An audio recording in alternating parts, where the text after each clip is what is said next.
Reborn 5 years ago, Chen Fan found himself participating in an unprecedented wilderness survival reality show. Activating the wilderness check-in system, he teamed up with the popular actress Liu Feifei from the very beginning. A participant from a certain law group exclaimed, "Surviving in the wild is so difficult. I'm starving. I've gone 9 meals without food in 3 days." Liu Feifei responded, "There's so much food here that it's going bad, Chen Fan. You are truly impressive." Another group of young men lamented, "Building a shelter is exceedingly challenging. I've been drenched like a rat." Liu Feifei added, "The little wooden house that Chen Fan built is exquisite. I adore it." Other female celebrities chimed in, "I wish I could team up with Chen Fan." Chapter 1, Rebirth? Wilderness Survival, 365? My head is spinning, my liver aches, and my kidneys feel weak. I swear, I will never again stay up late watching videos. If I do, I'm a fool. Waking from his slumber, a weary Chen Fan rubbed his temples and made a firm vow within. Mild indulgence brings pleasure, excessive indulgence harms the body, and reckless abandon leads to ruin. It is indeed not mere rhetoric. Glancing at his phone, he noted the time. It was already noon. After each late night, he invariably woke up at this hour. Initially, Chen Fan did not quite grasp the situation, but he sensed something was off about the time displayed on his phone. He quickly checked again. June 9th, 2023, 12:04. Something was amiss. This time was completely incorrect. Chen Fan was instantaneously bewildered. Wasn't yesterday June 9th, 2028? How could time have reverted? Was the phone broken? Or had he watched too many videos, leading to hallucinations? Rubbing his eyes vigorously and verifying multiple times, he confirmed he was not hallucinating. Pinching his thigh confirmed the pain. It was not a dream. After several more confirmations, he realized this was no dream, nor a figment of his imagination, nor was his phone malfunctioning. Moreover, he appeared to have rejuvenated significantly. Even the arrangement and decor of his room resembled that of several years prior. Could it be I have been reborn? Reborn 5 years ago? This wild thought instantaneously invaded Chen Fan's mind. As a seasoned bookworm of a decade, he had encountered numerous tales of rebirth and time travel in novels, yet he never anticipated such an absurd occurrence would manifest in his own life. Knock, knock, knock. Before Chen Fan could fully process his thoughts, a gentle knock sounded at the door. "Xiao Fan, hurry up and get ready for breakfast." The voice outside was tender and familiar. It was his mother. "Oh, coming." Suppressing his astonishment, Chen Fan responded perfunctorily. Could it be the tropes of time travel and rebirth from novels are truly happening to me? Despite repeated confirmations, he found it difficult to believe. Such events may be commonplace in novels, but their occurrence in reality was still hard for him to fathom. Soon, after dressing and hastily washing up, he exited his room. His father, Chen Jiangwo, and mother, Zhou Lijuan, were seated at the dining table, which held 2 simple dishes and 3 bowls of rice. To his surprise, his parents appeared much younger than he remembered, especially his father, whose face bore no signs of the usual weariness. With a heart full of questions, Chen Fan approached. "Xiao Fan, I know your job is demanding, but please remember to maintain a regular schedule." Chen Jiangwo began, his tone serious, yet laced with concern. I understand, Dad." Chen Fan nodded quickly, then pulled out a chair to sit down. "Xiao Fan works so hard it's rare for him to have a day off, so let him sleep a little longer." Zhou Lijuan immediately defended. "I'm just looking out for Xiao Fan's health now. Let's eat." Chen Jiangwo replied with a smile. Though usually stern, at home he was a good husband who listened to his wife. "Dad, Mom, my phone seems to be malfunctioning. What's the date today?" Chen Fan quickly inquired, eager to further confirm whether he had truly been reborn or transported. "What's wrong with you, child? Have you slept too long and forgotten the date?" Chen Jiangwo glanced at Chen Fan, his tone returning to seriousness. Even if the phone were broken, how could a working person forget the date? Something about his son seemed off today. "Look at you, the child merely asked for the time. Why so harsh?" Zhou Lijuan shot a glare at Chen Jiangwo, then turned back to Chen Fan with a smile, saying, "Today is June 9th. "What year?" Chen Fan quickly followed up. "It's 2023, Zhou Lijuan replied, her face filled with confusion. Surely, her son hadn't slept so long that had lost his wits? Upon hearing his mother's answer, Chen Fan was nearly certain he had genuinely been reborn 5 years into the past. Could it be that his excessive late-night viewing and resultant excitement had caused a fatal collapse leading to his rebirth?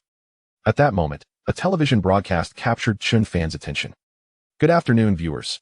The largest reality show in history, Wilderness Survival 365, is about to enter its final phase.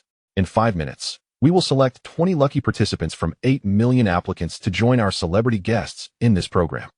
The Wilderness Survival 365 show is a collaboration between Tungshuan Group and Shark Platform, an ultra-realistic, highly thrilling first-of-its-kind outdoor survival reality show in the nation. Those chosen as lucky participants, provided you possess robust wilderness survival skills, stand a significant chance of winning a staggering 500 million yuan. Now, let's enter the 5-minute countdown, eagerly anticipating the emergence of 20 fortunate souls.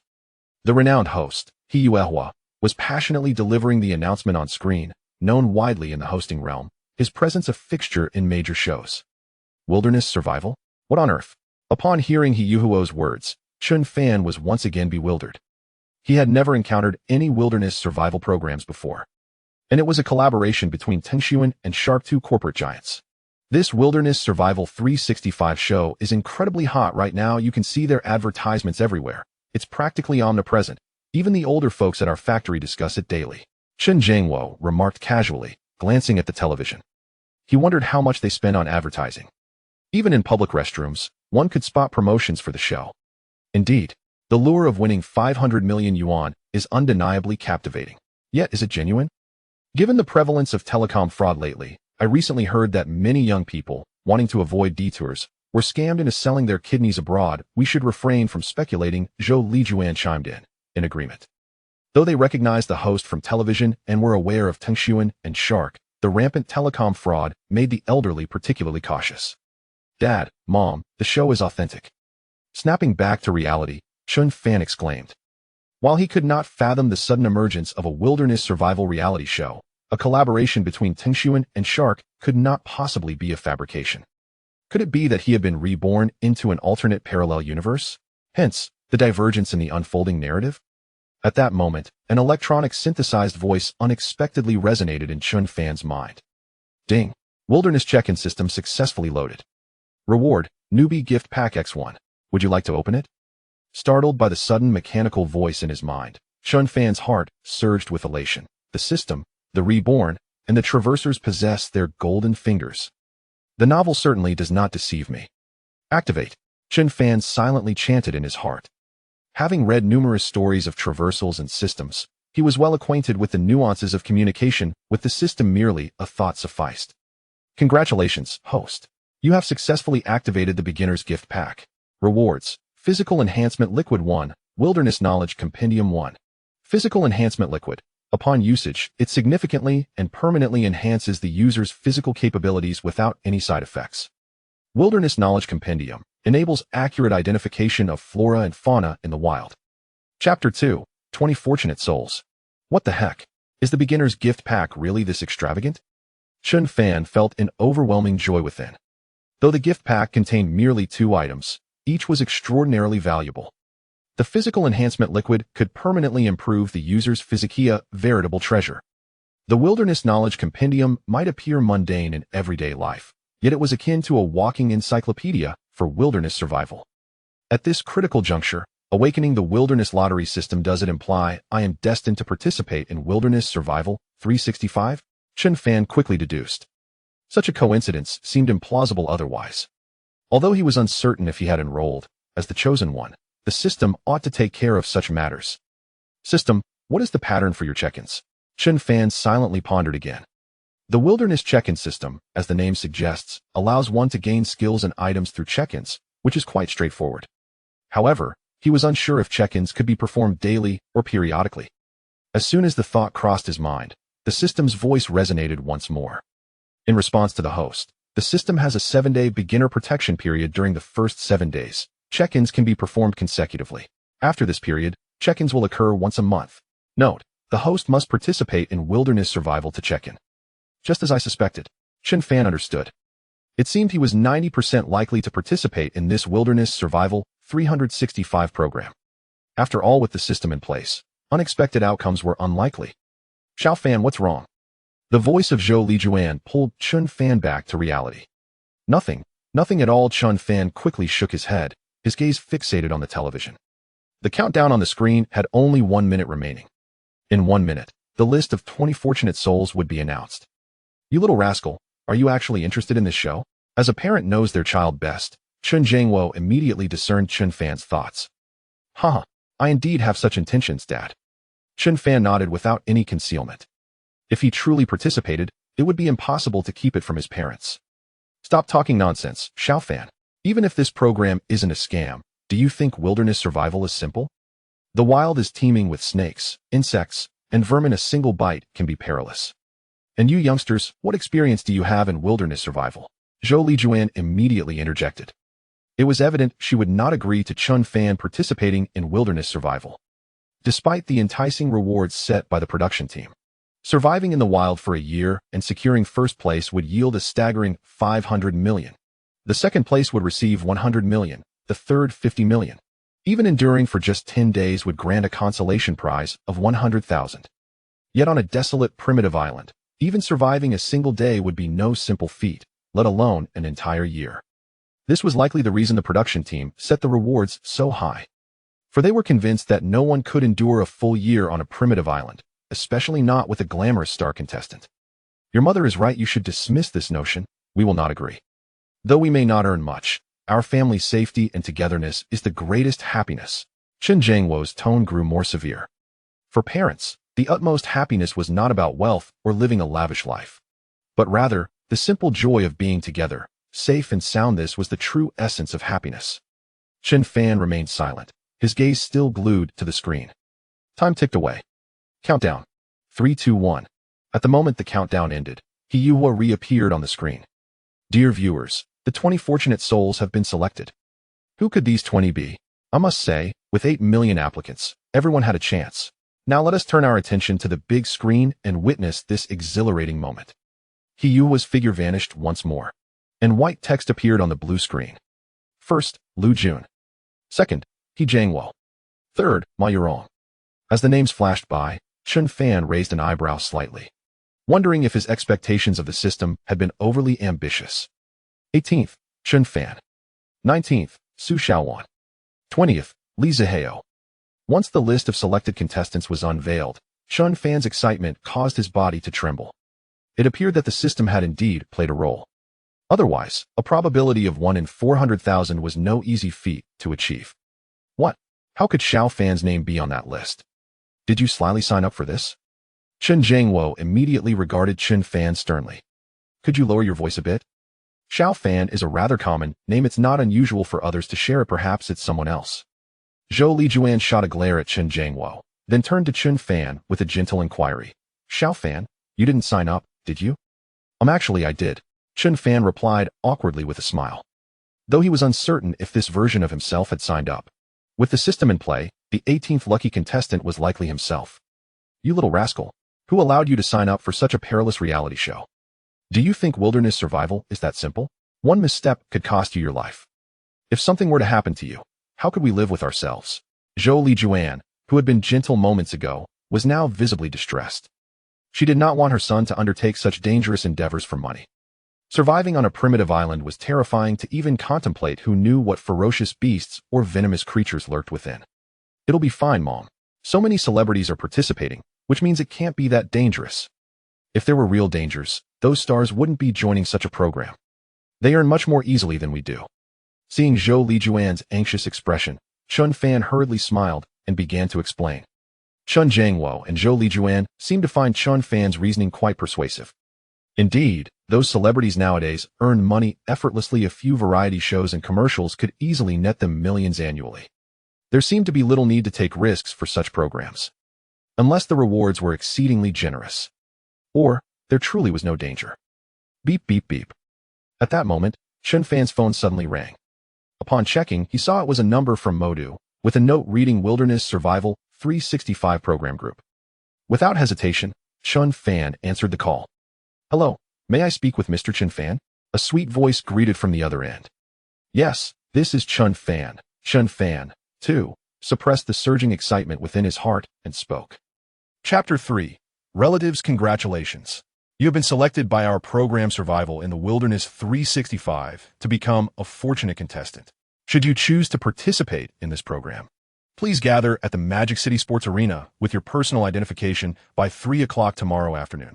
If you prefer not to take part, simply inform us, and we will select another contestant.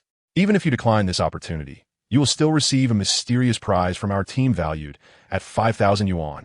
The sweet voice of the staff member resonated once more. All right, I will consider it and provide you with a response within half an hour, Chen Fan replied, not immediately acquiescing. Although his heart yearned to accept, he felt it was only respectful to consult his parents first. Great. We look forward to your response. Goodbye. The call ended. Chen Jiangwo and Zhou Lijuan exchanged glances at their son, recognizing his fervent desire to participate in the show. This was not merely an easy opportunity to earn money.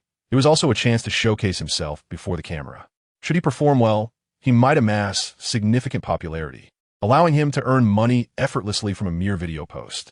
Though their understanding of the internet was limited, they were aware that the live streaming and short video industries had flourished in recent years. With a modicum of popularity and traffic, making money on these platforms was decidedly feasible. If this were the case, Chen Fan could escape the grind of daily labor. Mom, Dad, may I participate? Chen Fan scratched his head, looking up at his parents. Is it that you truly wish to join? Chen Jiangwo asked, still with a serious demeanor. Yes, I very much want to participate. Chen Fan affirmed with determination. Had it not been for the system, he might have considered the matter more carefully. After all, survival in the wilderness was no small feat in his previous world. Even the pinnacle of wilderness survival, Ed Stafford, often faced the dire situation of going days without adequate sustenance. The difficulties ordinary individuals faced in wilderness survival were indeed daunting. Yet now, with the system at his disposal, one evidently tailored for wilderness survival, the thought of not participating seemed a tremendous waste. Observing Chen Fan's resolute and confident expression, his parents exchanged glances, their eyes reflecting a hint of resignation. Chen Fan had always been somewhat headstrong. Once he set his mind on something, it was nearly impossible for them to dissuade him. Very well. If you are so eager to participate, then you may. However, you must promise us that should you encounter any insurmountable challenges, you will withdraw immediately. You must never place yourself in danger, Chen Jiangwo stated with a sense of helplessness. I understand, Dad. If I sense any danger, I will withdraw at once. Chen Fan nodded vigorously, excitement shimmering in his eyes. Sighing, Chen Jiangwo could only shake his head in resignation. He could only hope that the production team would select a safer location for the survival challenge, ideally one that had undergone thorough scrutiny to ensure minimal risk. 5 minutes later, Chen Fan dialed the program's number once more to convey his decision. The production team informed Chen Fan that during his trip to the bustling metropolis, he need not bring anything related to survival. Only identification would suffice. After dinner, his mother, Zhou Lijuan, inquired with genuine concern, Xiao Fan, is there anything you need me to prepare? Although she was reluctant to let her son embark on such an adventure, she understood that he had grown up and developed his own independent ways of thinking, leaving parents with no choice but to refrain from interference. There is no need to prepare anything. The production team will provide all necessary survival tools, Chen Fan replied with a smile, shaking his head. Dad, Mom, once I win the grand prize, I will purchase a magnificent villa in the big city, and we shall live a life of luxury. This had always been his aspiration, a dream that resonated with everyone at their core. Yet, many such dreams are mercilessly stifled in the relentless grind of construction sites and the perpetual 996 work culture. He had lacked the means in the past, but now, fate had granted him a second chance. You rascal, just ensure your safety. We don't care about the other stuff, Chen Jiangwo chuckled, shaking his head. Naturally, parents felt joy in their son's ambitions. Yet they wondered if they could truly adapt to life in a big city. Having lived in their small county for decades, they were thoroughly accustomed to their surroundings. This place was their root. The allure of a bustling metropolis paled in comparison to the comfort of familiarity. Indeed, your father is right. As long as you return safely, we seek nothing more, Zhou Lijuan quickly concurred. In the evening, upon hearing the news, many relatives arrived in droves. A throng of aunts and uncles, numbering over 10, gathered. Lijuan, is the Chen Fan selected for the wilderness survival show truly your son? Asked her second brother. Congratulations to you both. I told you, this child is bound for greatness. Xiao Fan, make sure to perform well. Should you seize this opportunity for fame, we relatives might bask in your glory. They chimed in merrily. Jiangwo, I truly cannot fathom how you and your wife could allow your child to participate in such a perilous program. I've heard there are large carnivorous animals on the island, It's extremely dangerous. Xiao Fan, why don't you reconsider? Your cousin just opened a clothing factory. You could work there, and I'll have him make you a team leader. This came from Chen Fan's uncle, Chen Jianjun, although appearing to consider Chen Fan's well-being, harbored ulterior motives. A year later, his son's factory would collapse due to mismanagement, leaving him to scramble for funds to cover wages and debts, even borrowing 30,000 yuan from Chen Jiangwo, which he would never repay. Not even when Chen Jiangwo was gravely ill in the hospital. Their family was nothing short of inhumane, and during this time, they had not hesitated to cast subtle jabs at Chen Fan's family due to the factory situation. Amidst the conversation, there was an incessant praise for his son, while Chen Fan was disparaged as a lackluster individual. Not all relatives possess benevolence. At times, they harbor more resentment towards your success than strangers do. I appreciate your kind intentions, uncle, but I have little interest in the garment factory, Chen Fan replied with a faint smile, shaking his head in refusal. Such words were seldom uttered by him, and the thought of their future endeavors filled him with disdain. Clearly, they feared that his participation in wilderness survival would lead to fame, and thus sought to extinguish that possibility. You young man, your uncle is only looking out for your well-being. I must say, both of you are quite foolish. The child is naive, yet you indulge in this nonsense without guidance. Do you really think a mere child can endure the rigors of wilderness survival? Chen Jianjun directed his ire towards Chen Jiangwo and Zhou Lijuan, who were left momentarily speechless. This is my decision alone. It has nothing to do with my parents. I am an adult now, capable of my own thoughts and reasoning. Chen Fan's expression shifted slightly, his tone growing colder. There was no need to afford a semblance of courtesy to such shameless individuals. They simply did not deserve it. Look at this, look at this. He hasn't even participated in the program yet, and he already displays such an attitude towards his elders. Just imagine if he were to gain a modicum of fame. Chen Jianjun was evidently struggling to tolerate Chen Fan's demeanor, primarily fueled by envy and resentment. This insolent boy had earned the opportunity to contend for a reward of 500 million, a chance that ought to belong to his own son. What do my parents have to do with this? I can show respect to my elders, but that respect must be earned. They must embody the qualities of true elders. Do you deserve that? Chen Fan retorted coldly. Individuals like Chen Jianjun simply could not bear to witness others thriving. Talk of respect? Did he merit it? Absolutely not. I will teach my son without your interference. You should tend to your own affairs, Chen Jiangwo replied, his tone equally frigid. After decades of camaraderie, he understood Chen Jianjun better than anyone else. Moreover, while he could speak for himself, he would never dare to speak for his son. That was his bottom line. All right. It is indeed a joyous occasion for Xiao Fan to receive such an opportunity. Our purpose for gathering today was to congratulate him. So why must we create discord? At that moment, Chen Jiaorong, the younger aunt, hurriedly sought to mediate. Chapter 4. Assembling the team, Chen Jianjun stormed off in a huff. After dinner, all the relatives gradually departed. Xiao Fan, be sure to rest early tonight. Tomorrow, your father and I will accompany you to the Magic City. No one dwelled on the earlier unpleasantness, for such occurrences were far from novel. Chen Jianjun's temperament was well known. He would boast whenever his son achieved something noteworthy. Yet he would feel envious over any semblance of good fortune from others. Understood, Mom. Upon returning to his room, Chen Fan decisively utilized the physique enhancement liquid. The untamed island was fraught with unknown dangers, making it imperative to bolster his physical strength. A sudden, excruciating pain surged through my entire body. Yet this agony dissipated within 3 minutes.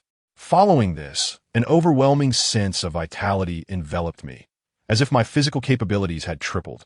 This enhancement filled Chen Fan with immense exhilaration, enabling him to endure longer in the wilderness. After profusely sweating from a use of the physical enhancement liquid, a refreshing shower left him feeling utterly rejuvenated. Before retiring for the night, Chen Fan purchased 3 tickets to the magical city. By 1 p.m. the following day, the family arrived at the sports arena in the bustling metropolis. The entrance was already thronged with an immense crowd, some there merely for the spectacle, while others were fervent fans eager to catch a glimpse of their idols. This wilderness survival program featured not only 20 fortunate contestants, but also 20 celebrity participants. It was rumored that these stars were highly regarded within the entertainment industry, comprising both youthful heartthrobs and seasoned actors. The fan base of these celebrities was formidable, with many individuals even taking leave from work and traveling great distances just to witness their idols. The term frenzy was indeed epitomized in this scenario. "Excuse me, please let us through." "Thank you." Chen Fan and his companions exerted considerable effort to navigate through the dense throng and reach the entrance. "Damn, you can go back now. Don't worry about me. I'll be fine. If I encounter any danger, I will withdraw immediately," Chen Fan assured his parents. "Be cautious. Always prioritize your safety and never act recklessly," urged Jolie Juan, her face etched with concern and reluctance. "Take care, you little rascal. Your mother and I are looking forward to living in a grand villa." Chen Jiangwo patted Chen Fan's shoulder, a tender smile of paternal affection gracing his face. "Yes, I understand, Mom and Dad." Chen Fan nodded earnestly. Seemingly recalling something, he turned to his parents with a serious expression. "By the way, during my absence, if Uncle S family asks to borrow money, do not lend them any. It's akin to throwing meat buns to a dog. There is no return. I want to allow a repeat of what transpired in my previous life, where the debt led to a deep rift between our families. The borrower became the master, while the lender was left in a subservient position. Such an occurrence will not be tolerated again in this lifetime." "All right, I understand. I'll heed your advice," Chen Jiangwo replied with a kind smile and a nod. Chen Fan then turned and presented his identification to the security personnel.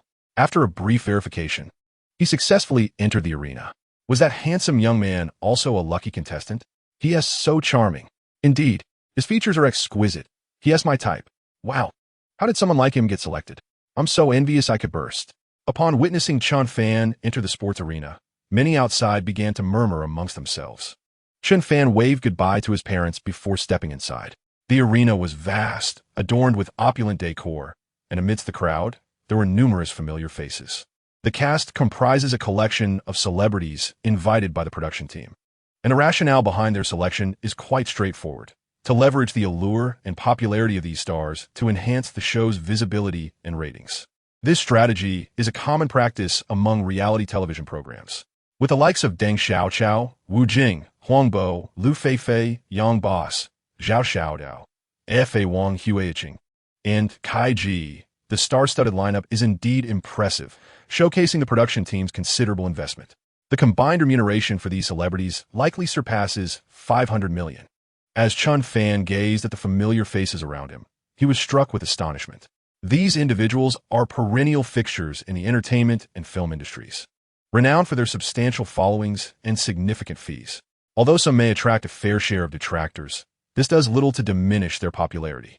Whether they are criticized or idolized, all contribute to the traffic that the production team is keen to cultivate. Furthermore, figures like Zhou Yi, Dai Xiaomei, Sox, and Wang Qianbei are also familiar to Chen Fan. In this era of advanced internet connectivity, engaging with short videos and live streams has become a favored pastime for many contemporary workers, making these female streamers well known to him. Chen Fan's presence went unnoticed amidst the chatter of acquaintances who were engrossed in sharing their recent survival skills and experiences. At that moment, the stage in the center of the arena was suddenly illuminated, revealing the renowned host He Yuehua. "Ladies and gentlemen, may I have your attention?" His voice resonated through the microphone, and the crowd fell silent, turning their gazes towards him. "On behalf of the production team, I extend a warm welcome to all of you, especially my esteemed colleagues and friends who have taken the time from their busy schedules to participate in this reality show." After scanning the area where Huang Bo and Huang Lei were seated, he acknowledged their prominence in the entertainment sphere, noting the illustrious status of figures such as Huang Lei, Huang Bo, Wu Jing, Deng Xiaoqiao, and Chen Qiqi. Of course, Yang Boss, Zhao Xiaodao, Pundi, and Liu Feifei were also present. These individuals, all part of the entertainment industry, were familiar with one another, making casual conversation a pleasant affair. I trust you are all well acquainted with the rules and rewards of the program, so I shall refrain from elaborating further. Now, let us get to the crux of the matter. This time, there are a total of 40 participants in the Wild Survival 365 program, and the production team has adopted a pairing method, pairing celebrities with regular contestants. The selection process will be conducted in a fair and impartial manner through a lottery system, utilizing 2 drawing drums, one for celebrity contestants and one for regular contestants. Participants will draw from numbers ranging from 1 to 100, and those who draw matching numbers will be paired together.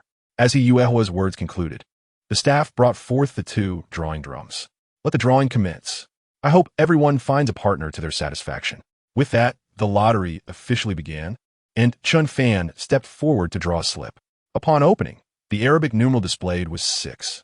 Once the drawing concluded, everyone began to seek their partners. Within 3 minutes, many had already found their companions. Simultaneously, a striking figure approached Chen Fan. Liu Feifei, could she possibly be my partner? Recognizing the enchanting silhouette approaching him, Chen Fan immediately identified her. Liu Feifei, an exceptionally beautiful and charismatic actress, renowned for her remarkable performances in numerous distinguished films and television dramas. Chen Fan greatly admired her roles, such as Zhao Linger, Xiao Long, and Wang Yuyan. Perhaps due to the differences from his previous life, Liu Feifei was merely 24 at this moment, her face brimming with youthful collagen, still holding traces of baby fat. Although Chen Fan was quite fond of girls like Liu Feifei, she was not the most optimal choice for a survival partner in the wilderness.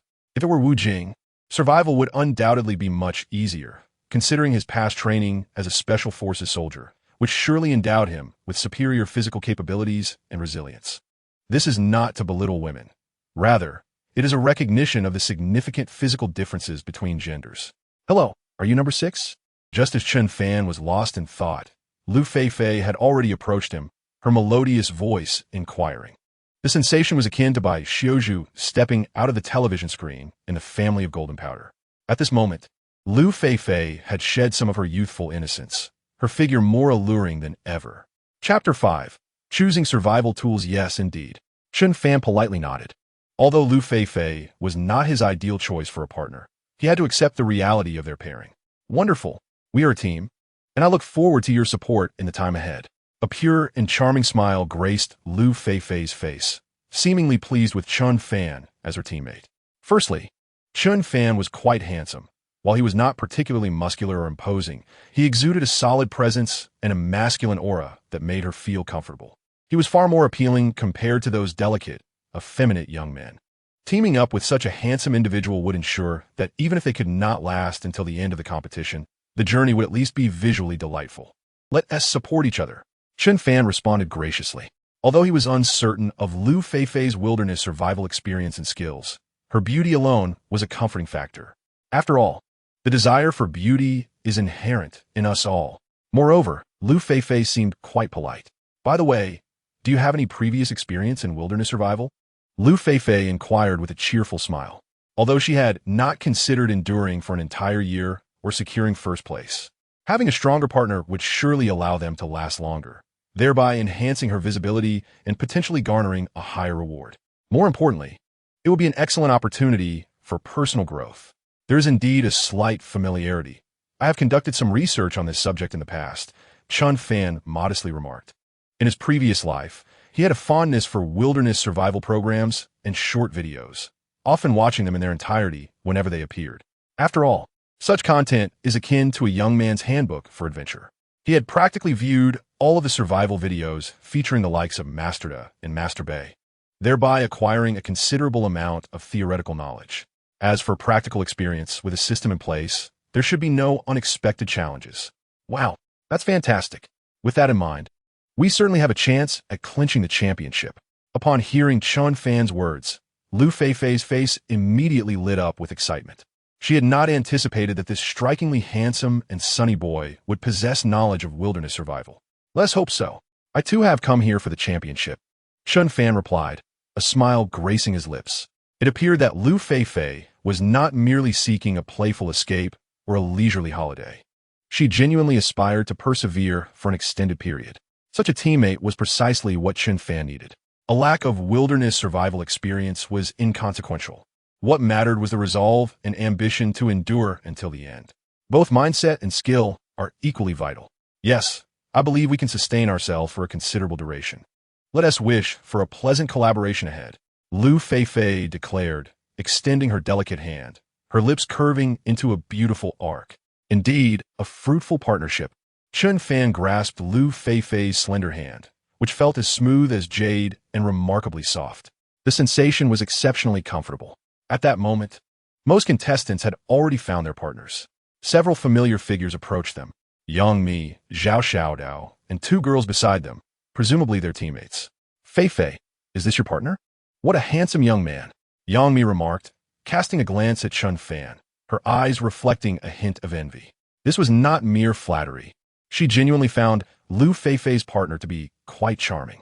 Unlike those delicate young men, he radiated a vibrant, sunny aura that resonated with her, a connoisseur of youthful charm. Yes, his name is Chen Fan, Liu Feifei enthusiastically introduced. You two truly make a stunning pair. I envy you, Zhao Xiaodao chimed in with a smile. However, she was equally content with her own partner, recognizing that during wilderness survival, sharing a shelter could be significantly more convenient with a female companion than with a male one. Chen Fan just shared that he possesses extensive experience in wilderness survival, so I feel fortunate to be teamed with him, Liu Feifei stated proudly. Particularly pleased to see Yang Mi's envious gaze, which further elevated her spirits. At that moment, the host, Hiyuehua, once again raised his voice. Ladies and gentlemen, I see that everyone has formed their teams and found their partners. Please line up. It is now time to select your survival tools. According to the regulations set forth by the production team, each contestant will receive a set of windbreakers and a pair of hiking boots. Furthermore, they are allowed to select 3 survival tools of their choice. Given the critical nature of these tools for their impending survival, it is imperative to deliberate thoughtfully and select those most conducive to their survival needs. As Hiyuehua's voice resonated, the staff brought forth 20 tables, placing them before each group of contestants. Each table was adorned with identical survival tools, meticulously arranged. The array included double-handled iron pots, military shovels, machetes, knives, bows, and arrows. Fishing equipment, bear spray, tents, sleeping bags, flintstones, and salt, among others, totaling 30 to 40 different survival implements. Chen Fan, do we really have to choose only 3 from such a plethora of survival tools? It's so challenging, observing the dazzling assortment laid out before them. Liu Feifei's face reflected her inner turmoil. She glanced around, feeling that each tool had its merit, rendering her unable to make a decision. No, the instructor mentioned that each person can select 3 tools, which means together we can choose 6. Chen Fan shook his head and spoke earnestly. In truth, selecting 6 survival tools for the 2 of them was quite advantageous. Oh, it seems that is indeed the case, Liu Feifei exclaimed, her realization dawning upon her. With a smile, she added, then I'll leave the selection of survival tools to you, given your experience in this area. Although she had diligently studied wilderness survival knowledge and information after receiving the notification a few days prior, it felt merely like theoretical knowledge, a last-minute effort. All right. Chen Fan nodded, not wishing to be polite. This was not the time for modesty. Choosing the right survival tools was a vital step, and they must select the most practical ones. At that moment, Hiyuehua's voice again filled the air. Contestants, all survival tools are now before you. Each group may select 6 tools. Please begin. As soon as the announcement concluded, everyone hurriedly set about making their selections. Chen Fan and Liu Feifei also commenced their choices. First on their list were the double-handled iron pot and the machete. These 2 survival tools were indispensable. Chen Fan picked up the pot and the machete from the table. The pot would allow them to cook food and provide safe drinking water, while the machete was of even greater significance, serving as an essential tool for both hunting and constructing a shelter. Without a knife in the wilderness, the difficulty of survival would increase by at least 200%. What else? Liu Feifei nodded in agreement, then inquired further. Next, Chen Fan selected the military shovel and 2 bags of salt. He reached for the multifunctional military shovel, which had dual edges, one side functioning as a knife and the other as a saw. However, the shovel had an additional critical function. Its tail could be unscrewed to reveal a magnesium rod, which served as a flint for starting fires. Yet upon inspecting it, Chen Fan discovered that the magnesium rod was missing. It must be the production team that took it away, for if such an item were present, there would be no need to select a flint again. However, even in the absence of a magnesium rod, the utility of a military shovel remains immensely significant. Oh, I can comprehend the value of the military shovel, but isn't it rather extravagant to bring 2 bags of salt to the island? Isn't the crystallization from boiling seawater essentially natural salt? A look of perplexity crossed Liu Feifei's face. Although she lacked extensive knowledge and experience in wilderness survival, the fact that seawater can yield salt is a fundamental principle. Indeed, Boiling seawater does produce salt, yet results only in coarse salt, laden with bitter magnesium sulfate and other insoluble substances, along with numerous harmful elements. Without specialized equipment and modern techniques, it is utterly impossible to refine genuine table salt. Such coarse salt may be tolerable for a week, but prolonged consumption could pose serious health risks. After all, our goal is to attain victory, not merely to survive for a week, correct? Chen Fan patiently and professionally elaborated to Liu Feifei. Many survivalists might assume that an island is abundant in salt, yet they remain oblivious to the arduous process of extracting salt from seawater. It is not only time-consuming and labor-intensive, but those harmful substances and insoluble elements cannot be completely eliminated. Chapter 6. Liu Feifei becomes an admirer. You possess such vast knowledge, Chen Fan. Upon hearing Chen Fan's explanation, a look of admiration instantly illuminated Liu Feifei's face. She nodded repeatedly, exclaiming, "Yes, yes, you're absolutely right. We are destined for victory." In that moment, Liu Feifei appeared to transform into an ardent admirer of Chen Fan, her gaze towards him markedly different. Chen Fan chuckled awkwardly. He had merely spoken offhandedly, and these were but common facts. It was somewhat embarrassing to receive such praise. So, what should we select for the remaining 2 survival tools? Should we choose a bow and arrow along with fishing gear? Liu Feifei inquired further. With a bow and arrow, coupled with fishing equipment, hunting would undoubtedly pose no challenge. Perhaps on the very first day on the island, they could feast on delectable meat. No, I have other plans for hunting tools. Let's first select sleeping bags. Chen Fan replied, shaking his head to express his thoughts. It is undeniable that bows and arrows, along with fishing gear, hold significant importance. With such hunting instruments, they would surely acquire more protein.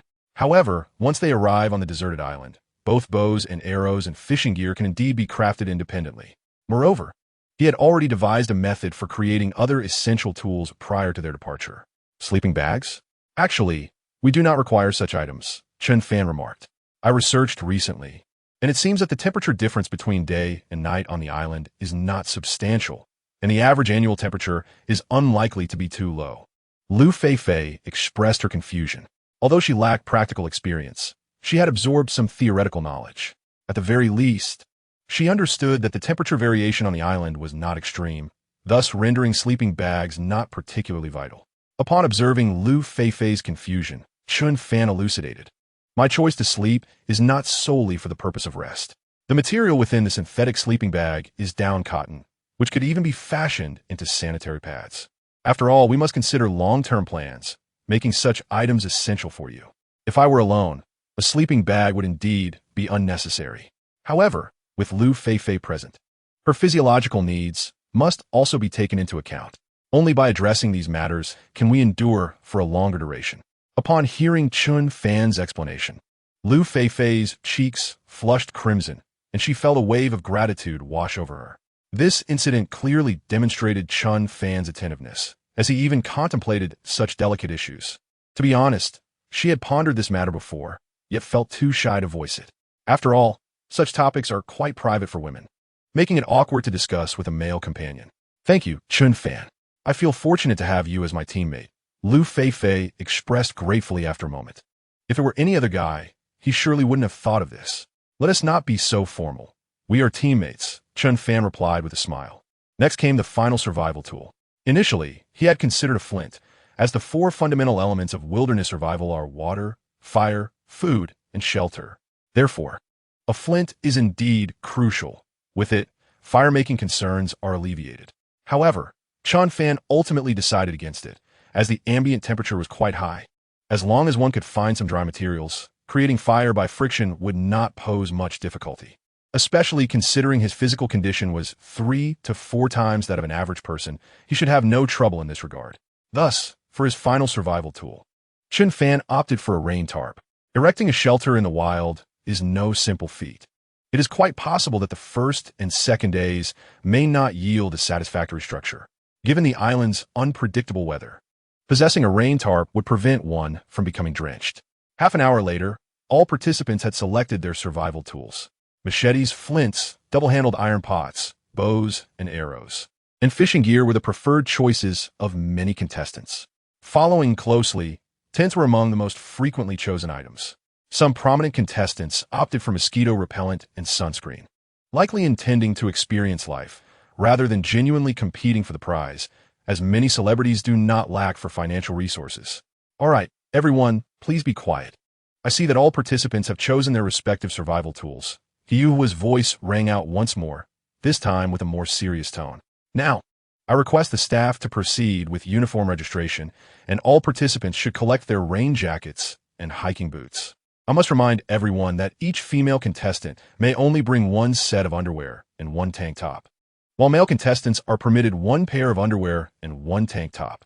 No other personal items may be brought into the survival area, and any violations will result in immediate disqualification. In truth, all contestants were already aware of this rule, hence none brought excess belongings.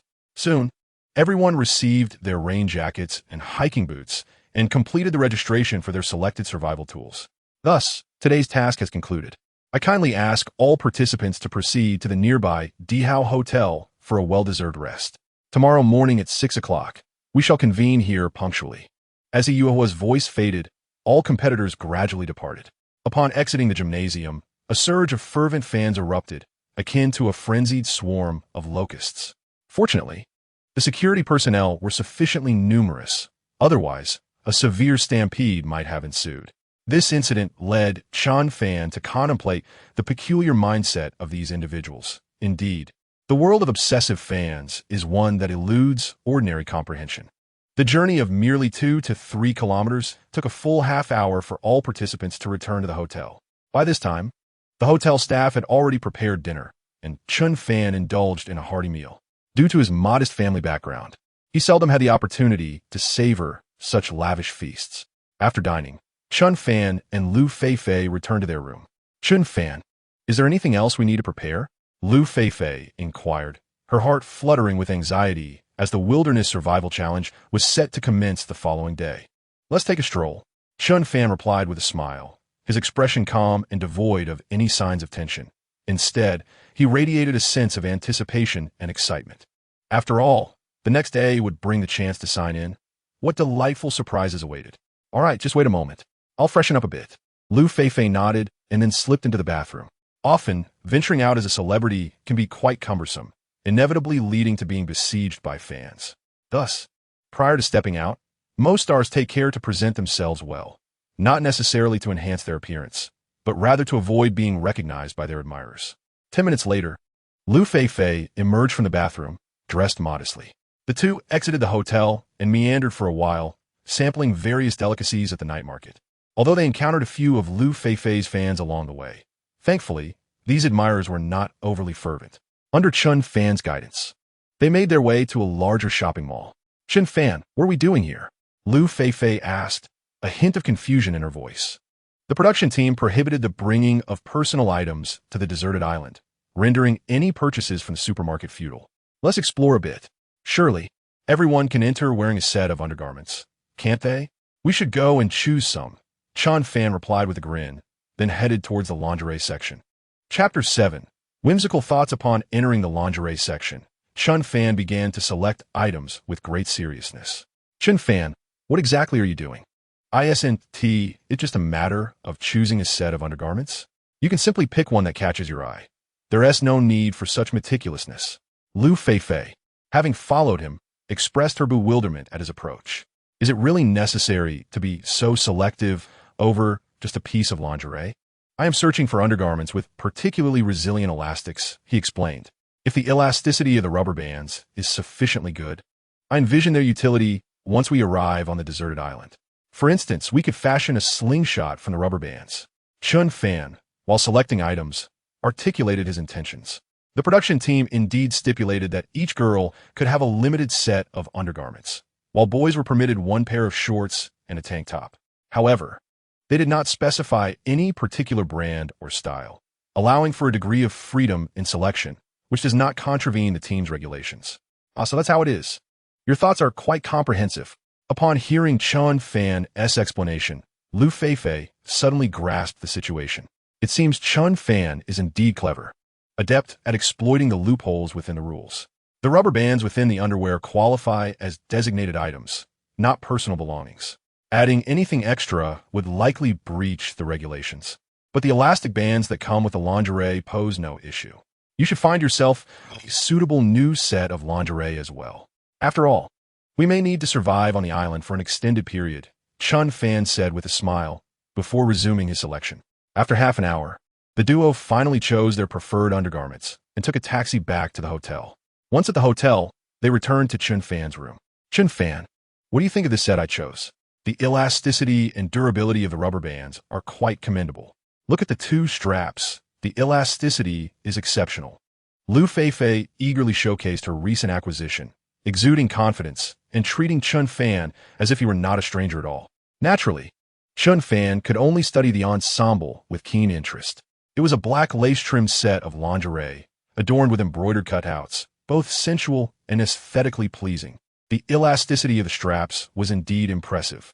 To be candid, gazing at Liu Feifei and this exquisite lingerie stirred thoughts of infatuation within him.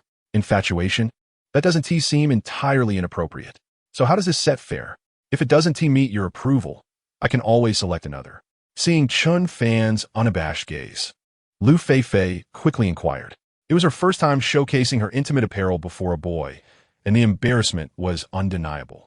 It felt as though what lay before Chen Fan was not merely a set of lingerie, but her very essence, laid bare for his admiration. Yet she believed Chen Fan, being so handsome, must be a true gentleman, solely interested in discussing the matter with decorum, harboring no interest in the lace-trimmed lingerie whatsoever. Ahem, this set is quite satisfactory. Chen Fan coughed awkwardly.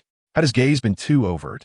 Well, if that is acceptable, I'll take the garments back with me, Liu Feifei remarked as she began to gather her belongings. Make sure to rest well when you return. Tomorrow morning, rise early and have a hearty breakfast. We may not secure food on our first day on the island. Chen Fan nodded, smiling as he spoke. Tomorrow morning's breakfast is likely to be the finest meal they will enjoy for an extended period. Once they set foot on the deserted island, anything deemed recognizable may become their sustenance. I understand you should rest early as well. We'll meet in the morning. Liu Feifei smiled sweetly, waved her hand, and discreetly returned to her room, clutching her undergarments. After all, if someone were to catch her dashing out of Chen Fan's house with them, it would undoubtedly become sensational news by tomorrow. Chen Fan, too, awoke early, for once they enter the island, finding a restful sleep at night may become quite a challenge, especially considering the previous nights, which were likely restless. Not only could they encounter snakes, insects, and rodents, but there might also be larger predators. In such circumstances, a good night's sleep would be nothing short of miraculous. At 4:30 the following morning, Chen Fan rose and completed his morning routine. With a gathering scheduled for 6 o'clock, he had an hour and a half to relish the hotel breakfast. Just then, a knock resonated at the door.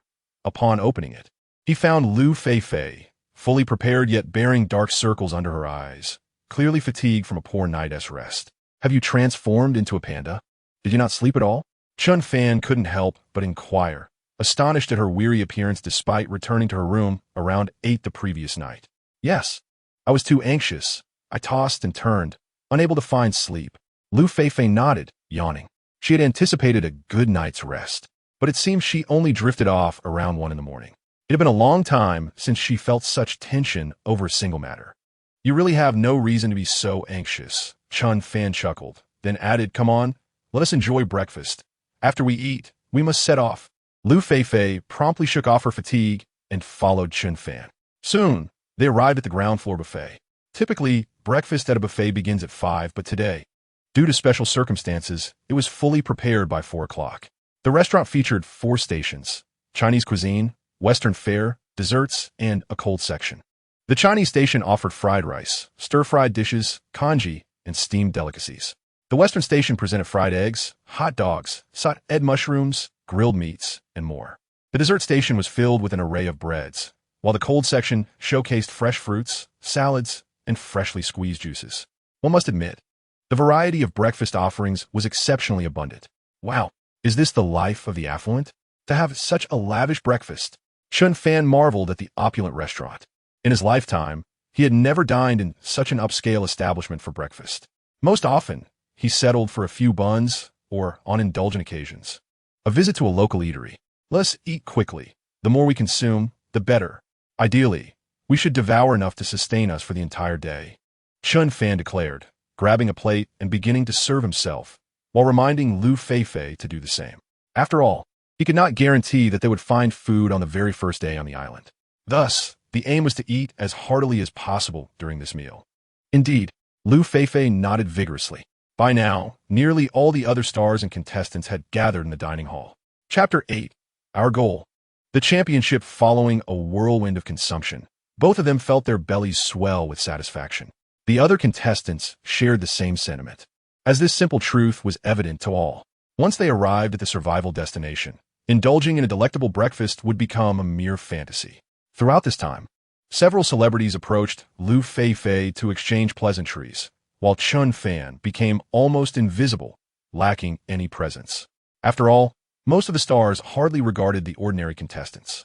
Perhaps interacting with such common contestants held no benefit for them. In this industry, where profit reigns supreme, they never engage in futile socializing. At 5:30, all contestants boarded the vehicles prepared by the production team, heading towards the sports arena in the bustling metropolis. By 5:45, they arrived punctually at the venue. Hiriwo and the staff had been awaiting their arrival. "Good morning, contestants. Did you all rest well last night?" Hiriwo greeted everyone with a smile. However, many contestants bore the unmistakable signs of fatigue, their eyes resembling those of raccoons, indicating a restless night. "Oh, what a bother. I was too excited to sleep last night. Did you not sleep either?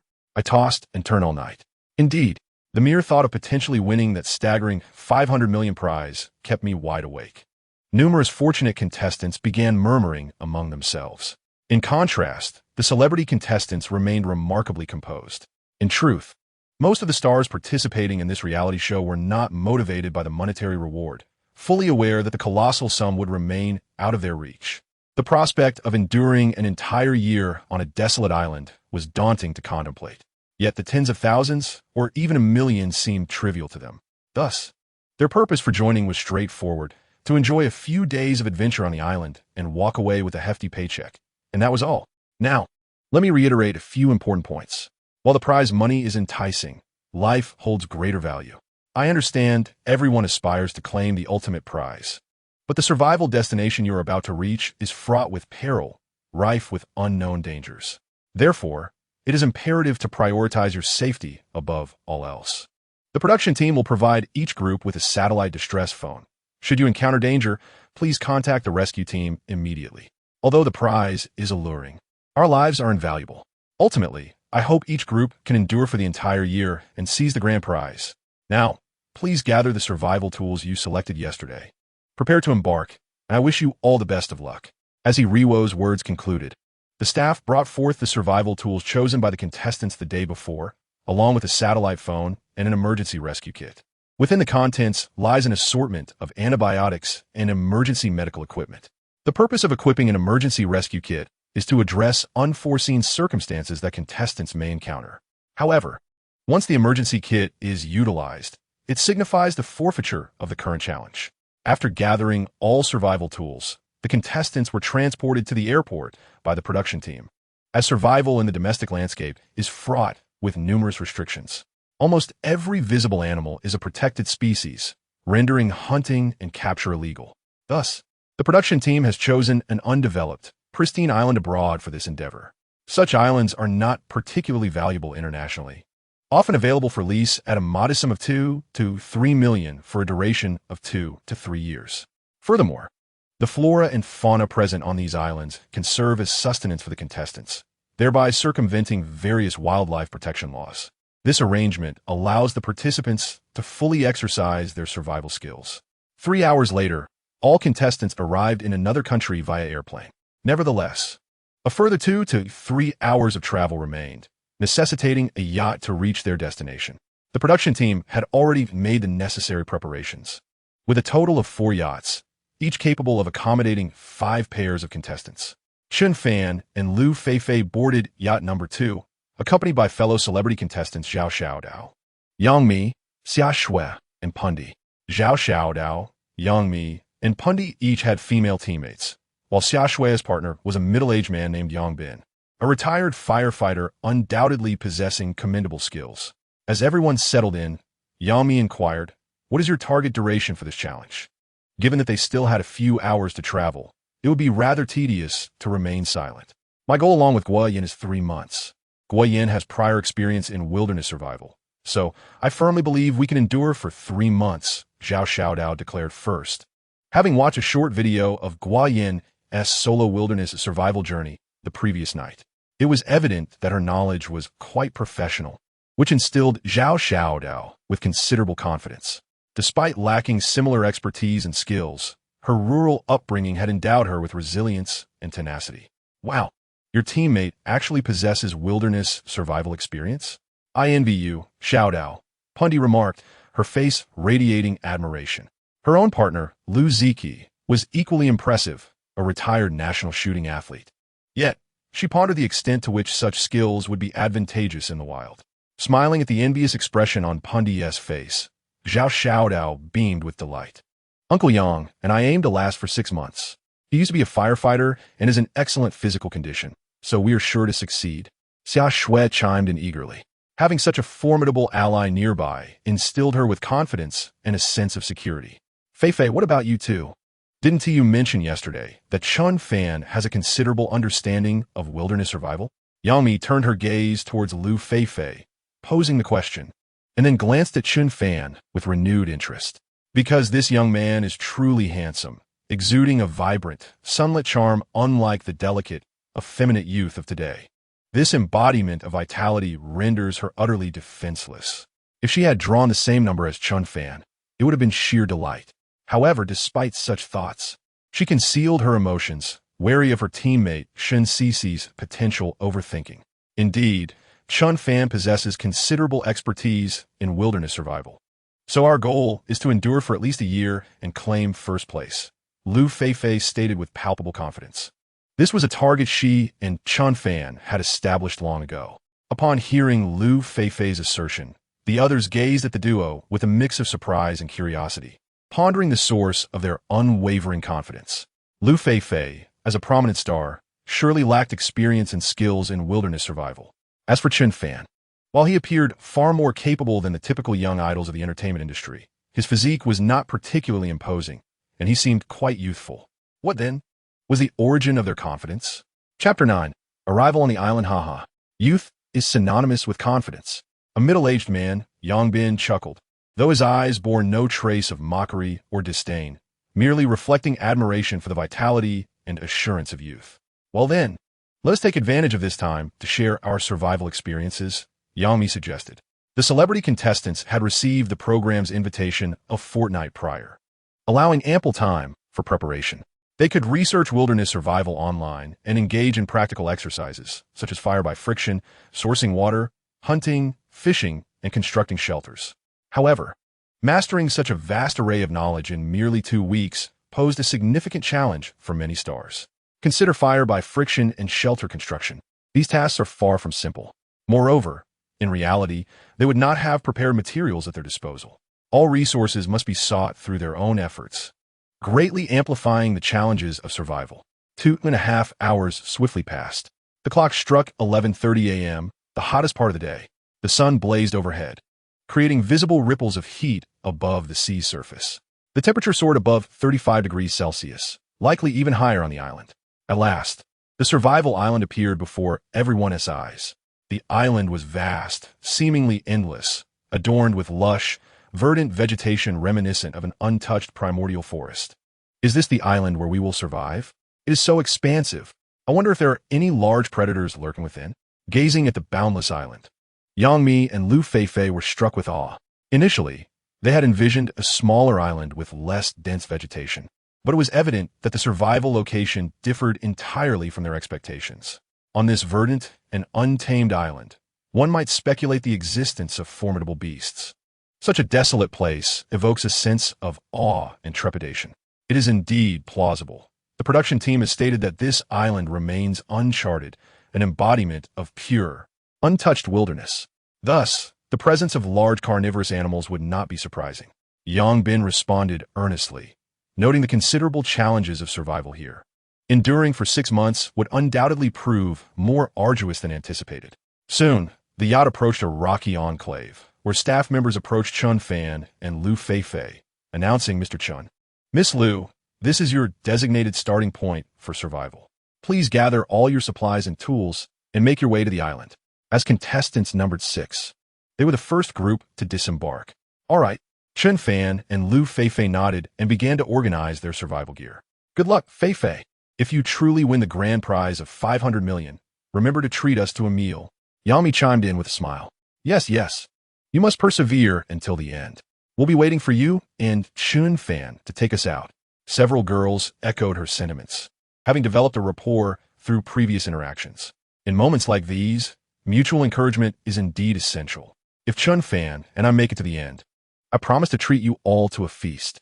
But if you happen to last longer, you must also treat us," Liu Feifei said with a laugh while packing her survival tools.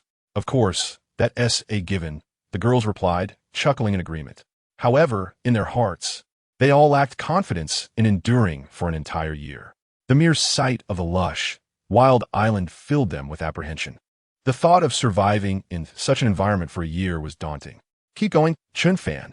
I believe you will achieve remarkable results," Yang Bin encouraged, smiling at Chen Fan. After their earlier conversation, he perceived Chen Fan as possessing a maturity beyond his years, along with a unique and professional insight into wilderness survival. Perhaps the duo could indeed endure for an extended period. "Thank you. You all must do your best as well," Chen Fan responded with a grin. He found the earlier exchanges enjoyable, devoid of rivalry or derision, instead characterized by sincere discussions of their respective knowledge. "Mr. Chen, Miss Liu, once you leave the yacht, your live broadcast for number 6 will commence simultaneously. Like other broadcasts, it will also receive gifts, so please perform well," a staff member reminded them. While for the star Liu Feifei, the small sums of money may not be substantial, for Chen Fan, an ordinary contestant, any additional income would be most welcome. "Thank you." Chen Fan expressed his gratitude to the staff. Subsequently, the two individuals ascended the rocky outcrop, armed with all their survival tools. Initially, they had anticipated starting their journey at Golden Beach, hoping to forage for seafood. However, to their surprise, they found themselves amidst a steep cluster of rocks, a clear indication that plans often fail to keep pace with reality. After bidding farewell to the other participants, the yacht swiftly vanished from Chen Fan and Liu Feifei's view. "Wow, what a vast island!" exclaimed Liu Feifei, her gaze lingering on the lush vegetation behind them. "The foliage is incredibly dense. Surely, there aren't any large carnivorous creatures lurking within those jungles?" As the yacht departed, a sense of unease crept in her heart, for this was her first venture into such an unknown realm. "It's hard to say," Chen Fan replied, attempting to reassure her. "But rest assured, as long as I'm here, you won't come to harm." He patted his chest confidently. "Unless we encounter tigers or bears, we should be just fine. With my current physique, I possess the strength equivalent to 4 adults. Even if we were to face a leopard, I would hold my own in battle. After all, my machete is no mere tool. I believe in you." Liu Feifei nodded, sensing a unique sense of security emanating from Chen Fan. At that moment, 2 spherical high-tech cameras hovered above them, a significant investment by the production team, costing several million for 40 such devices. For conglomerates like Tangshuan and Shark, this expenditure was but a drop in the bucket. Meanwhile, the 6th live stream of the Shark broadcasting platform's program Survival in the Wild 365 officially commenced. "Wow, my Feifei, my goddess has finally arrived," exclaimed one viewer. "She is stunning even without makeup, truly deserving of the title Liu Tianxian. So beautiful. I want to lick my screen. Can that guy beside her move a bit further away? Who is he? How'd he get to be your teammate? Talk about luck. Wow, I'm so envious of that guy. Keep your distance from my Feifei. Let me take her place. That young man is quite handsome too. Indeed, he has a striking appearance, sunny and charming. This duo is a perfect combination of beauty and brawn." Chapter 10, Coconut Trees my 500 million. If I were chosen partner with Feifei, I wouldn't even mind being trampled by a bear or bitten by a python, exclaimed another viewer. The moment the 6th live stream opened, it was inundated with tens of thousands of viewers, and the numbers continued to surge at a dizzying pace. This was the power of star appeal. With such celebrities involved, the production team need not worry about viewership. Most of the influx consisted of Liu Feifei's devoted fans. On the island, the temperature soared uncomfortably high. "It's so hot," Liu Feifei murmured, wiping the beads of sweat from her forehead. After merely a minute or two, she felt a burning sensation on her face. Even the stones beneath her feet radiated an unbearable heat. A visible layer of heat waves spread across the ground. Indeed, the temperature on the island must have surpassed 35 degrees Celsius. Let us seek a shaded spot to rest for a moment and plan our next steps. Chen Fan nodded, yet he did not feel excessively hot at that moment. Perhaps the previous consumption of the physique-enhancing liquid had elevated his heat resistance somewhat. All right, they agreed, hastening to the coastline where the trees flourished, creating ample shaded areas. Upon reaching the shade, they indeed felt a degree of comfort, though the sea breeze remained warm. In such sweltering conditions, the body's moisture would evaporate rapidly, and failing to replenish fluids promptly could lead to dehydration. On this deserted island, once dehydration symptoms appeared, it would essentially signify the end of their competition. Thus, the foremost priority was to locate a water source. As for the fire, shelter, and food, those could be deferred for the time being. Chen Fan, what should we do next? Liu Feifei inquired after a brief rest. While the shade was indeed pleasant, she understood they could not linger indefinitely. For them, who had just arrived on the island, time equated to resources, and they could not afford to waste it. Seizing the opportunity, while their energy levels were still high, they needed to address the most critical survival factors without delay. Let's first search for some fresh water nearby. In this scorching heat, our bodies will lose moisture at an alarming rate, and dehydration symptoms may manifest within hours, Chen Fan stated with utmost seriousness. The four essential elements for survival in the wilderness are fire, water, food, and shelter. However, given their current circumstances, water was the most urgent survival commodity. With ample fresh water, their chances of enduring in this environment would significantly improve. Indeed, let us act swiftly. Liu Feifei promptly rose, for they were both vying for the championship, and time was of the essence. The duo stood up and began to circle the rocky area. They did not encounter any debris washed ashore, indicating that this stretch of sea saw little human or maritime activity. Chen Fan, look over there. There are coconut trees with so many coconuts. Liu Feifei exclaimed excitedly. Following her gaze, they indeed spotted a row of coconut trees, approximately a dozen in number, each laden with fruit. Wonderful! Such an abundance of coconut trees will provide us with considerable fresh water. Chen Fan's eyes sparkled with delight at the sight. Observing that each tree bore 20 to 30 coconuts, he realized that if they could harvest them all, it would sustain them for several days.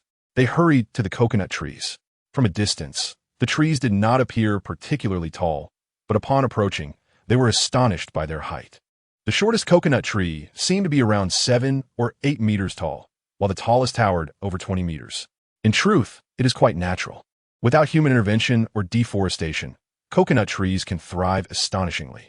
These towering coconut trees, estimated to reach a height of 20 meters, have likely been growing for many years. How lofty they are! Such heights render the idea of climbing them utterly impractical. As Liu Feifei gazed at the sleek coconut trees before her, her earlier joy was swiftly extinguished. Although coconut water could provide them with sweet and refreshing hydration, and the flesh could replenish necessary carbohydrates, the daunting height, combined with the smooth bark of the trees, made it impossible for them to ascend. After all, while Chen Fan may be handsome and possess wilderness survival skills, his physical capabilities were not necessarily exceptional.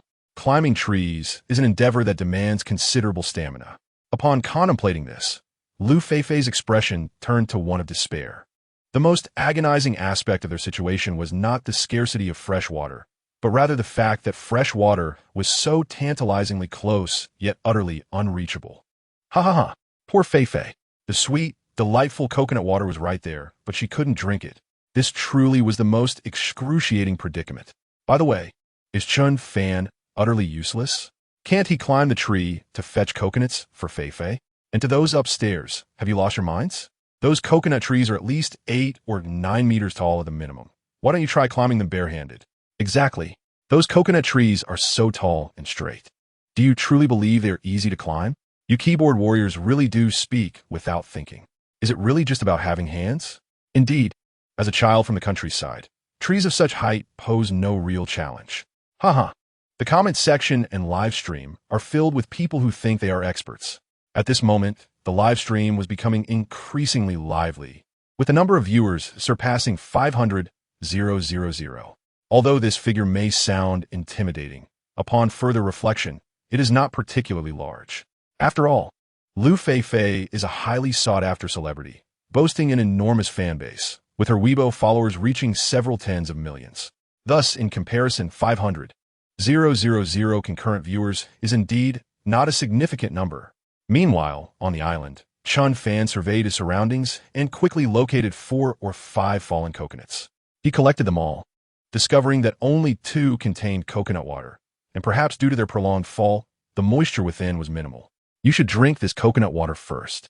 I will climb the tree and fetch a few coconuts, Chen Fan suggested, handing the coconut water to Liu Feifei as he prepared to ascend the coconut tree. In the past, he would never have dared to undertake such a risky endeavor, as it seemed far too perilous, and his physical condition would not have supported climbing a 10-meter-high coconut tree. However, now, having undergone physical enhancement, he felt an unwavering confidence. What? You intend to climb the tree to fetch coconuts? No, that's far too dangerous. The coconut trees are so tall and smooth. We should seek water elsewhere. I am certain we can find it.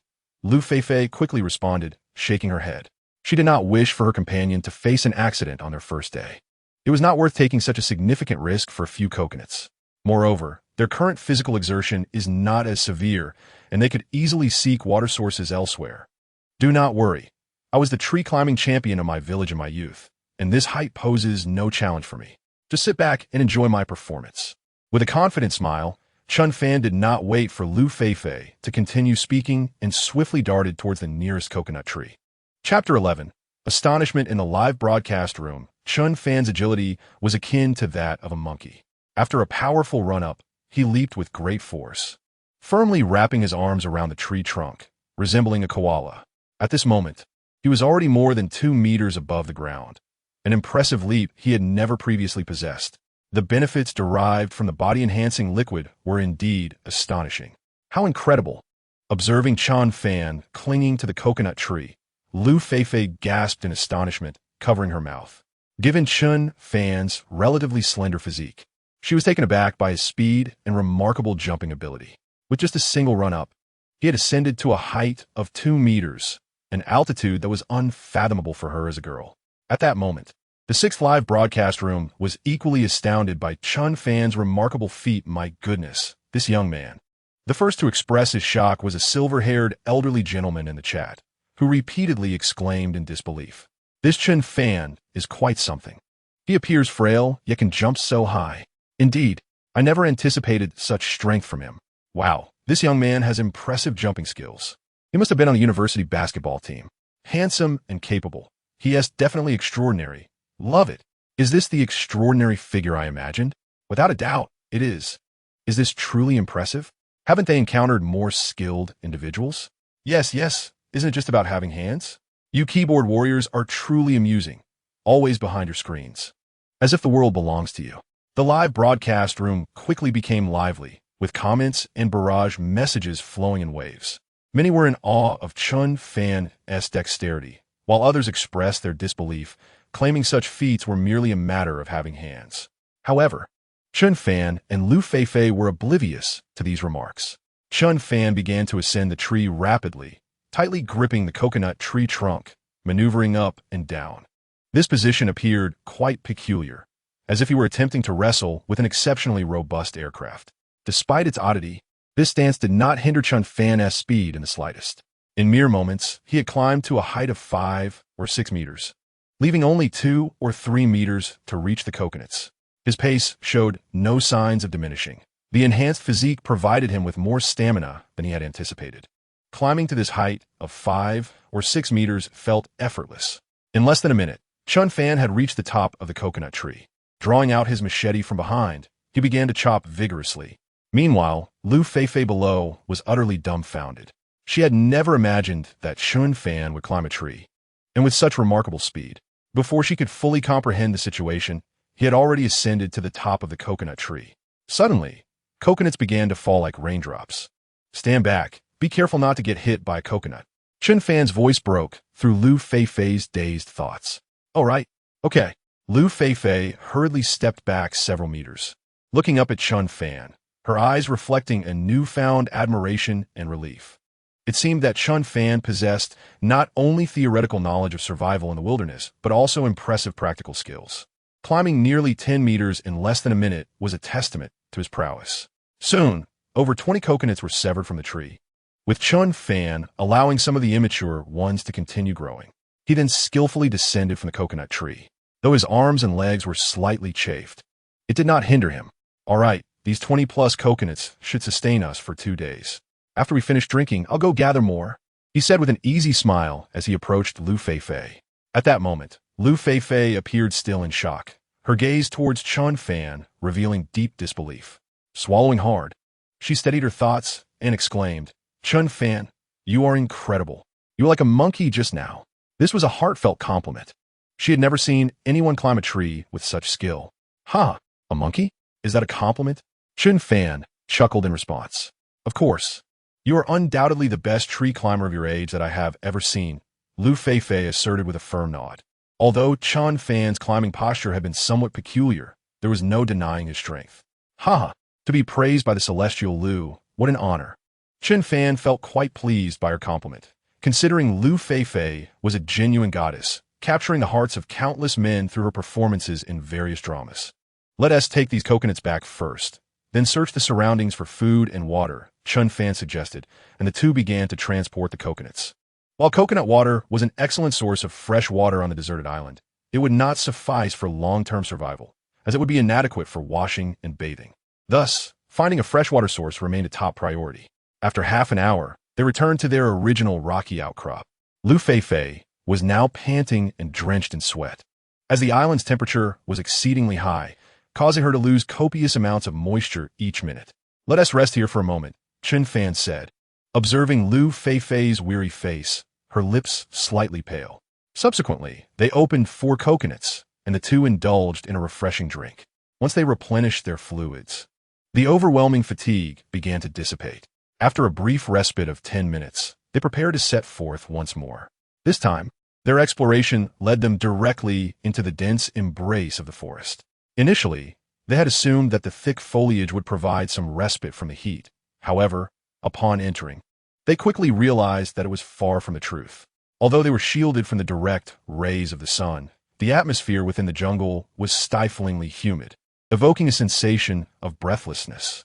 As time wore on, the depletion of water from their bodies became increasingly pronounced. Merely an hour and a half into their search, Liu Feifei began to feel a wave of dizziness, a clear indication of dehydration. Fortunately, Chen Fan had brought several extra coconuts with him. After cracking open 2, he handed one to Liu Feifei while drinking from the other. Observing the dense vegetation around them, he concluded that fresh water was likely unattainable in this area. "Let us head back. We can venture onto the island again tomorrow morning when the air is cooler," he suggested. He was reluctant to continue exploring, as it was proving to be physically draining, with the evaporation of moisture from their bodies occurring at an alarming rate. Departing at dawn would be more manageable, as the temperatures would be milder and more conducive to travel. Furthermore, upon their return, there was considerable work to be done, constructing a shelter, creating fire by friction, and foraging for food. All these factors were essential for surviving a night on the deserted island. "Agreed," Liu Feifei nodded fervently. Indeed, traversing through such dense jungles was exhausting, and she could sense her stamina nearing its limit. Chapter 12, Fire by Friction. All you need is hands on their way back. Chen Fan took the opportunity to gather some useful materials. Among his finds were banana leaves and palm stalks. In the wilderness, banana leaves serve a multitude of purposes. They can be utilized as roofing for shelters and also as bedding. As for the palm stalks, once the spines and outer skin are removed, one can yield the tender heart of the palm. This heart is remarkably hydrating, has a delightful crunchy texture, and is rich in carbohydrates and trace elements. For those surviving in the wild, it is a delectable source of sustenance. In fact, palm hearts are commonly featured in gourmet cuisine in many fine hotels. They are even heralded alongside natto and olive oil as one of the world's top 3 health foods. After an hour and a half, the two returned to their starting point. Due to the cumbersome nature of certain survival tools, they had hidden them here. Upon their return, they consumed 4 more coconuts and some palm heart. While these provisions were insufficient for complete satiety, they at least replenished some essential nutrients. Following a brief period of recovery, they resumed their labors. Chen Fan, I shall explore the nearby rocky outcrops to see if there are any seafood available, Liu Feifei declared. While scrolling through short videos previously, I noticed numerous wilderness survival vloggers discovering delicacies such as oysters and conchs nestled among rocky formations. After a brief respite, Liu Feifei promptly rose, eager to contribute. She was reluctant to let Chen Fan shoulder all the responsibilities, as that would render her seemingly ineffectual within the team. Her personality was one inclined towards competitiveness.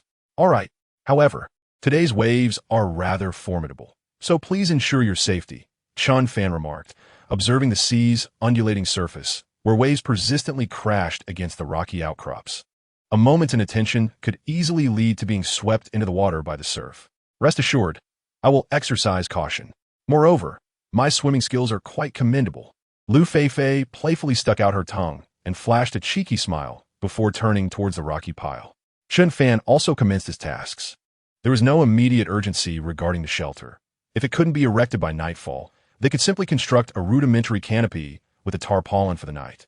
The paramount concern was to ignite a fire. A flame would not only facilitate cooking, but also provide warmth during the night, while simultaneously deterring larger animals and venomous creatures. The island at night was notorious for its abundance of mosquitoes, particularly on such a primitive isle, where the insects were significantly larger than their urban counterparts. A single bite could be quite unpleasant, as some mosquitoes might carry viruses and dysentery.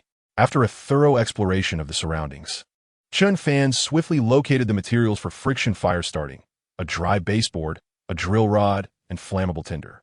These items were readily available on the island due to the high temperatures. Once he gathered all the necessary components, he prepared to commence the process of firemaking. There are several methods for friction fire starting, typically categorized into 3 common techniques. The first is the hand drill method, which is quite physically taxing and can lead to blisters on the palms, with a relatively low success rate. The second is the bow drill method, which is more efficient, boasts a higher success rate, and requires less physical exertion. The third is the Iroquois method, which has the highest success rate and demands the least energy, although the tools and materials required can be cumbersome to prepare. After a moment's deliberation, Chen Fan decisively opted for the bow drill method. The most challenging aspect of this technique is crafting the bowstring. However, this posed no difficulty for Chen Fan, as the shoelaces from their mountaineering boots served as an excellent bowstring. Within a mere 5 minutes, the bow drill was completed. Next, he began the actual process by carving a notch into the baseboard to facilitate optimal contact between the ember and air, allowing sparks to accumulate within the groove. Wrapping the bowstring around the drill rod, he then drew the bow to rotate the rod.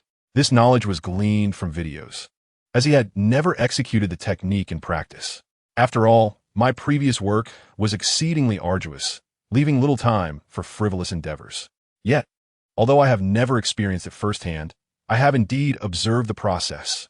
In the live broadcast room, I exclaimed, "Wow, Chen Fan appears to be rather exceptional." His technique was impressively professional and remarkably swift. Observing him, one could not help but be awed by his speed. It seemed that the art of friction fire would pose no challenge for him. No wonder the two of them opted against flint. Their confidence was evidently well-founded. Goodness gracious, this young man is incredibly swift. It appeared as if he executed hundreds of movements in mere moments, truly captivating. However, a voice from above remarked, "Dear lady, please exercise restraint in public settings." The endeavor of friction fire is far from straightforward. Even if Chen Fan managed to create the necessary tools, success was not guaranteed. The previous comment was indeed accurate. The technique of friction fire is not as simple as it is often portrayed online. I have attempted it several times, only to fail each time. Indeed, I had previously tried using an electric drill to no avail. This underscores that friction fire requires not just speed, but also skill and experience. As time passed, the simultaneous viewership in the 6th live broadcast room surpassed 1 million. These viewers were predominantly drawn by Liu Feifei. Yet through Chen Fan's impressive series of actions, some had also become his admirers. Particularly, the female audience found it impossible to resist the charms of this striking and proficient young man. As the comments scrolled through the live chat, Chen Fan's efforts in creating fire from friction began to show promise. The rapid friction between the drill and board had scorched the notch, and blackwood shavings fell onto the leaves below. Simultaneously, wisps of blue smoke began to rise. Could it be that success was imminent? Watching the increasing smoke and charred shavings, Chen Fan felt a wave of exhilaration. This was his inaugural attempt at friction fire, and he had not anticipated achieving success so swiftly. It is worth noting that even wilderness survival expert Ed Stafford has a low success rate with this technique, sometimes taking days to ignite a flame, largely due to environmental factors. However, this did nothing to dampen Chen Fan's excitement. Soon, he spotted a flicker of flame amidst the black shavings. I did it. Chen Fan's exhilaration was palpable. He carefully transferred the shavings into the prepared bundle of tinder. Holding the tinder delicately, he began to blow gently. At that moment, Chen Fan was intensely focused, fearing that any sudden movement might extinguish the spark. The smoke thickened, indicating that success was drawing nearer. Suddenly, with a whoosh, the flame erupted. The friction fire had been successfully ignited. Incredible. Am I truly this skilled? Chen Fan marveled at the vibrant flames dancing before him. From crafting the tools to igniting the fire, it seemed to have taken no more than 10 minutes. Such execution was undeniably a resounding rebuttal to the earlier skepticism expressed in the broadcast. To be more precise, when the fire ignited and began to emit smoke, the audience ceased to voice any doubts. However, a few stubborn individuals continued to flood the comment section with phrases like friction fire, as long as you have hands. Chapter 13. Commentary on the live broadcast room. After successfully kindling the fire, Chen Fan hastily gathered some dry twigs nearby. Although the process of creating fire through friction was remarkably swift this time, ensuring the flame's persistence remained of utmost importance.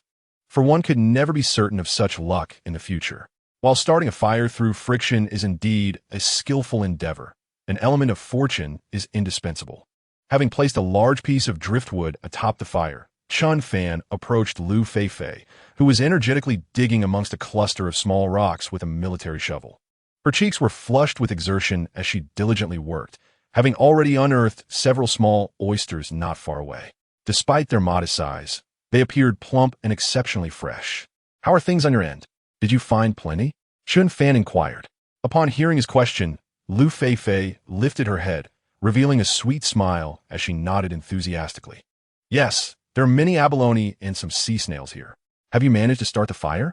Her surprise was evident, as only a mere 10 minutes had passed. If Chen Fan had succeeded in igniting the fire so swiftly, it was indeed astonishing. Yes, the weather is quite warm, and the materials are very dry, making it relatively easy to start a fire. Chen Fan replied with a nod and a smile. You are truly impressive. In the short videos I've watched, many wilderness survivalists take a considerable amount of time to successfully create fire through friction, Liu Feifei exclaimed, her admiration evident. This was not mere flattery. She genuinely believed Chen Fan was remarkable. Having viewed numerous survival videos, she had never seen anyone achieve such a feat in under 10 minutes.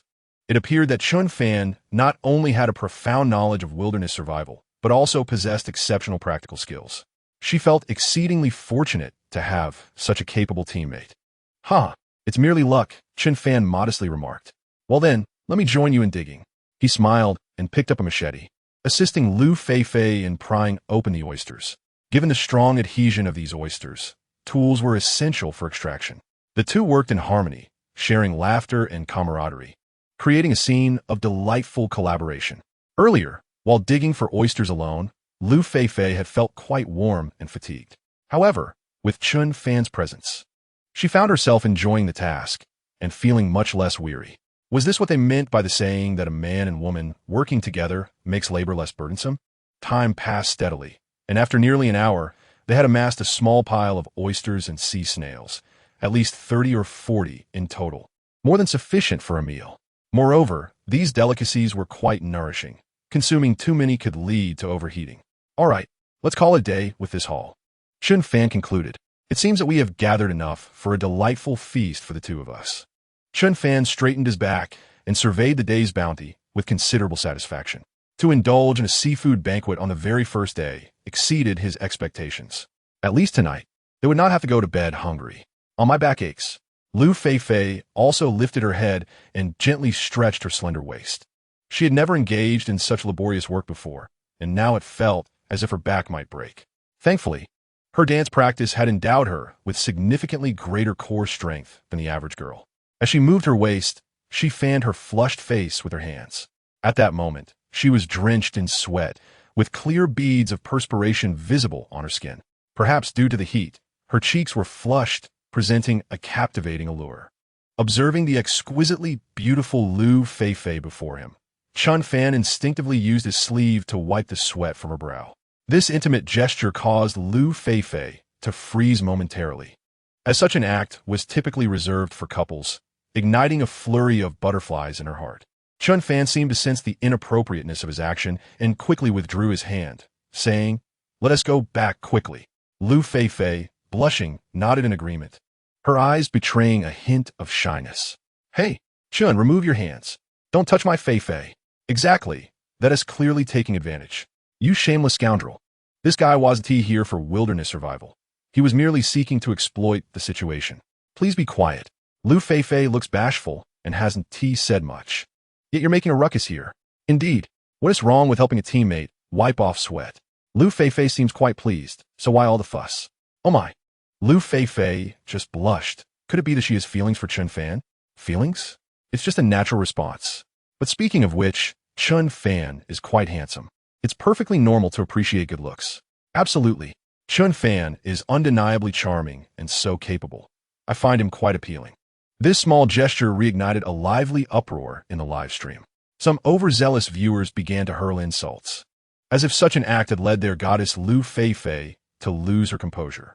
However, most netizens displayed a measure of wisdom. Isn't it perfectly normal for teammates to show mutual concern? In today's society, there are always those with fragile sensibilities. All the contestants had been on the island for over 3 hours by this point, and the commentary live stream had been underway for quite a while. The commentary session featured 3 mentors alongside host Liu Feifei. Seated at the center of the live stream were Wang Jie, a former instructor of the Wolf Fang Special Operations Brigade, and Xie Ming, an expert in wildlife research. Seated nearby is the renowned actress Zhang Xiaotong, accompanied by the host Liu Feifei. Wang Jie and Xie Ming appear to be in their 40s, yet they exude a remarkable vigor. Wang Jie, in particular, emanates an aura of authority that is deeply ingrained in him as a soldier, showcasing an inherent charisma and gravitas. Xie Ming, on the other hand, presents a more amiable demeanor. Zhang Xiaotong is exquisitely beautiful, with a stunning physique, and her achievements are impressive. She has garnered 3 major awards in just the past year, a testament to her prowess. The show's producers, undoubtedly, aim to harness her substantial influence to enhance viewership, as the allure of a celebrated actress naturally attracts a vast audience. At this moment, the live commentary room is witnessing nearly 1 million viewers. Both Zhang Xiaotong and Liu Feifei boast considerable fan bases, rivaling that of any contestant. Furthermore, the audience is eager for insightful commentary. Goodness, has the production team lost their minds? How could they place Sister Xiaotong at the edge? Indeed, who are those 2 men seated beside her? They are utterly unfamiliar to us. What qualifies them for such positions? Everyone is right. The seats should rightfully belong to our Xiaotong. The arrangement by the production team is clearly misguided. It must be said, ignorance exists in every realm. This program is not merely a performance. It is a wilderness survival show.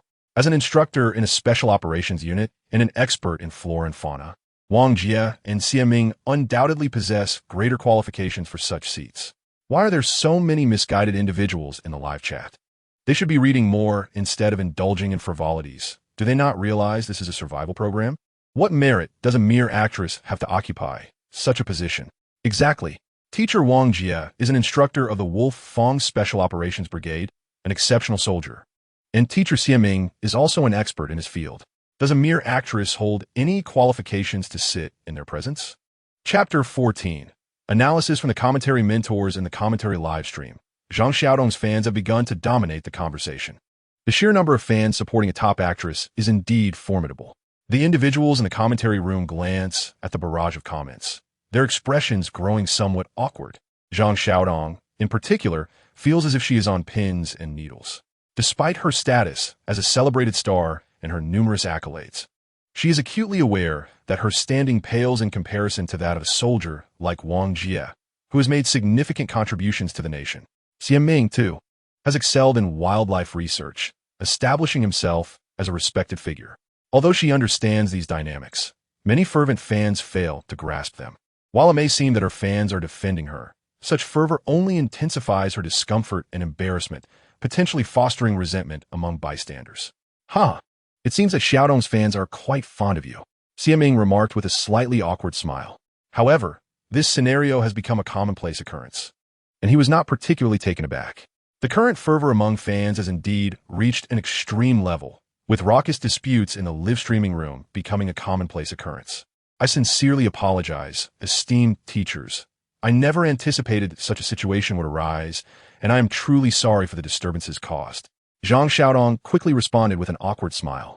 She then addressed the audience through the live stream camera, stating, "Dear viewers, both Teacher Wang and Teacher Xie are individuals I hold in the highest regard.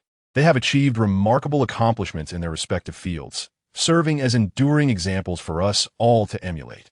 It is through their selfless dedication that we can live and work in comfort, a feat I can never hope to match. Therefore, I urge everyone to maintain a level of rationality." Zhang Xiaodong's heartfelt words resonated with sincerity, drawing appreciative glances from Wang Jie and Xie Ming. Despite her immense popularity, her humility surpasses that of many contemporary young stars, as many of them seem to lose their sense of self upon achieving even a modicum of success. To them, anyone else appears as inconsequential as dust. In contrast, Zhang Xiaodong presents a more comforting presence. Ahem. All right, let us return to the topic at hand. Teacher Wang, Teacher Xie, how do you perceive the performances of the current 20 groups of contestants? Which group stands out, and are there any particular live streams we should pay special attention to? At this moment, the host, He Riwo, swiftly intervened to ease the tension. An excellent host must dissolve awkwardness, enliven the atmosphere, and prevent any lulls in conversation. His words instantly redirected the focus of the group back to the contestants. "What are your thoughts, Teacher Wang?" Xie Ming inquired, glancing at Wang Jie. After all, the latter's background is entirely distinct from theirs, being associated with the military, a stature that does not easily align with that of ordinary experts and celebrities. The contributions made to the nation by such figures are unparalleled. I believe the third group performed quite well. Wang Jie expressed his opinion. The third group comprises Wu Jing and He Jiangwo. Wu Jing is widely recognized, having transitioned from a child prodigy in martial arts to a prominent figure in the recent blockbuster Wolf Warrior. His fame has ascended to unprecedented heights, especially with his recent string of box office hits. However, popularity is but one facet. His personal prowess is equally commendable. He is a multiple national martial arts champion and has spent over a year in a special forces unit for the filming of Wolf Warrior, a testament to his physical capabilities surpassing those of the average individual. His partner, He Jiangwo, is equally impressive, being a retired reconnaissance soldier. Their collaboration can be deemed a formidable alliance, and barring any major mishaps, sustaining their performance for 3 to 5 months should pose no challenge. Indeed, both Wu Jing and He Jiangwo have displayed exceptional performances.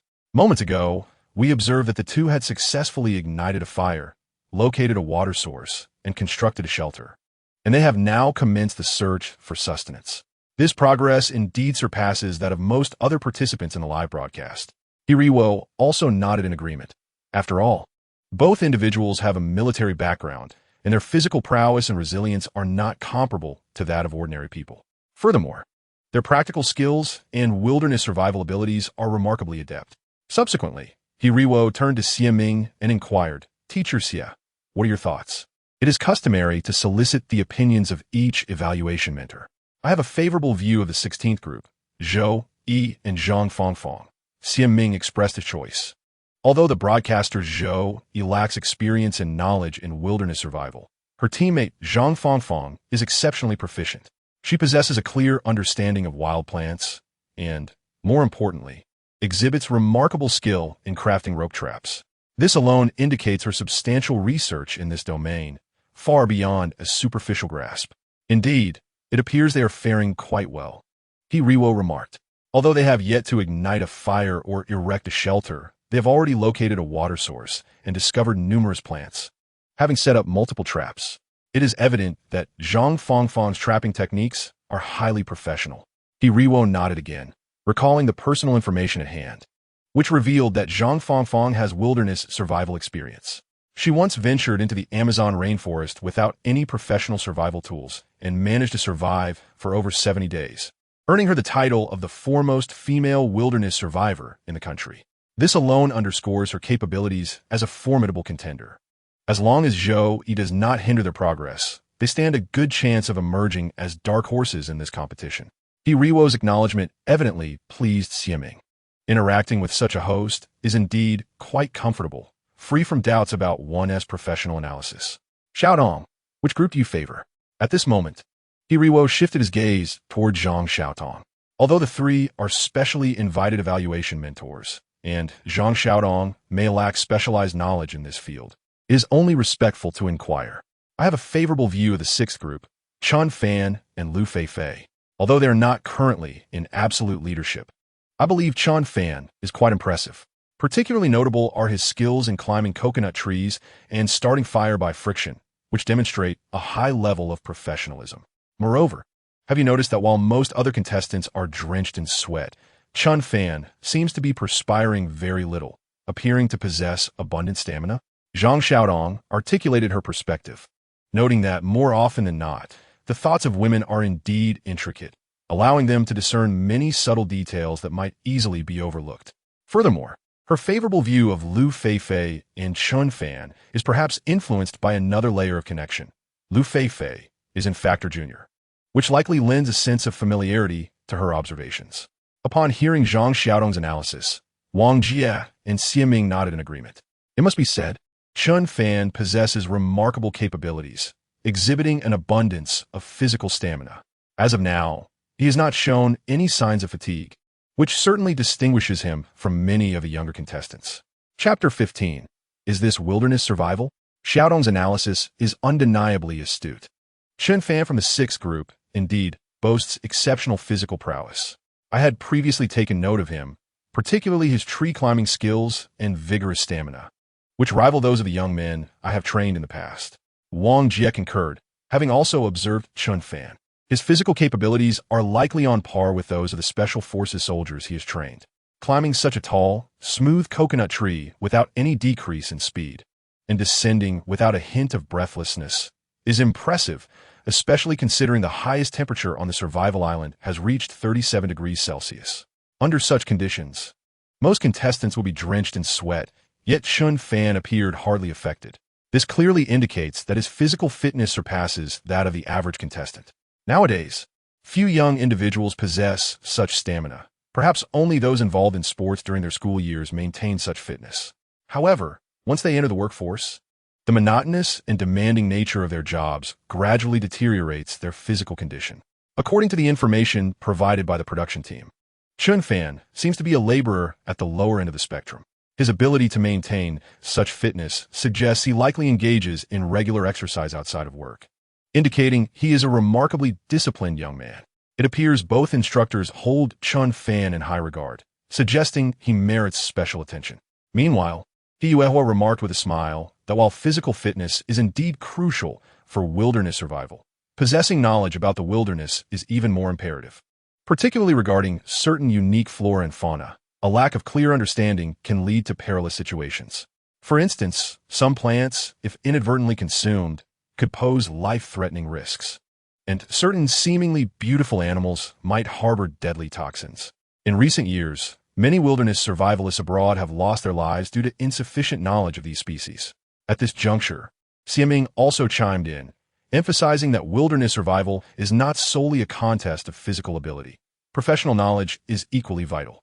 A lack of clear understanding regarding the flora and fauna on a deserted island can be exceedingly dangerous. Mistaking toxic animals or plants could lead to consequences far graver than mere elimination. It could even endanger one's life.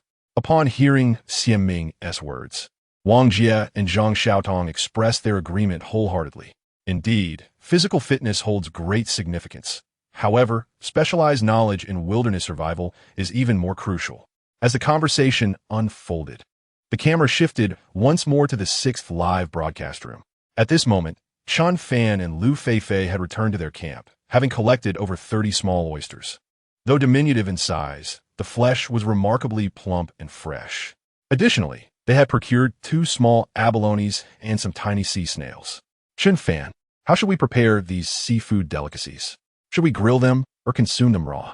Liu Feifei inquired, her anticipation evident as she gazed at the fresh oysters. If we could pair them with a dash of lemon juice, it would undoubtedly be exquisite, despite having indulged in a hearty breakfast earlier. The clock now approached 4 in the afternoon, and with no lunch consumed, hunger had once again surfaced. After becoming accustomed to regular meals, missing one was indeed a discomfort. Let us cook them, Chen Fan suggested. While raw oysters may be more delectable, the potential risk of parasites makes it rather perilous. He elaborated that, generally speaking, consuming raw oysters poses no issue, and many coastal dwellers favor this method. Yet, in the context of wilderness survival, such a choice could be fraught with danger. If the oysters carried parasites, the consequences could be dire. Even if not fatal, the risk of elimination loomed large. Better to err on the side of caution. Indeed, you are right. Let us proceed with cooking, Liu Feifei agreed, her earlier suggestion merely a fleeting thought. Chen Fan then cracked open 3 coconuts. Pouring the juice into a pot, he proceeded to shuck the oysters and sea snails, placing them into the pot to boil. The palm hearts they had gathered earlier were also chopped into small sections and added, alongside some coconut flesh, which is edible and contains a modest amount of protein and carbohydrates. The natural brininess of the seafood was sufficient, eliminating the need for additional salt. After approximately 10 minutes, a pot of seafood was ready. The enticing aroma made it hard to contain his eagerness. Liu Feifei licked her lips, nearly drooling at the sight. In this moment, she resembled a greedy little kitten, her eyes fixated on the cast-iron pot. Under normal circumstances, such food might not entice her appetite, but in her current state of hunger, it appeared to be a gourmet feast. Chen Fan, meanwhile, had crafted 2 pairs of chopsticks from a nearby branch, and they began to eat. Liu Feifei took the first bite of the oyster, savoring its perfect balance of brininess and the succulent, tender texture. Having boiled for merely 2 or 3 minutes after the water reached a boil, the meat remained tender. Wow, this is delicious, so fresh, Liu Feifei exclaimed, unable to contain her delight. If only I could indulge in such exquisite food every day. The flavor was undeniably spot on. While this is enjoyable once or twice, excessive consumption may not be wise, as it could easily lead to overheating, Chen Fan quipped. Chen Fan took a bite of the oyster meat and smiled as he spoke. Oysters are often referred to as a man's fuel station. They are rich in arginine, zinc, and other nutrients that significantly benefit male vitality. While consuming them in moderation may pose no issues, overindulgence could lead to an overwhelming surge of energy, particularly for young men like Chen Fan, who are brimming with vigor. Additionally, there's another reason to limit their intake. Oysters are considered a cooling food, and excessive consumption may result in gastrointestinal discomfort. Oh, I'm not very familiar with that, Liu Feifei admitted, though a slight blush crept on her cheeks. It seemed that despite her claims of ignorance, she had certainly heard some rumors regarding oysters. After all, celebrities are ordinary people too. They browse the internet and stay informed about such basic knowledge. A few minutes later, the two had finished all their food, even savoring the broth until it was completely gone. The soup was fresh and quite delightful. Meanwhile, in the live broadcast room, comments erupted. What the heck? Is this wilderness survival? This is gourmet cuisine, someone exclaimed. I can't believe it. They get to enjoy fresh oysters while I'm stuck eating Futron sour noodles. You all are so lucky. I've never even tasted an oyster. I, too, have never eaten an oyster, nor have I ever seen one, another lamented. Interestingly, I suddenly realized that Chen Fan and Feifei made quite a charming pair. One handsome and the other beautiful, a high-appeal duo. Don't be ridiculous. How could that country bumpkin be worthy of my Feifei? Someone scoffed. Upstairs, you fool. You're Feifei? Liu Feifei knows exactly who you are. Don't overestimate your importance. Some people today are just like that, always claiming your family as if they are recognized by anyone. Speaking of which, I suddenly recalled the group of fairies who donned wedding dresses recently. I saw that too. It was utterly absurd, both infuriating and amusing. What is even worse is that those fairies returned the dresses for a full refund within a week. The live broadcast room became increasingly lively, with not only comments and bullet chats, but also a surge in gifts and support. After all, there are indeed many wealthy individuals these days, and a considerable number of them enjoy extravagantly spending in live streams. Of course, Some viewers are genuinely affluent, while others merely pretend to be wealthy. Even if they earn a modest salary of $1,800, they still indulge in instant noodles. Yet in the live stream, they lavishly display their generosity, gradually losing themselves in the shouts of Big Brother from the enchanting host. Chapter 16.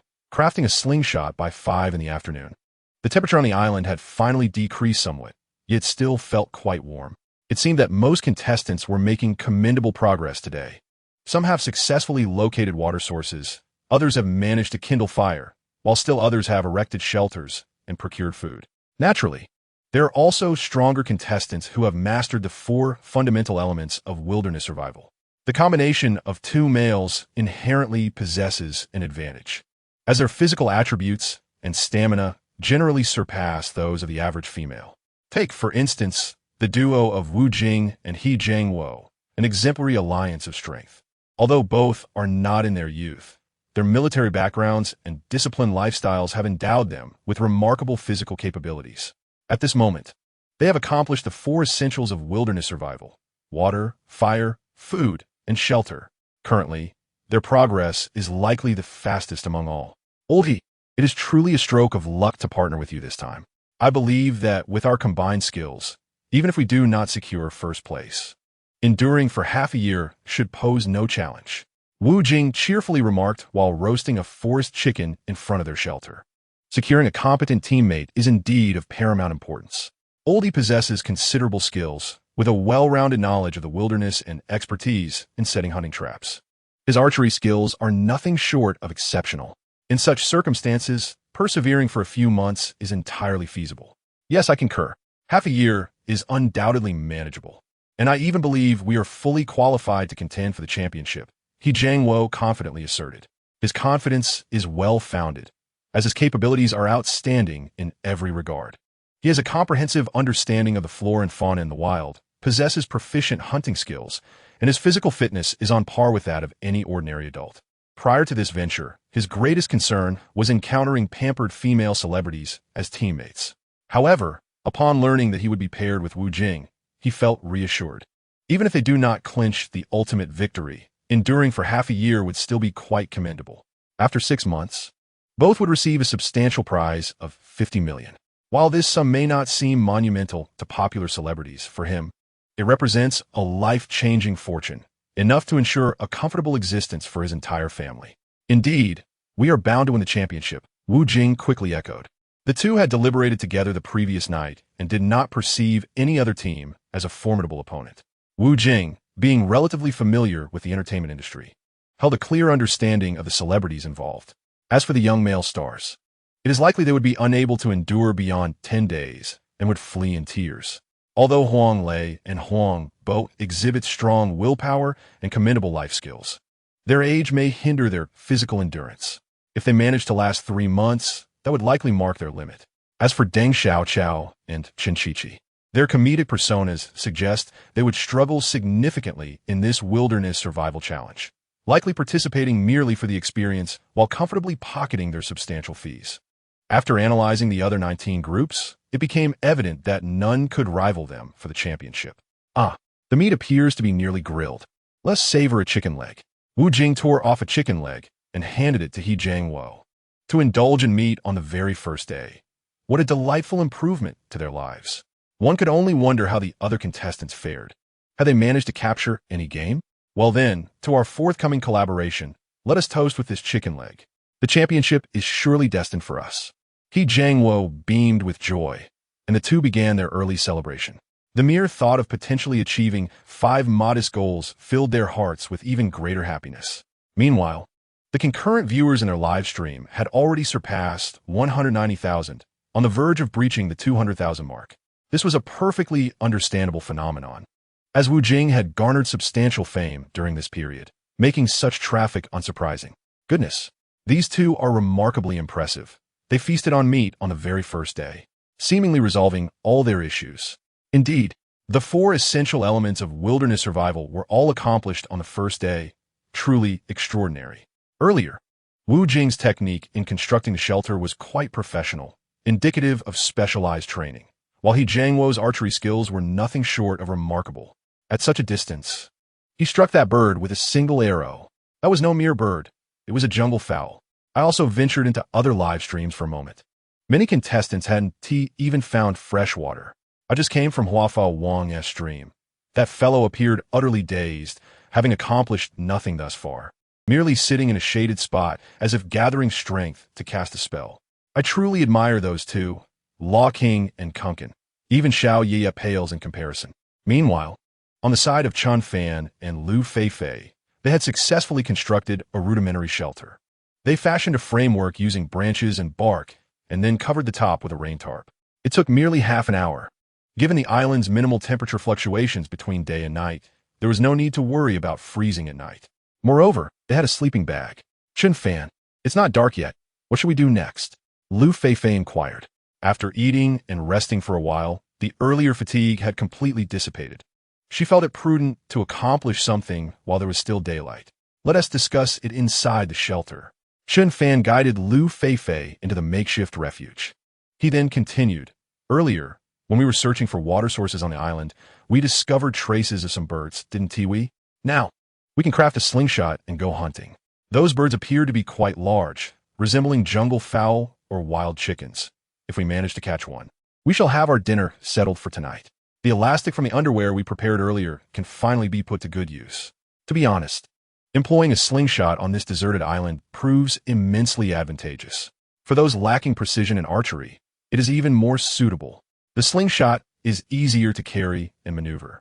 And for those who have not mastered archery, its accuracy is considerably higher. When confronted with large animals, the lethality of a slingshot pales in comparison to that of a bow and arrow. Suddenly, the thought of roasted chicken legs crossed Liu Feifei's mind, prompting her to playfully stick out her tongue. All right, wait a moment while I extract the elastic from my underwear. With that, Chen Fan prepared to enter the shelter. If you remove the elastic from your underwear, won't it become unwearable? Liu Feifei inquired with genuine concern. If that's the case, I shall forego wearing it for now. It's rather warm anyway, Chen Fan replied with a smile, before disappearing into the shelter. Liu Feifei, perplexed, wondered about the discomfort of not wearing underwear. After removing the elastic, he set about gathering other materials to craft the slingshot. The frame for the slingshot was quite easy to find. A uniform Y-shaped tree branch would serve perfectly. Growing up in the countryside, he had ample experience with slingshots, as they were commonly made from wood rather than stainless steel or alloys. Now, as he embarked on this task again, he found himself quite adept. In no time, he had located a suitable branch, stripped away the bark, and smoothed it with sand. With the frame and elastic ready, the final component was the pouch, which was easily resolved by cutting a small piece from the genuine leather of the hiking boots provided by the production team. Thus, all the materials for crafting the slingshot were at hand. The final assembly took merely a few minutes. Chapter 17, A Perfect Shot. A rather impressive slingshot was completed, and Chen Fan was eager to test its efficacy. Chen Fan, you truly are astute. You considered the long-term implications from the very beginning. But are you sure you won't feel discomfort from not wearing underwear? Liu Feifei praised him without reservation, now that they had an additional survival tool at their disposal. Curious about Chen Fan's potential discomfort, she asked, by the way, how skilled are you with the slingshot? Are you accurate? This was something she had only seen on television, as the current regulations in the country strictly protect small animals, making slingshots nearly invisible in the market. Moreover, most children today are engrossed in smartphones and online games, leaving few to play with such toys. After all, accidentally hitting a bird could lead to severe consequences. Of course, I am accurate. I would never miss. It will be a perfect shot, Chen Fan confidently declared, patting his chest. I was known as the slingshot prince in my village, quite the formidable talent. This was no boast. His prowess with the slingshot was indeed remarkable. In the days of your rural boys typically possessed a slingshot, their prowess not to be underestimated. During that era, information and the internet were not as developed, and the regulations governing the protection of certain animals were rather lax. Wow, is that truly the case? I eagerly anticipate witnessing your skills, exclaimed Liu Feifei, her eyes sparkling with admiration for Chen Fan, which seemed to intensify. Handsome, physically adept, and proficient in marksmanship, such a young man exudes an undeniable charm indeed. Rest assured, I shall not miss my target, Chen Fan confidently asserted, thumping his chest in assurance. Should there be any doubt, Liu Feifei could test his aim in that very moment. However, such thoughts remained unspoken, for voicing them might lead to fanciful notions. The duo swiftly gathered their essentials, equipping themselves with necessary survival gear before once again delving into the dense jungle. Time slipped away quickly, and half an hour later, the air resonated with a chorus of bird calls, punctuated occasionally by sounds reminiscent of a crow. "Let's tread lightly. There seems to be some movement ahead," Chen Fan cautioned Liu Feifei. She instinctively held her breath, her footsteps becoming more deliberate. Even the audience in the live stream felt a palpable tension. Captivated by the immersive experience and eager to ascertain whether Chen Fan's skills matched his claims. As they advanced cautiously, the bird calls drew nearer. "It seems they are just ahead. Please wait here while I investigate," Chen Fan instructed Liu Feifei, proceeding with utmost vigilance. The alertness of wild animals is remarkably acute, where even the slightest rustle could startle them. Thus, to succeed in hunting, one must exercise extreme caution. Pushing aside the thick foliage before him, Chen Fan soon spotted several small creatures, no larger than a month-old chick, their feathers a deep ebony hue. Indeed, they are forest chickens, he thought, a surge of excitement coursing through him. The term forest chicken encompasses various species, each differing significantly in color and size. At this moment, Chen Fan was merely 10 meters away from these forest chickens. He placed a stone in his sling, swiftly stretched the rubber band, and aimed. With a swift whoosh, the stone flew through the air. Seemingly alerted by the faint disturbance, all the forest chickens took flight in an instant. With a precise thud, the stone struck one chicken squarely in the neck. The creature floundered desperately, but it was apparent that it would not survive the blow. "Fantastic! It seems my slingshot skills remain intact," Chen Fan exclaimed, his face alight with joy, for he had merely been boasting earlier. "After all, it had been many years since I last handled a slingshot. Fortunately, luck was on my side this time. Otherwise, Liu Feifei would undoubtedly have mocked me." In a moment of surprise, Chen Fan dashed forward and seized the throat of the forest chicken, sealing its fate. At that moment, Liu Feifei hurried over, and upon witnessing Chen Fan accurately strike his target, her expression transformed into one of astonishment, intertwined with renewed admiration. "Chen Fan, you are truly remarkable. To hit your prey with just one shot. I previously thought you were merely boasting.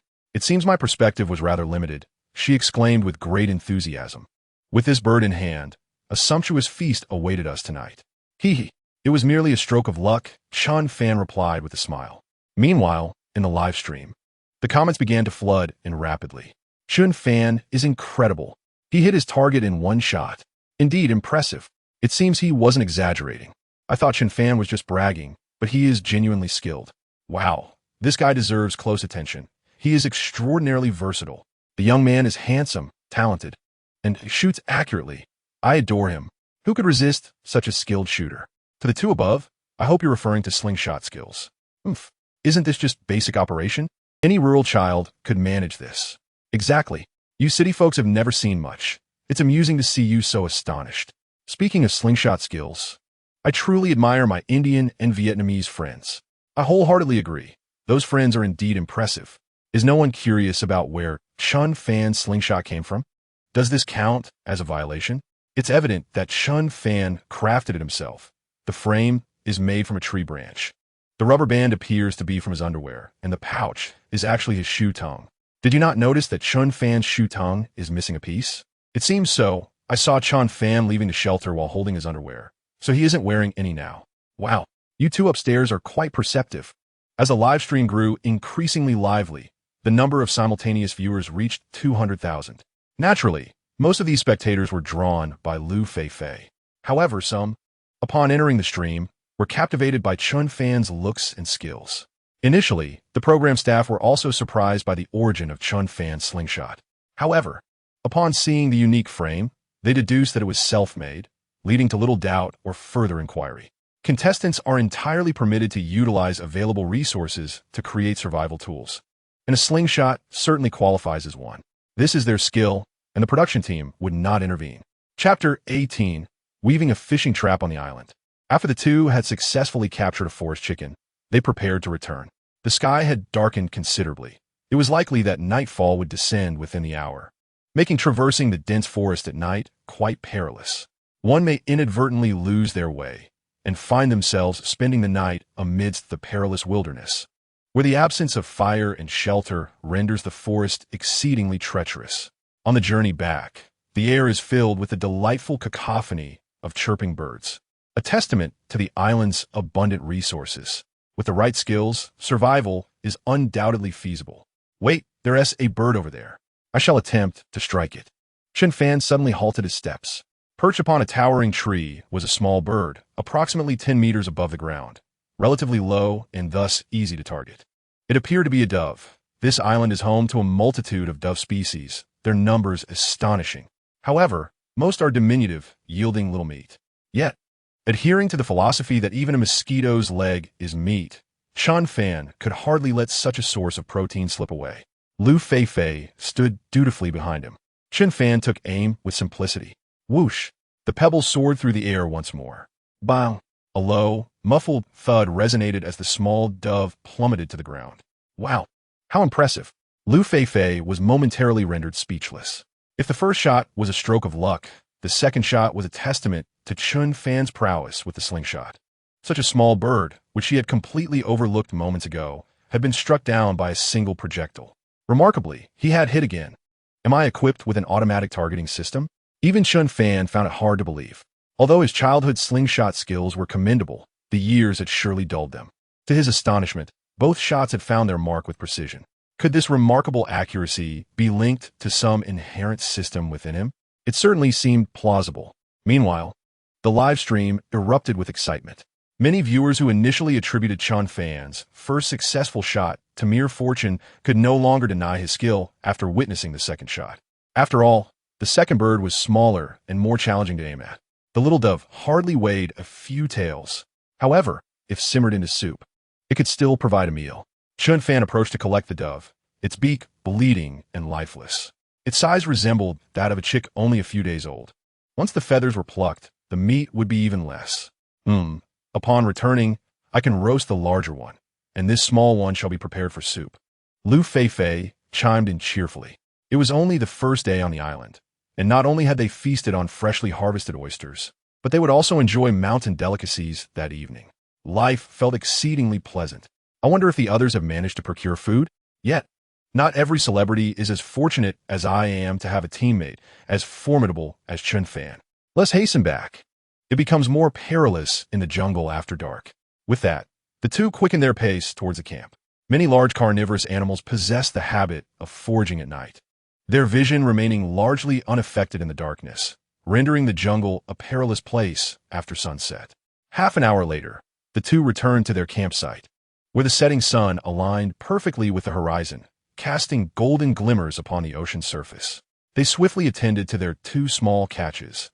After plucking the feathers, the meager amount of meat appeared rather disheartening, particularly that of the dove, which resembled a sparrow in size. Chen Fan, leave the cooking to me. I've practiced culinary skills at home, and I assure you, I can make a delightful meal, Liu Feifei declared confidently, taking on the responsibility of preparing their dinner. After all, most of the labor-intensive and technical tasks of survival had been managed by Chen Fan, so it was only fitting that she handle the cooking. All right then, I shall entrust the cooking to you. I will search for some vines to weave a fishing trap. Hoping to catch some fish and crabs tonight, Chen Fan nodded. Not wishing to be overly polite, he recognized that attempting to manage everything alone would be overwhelming. With that, he ventured into the jungle to gather some resilient vines, which were relatively common in the area. After collecting a substantial bundle, he began to weave the fishing trap. Having often watched wilderness survival videos by the esteemed Tianchi, he was quite familiar with the art of crafting fishing traps. He began with 8 branches for the main framework and employed a 2-to-1 weaving technique, resulting in a trap that was not only aesthetically pleasing but also intricately constructed. Although using bamboo to create splints would have enhanced its beauty, there was no bamboo nearby, nor was it necessary. Ultimately, the trap's effectiveness in capturing fish and crabs was of utmost importance.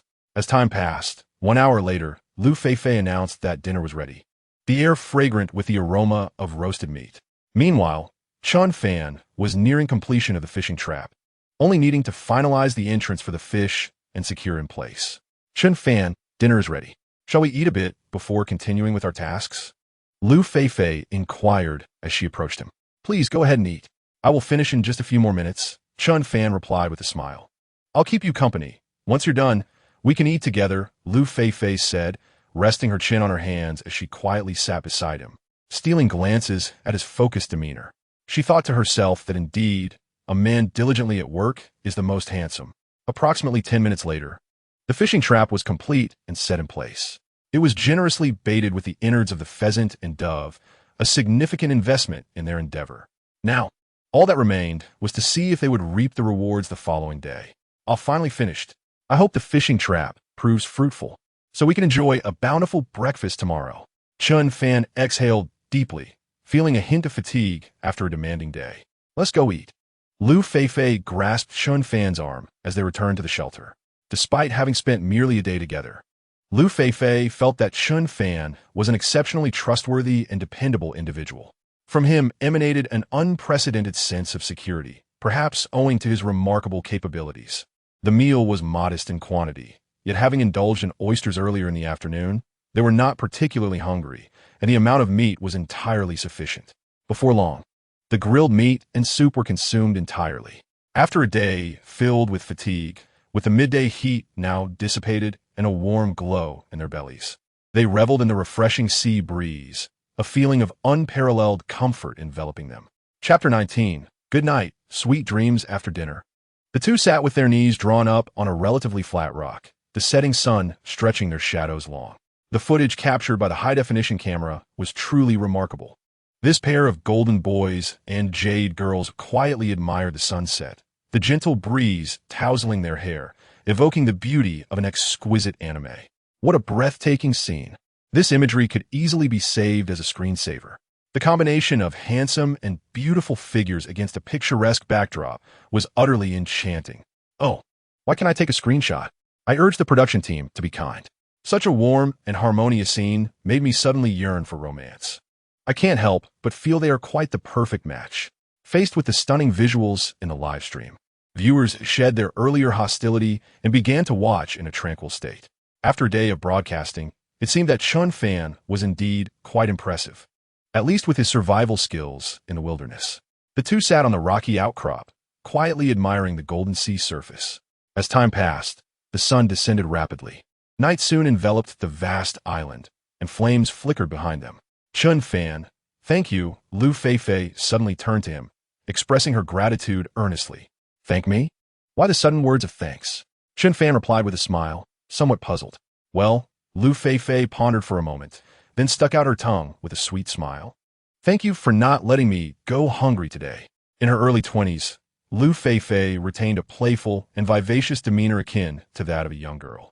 Her two dimples were incredibly charming when she smiled, even inducing a sense of intoxication. Especially under the wild glow of the flames, she appeared even more enchanting. After all, Liu Feifei was already stunning, and her beauty was accentuated in the evening light. We are teammates, after all. I would never let you go hungry. Chen Fan reassured her. As long as I have a sip of soup, you shall definitely have a piece of meat. To be honest, facing such exquisite Liu Feifei made Chen Fan as heart flutter. Especially in the dim light of the night, the flickering flames heightened the emotional intensity. No. It should be, if you have a piece of meat, then I will have a sip of soup. That is the proper way to say it. Liu Feifei immediately corrected him. I said it that way on purpose to highlight your importance. Chen Fan gazed at Liu Feifei and spoke with remarkable composure. Whether a prominent star or an ordinary girl, everyone enjoys hearing flattering words, especially when uttered by an attractive man. This remark instantly caused Liu Feifei's cheeks to flush with embarrassment.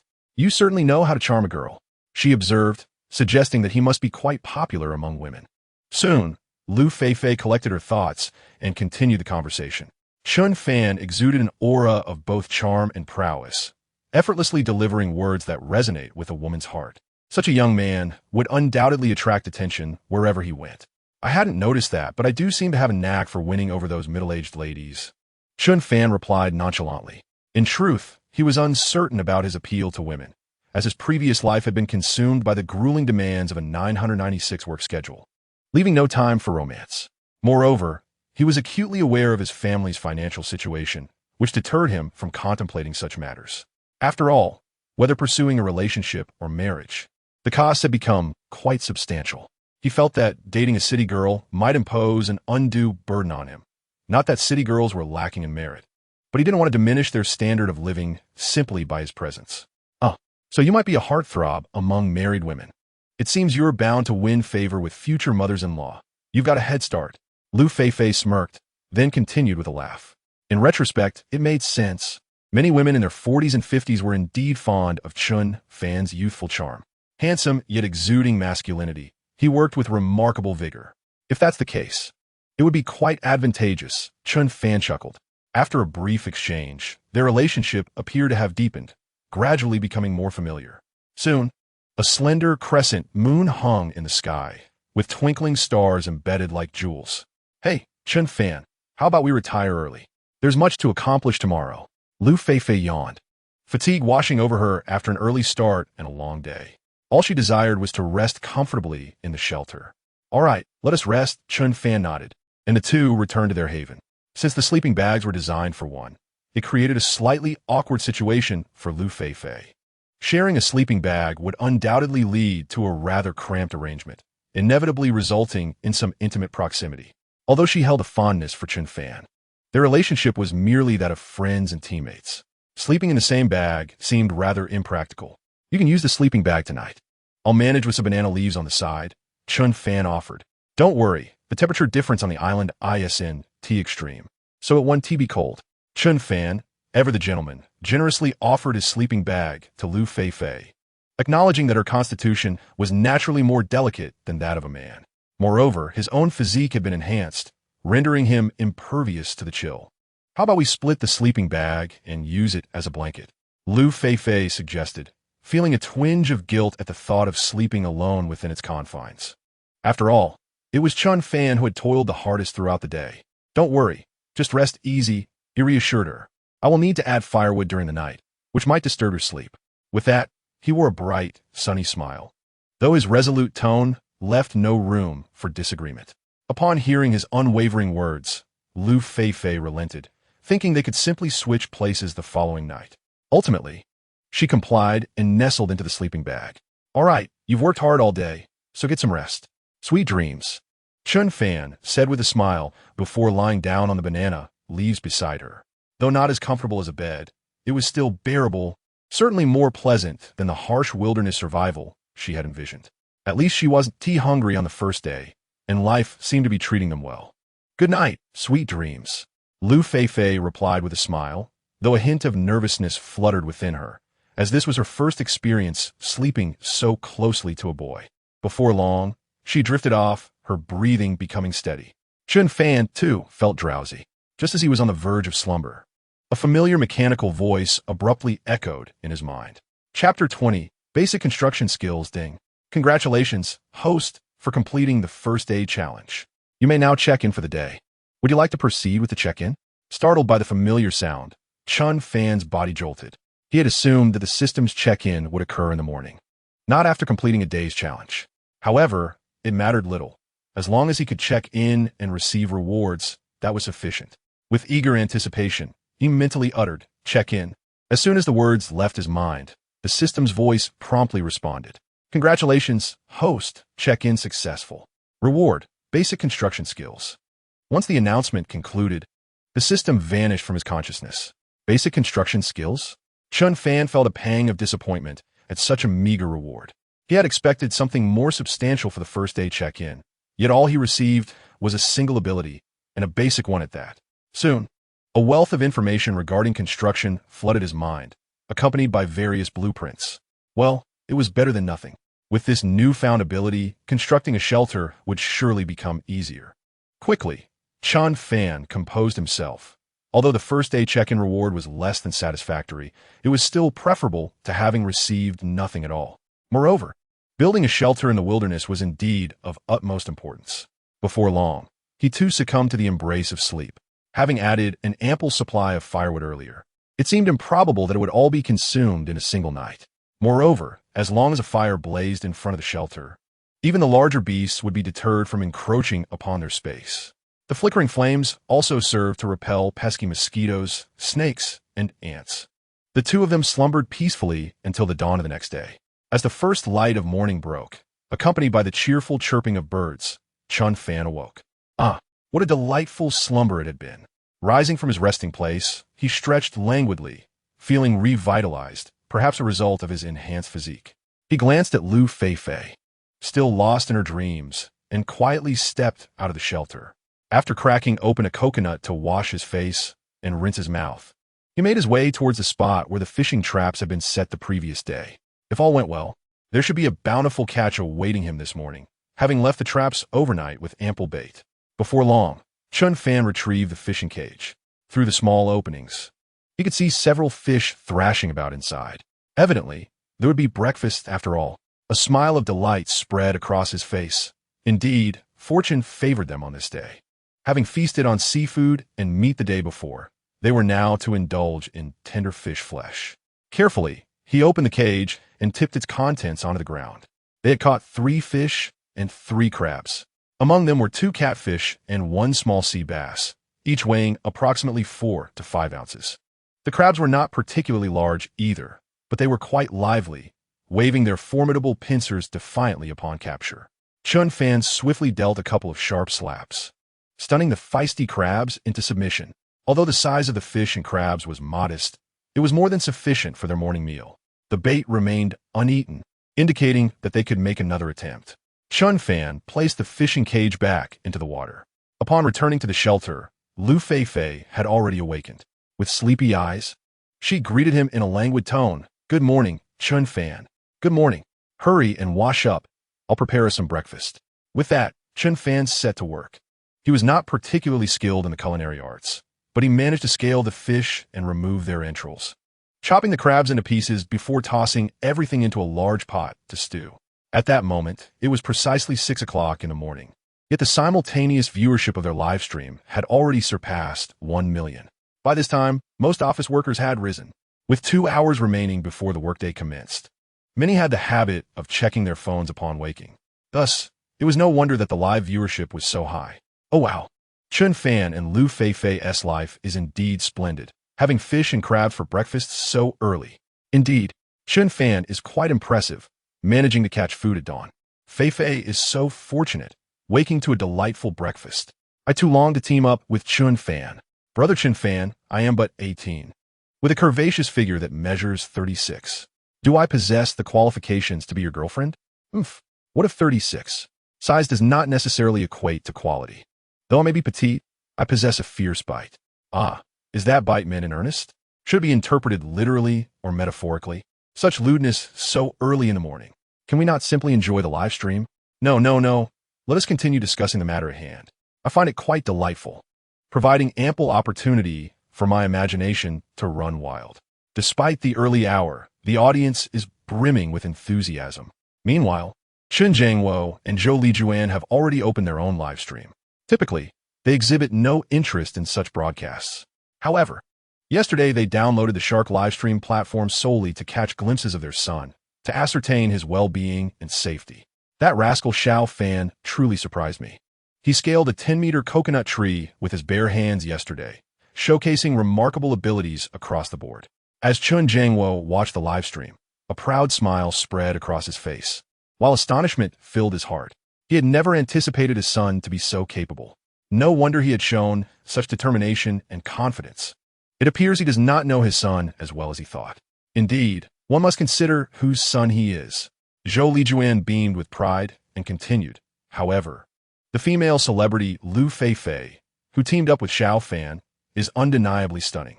Moreover, I sense she possesses a commendable character. If she could become our daughter-in-law, that would be splendid. From their interactions yesterday, it was evident that the actress bore no airs of superiority and treated their son with kindness. Should their son be fortunate enough to bring home a celebrity as a girlfriend, it would undoubtedly elevate their status in the eyes of others, making those old acquaintances at the factory green with envy. Indeed, that girl has a delightful disposition. Her previous television roles were quite captivating. Yet one should not entertain the notion of her becoming our daughter-in-law. She is a celebrated star, part of a true affluent family. How could she possibly deign to consider someone from our humble background? Although our Xiao Fan is exceptionally talented, those of wealth typically prioritize social standing, and we are but a modest family. Chen Jiangwo initially expressed his admiration for Liu Feifei, but then a note of dejection crept into his voice. It is challenging for a girl to marry into high society. It is even more daunting for a man to seek a star as a spouse, especially for families as ordinary as theirs. Such aspirations seem far-fetched. While your point is valid, our Xiao Fan is also quite remarkable. He is handsome and possesses outstanding abilities. If he were to win a 500 million prize, there might still be hope. Zhou Lijuan quickly replied, Yes, indeed. What my wife says is absolutely right. Chen Jiangwo dared not contradict her words in the slightest. Chapter 21. Extracting rough salt. The serpents lurking at this moment on the island.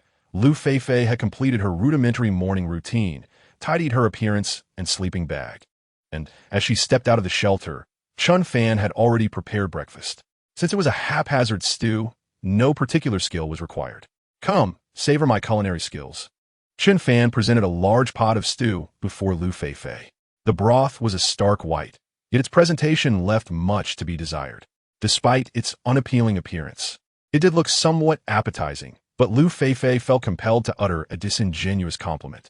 After all, it was breakfast prepared by Chen Fan for her. To declare it unpalatable would surely wound his feelings, and she was a kind-hearted girl. Ahem. Chen Fan awkwardly cleared his throat a couple of times. Even he found the dish somewhat hard to bear. Liu Feifei, in an effort to preserve his pride, claimed it looked delicious, which felt utterly insincere. Soon, the two finished their breakfast, even drinking the fish soup to the last drop. Although it lacked visual appeal, the flavor was quite satisfactory.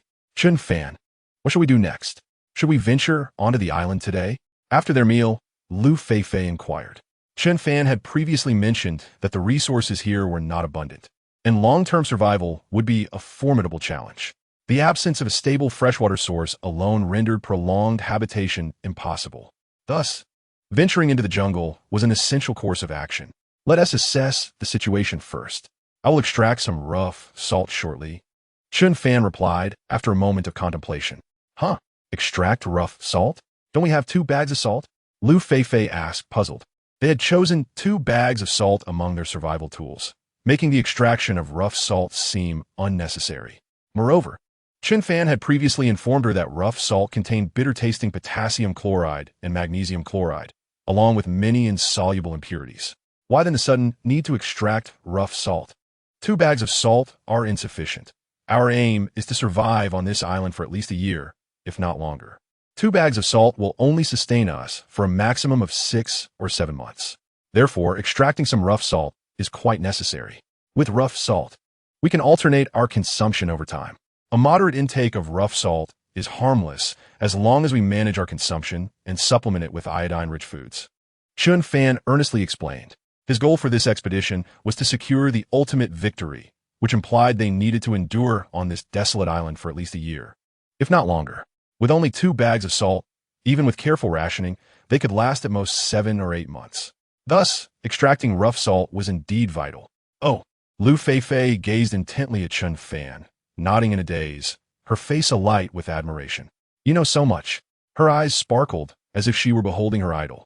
Upon witnessing this scene, many fans of Liu Feifei in the live broadcast room exclaimed that their idol was on the verge of falling for someone. The subtle glances exchanged were undeniably revealing. Furthermore, it is often the bystanders who perceive such matters with greater clarity and insight. Well then, let us commence. You should gather some firewood from around here, but be cautious not to wander too far. Also, pay close attention to your surroundings and your footing, as the small creatures on this deserted island can be quite perilous. After assigning the tasks, Chen Fan offered a brief word of caution. Yes, I understand. Liu Feifei nodded and set about her work. Chen Fan proceeded to the shore to collect some seawater. The waters in this area remained remarkably clear, seemingly untouched by pollution. Therefore, the extracted sea salt would contain fewer harmful substances. The salt content in the seawater was exceedingly high, and once the moisture evaporated, a layer of white crystals adhered to the inner walls of the iron pot. These crystals represented unrefined salt, containing impurities such as potassium chloride, magnesium chloride, calcium chloride, sodium sulfate, potassium sulfate, sodium bromide, potassium bromide, along with minute amounts of sediment and other contaminants. Hence, if one were to consume it, several rounds of purification would be necessary to eliminate the insoluble impurities. However, coarse salt is not without its merits. This mixture can effectively stimulate and enhance the secretion of sebaceous glands, aiding in the expulsion of aging substances from the body and the removal of dead skin layers, thereby facilitating skin renewal. Consuming it occasionally poses no significant harm and may even yield some benefits, though one must endure the bitter taste of potassium chloride and magnesium chloride. As time passed, over 2 hours later, Chen Fan had successfully refined a sufficient quantity of coarse salt crystals. These crystals still required multiple purifications to remove the insoluble impurities. Such purification would necessitate filtering materials, but their freshwater supply was currently too limited to warrant a secondary refinement of the coarse salt. They would attend to this once freshwater resources were located. Suddenly, while Chen Fan was tending to the coarse salt, Liu Feifei's terrified scream pierced the air, clearly indicating that she had been startled. Chen Fan immediately set down his work, grasping his machete, and rushed towards Liu Feifei. "What happened? Are you all right?" Seeing Liu Feifei trembling with fear, Chen Fan felt a pang of concern and quickly inquired. Liu Feifei dove into Chen Fan's embrace, her body quaking with fright, her once rosy face now pale with terror. "Everything will be fine. Don't be afraid. I'm here." Chen Fan gently patted Liu Feifei's back, his tone soothing and tender. There's a snake. There's a snake over there. I almost stepped on it." After burrowing into Chen Fan's arms, Liu Feifei's fear lessened somewhat, but her voice still trembled with trepidation. "A snake? Where?" Upon hearing of the nearby snake, Chen Fan's eyes sparkled with excitement. Encountering a snake in the wilderness was akin to discovering a source of food and a wealth of protein.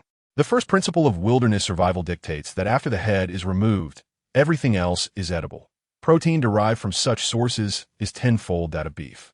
Whether it be a snake or a mouse, in times of hunger, both serve as excellent sources of protein. "Look over there." Liu Feifei, suppressing her fear, pointed towards a patch of weeds. Perhaps it was the presence of Chen Fan that instilled a sense of safety in her, diminishing her earlier trepidation. "Fear not. It's merely a slightly plump strip of spicy snack." Chen Fan reassured her with a gentle pat on her back, smiling. Liu Feifei nodded, feeling considerably more at ease with him by her side. Clutching a machete, Chen Fan cautiously approached the thicket, through the gaps in the foliage. He soon discerned the silhouette of a snake. A serpent, slightly thicker than a thumb, coiled there, its small green eyes watchfully fixed on Chen Fan and Liu Feifei, poised to strike at any moment. The hissing sound emanating from it, a warning signal, was indeed unsettling, as many harbor an innate fear of snakes. The very sound of hissing could send shivers down one's spine. Fortunately, Chen Fan was not afraid of snakes, particularly this non-venomous king rat snake, which, despite its fierce demeanor, posed little danger. "Goodness, I've feared snakes since childhood. It makes my skin crawl," Liu Feifei admitted. "Me too. I've always dreaded snakes and mice." "Was T. Feifei nearly bitten just now? I can't fathom why you all fear snakes. They're quite adorable." "Nonsense. Everyone has their own likes and dislikes. Just like how you all criticize my lovely dove daily. Xiao Haizi, I advise you to be kind." "Damn it, Xiao Haizi is everywhere. How did that even relate to my dove? Truly, Wu Yu is insufferable. What did I ever do to deserve this?" Chapter 22. The Sanctuary of Saints Chen Fan. "Don't provoke it. If you get bitten, it'll be troublesome," Liu Feifei cautioned, her anxiety resurging as she watched Chen Fan inch closer to the snake. A bite could mean their immediate elimination, not to mention the perilous threat to his life. "Do not worry. It's merely a non-venomous snake. I intend to release it myself," Chen Fan replied with a reassuring smile. He then used his machete to pry at the king rat snake. In an instant, the king rat snake struck, despite its non-venomous nature, exhibiting remarkable ferocity. It lunged towards Chen Fan's arm, relying on its heat-sensing capabilities for hunting, which allowed it to accurately detect warm bodies. Just as the king rat snake initiated its assault, Chen Fan swiftly retracted his left hand and, with lightning speed, grasped the snake's head firmly with his right hand. In the past, he would have never dared to undertake such a perilous act. Even a non-venomous snake can inflict discomfort with a single bite, as its mouth is lined with an array of serrated teeth, teeming with a multitude of bacteria. While venom may not be a concern, the risk of infection poses significant complications. However, after undergoing physical enhancement, the speed of the king cobra's attack appeared exceedingly slow to Chen Fan, presenting no threat whatsoever. With a swift motion, he lifted the snake, which instantly coiled around his arm. Chen Fan, you should release it at once. Look, it's starting to wrap around you, exclaimed Liu Feifei, visibly frightened by the serpent. I'll let it go. Chen Fan nodded in acknowledgement, though he pondered where exactly to release it. His gaze fell upon a patch of grass where white objects caught his attention. Snake eggs? How could this foolish snake lay its eggs here? Chen Fan mused, perplexed. Typically, snakes deposit their eggs in burrows, not amidst a tangle of weeds. It seemed this particular snake was intent on defying convention. No wonder it had exhibited such aggression earlier. It was protecting its offspring. Alas, the maternal instinct of a snake is indeed fierce. This scene was captured clearly by the camera, allowing all viewers in the live stream to witness the snake eggs. Are those white objects truly snake eggs? Was that snake so fierce because it was guarding its young? It appeared so, but one could not help but think the snake was rather foolish for laying its eggs in such an inappropriate place. Perhaps it simply couldn't hold it in. Someone quipped, adding, just like me, often unable to contain myself. Oh dear brothers, please don't laugh. Enough already. Can the upstairs neighbors keep it down? All creatures possess a spirit. Chen Fan should release the snake immediately. Indeed, snakes are among the most sentient beings. Consuming snake meat can shorten one's lifespan. Release that snake, or I shall unfollow. Snakes too have lives. We must respect life. A chorus of self-righteousness filled the comments. Such hypocrites. If you have the audacity, then stop consuming meat. Absolutely. Ever since I had my fill, the number of these self-righteous individuals has increased. Unbeknownst to Chen Fan, the barrage of comments and criticisms faded from his awareness. To him, all he saw were white, protein-rich morsels. With a decisive motion, he severed the king cobra's head, skillfully skinning it afterward. A long, white piece of snake meat appeared before him. Liu Feifei was taken aback. She vaguely recalled Chen Fan mentioning he would release the snake. Was this his idea of release? How brutally straightforward. Nevertheless, she refrained from voicing her concerns, recognizing the necessity of survival in the wilderness.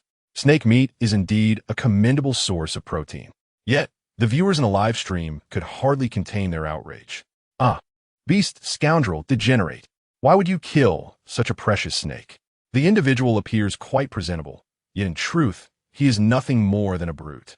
I have unfollowed him, and there are still numerous snake eggs that, before even hatching, have lost their mother. The thought brings tears to my eyes. It is utterly barbaric. Indeed, the live streaming room seems to be a sanctuary for the overly compassionate. In a wilderness survival scenario, if one does not consume snakes, what else is there to eat? I am left utterly speechless. It is astonishing how many peculiar individuals exist. I previously held a fondness for Chen Fan, but now I find myself even more enamored. Count me among those who have turned into fans with this latest move. Witnessing the outrage of these overly sensitive individuals brings me great amusement. I am an aficionado of snakes. When they are grilled, please add plenty of cumin and spice, or I shall report you.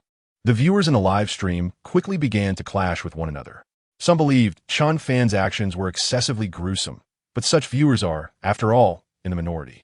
In wilderness survival, every part of the creature is edible. Many viewers remained quite rational. At this point, Chen Fan had prepared the snake meat and packaged the several snake eggs he found amidst the underbrush. After all, it is a family affair. Everything must be neatly arranged. Chen Fan, is this our lunch for today? Liu Feifei tentatively inquired, gazing at the snake meat in his hands. Having harbored a fear of snakes since childhood, she naturally felt some resistance to consuming snake meat. Yes, indeed, this is our lunch for today. If you truly cannot bear it, we can see if the fishing trap yields any fish later. Chen Fan nodded in response. In wilderness survival, one must be open to any form of sustenance. If one cannot accept this, then survival will be quite challenging. Compared to the high-protein worms, snake meat is indeed a delightful delicacy. No problem, as long as you dare to eat it. I shall too. Liu Feifei quickly shook her head. Although she harbored a fear of snakes, she understood their current predicament. Often, there are no choices to be made. Simply having meat to eat is already a significant blessing. Moreover, in certain regions, snake meat is considered quite a delectable dish, often served on dining tables. All right then, I will try my best to make it delicious, she replied. Upon returning to the shelter, the two began their preparations. Liu Feifei opened several coconuts, pouring the juice into a pot before starting to boil the snake eggs. Despite a lingering sense of resistance, picturing the eggs as chicken eggs made them easier to accept. Meanwhile, Chen Fan ventured into the jungle to seek additional ingredients. In such a dense jungle, the variety of plants and resources is exceedingly abundant. With sufficient knowledge, foraging for food poses no challenge. 10 minutes later, Chen Fan returned with a large handful of vibrant greens, including several wild garlic plants. This combination, paired with grilled meat, promises a delightful flavor. Chen Fan, the snake eggs are nearly cooked, but I am uncertain how to handle the snake meat, Liu Feifei exclaimed upon seeing Chen Fan's return.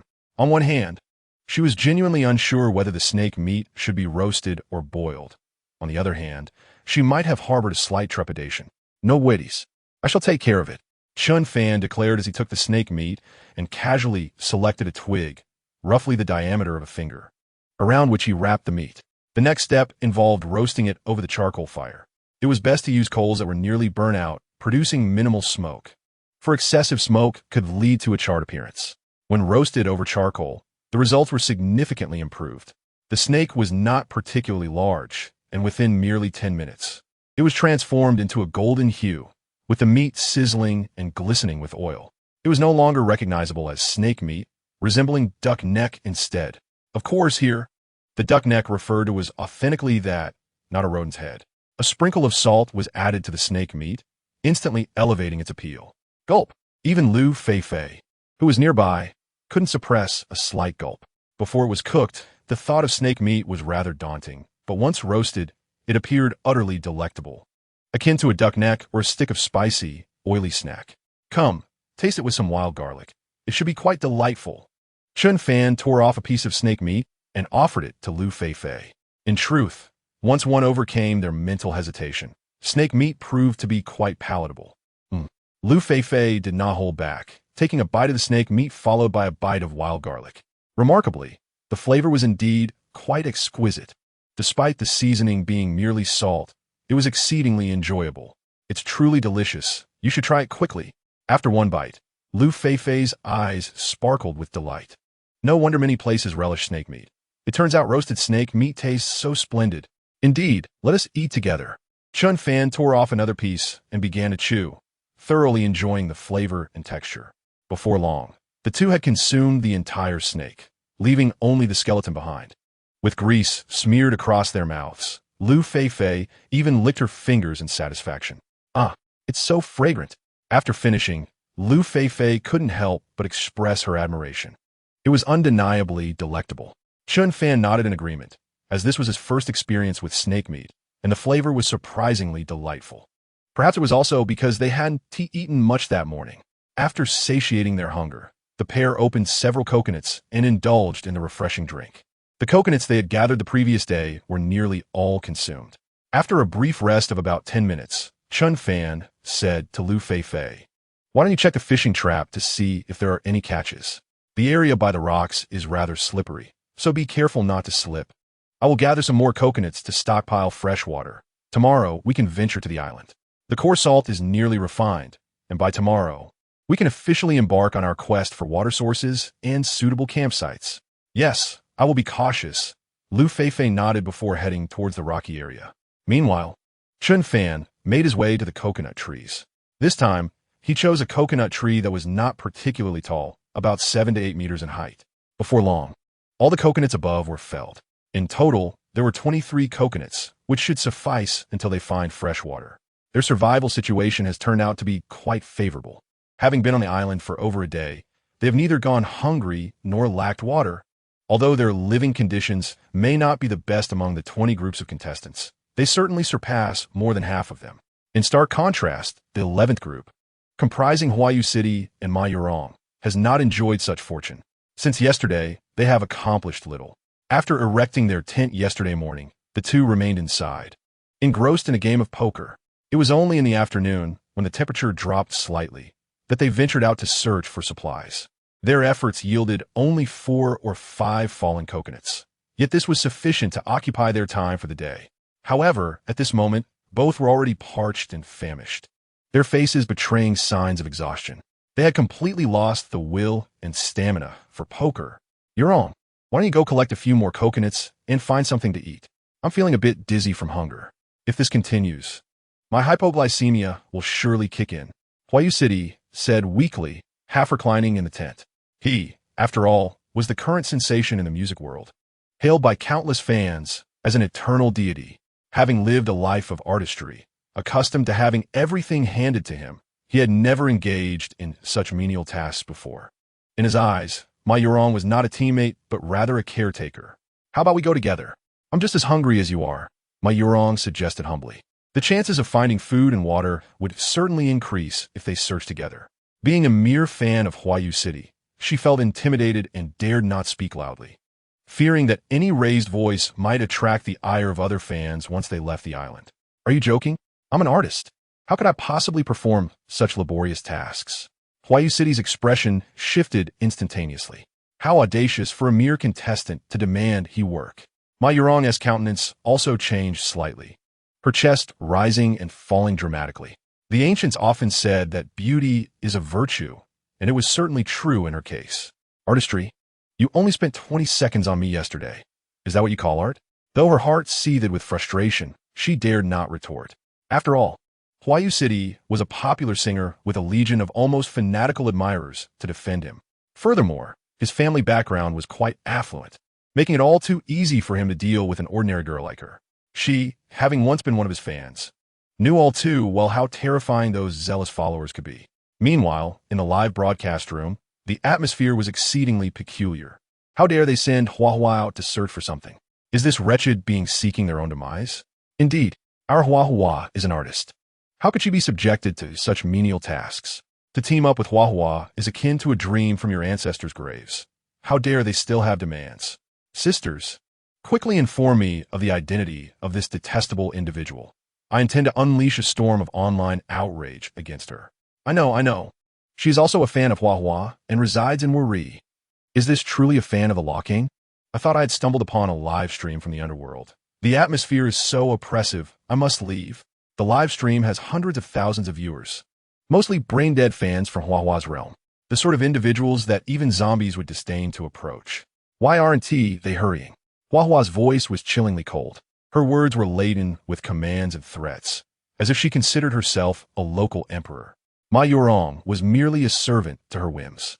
In truth, Hua's audacity stems from a couple of considerations. Firstly, he already has ample detractors and is indifferent to gaining more.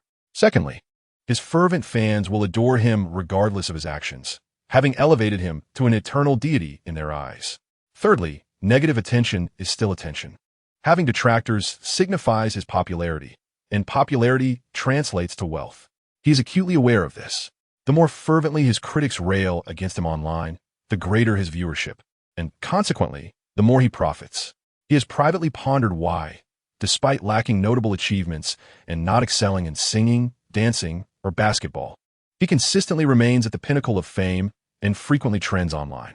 Is it not the assistance of his detractors? Without them, he would likely have faded from relevance long ago. Thus, his actions only serve to increase his earnings. After all, being criticized by detractors is of little concern. He has developed an immunity to such attacks. Chapter 24. G&I is exquisite very well. I shall go. Ma Yurong could only nod reluctantly, appearing exceedingly humble. Cheer up a bit. You handle external affairs while I manage the internal. If you can procure food and water, I shall be the first to sing my latest original song without lyrics for you. Upon hearing Ma Yurong's agreement, Hua's tones softened somewhat. First, offer a grand gesture. Then present a sweet reward. This strategy has proven effective time and again. Meanwhile, the live stream erupted once more with chaotic excitement. Wow, oh my heavens! What incredible luck has befallen this Ma? How can they be the first to hear Hua's new song? This individual is utterly ungrateful, appearing dissatisfied at the prospect of being the first to hear Hua's original creation. If one can't contribute, they should swiftly depart. We, the sisters, are still waiting in line. Goodness, what sort of bizarre entities populate this live stream? Have their values shattered to such an extent? Ordinary viewers who had just entered the 11th live stream were instantly frightened away. The atmosphere here feels far from that of normalcy, because a rational person would never utter such nonsensical words. Meanwhile, in the adjacent 12th live stream, a vibrant atmosphere prevailed. The contestants in this group were Kai Ji and Guo Yin. In terms of popularity, Kai Ji's fame was certainly on par with that of Hua Yucheng. At this moment, the concurrent viewers in the live stream had reached a staggering 2 million. However, the circumstances for Kai Ji and Guo Yin were evidently far superior to those of Hua Yucheng and Ma Yuro. After a day and a half of exploration, the duo successfully discovered a gentle stream, resolving their freshwater dilemma. Kuan, you are truly remarkable for finding a freshwater source so swiftly, Guo Yin exclaimed, immediately showering him with praise. In truth, it was she who had discovered the stream, yet she cleverly attributed the credit to Kai Ji, ensuring his delight. With this, Kai Ji would undoubtedly feel elated and gain the confidence to endure a few more days. You're quite impressive yourself.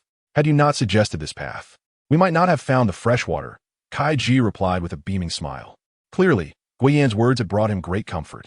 After all, finding freshwater was a cause for celebration. Guo Yin echoed this sentiment with a smile. They had been unable to locate any freshwater throughout the previous day and had thought they might be eliminated today. To their surprise, they had now found water, which meant they could sustain themselves for a longer period. Even if they could only last 10 days in total, they would still receive a consolation prize of 100,000 yuan. For an ordinary girl, that was quite a substantial sum. Many people, despite toiling for an entire year, might not even manage to save 100,000 yuan. An annual net income of 100,000 yuan surpasses that of over 90% of the population in the country, truly worthy of celebration. Then let me spontaneously showcase my signature dance, Kai Ji declared, immediately demonstrating his sincerity. After all, in the realm of singing and dancing, no one surpassed him. Wow, really? I am so honored. Guo Yin's face lit up with surprise as she earnestly complimented Kai Ji's performance. Here we go. Kai Ji turned around, presenting a familiar silhouette to Guo Yin and the 2 million viewers in the live stream. Then came the unmistakably familiar performance. Shoulder shakes, chicken dance, leg kicks, and dribbling beneath the hips, all seamlessly executed. At the moment the performance commenced, a self-introduction echoed in the minds of all viewers. Hello, esteemed national producers. I am Kai Ji, a personal trainee with 2.5 years of practice. I enjoy singing, dancing, and basketball. There was no need for music. The familiar melody resonated in everyone's minds. G&I is breathtakingly beautiful. The movements remained exquisite, with each rhythm meticulously controlled. Often imitated, never surpassed. Wow. Amazing. Kuan, you are incredible. Your dancing is superb. Guo Yin enthusiastically kept pace with him. Meanwhile, the livestream audience erupted into a frenzy. So handsome. My brother is truly handsome, and his singing and dancing are filled with such vigor. To those critics, just look at how hard and outstanding he is. How can you have the audacity to disparage him? Sisters, ignore those naysayers. They are simply envious of our brother. He is so charming that I am nearly overwhelmed. The absence of a middle part and suspenders is disappointing. This fellow has mastered the art of self-deprecation and gaining attention. Remember, I love the middle part and suspenders. Let me be honest, while this guy's performance may not be the best, it surpasses that of the neighboring Huayu City by a considerable margin. Without basketball, it loses its soul. At this moment, the 12th live broadcast room is exceptionally lively. However, the criticisms directed at Kai Ji are not as numerous as one might think. Most carry a hint of jest. Though many engage in online banter, few truly understand Kai Ji. They merely follow the crowd. Thus, those who genuinely dislike him are not as many as imagined. At least, based on current performances, Kai Ji appears superior to Huayu City. After a dance, Kai Ji is drenched in sweat. Yet, he is well aware that his recent performance will undoubtedly attract a significant influx of viewers. In this era, traffic equates to money. What a self-deprecation. It earns money, and there is nothing shameful about it. You've worked hard, Kuan. I will go start a fire and boil some water while you take a moment to rest. Guo Yin quickly interjected, to endure a little longer. She must ensure Kai Ji feels appreciated. After all, he deserves rewards, so being humble is not a flaw. How can that be? I am a man of honor. I cannot let you do all the work alone. You go tend a fire while I set up our tent. I believe that together, we will surely claim the championship. At this moment, Kai Ji felt quite pleased, perhaps buoyed by Guo Yan's praise, prompting him to become more industrious. Indeed, Guo Yan eagerly nodded. It seems her earlier performance had a significant impact. Meanwhile, the two of them were doing well, having found a source of water for survival. Time passed steadily, and soon a day had slipped away. The sunset cast its glow over the land, and in about half an hour, night would fully descend. At this time, Chen Fan and Liu Feifei had returned to their shelter. After sipping some coconut juice and eating grilled fish, they felt comfortably full. They had prepared most of what was needed. Tomorrow morning, they would venture to the island in search of a water source and finalize their campsite. Chapter 25. Weaving skills that night. After concluding a day's labor, Liu Feifei quickly fell into a deep slumber. Chen Fan, however, pondered the tasks awaiting them on the island the following day. The first order of business was to locate a water source and then find a suitable campsite nearby to establish their shelter. Naturally, the area surrounding the campsite must be rich in survival resources, for without them, survival would be exceedingly difficult. The selection of the campsite is of paramount importance, requiring the fulfillment of various survival conditions. As Chen Fan continued to ponder, the mechanical, synthesized voice of the system resonated punctually. Ding! Congratulations, host, on completing the second day's challenge. You may now check in. Would you like to proceed with the check-in? Chen Fan was already well acquainted with this voice, and his emotions remained relatively unchanged. He silently recited in his mind, check-in. Congratulations, host, on a successful check-in. You have been awarded the basic weaving skill. As the system's mechanical voice echoed once more, a plethora of knowledge and information regarding weaving flooded Chen Fan's mind, including how to craft fishing nets, carrying baskets, ropes, and even the setup of rope traps. Another basic skill, yet it seemed to hold considerable utility. A faint smile graced Chen Fan's lips. The acquisition of a basic skill was anticipated. However, this particular skill appeared to be more practical than the previous rudimentary construction technique. In the wilderness, weaving skills were of great significance, allowing for the creation of traps to capture small game. After a brief study of the basic weaving techniques, Chen Fan drifted off to sleep. On the following morning, Chen Fan awoke early once more. Stretching his limbs, he felt invigorated, breathing in the fresh air of the island, a luxury absent from the bustling metropolis. After a quick wash of his face, he utilized charcoal dust to brush his teeth. Charcoal possesses remarkable cleansing properties, and many wilderness survivalists employ it for dental hygiene with commendable results. However, the coarseness of the charcoal particles can easily irritate the gums, a concern that should be addressed in due course. After all, prolonged stays on the island without proper dental care would be quite uncomfortable. Issues regarding bathing also needed to be prioritized. He decided to check on the fishing nets to see if there were any catches. Soon, Chen Fan arrived at the rocky outcrop where the nets were set. He pulled up the nets, discovering some bounty within, though significantly less than the previous morning. Only 2 small fish, each weighing perhaps 3 or 4 ounces, were caught. It seemed that good fortune could not be relied upon daily. Setting foot on the island was essential. Glancing at the 2 small fish, Chen Fan let out a wry smile before commencing the preparation of breakfast. After scaling and gutting the fish, he wrapped them in banana leaves and placed them over the fire for roasting. Once the outer layer of banana leaf was charred, the fish within were nearly cooked through. This method of cooking, compared to grilling, better preserved the moisture and texture of the meat, a favored technique among many wilderness survivalists. Before long, Liu Feifei emerged from his shelter, still half asleep. Good morning, Chen Fan. Why didn't you sleep a little longer? After exchanging greetings, Liu Feifei spoke. Chen Fan consistently retired later than she did, yet managed to awaken earlier, stirring a hint of guilt within her. Having already risen, sleeping more would only lead to dizziness. Why don't you freshen up a bit? Once you're done, we can have something to eat. After breakfast, we'll head to the island, Chen Fan remarked with a smile.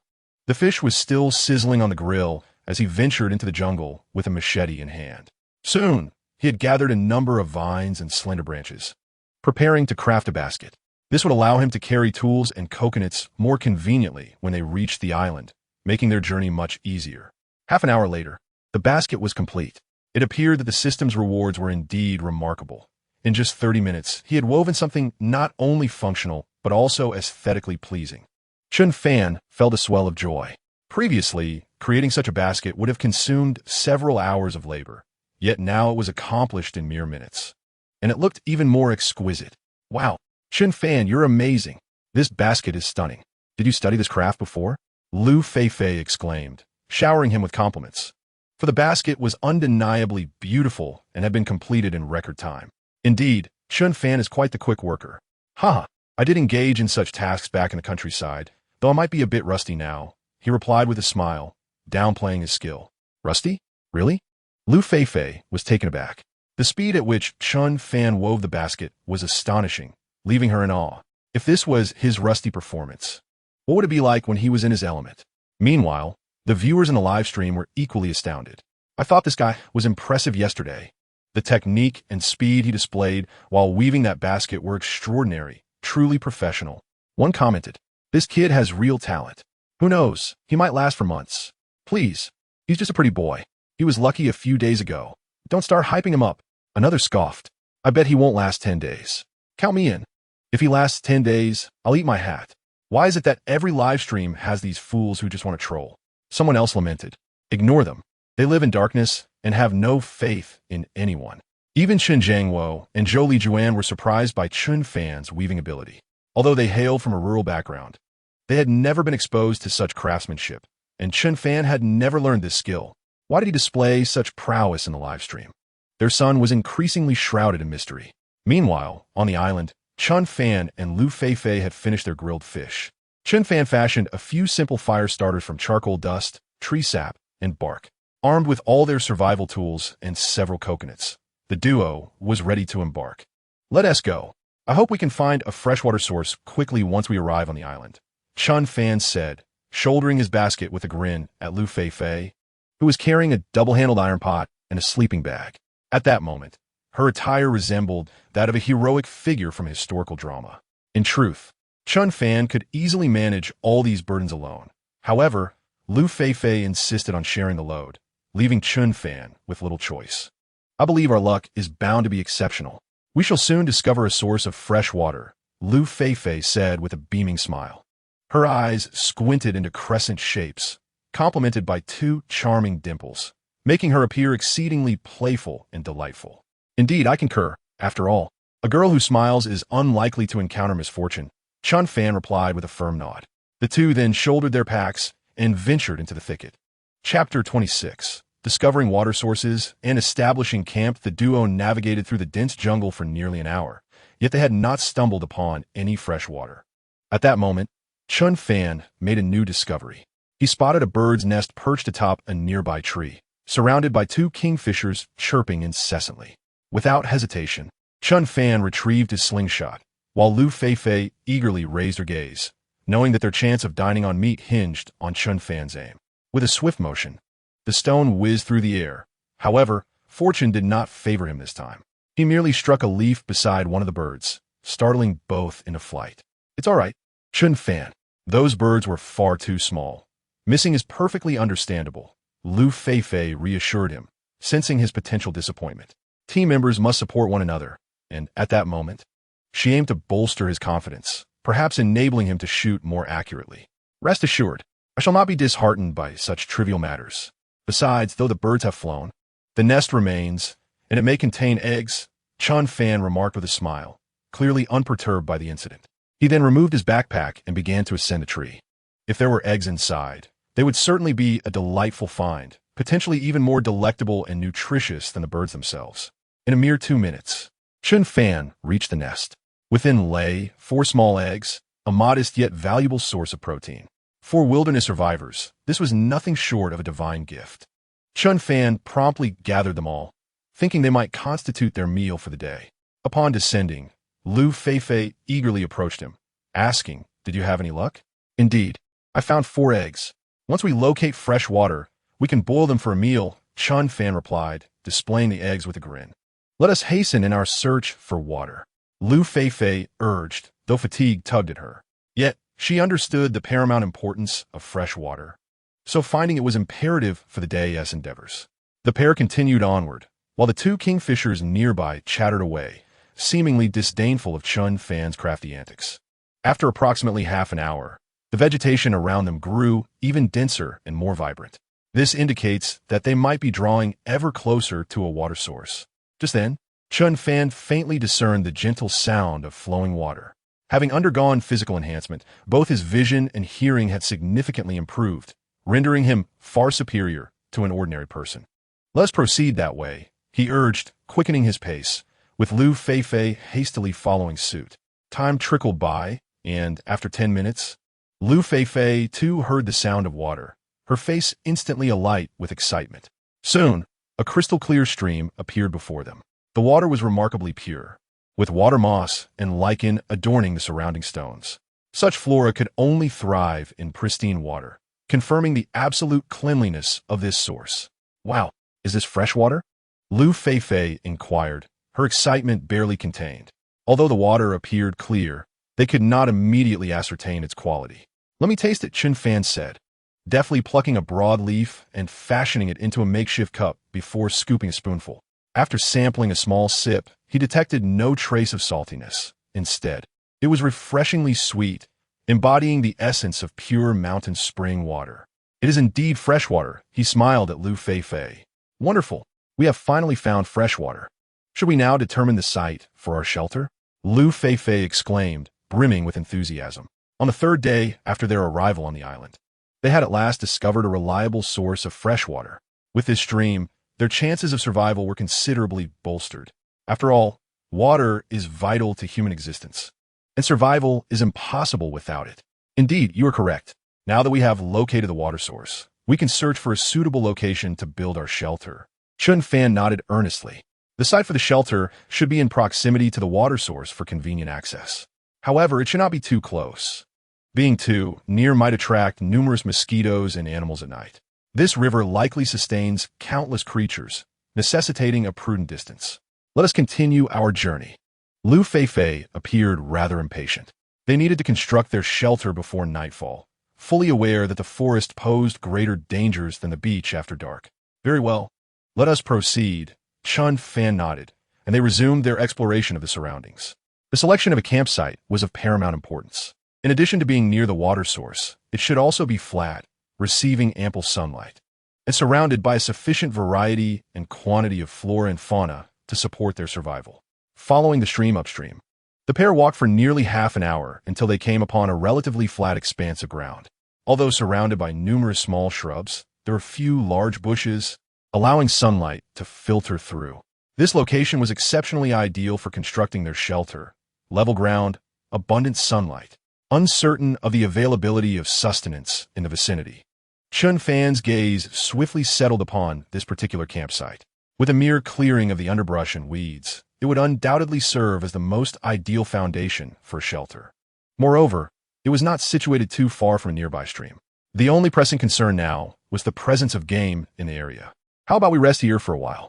After tidying up, we can venture out to search for any potential prey," Liu Feifei suggested. They had already traveled for an extended period, and fatigue weighed heavily upon their bodies. Continuing the search might not yield another equally suitable campsite. Riding a mule to seek a white horse was indeed a prudent strategy. "Very well, let us clear the weeds here a bit and construct a rudimentary campsite. We can assess our surroundings this afternoon." Chen Fan concurred with Liu Feifei's proposal. Subsequently, the two set off on their respective tasks. Liu Feifei took charge of gathering dry twigs to start a fire for cooking bird eggs, while Chen Fan focused on clearing the surrounding weeds and shrubs. Collaborating often proved to be significantly more manageable than working alone. Under the relentless sun, the midday temperature soared beyond 37 degrees Celsius. The heat on the island was oppressive, and Liu Feifei soon found herself drenched in sweat, yet her spirits remained high. Meanwhile, Chen Fan had nearly finished clearing the weeds and bushes. He now only needed to chop down a few trees to erect a temporary shelter. A more elaborate refuge would require a considerable amount of time, likely several days to complete.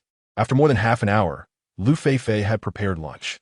The meal was simple, a soup made from wild vegetables and beaten eggs.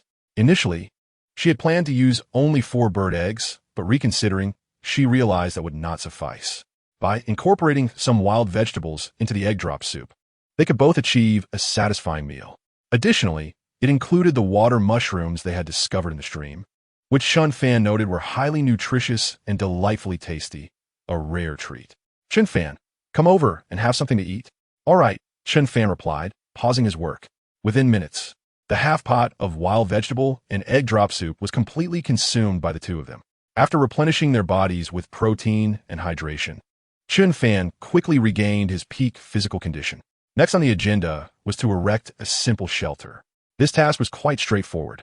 All that was required was to chop down a few logs and then construct a square or rectangular frame to secure a tarp overhead.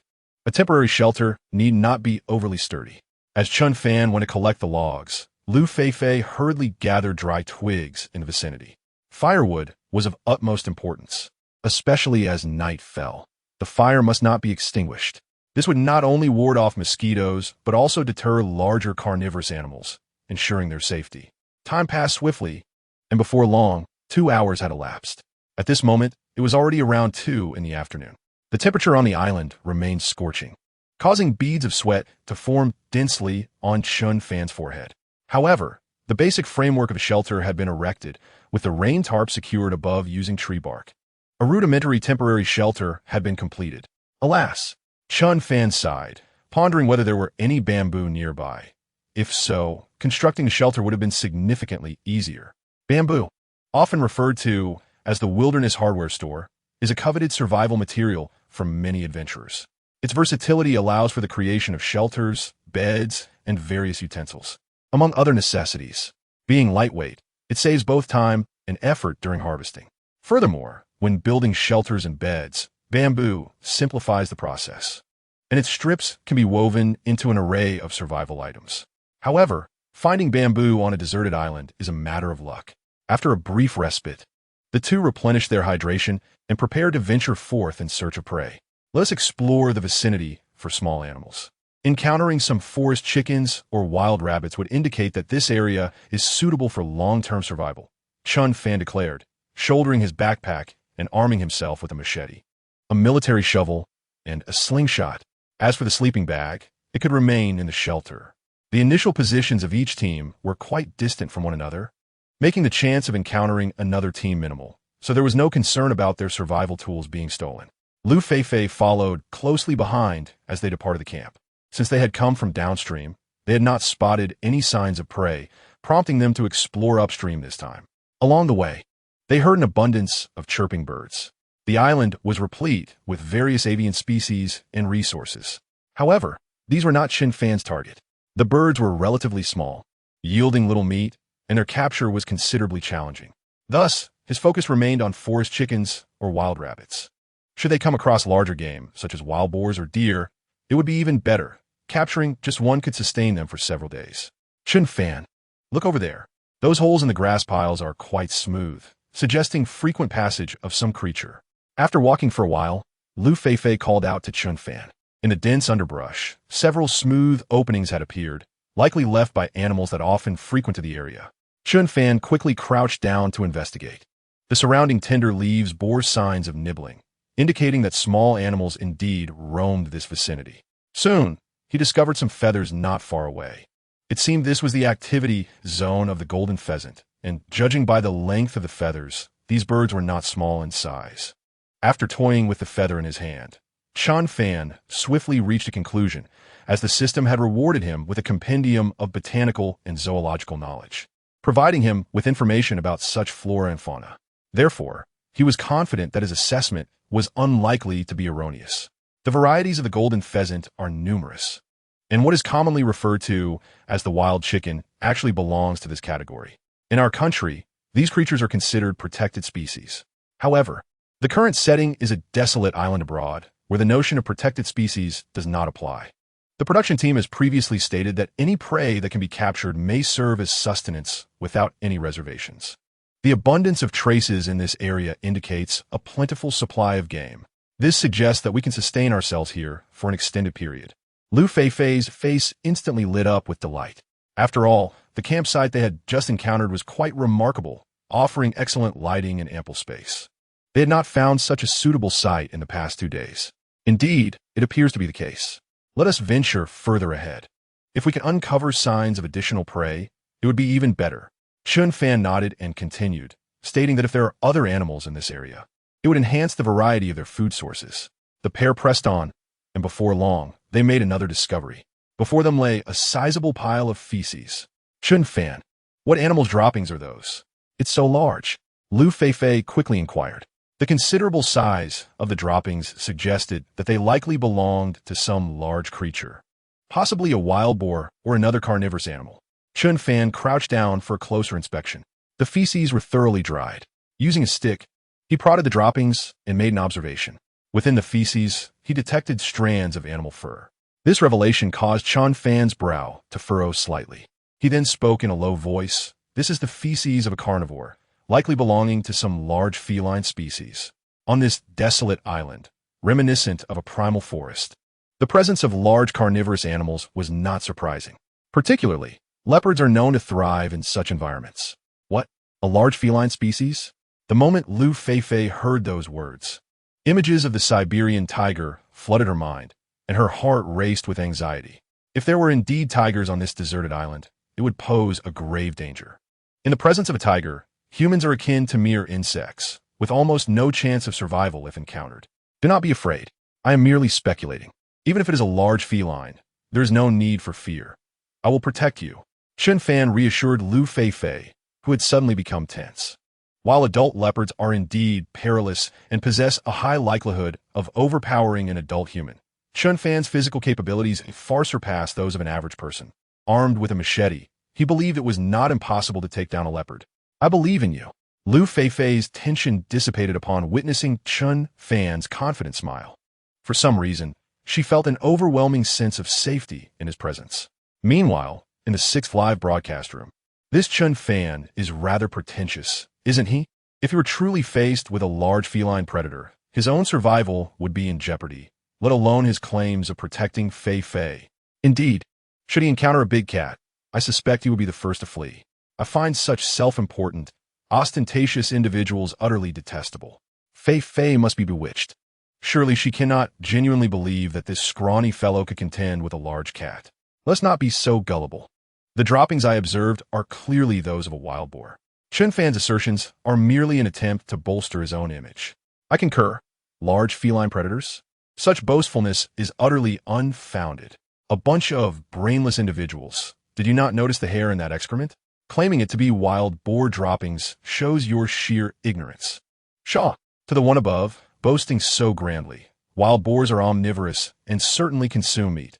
Finding hair in their feces is entirely normal. Ahem, let us not bicker further. I am currently preparing for my entrance examination and am stumped by a fill-in-the-blank question. Is there a kind-hearted soul who could assist me? I will be immensely grateful. Chapter 28. A bountiful harvest. After this esteemed individual's remarks concluded, the atmosphere in the live stream transformed dramatically, with everyone eagerly sharing their long-preserved seeds. Meanwhile, Chen Fan and Liu Feifei pressed onward. As they traversed the jungle, they discovered numerous signs of animal activity, indicating that this area is still rich in prey. Survival should not pose a problem if one possesses sufficient capability. At this juncture, they arrived at the banks of a small stream.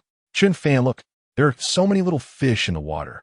Liu Feifei soon made a remarkable discovery. The stream was teeming with small fish, although they were modest in size. Their quantity appeared plentiful. Yes, I see them. I shall weave a fish trap. We should be able to enjoy roasted fish tonight. Chen Fan also took note of the aquatic situation. Although the fish were small, their abundance meant that even modest portions could suffice. Moreover, stream fish lack a fishy odor, making them even more palatable. Indeed, I shall block both sides with stones to increase our chances of catching fish. After Liu Feifei spoke, she set to work. In the videos he had watched previously, some survivalists employed this very method, sealing off the sides so that fish swimming downstream could only swim into the trap. Nodding in agreement, Chen Fan sought materials. Bamboo would be the ideal material, but as of yet, no bamboo grove had been discovered. He would have to use slender vines and branches instead. Time swiftly passed, and before long, it was already past 3 in the afternoon. Chen Fan's fish trap was complete. With the weaving skills awarded by the system, he fashioned the trap with remarkable speed and aesthetic appeal. Soon, they had set their fishing trap. Chen Fan, do we simply wait now? Liu Feifei inquired. Although the stream was plentiful with fish, a satisfying feast would likely require a considerable wait. No need. Let's venture upstream and see if we might uncover other discoveries. Naturally, Chen Fan was not inclined to squander time sitting idle. The fishing traps will not yield a greater catch simply because they are observed. During this time, it would be more prudent to explore the surroundings, as new discoveries may await. With that thought, the two continued their journey upstream along the river. Following this path, they could wander as far as they pleased without losing their way. For as long as they stayed alongside the stream, they would inevitably return to their campsite. After walking for a while longer, a few large broadleaf plants caught their attention. These plants thrived robustly, with stems taller than Chen Fan and leaves as large as umbrellas. Upon seeing these plants, Liu Feifei's excitement surged. Chen Fan, could these be taro? I once saw in a video that the roots of this taro seem edible. The mention of food made Liu Feifei instinctively lick her lips. The mere thought of savoring delicious, sticky taro made saliva uncontrollably escape from the corner of her mouth. Although she had seen these plants in a video, their enormous size was truly awe-inspiring in person. Indeed, this is giant wild taro, a relative of the edible taro we commonly consume. Chen Fan acknowledged with a nod. Despite the resemblance, he held no interest in it. Given their size, the roots must be substantial. Let's hasten to dig some up. We shall feast on roasted taro tonight. Liu Feifei's enthusiasm grew stronger. With such lush foliage, the roots surely would not disappoint. However, we must abandon any thoughts of consuming these. Many wild taros contain toxic properties, and improper handling could lead to poisoning. Chen Fan firmly shook his head. Although he was certain this was giant wild taro and not the toxic arrowhead plant, he remained cautious. Wild giant taro often harbors toxins that can numb one's tongue, and excessive consumption could lead to severe poisoning. He would not take such risks unless absolutely necessary. Liu Feifei's face instantly displayed surprise as she instinctively took a few steps back. But I recall seeing a survivor eat this in a video. That person did not appear to suffer from poisoning. The video lingered in her memory. Some are edible, while others are not. Each individual has different resistances and constitutions. Hence, for safety's sake, we shall not consider this any further. Chen Fan preferred a more cautious approach. The risk of poisoning from a single taro was simply not worth it, especially since they were not hungry and food resources were not scarce. Perhaps they might take the risk in dire circumstances, but clearly they had not reached that point. All right. Seeing Chen Fan's resolute expression, Liu Feifei quickly nodded in agreement. In matters of knowledge, Chen Fan certainly surpassed her significantly. Listening to Chen Fan's counsel is undoubtedly wise. Moreover, they are not particularly famished at the moment, so there is no need to take unnecessary risks. Let's first set up a few snares in the area where the golden pheasants were previously spotted. I hope we shall reap rewards today.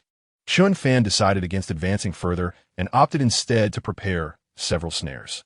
Among the crafting skills rewarded by the system last night were some basic snare traps. There are two types in total. The foot snare, designed specifically for capturing these sharp-beaked creatures, and the neck snare, typically employed to ensnare rodents with powerful jaws, such as wild rabbits and mountain mice. Splendid. If we manage to catch a wild chicken today, I shall prepare a delectable beggar's chicken for you this evening. Liu Feifei exclaimed joyfully. Although missing out on the taro earlier was somewhat disappointing, the prospect of savoring a substantial chicken surely surpasses that of taro. Before long, the duo arrived at the golden pheasant's habitat. Chen Fan gathered some fibrous tree bark and commenced weaving rope. Time slipped by unnoticed, and soon it was 5 o'clock in the afternoon. By this time, Chen Fan had set up 6 snares, and after receiving the crafting skill from the amusement system, he noticed a marked improvement in his speed of weaving and trap setting. All done. The traps are now in place. I hope for a bountiful catch come morning. Now, let's check the fishing cage for any yield. Brushing off the dust from his hands, Chen Fan prepared to inspect the fishing cage. It had been set for 2 hours, and given the resources in that area, a catch was almost assured. The only uncertainty was how many small fish they would capture. After several minutes, they returned to the location of the fishing cage. May the deities bless us with an abundant catch, Liu Feifei fervently prayed. Her earnest demeanor amused Chen Fan, prompting a smile.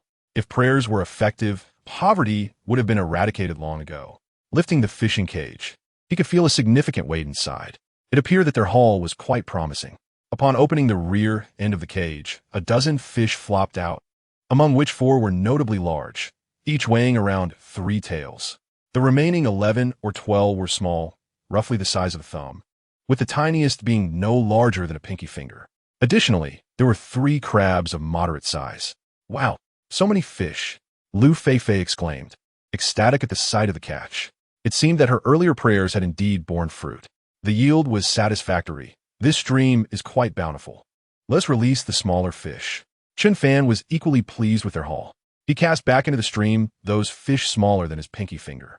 After all, he understood the wisdom of not depleting resources to the point of future scarcity. Thus, it was best to allow these small fish to grow. Yes, yes. How wonderful. Tonight we can enjoy grilled fish again. Liu Feifei danced with delight, clearly easily satisfied. Let's go.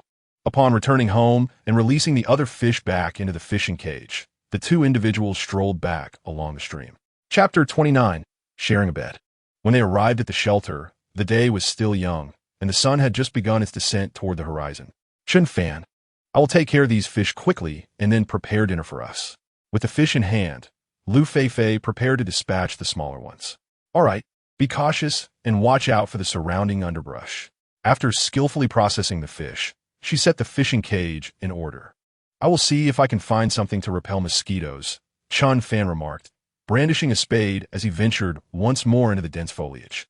Given the campsite's proximity to the water source and the allure of the evening bonfire, it was certain that mosquitoes would abound. Therefore, locating some plants that could ward off these pests was of utmost importance. After all, he wished to avoid receiving numerous bites from the pesky insects during the night. At this moment, the sky was still bright, and there was ample time remaining, as darkness would not envelop the land for at least another hour. Shortly after entering the thicket, Chen Fan stumbled upon a small, evergreen tree. Its slender, elongated leaves bore a resemblance to those of a willow, albeit larger. This petite tree was a fragrant flower tree, belonging to the Laraceae family and the genus Litsi. Its leaves emitted a distinctive, refreshing aroma. When burned, it released a remarkable scent that effectively repelled mosquitoes and could even be applied to the skin to prevent bites. Fortuitously, he had found the fragrant flower leaves so quickly, which brought him great joy. In truth, the vast and boundless deserted island was teeming with diverse flora and fauna. With sufficient knowledge, one could locate any desired materials. Chen Fan promptly gathered a substantial handful, intending to craft mosquito coils upon his return. As for candles, it appeared that he would need to wait a while longer to acquire the necessary raw materials. After a mere 10 minutes, Chen Fan returned to the campsite and began the process of making mosquito coils. The method was remarkably simple. First, he ground the partially burned charcoal in a fine dust, then crushed the fragrant flower leaves, blending them with the charcoal dust. Finally, he rolled the mixture into slender sticks resembling traditional mosquito coils. This way, the burning speed would be moderate, and the aroma released from the fragrant leaves would possess excellent mosquito-repelling properties. If he could find some resin, it would significantly regulate the burning pace of the candles. However, since he had not found any earlier, he had to set that thought aside. A few minutes later, Liu Feifei returned with the prepared fish. The larger specimens could be grilled over charcoal, while the smaller ones were perfect for making fish soup. As nightfall gradually approached, Chen Fan had successfully crafted 20 mosquito coils. If 3 were consumed in one night, they would last approximately a week. Chen Fan, come quickly and taste my culinary skills.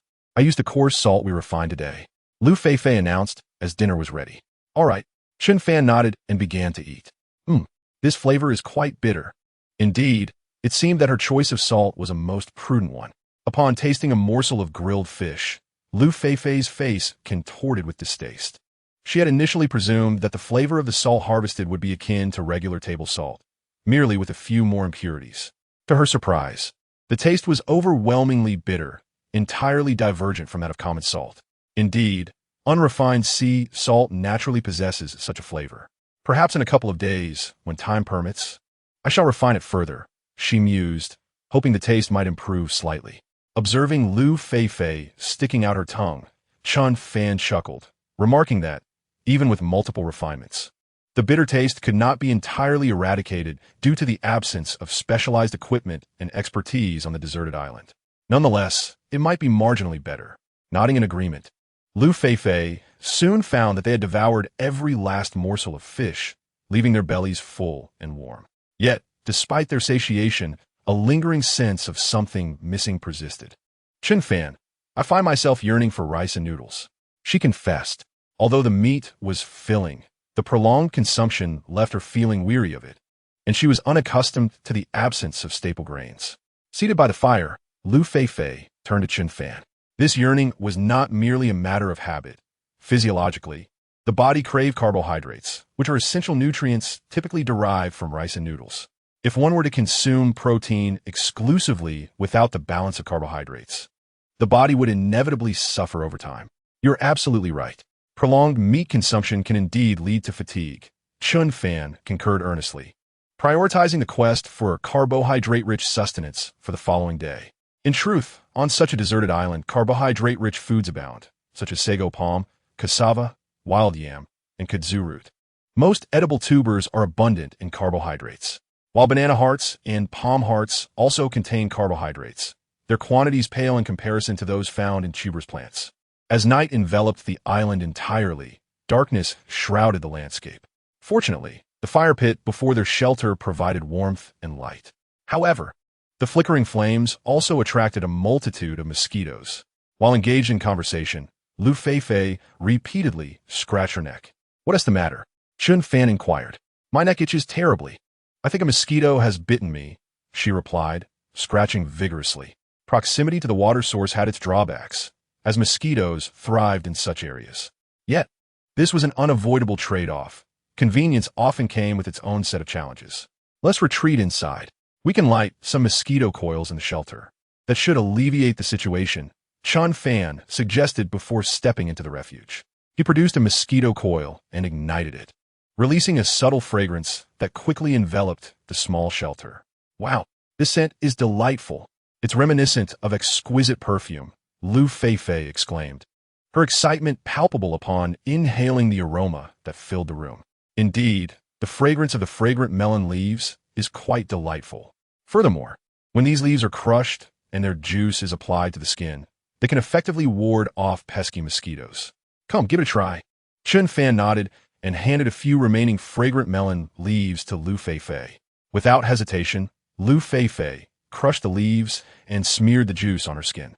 Although the vibrant green foliage appeared somewhat unappealing, she was more than willing to endure it if it meant keeping the mosquitoes at bay.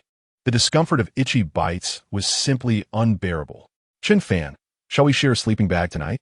Liu Feifei suddenly suggested. Although she had slept soundly the previous 2 nights, a sense of guilt lingered in her heart. She was acutely aware that Chen Fan must be quite uncomfortable sleeping on the hard ground. Having contributed the least throughout the day and possessing less expertise, she felt it was unjust that she enjoyed the utmost comfort while he suffered. By the principles of fair distribution of labor, it was he who deserved such treatment. "Never mind, my physical constitution is quite robust. I can manage. Besides, this sleeping bag is too small. Even if we are both slender, I doubt we could fit," Chen Fan replied with a gentle shake of his head. He truly had no particular demands when it came to sleeping arrangements. "I have a solution," Liu Feifei chuckled.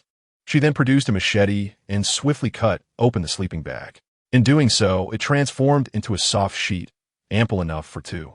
"See? Now both of us can comfortably lie on it. It's not cold at night. We one team need extra covers."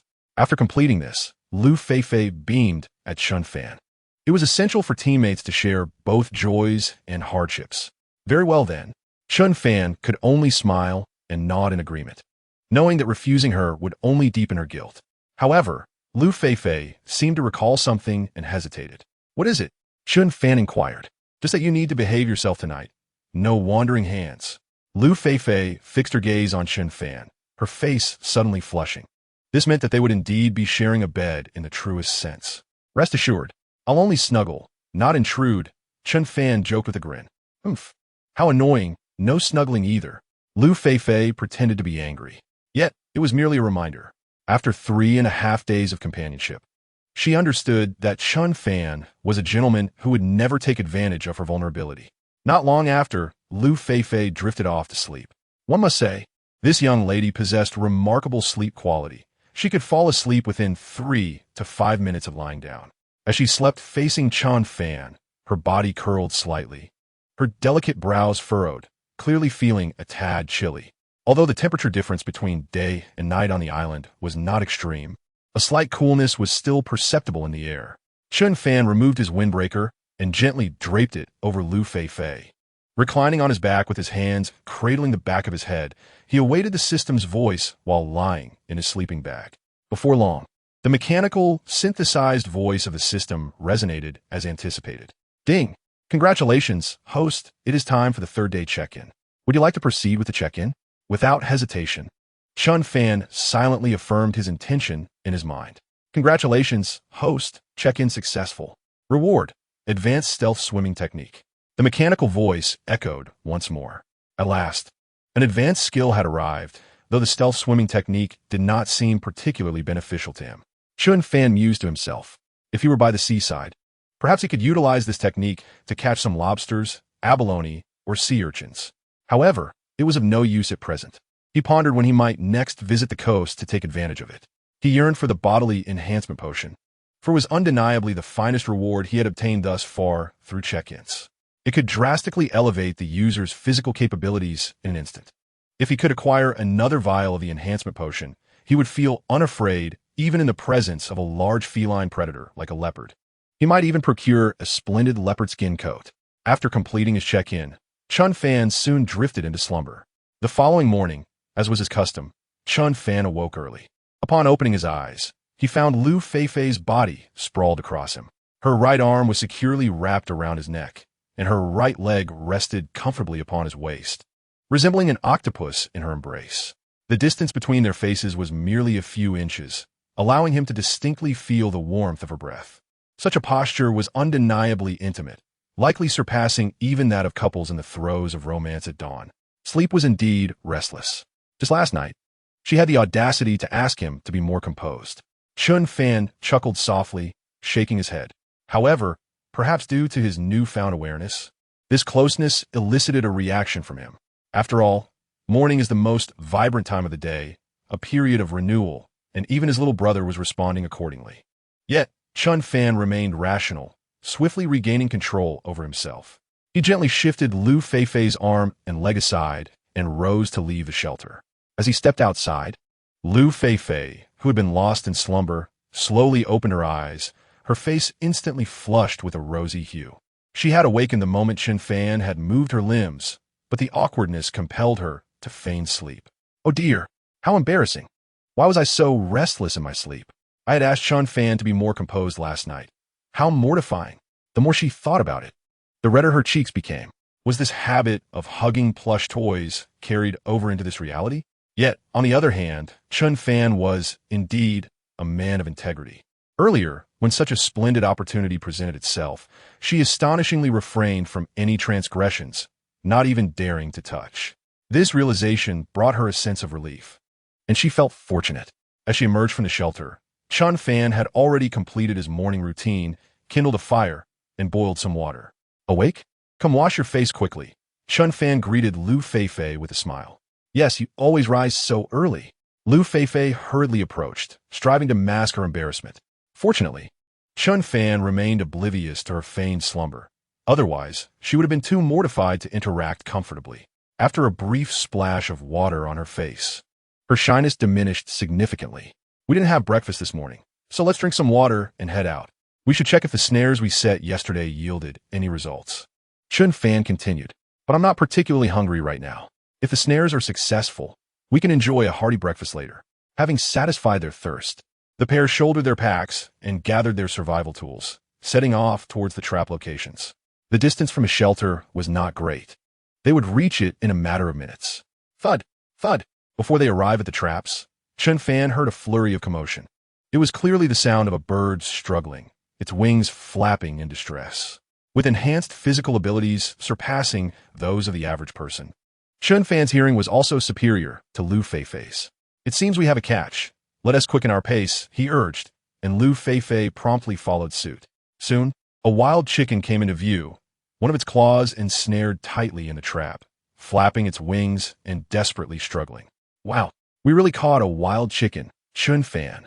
It's enormous, Liu Feifei exclaimed, her excitement palpable as she danced with joy.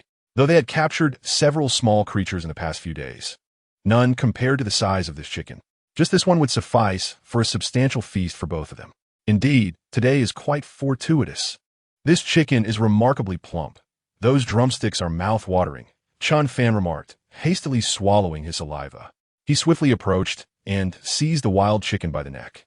Then, he gathered some tree bark to bind its claws and wings before placing it into the backpack. Let us continue to check the other snares for any catches.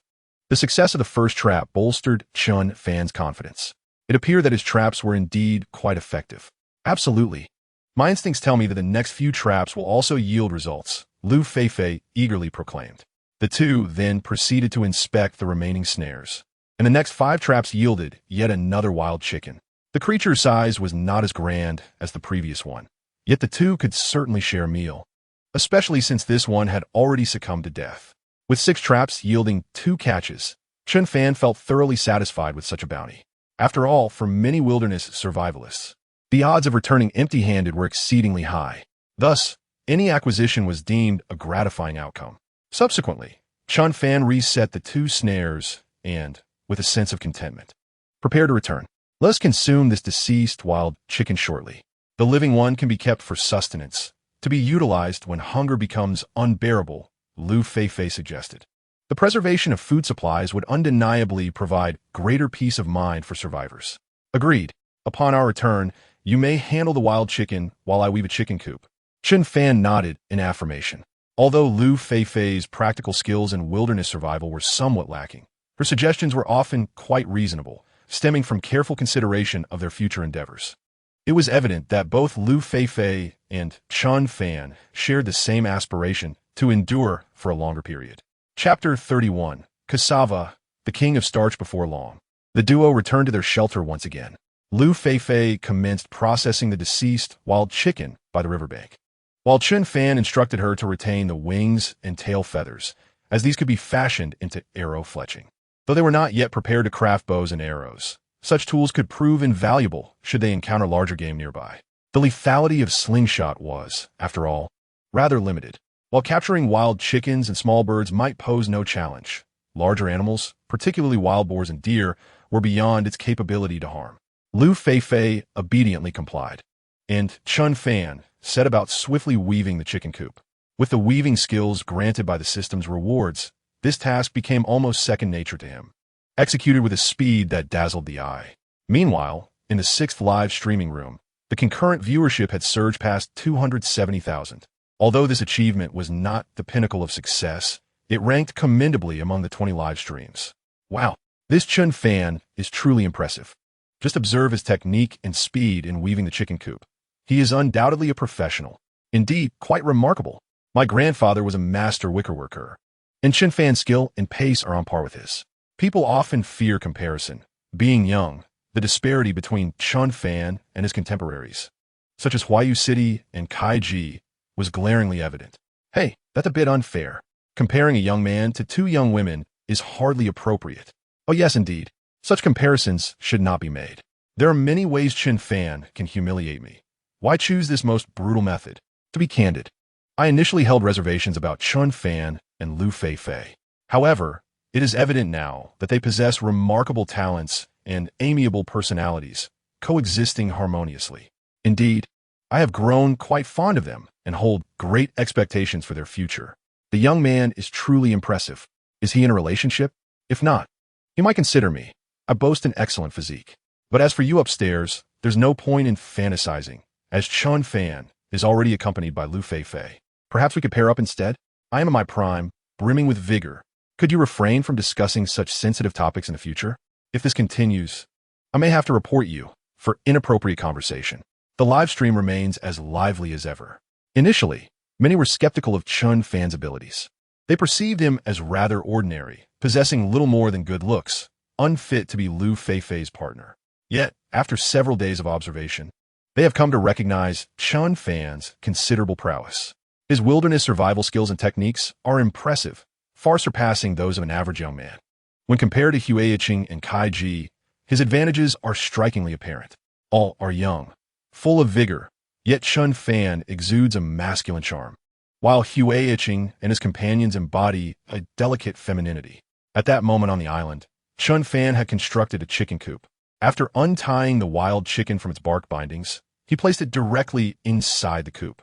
Liu Feifei had also prepared the chicken meat and was now cooking it. The wild chicken, accustomed to freedom, was clearly unsettled inside the coop and began to thrash about wildly, scattering feathers everywhere. The survival rate of such wild animals in captivity is quite low, especially for creatures with such spirited temperaments. Once deprived of their freedom, they can easily distress themselves to death.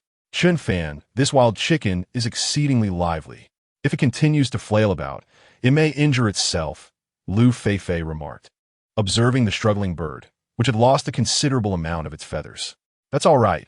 Its demise won't affect the taste. A few more collisions might even enhance the meat's quality. Chen Fan replied with a carefree smile. After all, it is merely sustenance. What difference does it make? That is a valid point. However, if it survives, we could keep it for a few more days. Liu Feifei nodded, then seemed to recall something, adding, why don't we name this wild chicken? If food isn't too scarce for the time being, we could even raise it as a pet. Upon hearing Liu Feifei's suggestion, Chen Fan wore a look of resignation. It appears that girls often have an inclination to name animals, and now even a piece of food must be given a name. Nevertheless, Chen Fan chuckled. All right, you may name it, but do not grow attached, or it may affect your mood when it comes time to cook. Chen Fan's greatest fear was that Liu Feifei would become overwhelmed with her saintly compassion and utter some classic phrases of virtue. Isn't kuin kuin just adorable? Why should we eat kuin kuin? Or perhaps echoing the sentiments of certain celebrity humanitarians, must we consume that piece of meat? Can we not survive without it? Chen Fan's answer was unequivocal. Indeed, he could not subsist without meat. Rest assured, even if I were to develop feelings for you, I could not possibly harbor affection for a chicken that cannot sing, dance, or play basketball. Liu Feifei confidently waved her hand. However, upon uttering this statement, she seemed to realize its inappropriateness, and her face flushed crimson.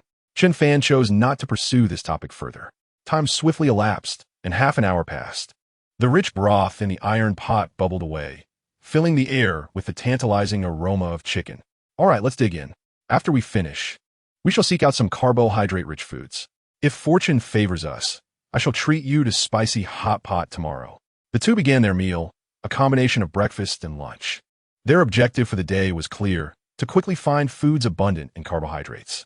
After all, prolonged deprivation of carbohydrates could lead to physical complications. Having simply enjoyed their breakfast lunch, they gathered their gear and continued their expedition. After over an hour of exploration in the jungle, they made some discoveries, unearthing a variety of wild vegetables and edible mushrooms. These ingredients would be perfect for a fish soup that evening, promising a delightful flavor. At that moment, Chen Fan made a new discovery. A familiar plant appeared before him. Its stalks were long, the tallest reaching approximately 2.5 meters, and its leaves bore a striking resemblance to those of a money tree.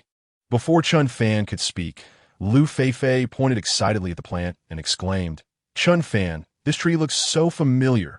Is it a wild money tree? Having previously cared for a money tree at home, she found the resemblance uncanny, particularly in the leaves. No, this is not a money tree. It is cassava, Chen Fan replied, his expression brimming with excitement. This was precisely his goal for the day, plants rich in carbohydrates. Cassava is renowned for its high starch content, often referred to as the king of starch. During times of famine, cassava saved countless lives, serving as a primary food source. Even today, in some underdeveloped countries and indigenous tribes in Africa, cassava remains a staple food. Chapter 32. Discovery of the soapberry fruit cassava. So this is how the stalks and leaves look. It resembles a money tree quite closely. Liu Feifei appeared astonished, having not anticipated that cassava would present itself in such a manner.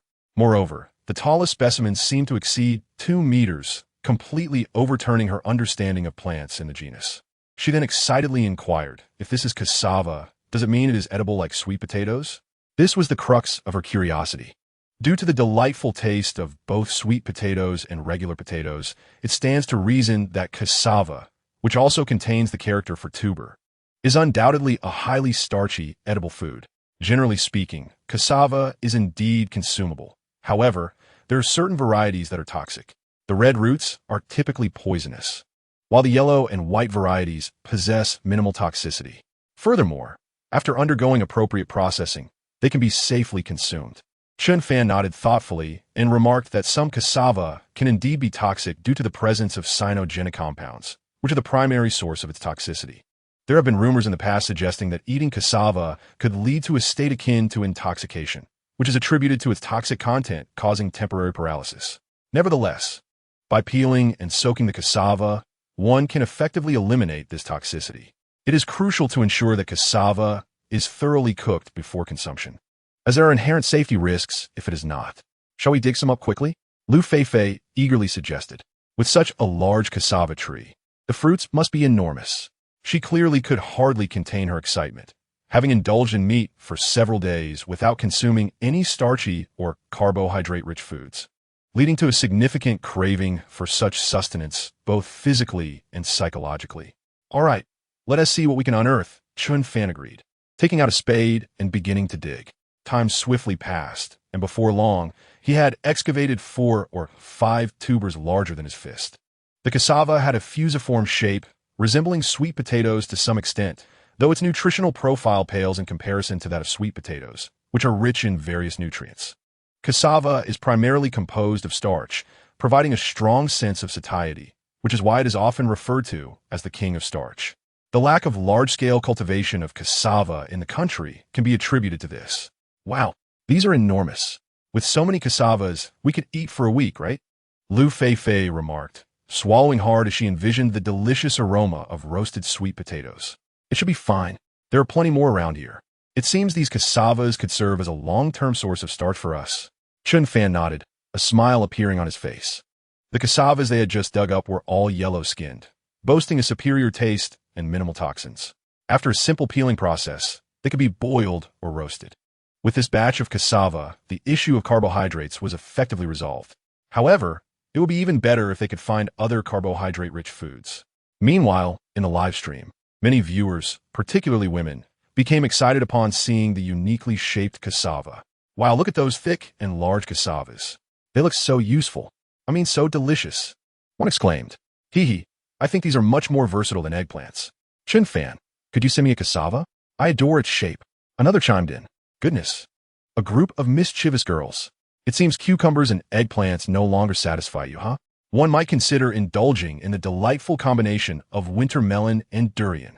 Goodness, the suggestion of winter melon and durian is quite excessive, dear interlocutor above. To the charming ladies present, if you find yourself so ravenous, might you be inclined to engage in a profound discussion regarding the structure of the character koan? My word, the character's structure, do we have a scholar among us? I wonder if it aligns with my own thoughts. The live broadcast remains as lively as ever. Indeed, the pace of the stream perpetually surpasses a staggering 1.2 million. Particularly, certain enchanting maidens drive the conversation with reckless abandon. Even a mere cassava could be transformed into something remarkable in their hands. Meanwhile, Chen Fan has unearthed another cassava plant, yielding a total of 10 sizable tubers that have been flourishing here for quite some time. Chen Fan, is this ample supply of cassava sufficient? Once we've consumed these, we can return for more. Liu Feifei chimed in. 10 cassavas should sustain them for a week or two. Should they remain too long, the taste of the cassava may be compromised. Indeed, this quantity seems adequate. However, we must attend to these cassava stems with care. Chen Fan nodded and proceeded to trim the leaves from the cassava stems. The survival rate of cassava is exceptionally high, and the cultivation process is remarkably straightforward. One need only cut the stems into segments and plant them in fertile soil, where they will soon sprout, yielding new cassavas in no time. Thus, this resource is sustainable and provides nourishment year-round. Next, with a simple garden spade, one must turn the surrounding soil. Then, insert a segment of cassava into the earth. And barring any unforeseen circumstances, the survival rate will remain remarkably high. After completing this task, Chen Fan dusted off his hands and declared, "Let us venture forth and explore our surroundings in hopes of uncovering new discoveries." The two continued their journey. Having just dined, their energy levels remained robust, allowing them to seize the opportunity to explore further and unearth additional resources. After wandering aimlessly for over an hour, Chen Fan marked numerous points along the way, as his sense of direction was not particularly strong. Without these markers, navigating the dense thicket could render it impossible to return to the shelter. As they proceeded, the vegetation within the jungle grew sparser, and the path became considerably more navigable. However, despite their lengthy trek, their discoveries were limited to a few wild vegetables. As they walked, a towering tree soon captured Chen Fan's attention. This magnificent tree stood over 10 meters tall, its foliage dense and sprawling like a grand umbrella. Clearly, this tree had been growing for quite some time. Upon its branches, many pale white fruits were distinctly visible. The fruits were modest in size, resembling longan in both appearance and dimensions. Chen Fan, what kind of fruit is that? It appears to be longan. Liu Feifei halted in her tracks, pointing at the majestic tree with urgency. If it were a longan tree, then the abundance of fruits would suffice for them to feast for an extended period. However, upon closer inspection, a striking difference becomes apparent.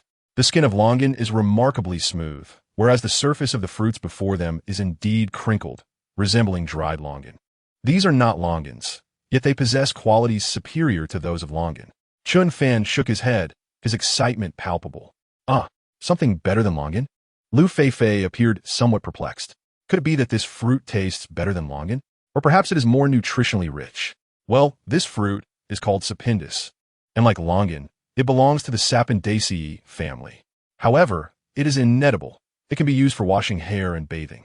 Chen Fan elaborated, noting that the skin of sapindus fruits is replete with saponin, possessing remarkable cleansing and washing capabilities akin to natural soap. He nodded, recalling that without the comprehensive wilderness knowledge reward from the system, he might not have recognized this.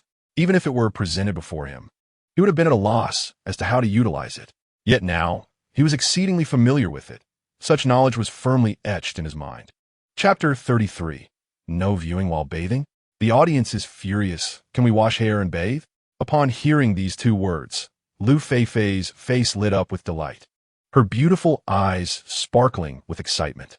For a girl, the need to wash hair and bathe is no less significant than the need to eat. Having spent 4 full days on the deserted island, where they had been sweating profusely daily without bathing, she felt sticky all over, with even her hair beginning to show signs of oiliness. This sensation was exceedingly uncomfortable, yet Liu Feifei refrained from voicing her concerns. She believed that bathing on a deserted island was an extravagant luxury. They were not yet in a position to indulge in such comforts before establishing their survival. In fact, she had contemplated this before participating in the program. But now, hearing Chen Fan mention that these small items could be used for washing hair and bathing, serving as natural soap, how could she not be thrilled? Indeed, the saponin content in sapindus fruits is remarkably high, and its foaming effect rivals that of shampoos and body washes. More importantly, it is completely natural, free from pollution and additives. Chen Fan explained with a smile, observing Liu Feifei's overwhelming excitement. This discovery was indeed a splendid boon for them. A large sapindus fruit tree bore fruit that could sustain their washing needs for at least a year. This meant that for an entire year, they need not worry about bathing.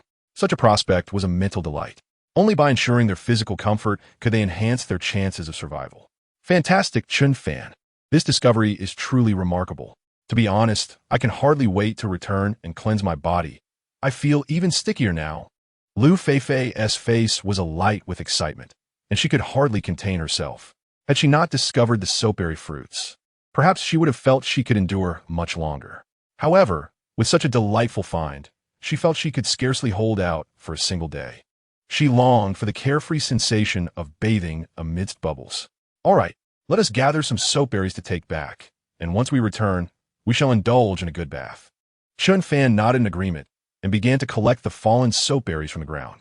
By the time they returned, it would likely be noon, and they would still have to tend to the cassava, not to mention the bath. After a bit of fussing, it would probably be 2 or 3 in the afternoon. Nonetheless, the prospect of enjoying cassava for dinner that night was a comforting thought. Although the nutritional value of cassava does not rival that of sweet potatoes, it is remarkably satiating. One of such large size would surely suffice. Liu Feifei nodded, then energetically resumed her gathering of fruits. In that moment, she seemed invigorated, moving faster than Chen Fan. Before long, their basket was nearly overflowing, containing at least 200 to 300 soapberries. If they used one for each bath, they had more than enough to last them for several months. All right, that's enough for today, Chen Fan said, noticing Liu Feifei's tireless collecting. This girl seemed to have developed an obsession with gathering. Is this truly sufficient? Should we not collect a bit more? Liu Feifei appeared somewhat unsatisfied, viewing these fruits as even more precious than food. Chen Fan understood her sentiment. She likely feared they might not find the tree again. Thus, she wished to gather a plentiful supply of soap berries for the long term. Enough for today. This grand tree isn't going anywhere. We can return for more once we've exhausted our supply. Chen Fan replied with a smile. It seemed that cleanliness mattered more to her than to him. But will these fruits be safe from small animals? What if other participants discover them? Liu Feifei expressed her concerns. These fruits were treasures to them. She wished she could transport the entire tree back with her. Rest assured, small animals won't consume these fruits. Otherwise, they would have taken them before we arrived. As for the other participants, they are quite distant. Even if they managed to find this place, they could never carry them all away. Chen Fan reassured her. Upon hearing his words, Liu Feifei nodded in understanding. The two of them returned to their shelter, their bounty in tow. By the time they arrived, it was already midday. Having consumed a hearty breakfast, they were not particularly hungry at the moment. Chen Fan, shall we go take a bath? She suggested eagerly. Let us first find a place to bathe. Upon returning to the shelter, Liu Feifei could hardly contain her anticipation. Ever since discovering the soap berries, she felt an increasing itchiness on her skin. Covered in a sticky film, the sensation was exceedingly uncomfortable. Nonetheless, I was not famished at the moment. I recalled that during our previous excursion upstream, we had encountered a small pond with remarkably clear water. It should suffice for a refreshing wash. Chen Fan nodded without hesitation. Although his physique was robust and he perspired less, a few days without bathing had begun to induce a sense of discomfort.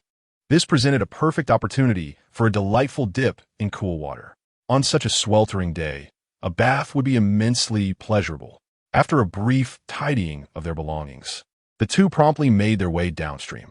The distance to the pond they had previously discovered was only about half an hour away. Soon, they reached their destination. Chen Fan, will you wash first, or shall I? Liu Feifei inquired shyly. After all, bathing was a rather awkward subject, especially with the camera overhead. You go ahead, Chen Fan replied, unperturbed, though he sensed that Liu Feifei had likely contemplated this matter throughout their journey. Upon learning of their intention to bathe, the camera dutifully pivoted away. Revealing the contestants' privacy was strictly prohibited. Otherwise, the live stream could face suspension for violations, and the production team would be held accountable, a mistake that ordinary workers could ill afford. However, the audience in the live stream was instantly displeased, particularly some viewers who erupted in frustration. Hey, staff, I advise you not to meddle and quickly redirect the camera. Otherwise, you will face the consequences. What the hell? After waiting for the most exhilarating moment, you show me flowers and grass instead? Production team, if you continue like this, I will report you without hesitation. Hurry and switch the camera back. I want to help Feifei scrub her back from afar. All right, the back is yours. Just let me scrub the front first. Damn, you people are so disgusting and perverted. Can I join in? Production team, please be reasonable. The live chat was filled with wails of despair. Chapter 34, Bathing Then You Go First. I will wander around and see if I can find some edible food. After speaking, Chen Fan intended to turn and leave, understanding that it was inappropriate for a boy to linger while a girl bathed. Moreover, their relationship had not yet reached that level of intimacy. If it were to develop into a more personal connection, assisting her with her back would be entirely acceptable. All right, just don't wander too far, Liu Feifei quickly cautioned. After all, it was inherently unsafe for a girl to bathe alone in such a secluded area. If any danger were to arise, Chen Fan's presence nearby would undoubtedly provide her with a sense of security. Rest assured, I won't stray far. If anything happens, just call for me. My speed is swifter than Chow Chow, Chen Fan declared before turning and disappearing into the thicket. Of course, he harbored no thoughts of spying. Such behavior was both despicable and shameless. As for their relationship, gradual development is essential. One must not rush the process. Employing the method of boiling frogs in warm water, one should advance from the distant to the near, from the shallow to the profound. After observing Chen Fan's departure, Liu Feifei cautiously raised her head to check the camera. Once assured that it was not directed at her, she began to carefully disrobe. She removed her windbreaker, revealing a snug, white tank top beneath. At the age of 24, Liu Feifei's figure was notably well-developed, with curves in all the right places. As she cautiously scanned her surroundings, she proceeded to remove her tank top, leaving herself clad only in lingerie, exposing her skin as fair as snow. Her long, shapely legs were particularly striking. Had Chen Fan been present, his gaze would have been captivated. With utmost care, Liu Feifei stepped into the water, testing its cool temperature. However, in the scorching heat, it felt remarkably refreshing. Initially, the chill was slightly uncomfortable, but she soon acclimated, enveloped in a sensation of comfort. After the clear stream soaked her, Liu Feifei followed Chen Fan's instructions and peeled the skin off the soapberry fruit. She then rubbed it vigorously in her hands, quickly generating a plethora of bubbles. The texture was smooth and exquisite, proving to be exceptionally effective. As she applied the bubbles all over her body, they sparkled brilliantly in the sunlight, mirroring the allure of her porcelain skin. Liu Feifei herself did not anticipate the luxury of bathing on a deserted island, let alone the availability of such a splendid natural shower gel. It was likely that the other contestants were not as fortunate. Time slipped away, and after a full hour of indulgence, she reluctantly emerged from the small pond, relishing the delightful coolness of the water in the sweltering weather. Yet, Chen Fan had yet to bathe, and she could not afford to linger. After quickly changing her clothes, her hair remained damp, and her cheeks flushed, appearing even more enticing under the sun's rays. "Chen Fan, I'm done. Hurry over," Liu Feifei called out after glancing around. Before long, Chen Fan approached her, his gaze fixated on her damp hair, droplets of water clinging to the ends, with traces of moisture on his clothing. She was stunning, truly breathtaking. Just one glance held Chen Fan's attention captive. "Is there somewhere I didn't wash properly?" Liu Feifei wondered, noticing his unwavering gaze. She quickly checked her appearance, finding nothing amiss. "Ahem. No, you look beautiful, perfect. I've finished washing," she replied, as Chen Fan hastily shook his head and cleared his throat to ease the awkwardness. Yes, you should wash quickly. This natural soap is truly remarkable. After washing, your skin will feel incredibly smooth and delicate." Liu Feifei nodded, then, understanding the situation, ran to the other side. It would be inappropriate for her to watch a male bathing. After shedding his garments, Chen Fan plunged into the small pool. The refreshing sensation was undeniably exquisite, akin to entering a remarkably enchanting narrow cave, making one reluctant to exit, yearning to be forever ensnared within. Half an hour later, Chen Fan emerged from his bath, indeed feeling light and utterly rejuvenated. At that moment, Liu Feifei hurried over, her hair nearly dried. "How'd you wash so quickly? Is this how fast boys usually are?" Liu Feifei inquired. Her curiosity piqued as she observed Chen Fan. She had hastened her own bathing process, yet it had consumed significantly more time than Chen Fan's. To her surprise, boys could be so swift, fast. "In what regard are you referring to?" Chen Fan responded, momentarily bewildered. While some boys may indeed be quick, he certainly was not. With a myriad of techniques and preambles, his bathing ritual would typically commence at a minimum of 2 hours. "Oh, I meant the speed of your shower. Where did your thoughts wander?" Liu Feifei blushed profusely. However, upon reflection, she realized her phrasing had been somewhat inappropriate. Yet, Chen Fan seemed to have zoomed through a shower. She couldn't shake the feeling that a glaring mark was left on her face. That was indeed quite fast. Chen Fan chuckled, observing Liu Feifei's flustered demeanor. Although they had only known each other for 6 days, their rapport was quite amicable. Occasionally exchanging light-hearted banter was harmless. Liu Feifei wouldn't take offense.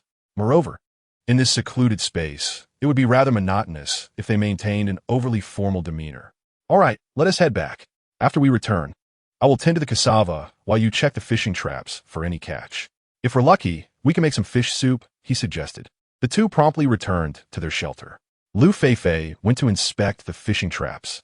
Unless fate intervened, she was confident they would have caught fish, albeit perhaps on the smaller side. Meanwhile, Chen Fan began to process the cassava. Though yellow-flesh cassava is generally non-toxic, a simple preliminary processing for safety was prudent. He first peeled all the skin off the cassava and soaked it in water, ideally for 3 to 5 days, which would effectively eliminate any toxins. Naturally, for yellow-fleshed cassava, a basic soaking would suffice. Within half an hour, Chen Fan had successfully peeled and soaked all the cassava. He then checked the game bird cage, noticing that the wild chicken seemed quieter, no longer frantically struggling. However, Much of its plumage had been ruffled away, rendering it quite unappealing. Has it finally calmed down? It seems this wild chicken can survive, Chen Fan mused with a smile, tossing some fresh tender wild vegetables into the cage for the bird. Chapter 35. I have made up my mind before long. Liu Feifei had prepared a large pot of fresh fish soup. She had added the wild mushrooms and vegetables she had harvested earlier, requiring little more than a sprinkle of salt to enhance the flavor, which was already quite delightful. Chen Fan, come and eat. Liu Feifei's call echoed, prompting Chen Fan to hurry over. As they spent more time together, their relationship blossomed, shedding any remnants of awkwardness, evolving into a camaraderie akin to that of good friends.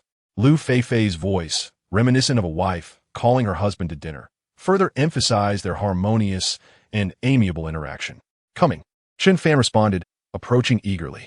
The two savored the fish soup, enjoying it immensely. Yet Liu Feifei's gaze remained fixated on the cassava, soaking in water. After days of consuming fish and meat, she found herself yearning for carbohydrates. Stop looking. I will roast some for you tonight. Chen Fan, having sensed Liu Feifei's unspoken desire, replied with a smile. In truth, the taste and nutritional value of cassava paled in comparison to wild yam. It was evident that wild yam must exist in such a jungle, and it would be worth searching for in the future.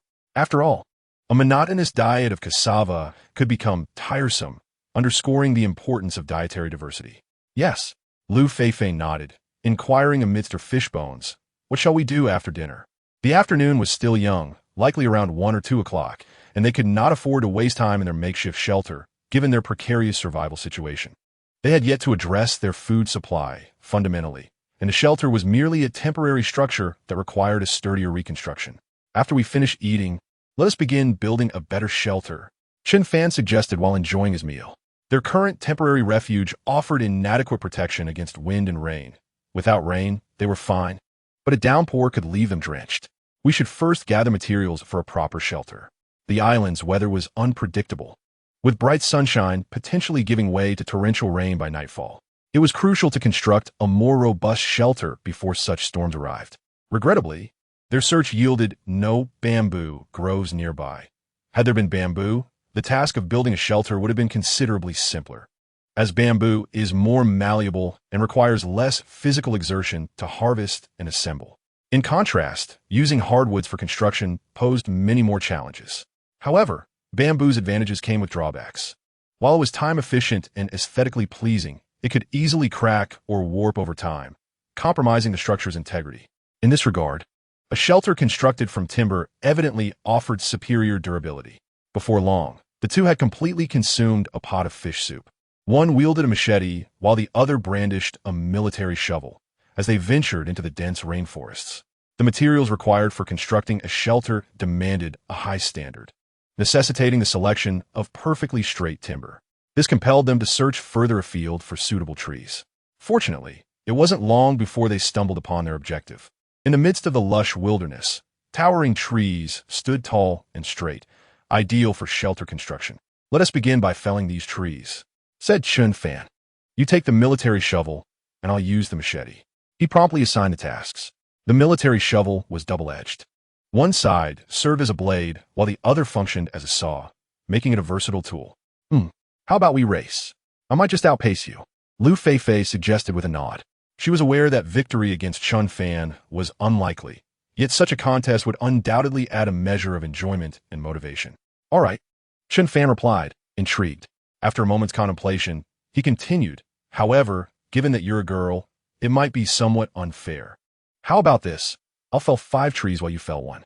If you win, I'll treat you to kuin tonight. After all, it was a known fact that most girls possessed slightly less physical strength than boys, considering his own enhanced physique, which was equivalent to that of 3 or 4 peers. This arrangement was indeed quite fair. Cut out. Don't underestimate me. I'm strong too, Liu Feifei retorted, placing her hands on her hips and lifting her chin defiantly. However, she soon seemed to realize something amiss. Kun, is that the same thing? Does kuin mean you're treating me to 2 chickens? If so, this competition is certainly worth it. All right, then make sure to give it your all. The race officially begins now. Chen Fan's lips curled into a subtle smile.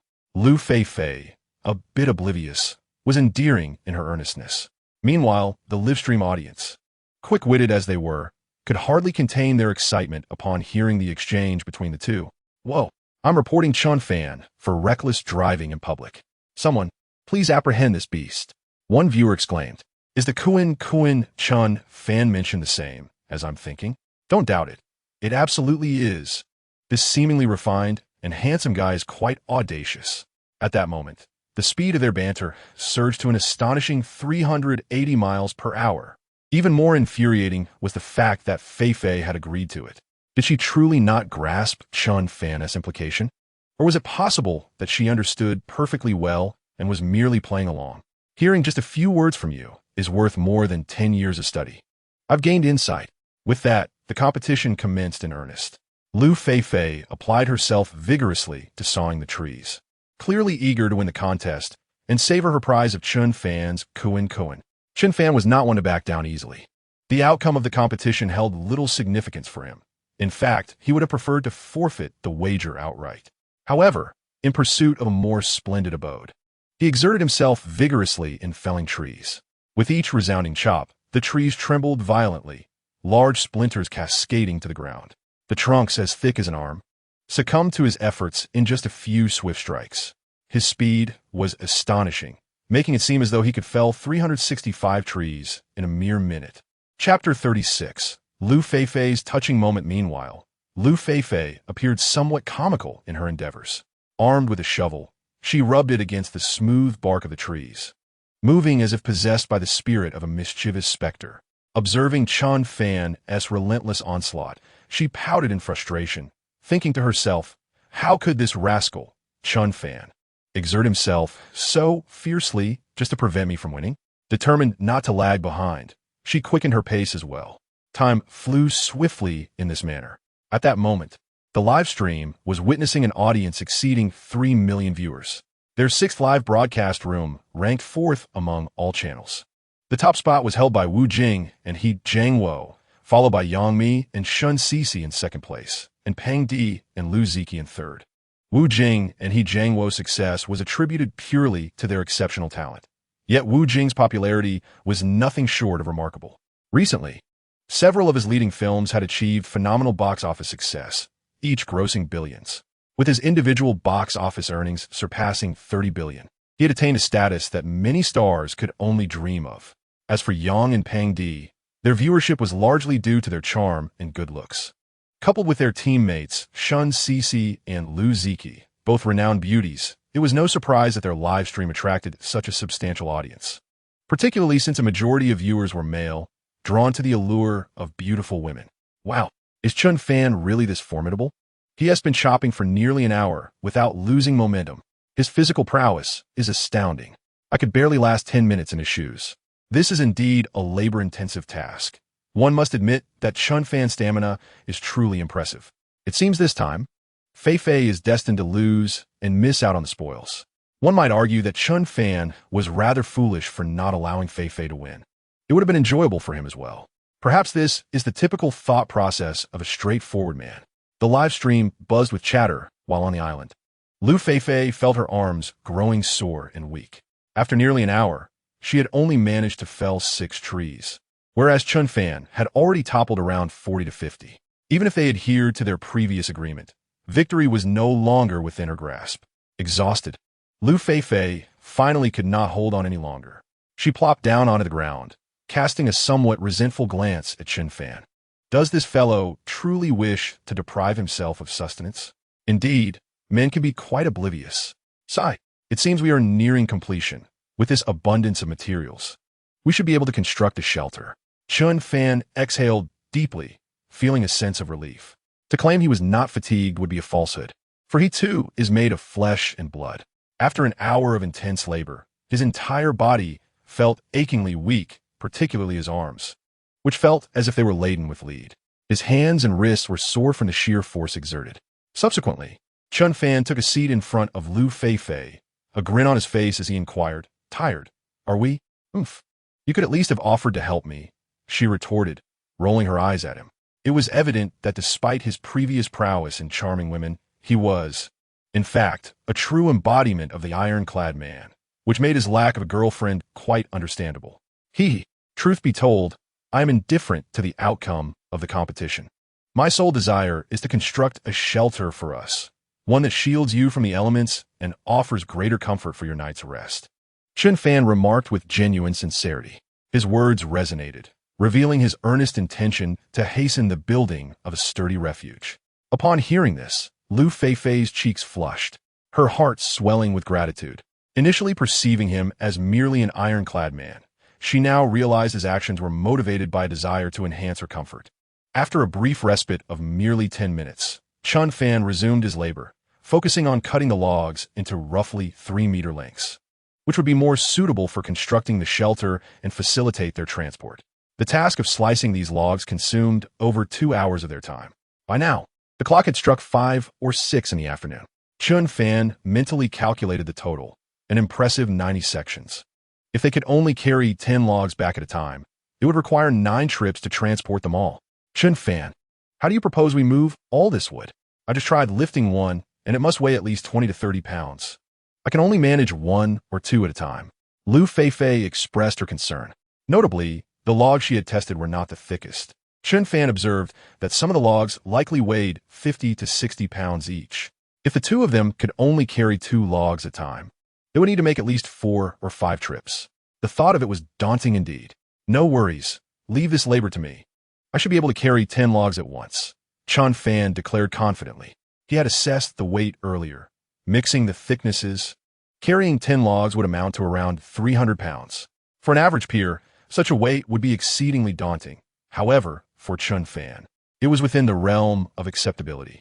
The dense jungle made the terrain challenging, ensuring exhaustion was inevitable. Oh my goodness, are you jesting? If one were to carry 10 logs at once, it would require a strength of at least 300 to 400 pounds. This is not a weight that an ordinary individual can bear. It is advisable not to overexert oneself. Instead, we should transport them one by one, leisurely.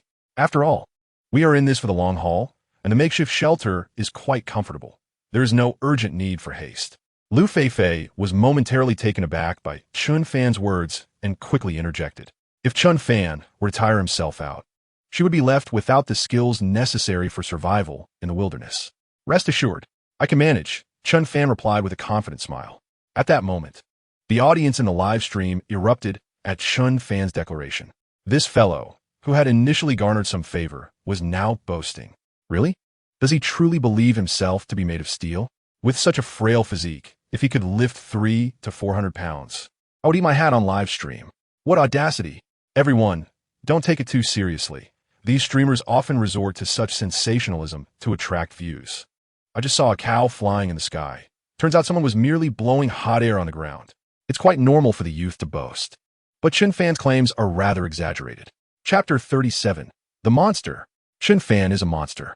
Not only the viewers, but even Chen Fan's parents and relatives found it hard to believe his prowess. After all, many had watched him grow up. He was merely a handsome young man without any notable skills. Moreover, he had not engaged in any heavy labor at home. The weight of 300 to 400 pounds was undoubtedly a ploy for attention.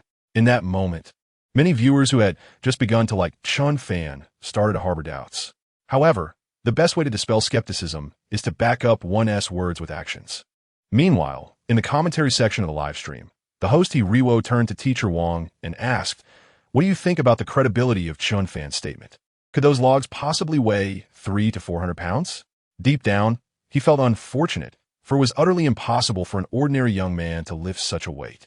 Most young people today, having graduated from school, enter the workforce without having engaged in heavy labor, resulting in poor physical conditioning. While one cannot deny that Chen Fan's physical fitness is somewhat above that of his peers, it certainly does not reach such extremes. Thus, he did not believe Chen Fan's assertions, as he himself would be incapable of such feats. The others turned their gaze towards Wang Jia, who was a former instructor in the Special Forces and possessed a deeper understanding of human limits. Under the collective anticipation, Wang Jia spoke slowly. Firstly, those fresh logs are indeed quite heavy. The weight of 300 to 400 pounds could very well be accurate. It is not impossible to lift such weight. Some soldiers I have trained were able to do so during their exercises, as the logs they carried could indeed reach that weight. However, it It is undeniable that not every soldier possesses the capability to lift such heavy loads. Every individual's physical constitution varies, and the distinctions among different military branches further accentuate these differences. However, one certainty remains. The youth possessed the capacity to bear such weight. Yet Wang Jie, with a shift in tone, paused momentarily before continuing, expressing his belief that Chen Fan may not possess such capabilities, although his physique might surpass that of his peers. The prospect of lifting 300 to 400 pounds while traversing dense forest for over an hour is utterly implausible. He understood that even the most exceptional special forces soldiers he had trained could not achieve this feat. Chen Fan's constitution could not possibly surpass that of the finest commandos. He, along with Ryu and Xiaming, nodded in agreement. After all, Chen Fan was merely an ordinary young man. Even with rigorous physical training, reaching such a level would be exceedingly difficult. Meanwhile, on the island, Chen Fan had bound 10 logs together with resilient tree bark. After assessing the weight, he found it well within his capabilities. However, he would need to take several breaks on the way back to the shelter. Chen Fan, are you serious? Don't overexert yourself. It could harm your health, Liu Feifei urged with concern. Worry not, I know my limits, Chen Fan replied, a smile lingering on his lips as he assisted Liu Feifei by fashioning a thinner log. All right, let us go. With that, Chen Fan hoisted the bundle of logs onto his shoulder. Under the immense pressure of several hundred pounds, his body momentarily sagged. Witnessing this, Liu Feifei was utterly astounded. Initially believing Chen Fan was merely joking or attempting to captivate the audience in a live stream, she was taken aback to realize he was entirely serious and truly possessed such strength. To effortlessly lift 300 to 400 pounds was nothing short of monstrous. The millions of viewers in the live stream, along with Wang Jie and Ryu, shared in her astonishment. All eyes were glued to the screen, mouths agape, rendered speechless. The scene before them was starkly different from what they had anticipated. What are you dawdling for? Hurry back. Chen Fan called out to the stunned Liu Feifei before striding swiftly toward the shelter, moving with an agility that belied the burden he carried. Oh, coming. Liu Feifei snapped back to reality, nodding eagerly before hastily following suit. Freak. Chen Fan is undoubtedly a phenomenon. A typical young man in his early 20s could not possibly wield such strength. As the viewers in the live stream regained their composure, cheers erupted. Meanwhile, those who had previously vowed to broadcast their consumption of inedible items fell silent, opting to observe quietly. After all, those who had experienced it knew well that such things were not meant for human consumption. They were exceedingly difficult to swallow, even when paired with cola. Do not inquire about the source of my knowledge. Simply recognize that I am a seasoned individual. The journey, which should have taken an hour, extended to nearly 2 as the two meandered along, stopping frequently. By the time they returned to the sanctuary, night had fully enveloped the surroundings. Fortunately, the markers left along the path were sufficiently distinct, preventing any disorientation. Upon arriving at the sanctuary, a palpable weight lifted from Chen Fan's shoulders. In that instant, he felt as light as a feather, as though he could take flight with a mere shift of his feet. Ah, what a relief. It seems I may have overexerted myself today.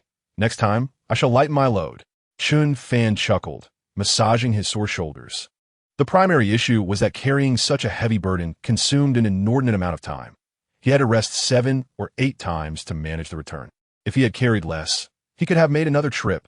You've worked hard, Chen Fan, Liu Feifei said, approaching him with genuine concern and empathy etched across her face. Throughout the journey back, she felt a deep sense of fatigue for Chen Fan.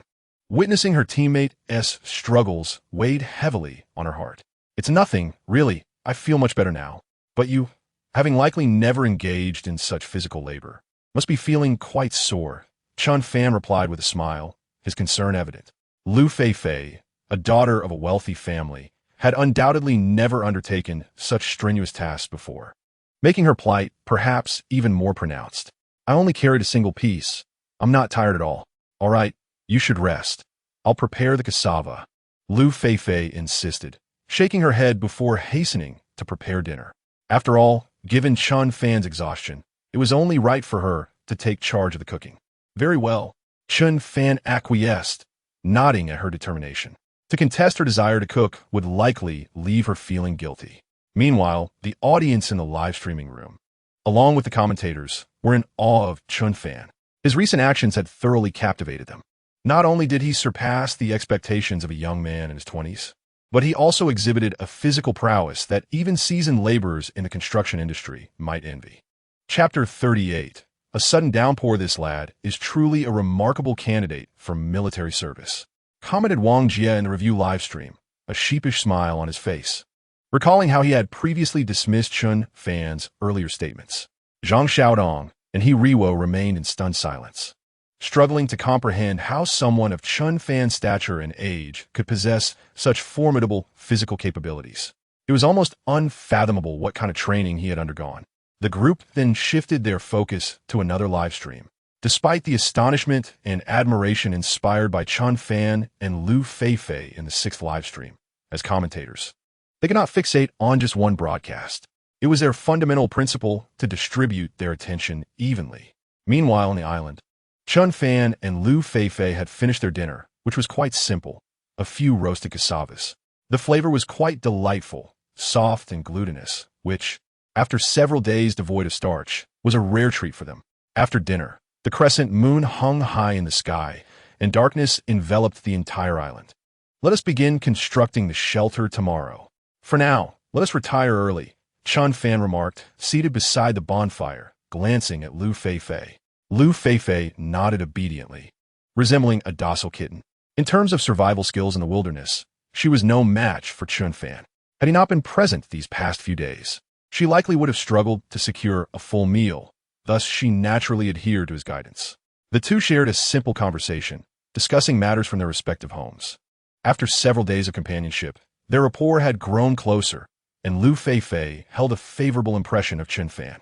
In such circumstances, it was only natural that she wished to learn more about him. As night approached, nearing 10 p.m., they prepared for sleep. The previously star-studded sky gradually became obscured by dark clouds, which spread at a visible pace. Within a mere span of minutes, the clouds had completely blotted out the stars and the crescent moon. Chen Fan, the weather seems to have suddenly turned ominous. Surely it won't rain tonight? Liu Feifei asked, her voice tinged with apprehension as she observed the abrupt change. A sudden downpour in the dead of night would present an entirely different scenario. It was uncertain whether their makeshift shelter could withstand such conditions. Given that it was already the rainy season, with unpredictable weather, it seemed likely that heavy rain could indeed be imminent. Chen Fan furrowed his brow slightly. Although such occurrences were within the realm of expectation, their sudden onset at night was still somewhat startling. Particularly concerning was their shelter, which was merely topped with a rain tarp. If the downpour were too intense, it would surely be inadequate, and they might very well end up drenched. What shall we do now? Liu Feifei asked, clearly flustered. Faced with such an unforeseen situation, someone without wilderness survival experience would indeed be at a loss, especially a girl who felt even more helpless. I have a strong feeling it will rain tonight. We must reinforce the shelter without delay, Chen Fan declared with resolute determination. He understood the importance of preparedness, and ideally, a sturdier shelter should have been constructed in advance. However, the pressing issue of securing food had consumed their time in recent days. Often, intentions are commendable, yet plans can never keep pace with the whims of fate. Is there anything I can do to help? Please do let me know if there's something I can assist with. I possess considerable strength, Liu Feifei quickly offered. Though lacking experience, her enthusiasm was evident. Coupled with the rest she had just taken, her fatigue from the day had largely dissipated. Let us first remove the rain tarp. I entrust this task to you. I recall there are some broadleaf plants by the stream. I shall fetch them to enhance the roof. After Chen Fan spoke, he picked up a burning branch as a torch and set off towards the stream in search of the broadleaf plants. In the wilderness, broadleaf plants serve as excellent roofing materials. With just a simple reinforcement of the shelter's roof, there should be no significant issues. Yes, go quickly. I'll handle the removal of the rain tarp. Liu Feifei nodded eagerly. Under normal circumstances, the darkness of night would instill fear. However, her anxiety over the impending rain diverted her attention, making her feel less afraid. Fear not, I am nearby. If anything arises, just call for me, and I shall be there in an instant, Chen Fan reassured Liu Feifei. It is entirely understandable for a girl to feel frightened in such a pitch-black wilderness. As a gentleman, it is only natural to provide her with a sense of security. In moments like these, reassurance often outweighs both length and frequency. The comfort of the spirit and emotional fulfillment are paramount. The physical realm is but temporary. With you by my side, I shall not be afraid. Hurry. Liu Feifei smiled sweetly, her heart warmed by Chen Fan's words. Although their circumstances were far from ideal, they felt a profound sense of comfort. After all, as the saying goes, a kind word warms even the coldest winter. All right. Chen Fan turned and swiftly made his way to the stream. Having previously observed the environment closely, he knew the approximate location of the broadleaf plants. In no time, he found some banana trees, felled them, and gathered the leaves. Boom!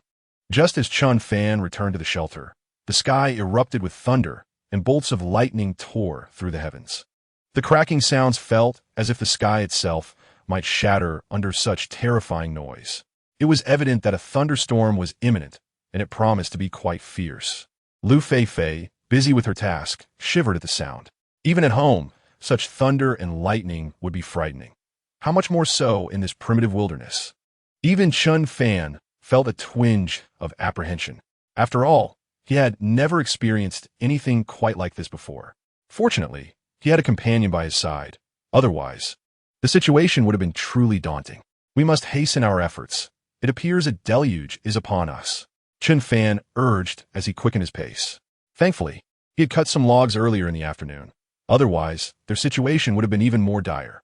Now, he only needed to lay the logs horizontally across the shelter's framework and secure them with tree bark. Once a thick layer of banana leaves was placed on top and the rain tarp secured, they could ensure that the shelter would remain watertight. The tarp's ample size would prevent any rainwater from seeping in. As time slipped away, within a mere 20 minutes, the two individuals had successfully fortified their shelter. The wild chicken cage and the fire pit were also relocated inside by Liu Feifei. Should the rain dampen the fire, igniting it again would not be a simple task. Chapter 39. The Princess with Kidney Deficiency, Flower Language City Few. Finally, it's done. Chen Fan exhaled a long sigh of relief, not out of fatigue, but rather due to the intense tension he had just experienced. In this wilderness, being caught in the rain at night is perilous. Once the body becomes soaked and succumbs to the chill, it could very well spell elimination. His physical constitution was robust enough that even the rain would unlikely cause him to catch a cold. But Liu Feifei was a different story. Wow. Fortunately, we worked quickly. Otherwise, we might have truly become drenched like drowned rats. Liu Feifei remarked with a gleeful expression, patting her chest. She then glanced up at the lush green banana leaves above, feeling significantly more at ease. The old adage proves true: to live well, one must have a bit of greenery overhead. At that moment, the sound of sporadic pattering echoed from outside the shelter. Clearly, it was the sound of raindrops striking the leaves. It's raining. Chen Fan and Liu Feifei exchanged glances, their eyes brimming with gratitude. They had managed to finish just in time, as if Providence had granted them ample opportunity. Yes, our shelter is undoubtedly secure now. I wonder how the others are faring. Liu Feifei nodded, recalling the other contestants. Perhaps they were not as fortunate as she was, given that not everyone possesses Chen Fan's remarkable abilities. Especially Yang Mi and Pang Di, whose teammates were delicate girls. They would certainly lack the stamina and survival experience in the wild compared to Chen Fan, placing them in a precarious situation tonight. Who knows, though? Yet it seems most contestants opted for tents. They should be fine as long as the rain isn't too heavy.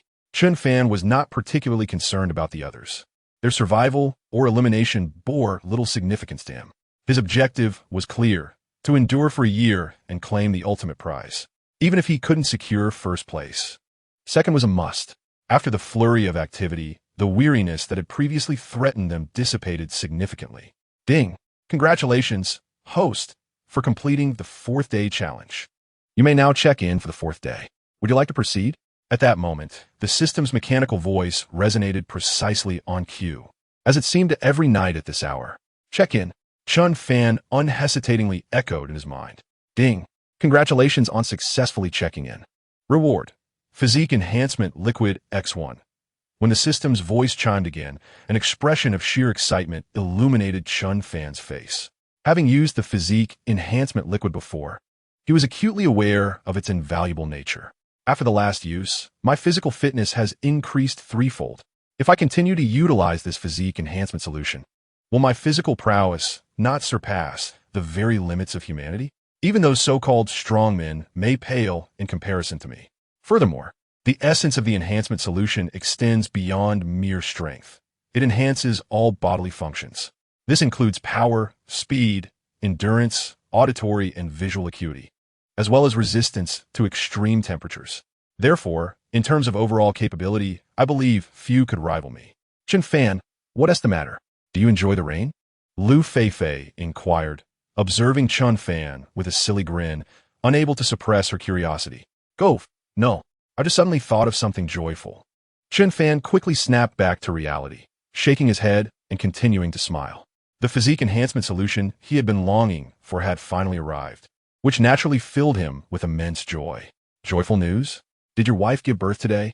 Liu Feifei jested with a serious expression, referencing a classic comedic dialogue from one of Stephen Chow's films. Aren't you chatting with me? Chen Fan replied with a mischievous smile, gazing at Liu Feifei.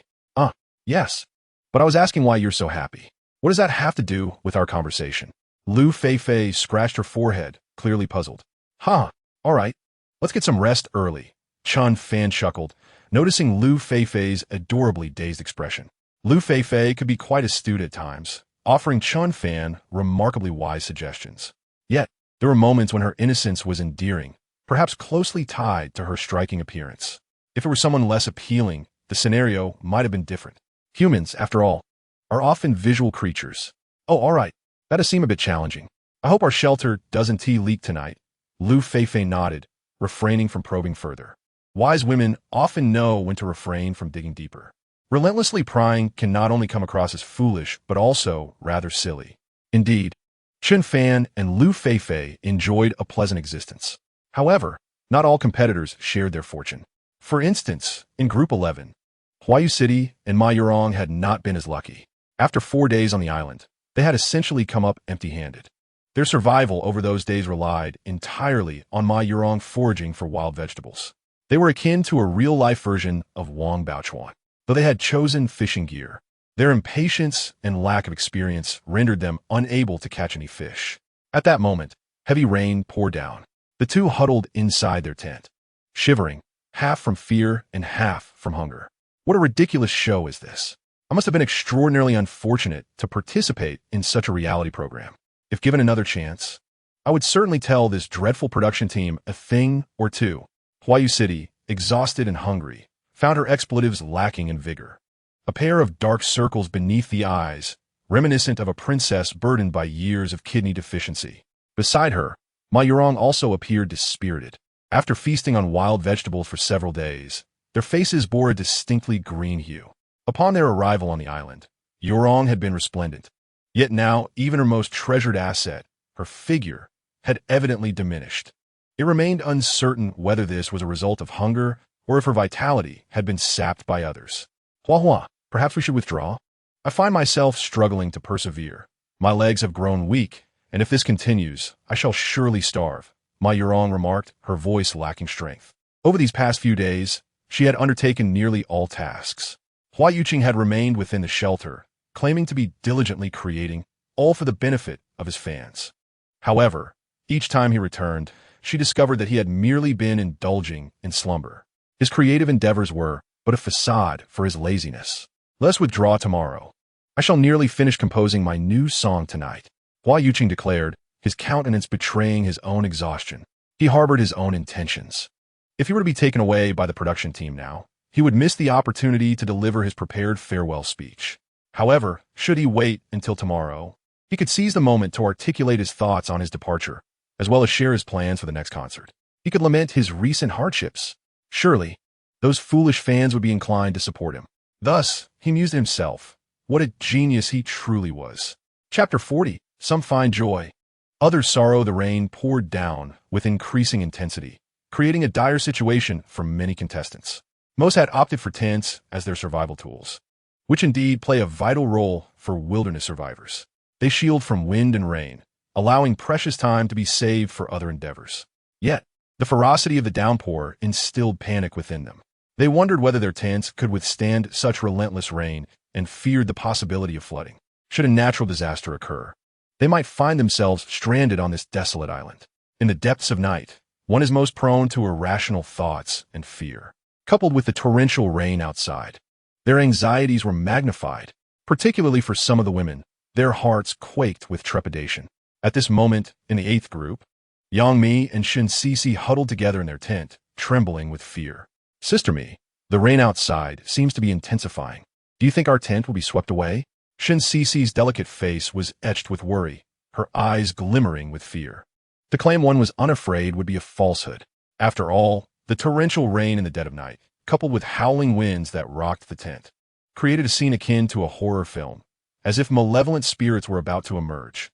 Were it not for the ropes of the tent securing it to the surrounding trees, it might have been swept away by the fierce winds.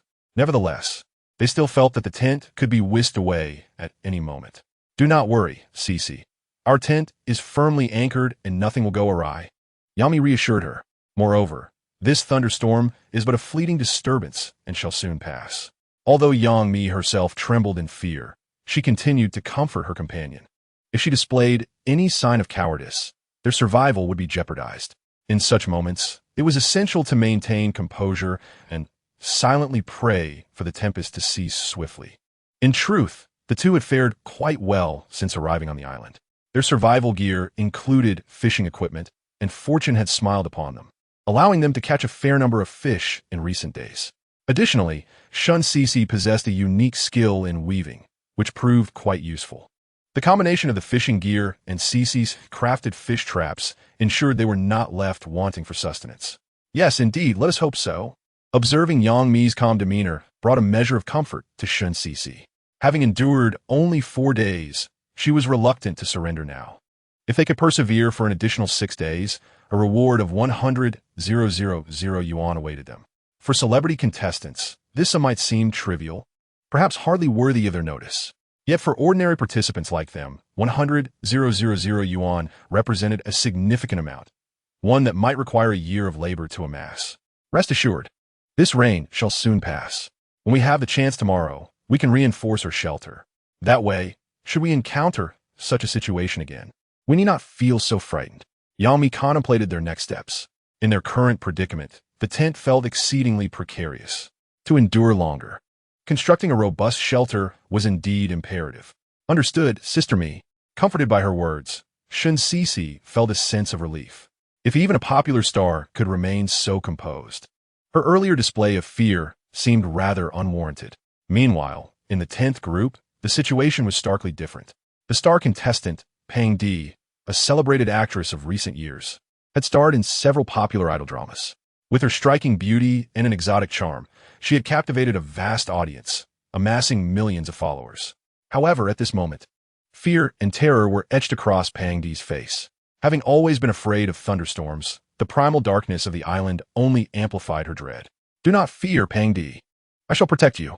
Thunder and lightning are merely natural phenomena and will not harm us. Our fear is but a figment of our minds. This storm will soon be but a memory, her teammate, Liu Feifei, persistently reassured her. She was acutely aware that many harbored a profound fear of thunderstorms, particularly the women. Fortunately, she faced such tempestuous weather with remarkable composure, exhibiting no trepidation toward the natural phenomenon of lightning and thunder. Moreover, these thunderstorms arrived swiftly and departed just as quickly, likely lasting no more than 2 hours at most. Ziki, I extend my heartfelt gratitude to you. Thank you for your unwavering care and comfort over the past few days. Without such a commendable teammate, I doubt I would have persevered until now. Pundi also felt genuine appreciation for Liu Feifei. Firstly, Liu Feifei possessed formidable strength. She was a retired shooting athlete for the national team, excelling in archery. Their ability to enjoy meat during these days was entirely attributable to Liu Feifei's prowess. She was also primarily responsible for locating water sources and food. Her courage was equally commendable, as she remained unflustered in the presence of mosquitoes, snakes, and ants. Had it not been for such a commendable companion, she believed she might have been eliminated on the very first day of their island venture. We are teammates. There is no need for such formality. All right, it seems the rain has considerably diminished outside. It should quiet down shortly. Liu Feifei continued to offer reassurance. She held a favorable impression of Pundi as well. Although Pundi lacked wilderness survival experience, it was not a significant drawback. At the very least, her character was commendable, and she demonstrated ample diligence. Throughout their interactions, there was no trace of the haughtiness one might expect from a rising star, which endeared Pundi to her even more. Indeed, the rain appears to have lessened significantly. Pundi also noted the sounds from outside. The lightning had ceased for several minutes, and the thunder seemed to recede further away. The sound of raindrops pattering on the leaves had also softened considerably. Of course, some contestants were thriving remarkably well. Currently, the most successful were Wu Jing and He Jiangwo. Just yesterday, they had collaborated to capture a wild boar. After enjoying a sumptuous feast, they proceeded to smoke the excess pork, ensuring its long-term preservation. Although the wild boar was not particularly large, it would suffice for them for about 10 days. Seizing the opportunity when they were not preoccupied with foraging, they quickly constructed a sturdy shelter. Both were acutely aware of the unpredictable weather typical of such islands. Thus, building a shelter was a prudent precaution. The sturdiness of their shelter was indeed unparalleled by any tent. At that moment, the two reclined on the comfortable wooden bed within their shelter, savoring roasted wild boar for their evening repast. Life was utterly delightful. Lao He, it's all thanks to you. If you hadn't suggested constructing the shelter in advance, we would have surely been drenched tonight, Wu Jing exclaimed with a beaming smile. Despite the earlier torrential rain, their shelter experienced only occasional drips. With no significant leakage to speak of, this shelter has already achieved remarkable success. Chapter 41. Physical Enhancement Liquid. Do not merely flatter me. My age has indeed diminished my physical abilities compared to my youth. Without your abundant vigor, mere ideas and thoughts are insufficient. Thus, we are both indispensable to one another. Consequently, the two engaged in mutual praise. However, such teamwork is natural. Helping each other and leveraging each other's strengths is essential. In fact, this dynamic often mirrors the relationship between spouses, where one's strengths compensate for the other's shortcomings. It is only through this harmonious complement and integration that life can become truly fulfilling and joyful. Of course, this method of compensation is not exclusive to couples. It applies equally among close friends. After all, every individual possesses flaws and vulnerabilities that urgently require addressing. Where there is a need, there is innovation. Without such demand, the idiom men surpassing men would not exist. Let us not stand on ceremony. Our partnership is indeed a golden combination. I firmly believe we will persevere to the end and achieve ultimate victory. Wu Jing exuded confidence, and he certainly had ample grounds for such assurance. Their collaboration was remarkably seamless, a perfect blend of theory and practice. More importantly, although he is older, his physical capabilities are by no means inferior to those of ordinary young men. Besides this duo, several other groups are thriving as well, including Group 16 with Sister Zhou and Zhang Fangfang. Zhang Fangfang is celebrated as the foremost woman in the domestic wilderness survival community, possessing extensive experience and skills in survival. She excels in finding water sources, hunting, setting traps, and constructing shelters, and her knowledge of wild plants rivals that of Lao Bei and Zi. Despite being a woman, her prolonged experience in wilderness survival has endowed her with physical resilience equal to that of her male peers.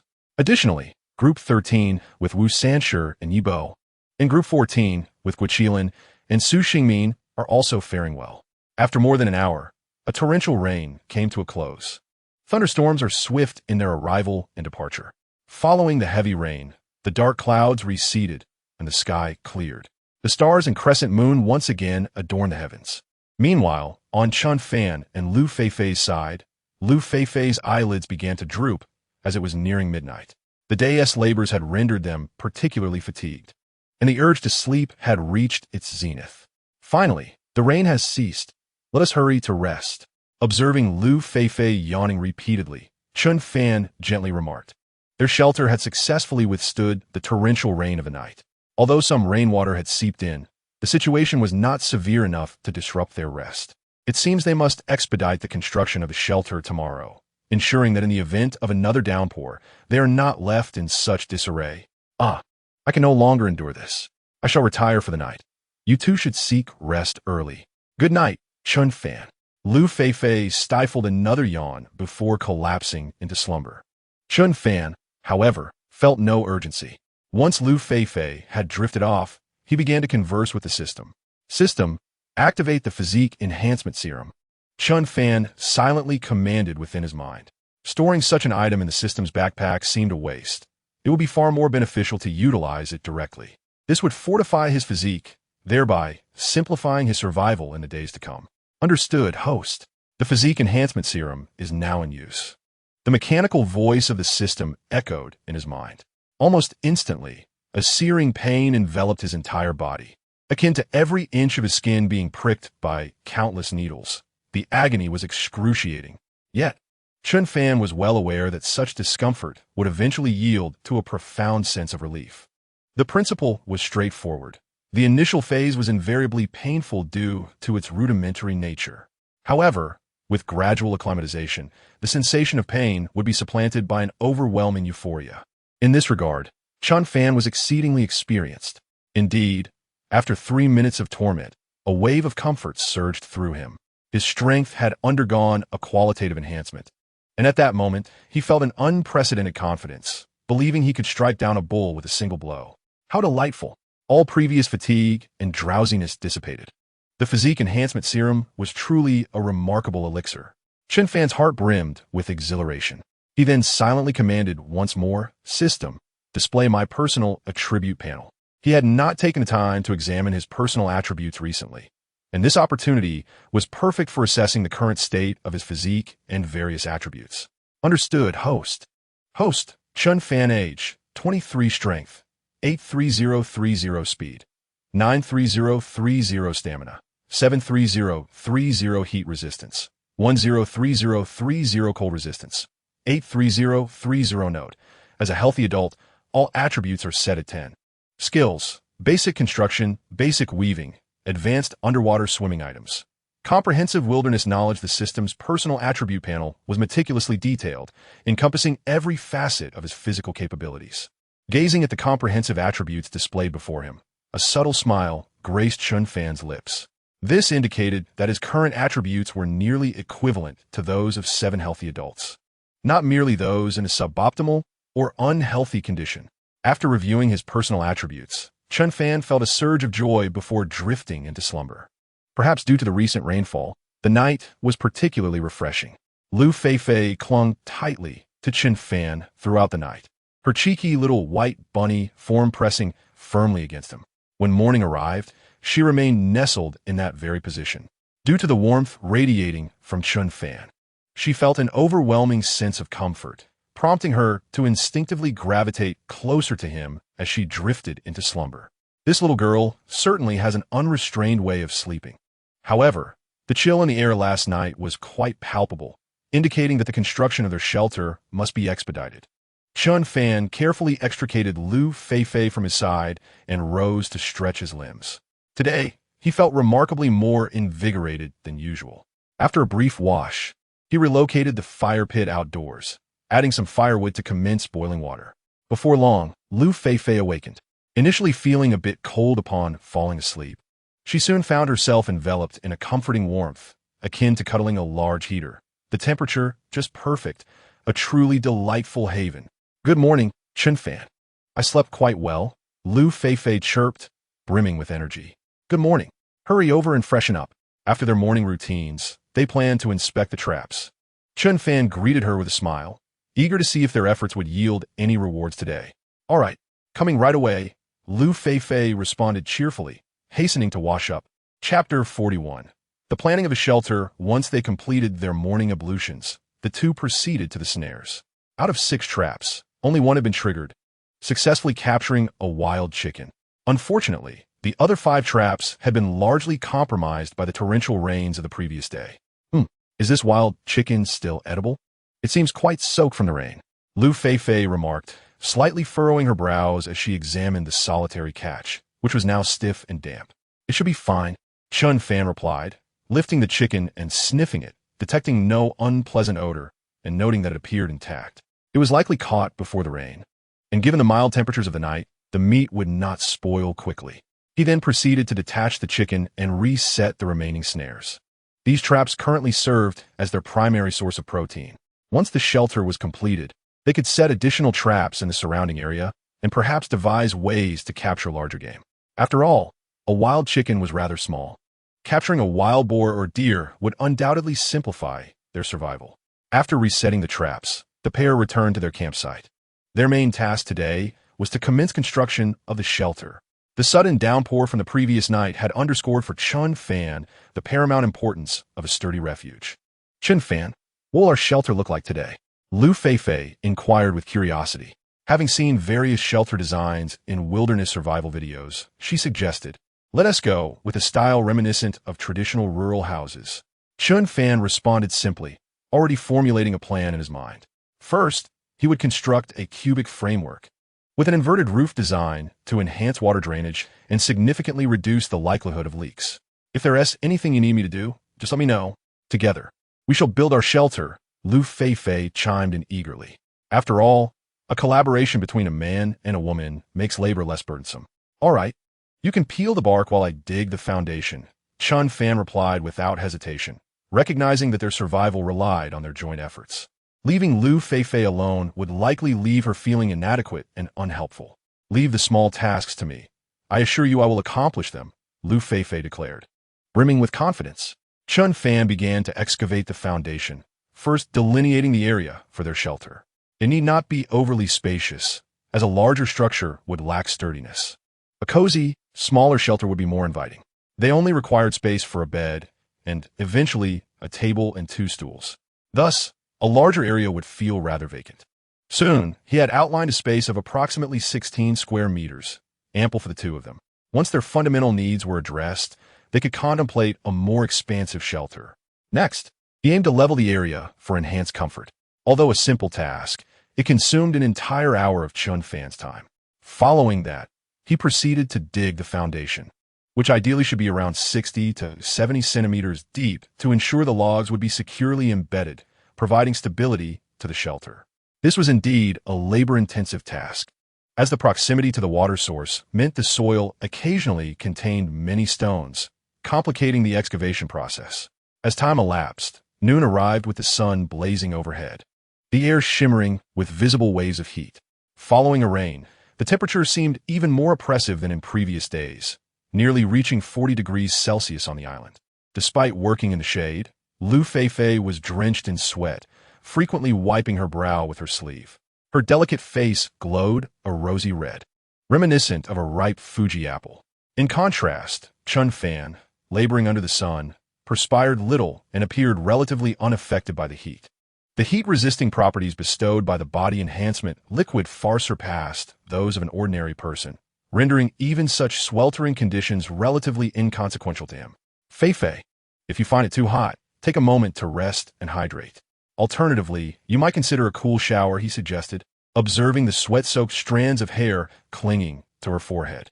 After all, such temperatures can indeed be quite unbearable for an ordinary person. "Well, let me boil some water for us. Why don't you take a break? Working under the scorching sun for such a long time without rest can be detrimental to your health." Liu Feifei nodded, her voice soft as she expressed her concern for Chen Fan's well-being. While she labored in the shade, he toiled under the blazing sun. "No need, I'm fine. I don't feel too hot. Just another hour, and the foundation will be excavated. I'll rest afterward," Chen Fan replied with a smile, shaking his head. His nature is such that he becomes intensely focused on whatever task he undertakes. He finds greater comfort in resting after completing a job. Perhaps this is a form of obsessive-compulsive behavior. "Oh, all right then. Just make sure to rest if you feel tired. I wouldn't want my good teammate to fall ill." Observing that Chen Fan appeared relatively unbothered by the heat, Liu Feifei could only nod, though she was quite astonished. In the same weather and temperature, and with Chen Fan working under the sun, why was his perspiration so minimal? After several hours of labor, he showed no signs of fatigue on his face. His stamina and endurance hardly seemed characteristic of a young man in his early 20s. If he excels at work to such a degree, one can only imagine his capabilities in other areas as well. That remarkable endurance is truly intriguing. Meanwhile, in the 6th live stream room, the number of viewers was steadily increasing. From a previous count of over 3 million, it had now surged to a full 4 million, creating an even more lively atmosphere. "Wow, I'm so envious of Chen Fan. Look how much attention CC is giving him." "Exactly. I wish Feifei cared about me like that," lamented Kuan, turning a shade of green with envy. I simply cannot fathom why this seemingly average guy has captured the heart of our CC. Average? You must be misunderstanding that term. Given Chen Fan as physical prowess and endurance, how can you call him average? Indeed, his physical abilities place him among the elite of his peers. While his looks may not be exceptional, he certainly possesses a rugged handsomeness. Is jealousy warping your perception? To speak candidly, Chen Fan's physical capabilities are truly remarkable. After several hours of labor under the sun, he still appears vibrant and full of life. Chapter 42. The poor go unnoticed in the bustling city. The rich have distant kin in the mountains at that moment. At Chen Fan's home, Chen Jianjun and Zhou Lijuan had just returned from work. Eagerly, they opened the Shark Live platform and quickly located their son's sixth live stream room.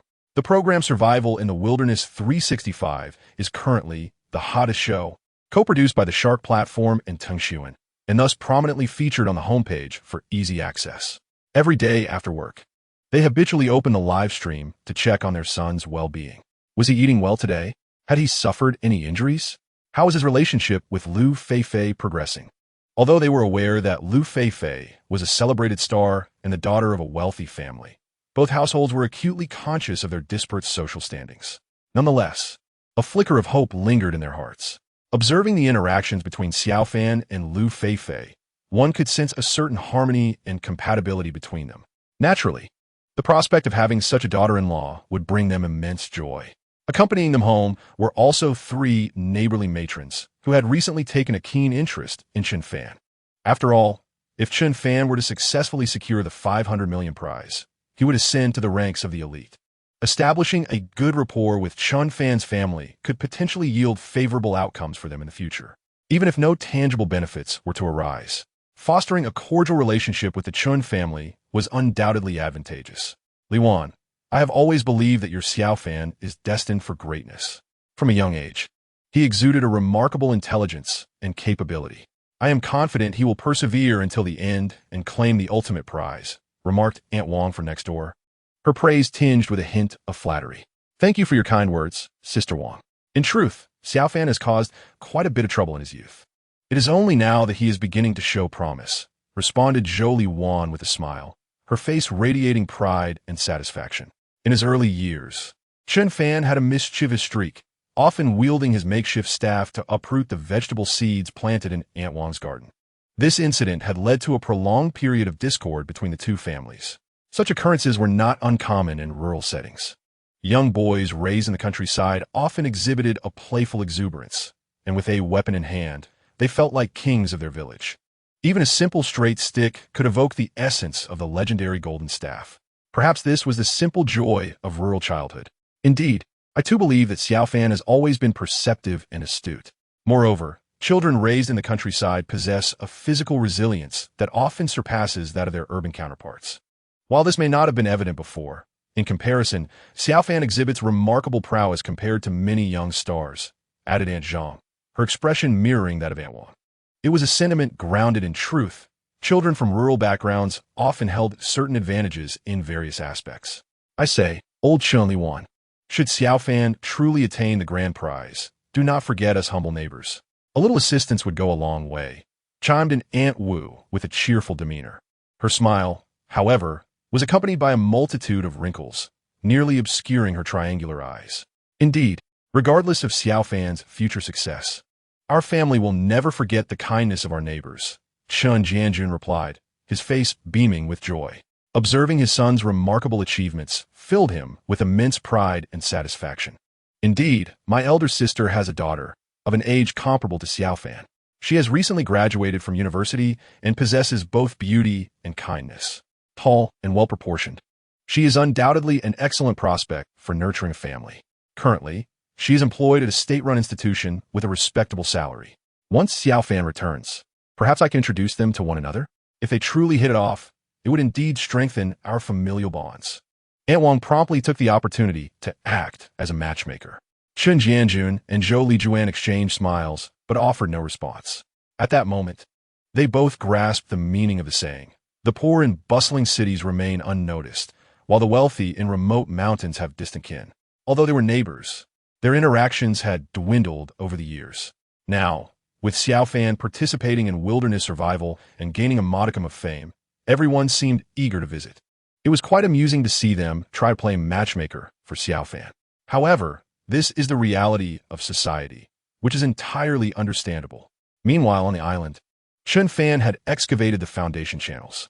He proceeded to carefully position the prepared logs within these channels, securing them with a mixture of stones and soil to ensure a more robust foundation. A quarter of each log was buried within the foundation, and barring an extraordinary hurricane, the shelter would remain secure. Chen Fan, come over and take a break. I prepared lunch. After eating, you can resume your work, Liu Feifei called out. All right, I'm coming, Chen Fan replied, making his way to the shelter. The new refuge would likely take several days to complete, and progress had barely begun, with only half a wall finished. His goal for the day was to complete the wall section. The remaining tasks would have to wait until tomorrow. Today, I've made cassava stew with wild chicken. Come and taste it. Liu Feifei eagerly handed Chen Fan chopsticks, her face beaming with delight. It looked delicious, so I won't hold back, Chen Fan thought, nodding before diving into the meal. Ever since his physique had strengthened, he noticed his appetite and capacity for food had also increased. It seemed that while he wasn't easily hungry during work, he was consuming even more. He would need to focus more on hunting in the future. Before long, the pot of food was completely devoured by the two of them. Alas, we only have one pot, which is somewhat inconvenient. It would be wonderful to have some plates and bowls, Liu Feifei lamented after finishing her meal. While eating soup, they had to take turns blowing on the pot. Naturally, neither harbored any disdain for the other, but it was still a bit inconvenient. With some dishes, their little home would undoubtedly feel cozier and more homely. You are absolutely right. Having some plates would indeed be more convenient. But rest assured, these small wishes are entirely achievable. Once the shelter is complete, we will start crafting some everyday items. Chen Fan reflected for a moment before responding with a smile. For a proficient wilderness survivalist, the ability to craft pottery is an essential foundational skill. As long as one can locate suitable clay and successfully produce charcoal, the likelihood of successfully creating pottery is quite high. Previously, Chen Fan had observed numerous wilderness survival enthusiasts, all of whom possessed remarkable practical skills and had some knowledge of pottery making. Are you saying you can craft pottery? You possess such a skill, Liu Feifei exclaimed, gazing at Chen Fan with a hint of astonishment. At that moment, she felt as if Chen Fan were a repository of infinite knowledge and capabilities, as if there were nothing he could not accomplish. Well, I have merely seen other survivalists craft pottery in videos before. I cannot guarantee success in practice, but we have plenty of time to experiment. I believe we will ultimately succeed, Chen Fan replied with a smile. He was confident that with each attempt, there would surely come a day of triumph. Chapter 43. The first group of contestants to withdraw indeed. Regardless, we must persevere until the end to claim the ultimate prize, Liu Feifei declared earnestly, her fists clenched and brimming with confidence. Initially, she harbored doubts about their ability to endure until the conclusion, considering it a mere aspiration amidst the 20 competing pairs, some of whom were exceptionally strong. In various aspects, she and Chen Fan did not hold an advantage. However, her confidence had flourished. Through days of interaction, she had come to realize just how formidable Chen Fan truly was. Not only was his theoretical knowledge of wilderness survival impressive, but his practical skills and physical prowess were nothing short of extraordinary. If they could not endure to the end, it would reflect poorly on her own abilities.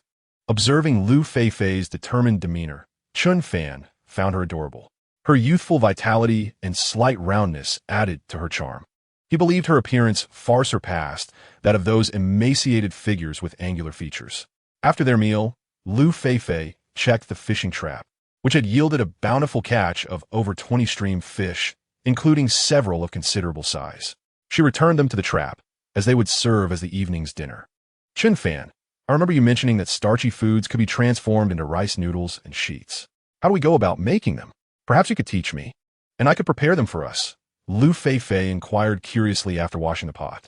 After several days without rice or noodles, the prospect of enjoying some noodles was quite appealing. It's actually quite simple. First, you cut the cassava into small pieces and soak them in water, kneading them to extract a substantial amount of starch. Once the starch settles at the bottom, you can remove the residue. After a few rounds of rinsing and sedimentation, you will obtain high-quality starch. Once the starch is dried, it can be rolled out into noodles, Chen Fan explained succinctly. In the past, back in my hometown, they would annually produce sweet potato flour, which was then used to create noodles. The process is rather straightforward. However, during the noodle-making procedure, the addition of alum is essential, as it imparts a delightful elasticity and chewiness to the noodles. Currently, the conditions are not ideal for this, yet producing the noodles is feasible, albeit with a slight compromise in texture. It is quite simple. I shall commence the preparation shortly. Given the soaring temperatures, there is a possibility that we might indulge in the noodles by evening.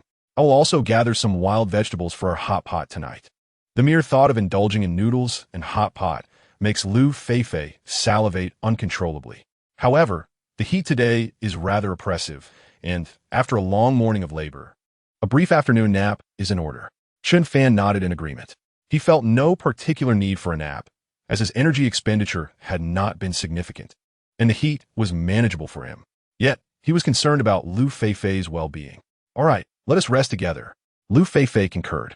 In such sweltering conditions, it is indeed easy to feel drowsy. A simple half-hour respite would surely invigorate them.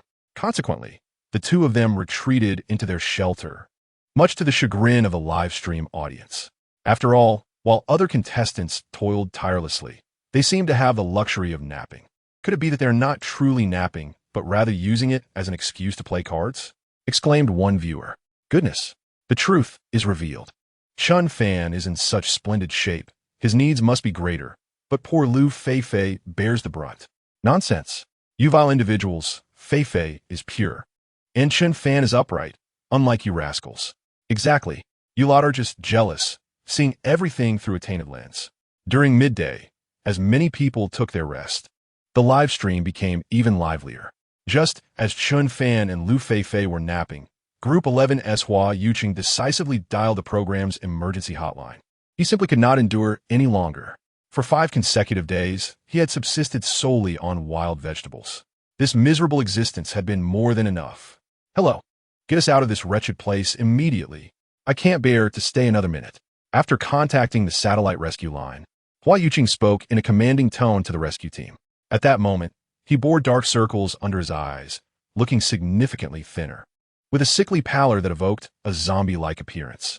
Beside him, Ma Yurong sat quietly, not uttering a word. She too was at her limit. If fate were to grant her another chance, she would never team up with Hua Yuqing again. It was unbearably difficult. Time passed swiftly. An hour later, the rescue team located Hua Yuqing and Ma Yurong. Are you certain you wish to withdraw? So far, no group has withdrawn. You shall be the first to depart. The rescue team leader, Zhang Xan, spoke in a tone devoid of warmth. The commanding tone of Hua Yuqing's recent phone call left them feeling quite irked. Such a person, who lacks respect for others, naturally cannot command respect in return. Is that not a redundant question? I cannot bear to stay in this wretched place for even a moment longer. Hua Yuqing's tone remained defiantly unyielding. Zhang Xian and the other 3 rescuers wore expressions of deep discontent. Yet, they found themselves powerless. After all, this individual came from wealth and had a legion of devoted fans to shield him, a presence far beyond the reach of ordinary workers like themselves. Then let us depart. Zhang Xin Gun Li Wu De. They had long recognized his ineptitude. If they were to endure a few more days, they might very well perish of starvation on this desolate island. Hold on, I need to say a few words to my fans. Hua Yuqing turned to the camera, instantly donning a different facade.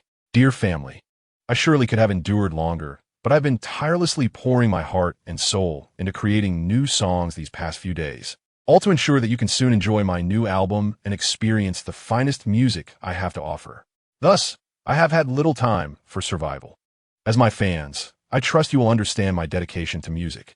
In 5 days, I will embark on a nationwide tour featuring the new songs I have composed during this time, and I hope you will continue to support me, as you always have.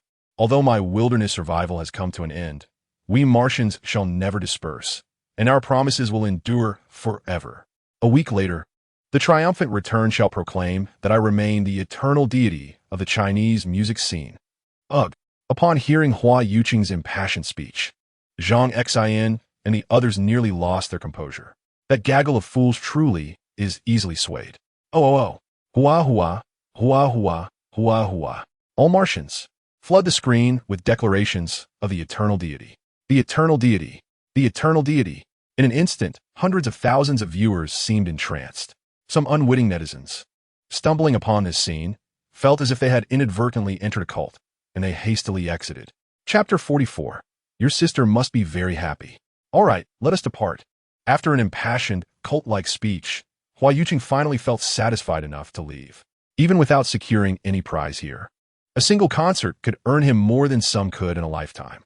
As the roar of the yacht faded into the distance, the first group of contestants was entirely eliminated. At this moment, Chen Fan and Liu Feifei awoke from their afternoon nap, ready to resume their unfinished tasks. In pursuit of greater precision and compatibility, Chen Fan would first smooth the ends of each log. This would enhance the fit, just as in certain endeavors. Length and thickness do not necessarily equate to superiority. Selecting the appropriate size for oneself and striving for optimal compatibility ensures that everything fits snugly, providing a sense of comfort. Though this approach may require a lengthier span of time, the resulting shelter will undoubtedly be more impervious. Time swiftly elapses, and before long, evening has descended. Originally, Chen Fan had intended to complete all 4 walls today. However, he has only managed to finish half. Nevertheless, he feels a deep sense of satisfaction with the walls he has constructed. Each log is meticulously fitted, leaving scarcely a gap. Even the slightest openings can be easily sealed with a bit of earth later on. Wow, Chen Fan, these walls are exquisite. Liu Feifei approached, admiring the 2 completed walls. Unable to contain her praise, she had anticipated that a shelter constructed from these logs would inevitably have numerous gaps. Yet, the 2 walls before her are tightly assembled, with no visible spaces. Indeed, the outcome is quite impressive, even if the pace has been somewhat slow. Yet, it matters not. We have ample time. Chen Fan replied with a smile. A shelter crafted with such meticulous care will surely yield a different result. If one were to hastily assemble it using only basic logs, it would likely require reworking in no time. You're absolutely right.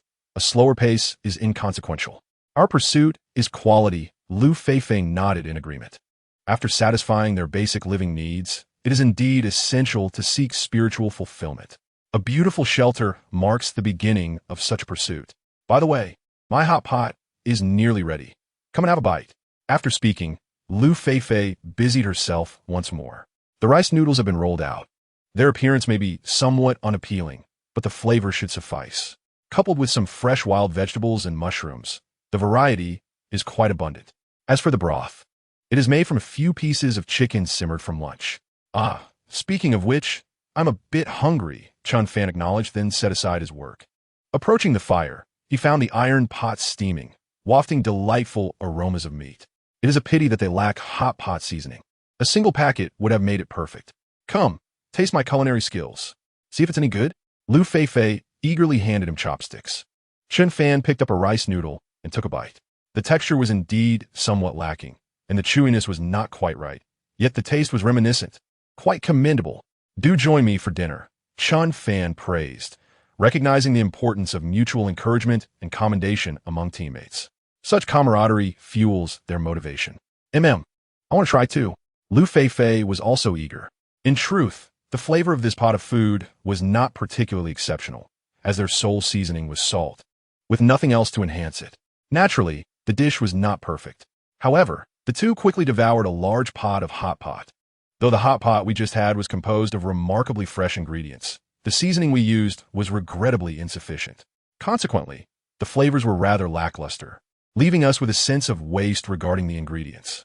If only we had an ample supply of seasonings. After the meal, Liu Feifei expressed her sentiments, noting that even the finest food lacks allure without proper seasoning. However, on this deserted island, it is utterly impossible to procure the necessary hot pot condiments. Not to worry. Once we conclude this busy period, we shall embark on a quest to gather spices. After all, did we not discover wild garlic last time? I am confident that in such a vast wilderness, other flavorful plants must abound, Chen Fan remarked with confidence. In truth, this island is teeming with resources. One simply needs to recognize and adeptly identify the various plants available. For instance, there are ginger lilies, wild garlic, lemons, mint leaves, basil, wild peppers, and the like. Indeed, I believe in you, Liu Feifei responded with a smile. After dinner, as nightfall enveloped the surroundings, the two settled by the campfire, engaging in conversation, which served as their sole source of entertainment in this place devoid of internet, mobile phones, or computers. It was akin to a return to a more primitive era. Chen Fan, are you the only child in your family? Liu Feifei inquired with curiosity. Previously, she had refrained from asking out of concern that their relationship was not yet sufficiently close, fearing it might come across as intrusive. However, as their bond deepened, such inquiries seemed less consequential. No, I have a younger sister who is currently attending university, Chen Fan replied with a smile, shaking his head. This was hardly a matter of privacy or secrecy. Moreover, their conversation was not particularly loud, and the audience in the live stream could not hear them distinctly. Typically, after dusk, the filming crew would grant the contestants some private time, keeping the cameras at a respectful distance. You are truly fortunate. I have always longed for a sibling.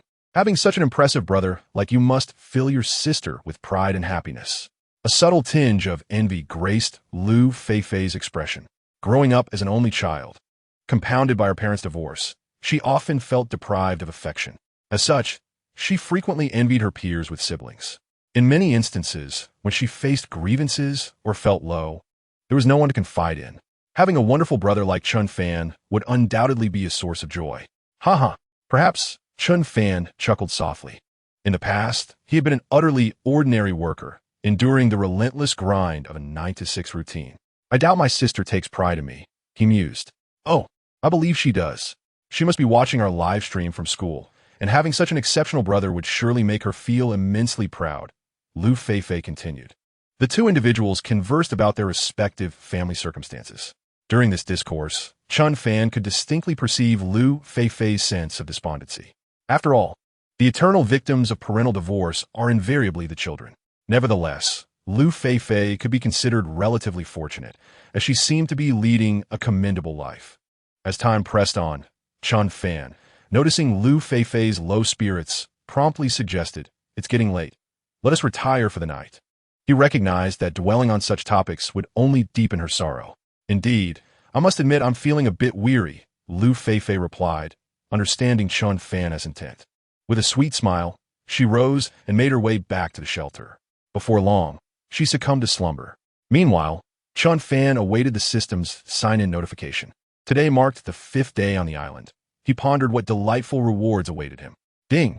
Congratulations, host, for completing the 5th-day challenge. You may now sign in for the 5th day. Would you like to proceed? The system's voice resonated in his mind at the appointed time. With a silent affirmation, Chen Fan thought, sign in. Congratulations, host, for successful sign-in. Reward, traditional pottery craft. Note, traditional pottery craft significantly reduces the chances of kiln explosions and clay failures, enhancing the success rate of pottery firing. The mechanical voice of the system echoed once more in his mind. Upon hearing this reward, a smile graced Chen Fan's face. Just yesterday, he had been discussing pottery with Liu Feifei, and now, the system had bestowed upon him a skill pertaining to that very subject. Truly, the system was a timely benefactor, providing an umbrella in the rain and a bed for slumber.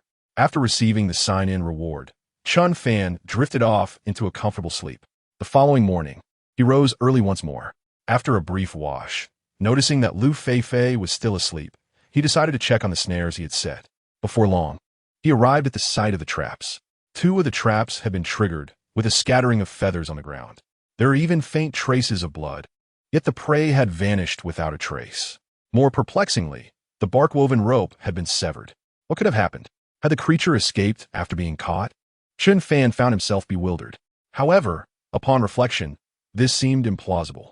Wild chickens lacked the strength to gnaw through bark-woven ropes. Their own physical power was certainly inadequate to sever such bindings.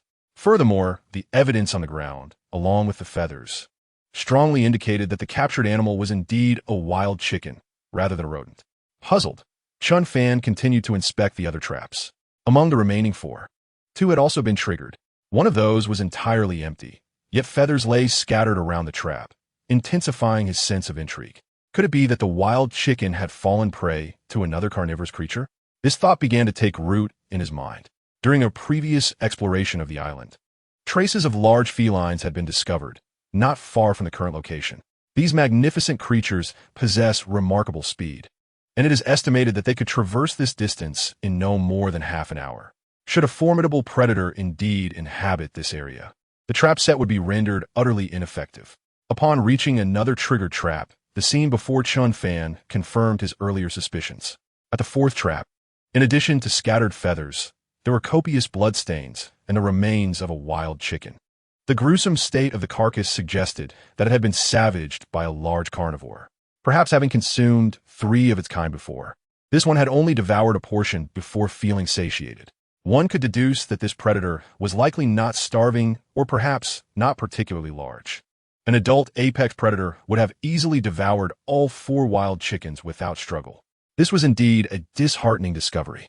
Chen Fan, gazing at the remains of the wild chicken, furrowed his brow in concern. He was not afraid of large felines. As long as they were not of the size and ferocity of a Siberian tiger, his current physical condition would suffice for a confrontation. However, the presence of large carnivorous animals in the area posed a far greater concern. The likelihood of securing prey in the future was grim. Kneeling down, Chen Fan began to contemplate the necessary course of action. It was imperative to eliminate this pest entirely. Otherwise, hunger would become an imminent threat. Soon, he resolved that if the predator was not dealt with, the wild chickens in this region would undoubtedly flee. Currently, these birds were their primary source of protein, and should they be scared away, survival would become exceedingly challenging. Continuing his exploration of the surroundings, he soon discovered additional feces belonging to the carnivore, containing remnants of wild chickens and feathers from aquatic creatures. The excrement appeared relatively fresh, likely deposited the previous night. At this point, he could almost conclusively identify the predator as the feline he had previously surmised. It was prudent to return. If that creature made its way towards the shelter, Feifei could be in grave danger. Chen Fan reluctantly abandoned further exploration, though he was confident in facing large felines. As long as they were not as formidable as the Siberian tiger, he possessed the capability to defend himself. Yet, Feifei was merely a girl, with physical attributes that were not as robust. Should she encounter a wild, large feline, the situation could swiftly turn perilous. Half an hour later, Chen Fan returned to the shelter, where Liu Feifei had also risen. Aware that Chen Fan had gone to inspect the traps, she had prepared breakfast in anticipation of his return. "What's the matter, Chen Fan? Did you find nothing at the traps today?" she inquired with surprise, noting his empty hands, for the traps had yielded some success in the preceding days. To my surprise, Chen Fan returned today empty-handed. In truth, all the traps had been triggered, and he had successfully captured a few wild chickens, only to have them snatched away by a cunning competitor. With a bitter smile, Chen Fan remarked. However, seeing that Liu Feifei was unharmed brought him some solace. "Who is this cunning competitor? Are there other contenders in this area?" Liu Feifei immediately inquired upon hearing Chen Fan's words. "Which group of scoundrels took our hard-earned catch? It's not another competitor, based on my observations. It must be that feline we speculated about earlier," Chen Fan replied, shaking his head earnestly. Upon hearing this, fear flashed across Liu Feifei's face. "What? Are you saying that carnivorous creature has ventured into our territory? What should we do? Are we in danger?" she questioned, her expression filled with dread. They had painstakingly found such a suitable campsite, close to a water source, with ample food resources. Were they to be driven away before they had even settled in? "Rest assured, we are not in any danger. My priority now is to deal with that chicken thief," Chen Fan said with a smile, showing no signs of worry or fear. "This wretched thief is more despicable than a bear pilfering garments. It must be captured and skinned so that Liu Feifei can have a set of leopard print lingerie." You intend to confront a carnivorous animal?"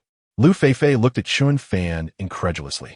If it had been anyone else facing a large predator, they would likely flee in terror, fearing that a moment's negligence could lead to being devoured. She could hardly believe Chen Fan had the audacity not only to remain unafraid, but to contemplate confronting it. Of course, there can only be one alpha in this area. Its presence has severely disrupted our survival plans, and thus it must be eliminated. Chen Fan nodded earnestly, clearly resolute in his stance. Noticing Liu Feifei's apprehension, he continued, "You need not worry. In truth, even a wild large feline can be handled. Humans stand atop the food chain not merely due to strength, but because of our intelligence, allowing us to cleverly utilize our knowledge and tools. Consider that even elephants and tigers are confined by humans in zoos. Strength alone does not dictate superiority. It is wisdom that elevates one's standing. Your point does seem valid, Liu Feifei nodded. Although theoretically accurate, the practical application might not be so straightforward. After all, their current living conditions were little different from those of primitive tribes, possessing only a few more tools. Relying solely on their available equipment to hunt a large feline was a daunting task for many. Do not fret about this matter. Once the shelter is constructed in the coming days, I shall commence preparations. Crafting a crossbow to hunt medium-sized felines will pose no challenge whatsoever. In truth, Chen Fan has already devised a well-thought-out plan. As long as he encounters a large feline, eliminating it will undoubtedly be within his capabilities. I have faith in you. Liu Feifei nodded, clearly possessing unwavering confidence in Chen Fan. His strengths extend beyond mere theoretical knowledge. His physical prowess surpasses that of his peers by a considerable margin. His confidence must stem from a solid foundation. However, the viewers in the live stream appeared skeptical of Chen Fan. Upon overhearing their conversation, the barrage of comments erupted instantaneously. What on earth? This Chen Fan is far too self-important, isn't he? Just because he possesses slightly more strength than the average person. He believes he can hunt large felines? His confidence seems a tad excessive. The felines surviving on this deserted island are likely leopards or jaguars, both of which possess formidable combat abilities. Dispatching an adult would be a mere stroll in the park. Chen Fan truly seems to be overestimating himself. Undeniably, Chen Fan is indeed more capable than I, yet to hunt a large feline might require him to serve a sumptuous meal to the big cat. Seriously? Are there truly individuals who believe Chen Fan can hunt large carnivores? This is merely a cheap gimmick to attract traffic. We have all seen such tactics in live streams before. Indeed, a fellow viewer's words have awakened the dreamers. If this guy can genuinely hunt a large feline, I shall reward him with 100 super gifts. I'll even live stream myself eating dung. Let everyone bear witness. This time it is real, not a ruse for food. In truth, Chen Fan is quite impressive, appearing significantly stronger than his contemporaries. Perhaps he truly possesses such abilities. Absolutely, jealousy distorts perception. A group of envious men resent Chen Fan's prowess. Such individuals are utterly distasteful. Ladies, ignore them. Most rational viewers in the stream believe that Chen Fan is merely boasting or using this as a ploy to garner more attention. The combat capabilities of large felines are truly terrifying. Killing an adult is likely easier than dispatching a monkey. No matter how capable Chen Fan may be, he remains merely a youthful individual in his early 20s. Thus, 90% of the audience does not regard him as possessing such abilities. Of course, there are also some admirers who begin to defend Chen Fan. Although they recognize the fearsome nature of leopards and jaguars, Chen Fan is undeniably handsome. In their somewhat distorted worldview, beauty equates to righteousness. Even the commentators in the live stream have expressed skepticism regarding Chen Fan's claims, deeming such feats exceedingly difficult to accomplish. After all, many harbor a sense of fear and reverence toward wild beasts.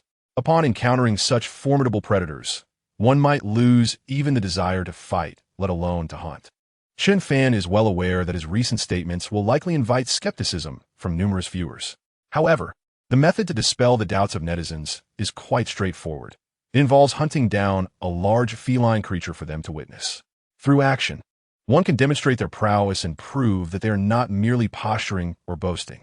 This day should arrive soon. The two individuals resumed their collaborative efforts to construct a shelter, as this task is currently of utmost importance. Matters such as pottery making and dealing with poultry thieves can be postponed for the time being. Meanwhile, on the 12th Group S side, after Kai Ji and Wang once successfully located a water source a few days ago, they followed it to discover a small lake. The lake is abundant in resources, teeming with sizable creek fish. Among the survival tools they selected was fishing equipment, allowing them to enjoy fresh fish daily, thus alleviating their hunger. Compared to the already eliminated Huayu City and Mayurong, their situation is considerably better. Gigi, we have been eating fish for several days now. I feel nauseous at the sight of it. How about we seek some alternative food today?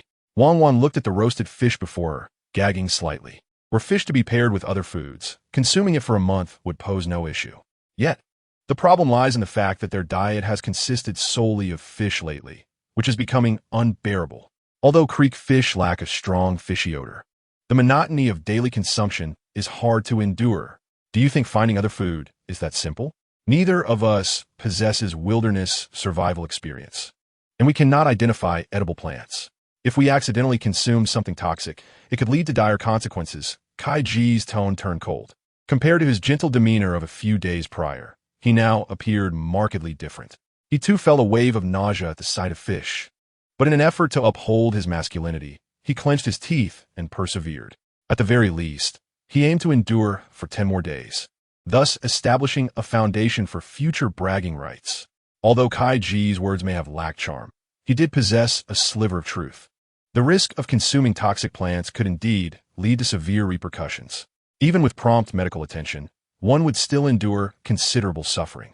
All right, you keep an eye on a roasted fish. I'm feeling a bit unwell and need to relieve myself. Kai Ji clutched his stomach and hurried into the thick underbrush. Perhaps due to the few days of fish consumption, he sensed some discomfort in his digestive system. After relieving himself, he felt a significant sense of relief and began to scan the surroundings for suitable materials for cleaning himself. In the wilderness, there are no luxurious, soft tissues. Often, one resorts to using stones or leaves for such purposes. He had already experimented with several types of leaves around him, but none provided a satisfactory texture. Some leaves were too small, while others were excessively coarse, making them prone to tearing, resulting in an unfortunate predicament. The four great tragedies of life, stepping in urine, passing gas and soiling oneself, and tearing paper while attempting to wipe. That leaf looks quite large. It appears smooth as well. It should hold up well against tearing. Soon, a broadleaf plant came into Kai Ji's view.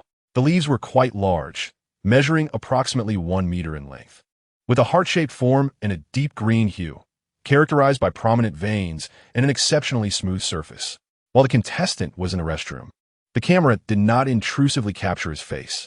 However, the footage of Kai Ji's hands as he plucked the leaves was clearly visible to the viewers in the live stream. "Oh no, Brother Ji, don't act rashly. That's the water drop lotus," exclaimed one viewer in shock. "What is happening? Is Brother Cohen contemplating something drastic? To use the water drop lotus for such a purpose? Truly, he is a brave soul. Alas, this could spell disaster for him. Come on. This is a matter of collective celebration. Why the uproar?" Another chimed in. "What exactly is the water drop lotus? Do you really need to be so alarmed about my brother using it? Indeed, what madness is this from you naysayers? What is the water drop lotus anyway? Oh no, it seems I may never again savor the eggs laid by my dear dove." Chapter 48. Setting aside the facts, hearing other viewers repeatedly mention the term water drop lotus, Kai Ji's fans quickly took to the internet to research its properties. The results were alarming.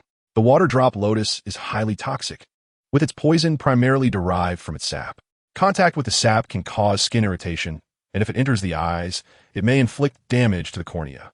Ingesting it, even accidentally, could lead to fatal consequences, necessitating immediate washing of the skin and swift medical attention.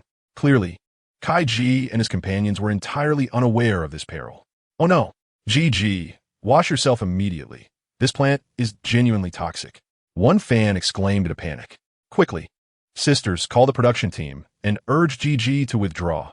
Otherwise, we may face a grave situation. I found the production team's number. I will call them right away." Another fan responded, filled with urgency. If any misfortune befell Ji, they feared they might never find such a remarkable brother again. They had yet to don wedding dresses and attend his solo concert, and they could not allow any harm to befall him. After all, their brother deserved the same treatment as other stars. Meanwhile, on the island, having just finished using the restroom, Kai Ji began to experience an itchy sensation in his posterior, accompanied by a stinging and burning discomfort. It dawned on him that the plant he had used might be toxic. As he walked back toward the tent, he scratched his rear, but the itch intensified along with the stinging and burning sensations. "Ji, you're back. By the way, I'm feeling a bit unwell in my stomach too. What did you use? I need to take care of myself as well." Wan quickly inquired as Kai Ji approached. Perhaps they had overindulged in fish. Their digestive systems had indeed been quite troubled these past few days, requiring them to relieve themselves multiple times a day. "Over there's a rather large broadleaf plant. It seems quite effective." Kai Ji pointed behind him, enduring an itch in his nether regions, and calmly stated that since he was experiencing such discomfort, It was only fair for his teammate Wang Wan to share in the sensation. Otherwise, he would feel an overwhelming sense of imbalance within himself. "Oh well, you keep an eye on the grilled fish here. I need to take care of something," he said. Wang Wan, without a hint of doubt, eagerly trotted off in the direction indicated by Kai Ji. At that moment, the audience in the live broadcast room erupted in outrage. What a wretched individual. How could he betray his own teammate so maliciously? They exclaimed. "I initially thought this guy merely lacked professional knowledge, but turns out he possesses a truly sinister nature. Fully aware of the abyss ahead, he still seeks to push his teammate into it. Judging by his earlier reaction to the itch, it seems the toxin from the water caltrip has taken effect. I can't believe he would deceive his teammate in such a state. This isn't foolishness. This is pure malevolence. How can such a wicked person still thrive in the entertainment industry? If he isn't banned, then we all share the blame." The viewers were incensed, declaring his actions to be tantamount to premeditated murder and calling for immediate reporting of his behavior. They felt a sense of righteous indignation. Previously, they may have perceived Kai Ji as simply lacking expertise, but his recent actions were unequivocally malicious. He may not have realized the gravity of his actions, but the audience certainly did. The commentary team, too, wore expressions of disapproval.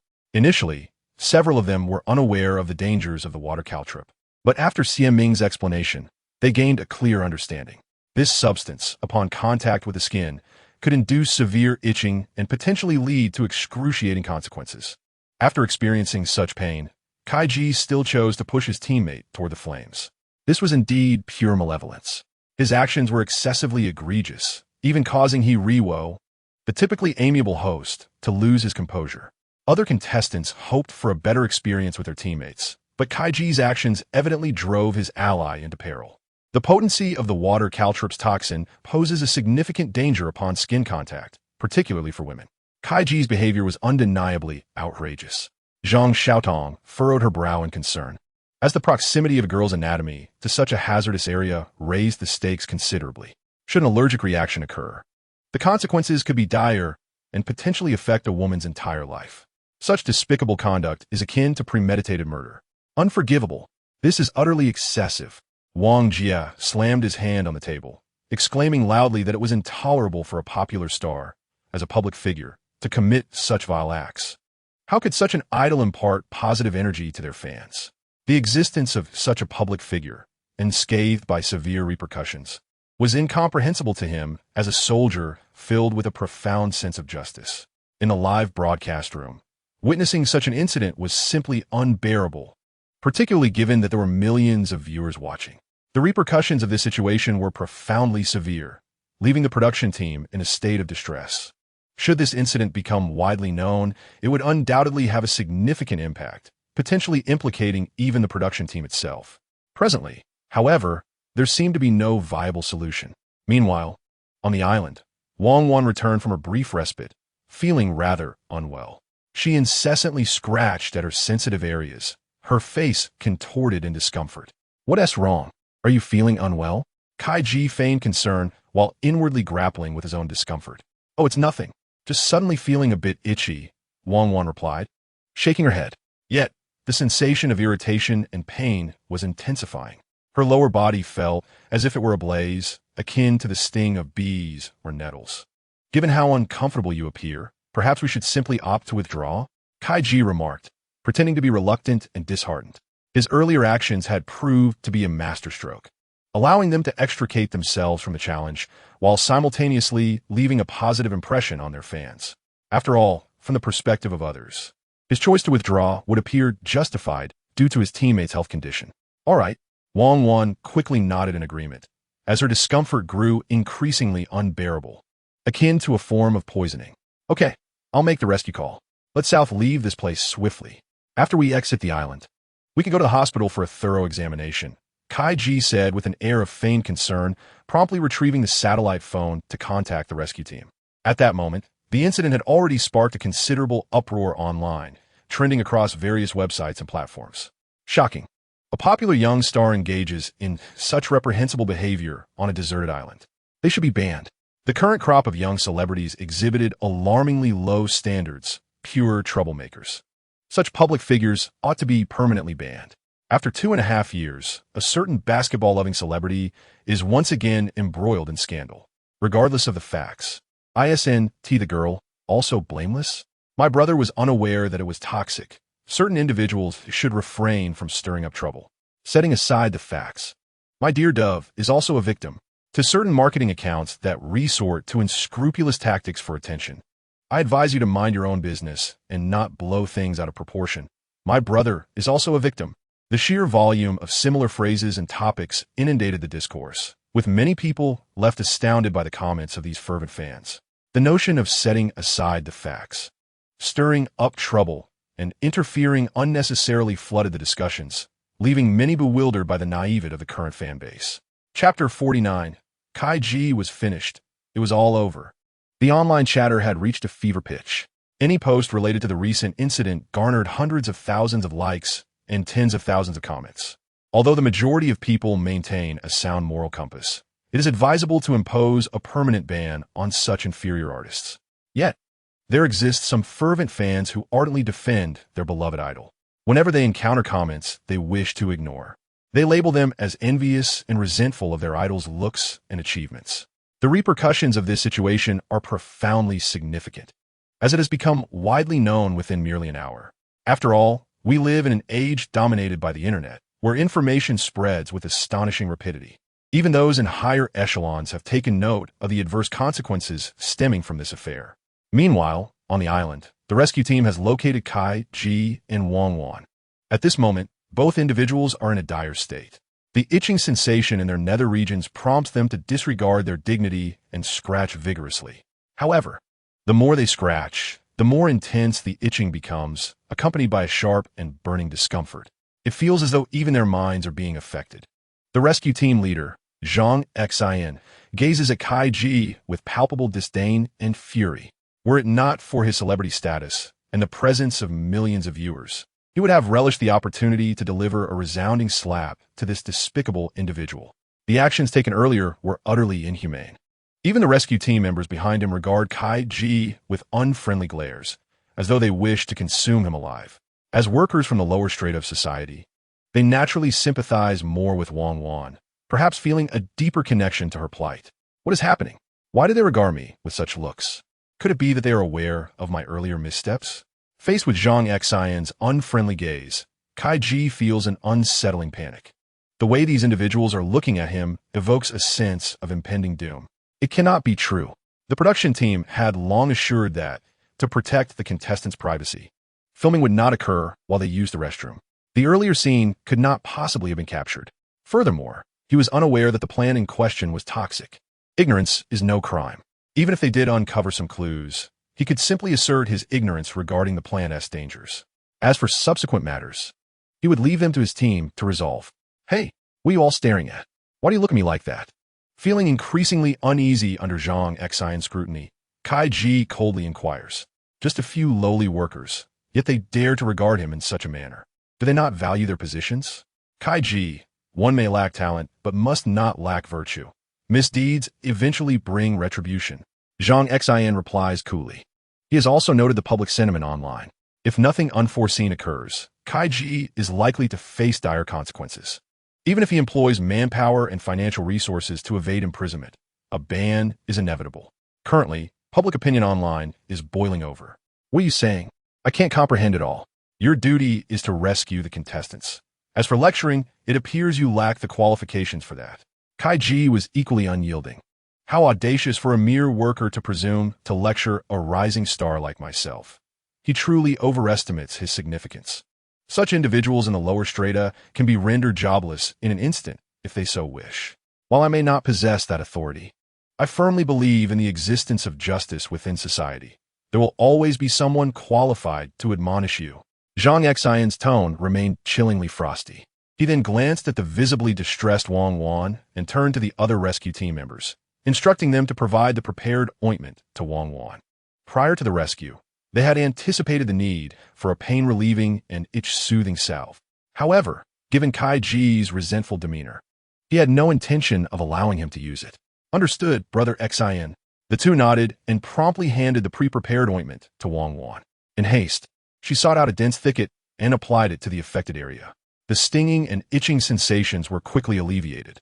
Subsequently, both Kai Ji and Wang Wan were escorted onto a luxurious yacht. Upon departing the opulent vessel, the contestants were permitted to reclaim their personal belongings. The moment he unlocked his phone, an avalanche of messages bombarded his senses. Kai Ji was instantly rendered dumbfounded, collapsing to the ground in a state of utter despondency, as though all his vitality had been drained in an instant. He muttered in disbelief, "It's all over now, completely over." The fervor of public opinion had reached a boiling point. Even his studio and management team could not possibly contain the current media frenzy. This incident had escalated far beyond control, undoubtedly capturing the attention of higher-ups. His starlit career appeared destined to come to an abrupt halt. Soon, both individuals were swiftly transported to the hospital for treatment. A fleeting thought had irrevocably shattered his professional life. If the claims made by certain netizens hold any truth, he would be liable not only for this incident, but may also face severe legal repercussions. After all, celebrities are public figures, and if the negative ramifications become too significant, they may find themselves in dire straits. Just as the beleaguered Aphelius, embroiled in controversy, would face harsher consequences than an ordinary individual. While basking in a unique glow of stardom, one must also bear a weightier social responsibility. Outside, the uproar was deafening, and public sentiment surged like a tidal wave. However, on the deserted island, Chen Fan and Liu Feifei remained blissfully unaware. Time swiftly passed into the evening. The progress of the shelter's construction was markedly evident. The four walls were now fully erected, appearing remarkably tidy and aesthetically pleasing. Though lacking professional tools, the walls stood impressively straight, as if crafted with an automatic leveling laser. With the walls completed, the next step was to finalize the roofing, a task projected to require an entire day. Chen Fan, have you ever worked in construction before? The construction of this wall is remarkably smooth. It is straighter than the lines I draw. Observing the framework of the shelter taking shape, Liu Feifei expressed her admiration and inquired, "Had it not been for 2.5 years of practice in construction, it would have been impossible to create such an aesthetically pleasing shelter." "Not at all. Perhaps I possess a certain talent in this area." Chen Fan chuckled, genuinely pleased with the current framework of the shelter. He had even deliberately tested its stability moments ago, and it performed exceptionally well. As long as it is not subjected to an extreme hurricane, the shelter will undoubtedly remain unaffected. TCH, you are overly modest. You clearly possess talents not only in construction, but in various other areas as well. Liu Feifei rolled her eyes before smiling and adding, "For instance, Chen Fan's tree climbing skills, his ability to set traps, and his craftsmanship in creating various artisanal items are all remarkably proficient. Moreover, the products he produces are exquisite and beautiful." It is worth noting that excelling in one domain is already a challenge. Yet Chen Fan astonishingly demonstrates such exceptional abilities across multiple fields. Chapter 50. If it can't be nurtured, then roast it. Speaking of which, I do excel in other areas. Chen Fan turned to Liu Feifei with a smile. He was indeed confident about his specialties. However, he acknowledged that his skills in performing tricks still required refinement. "Ah, what is your specialty? You have showcased so many talents these days. Could it be that none of them are your strongest?" Liu Feifei was both surprised and curious, given Chen Fan's impressive abilities. Did he possess other specialties as well? It seems her understanding of him was rather superficial. He is a treasure trove worth exploring. When the opportunity arises, I shall demonstrate it to you," Chen Fan replied with a smile, somewhat evasively. Meanwhile, the viewers in the live stream began to grow restless. "Wow, Qian, are you really this naive? Do you genuinely not understand? The wheels of fate have already rolled over your face, yet you remain oblivious. How foolish." Cough, cough. I suspect Chen Fan is flirting, while Feifei is playing innocent. That blonde-haired kid dares to speak of specialties in front of me. If you have the ability, let us compete. I am confident in this regard as well. Shall we compare? I stand at 175 centimeters. Who dares to challenge? I am 185 Zentimeter. Goodness. Are those upstairs truly foolish or merely pretending? Can height even be considered a specialty? At this moment, the live stream became increasingly lively. Every evening, many people, after returning home from work and enjoying a meal followed by a refreshing bath, enjoy unwinding by watching live streams. Consequently, the concurrent viewer count during this time tends to peak. Currently, the 6th live stream room has reached over 4.9 million viewers. It is on the verge of surpassing the 5 million mark. Although there remains a slight gap compared to the top-ranked Wu Jing's livestream, this disparity is becoming less noticeable. After a brief and casual conversation between the two, Liu Feifei went to prepare dinner. The meal was simple, consisting of cassava stew with fish. Since no prey had been caught that day, fish served as the primary source of protein. Once the fish soup was simmering in the pot, Liu Feifei sought out some fresh wild vegetables and made her way to the chicken coop. Upon glancing inside, she noticed the wild chicken quietly lying in a corner, motionless. "Chen Fan, come quickly. It seems our little flower has fallen asleep," Liu Feifei called out urgently. Chen Fan hurried over and was met with the sight of the wild chicken lying still in the coop, its eyes wide open, giving off an unsettling impression of being unable to close them. It was evidently lifeless, though the timing of its demise was unknown. The young ones do have such good sleep quality, falling asleep so easily. How enviable. Chen Fan jested. Is it possible that little flower has passed away? Liu Feifei shot Chen Fan a look, already suspecting the outcome. After all, a chicken's sleeping posture was never quite like that. Indeed, it appears that wild chickens cannot be domesticated. Chen Fan nodded earnestly. He then retrieved the lifeless bird from the coop, examined it closely, and solemnly declared, "Since we cannot raise it, we might as well roast it."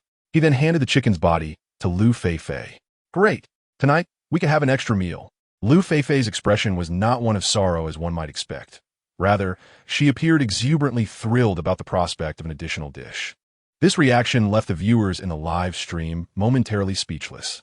They had assumed Liu Feifei regarded the wild chicken as a pet, having even given it a name.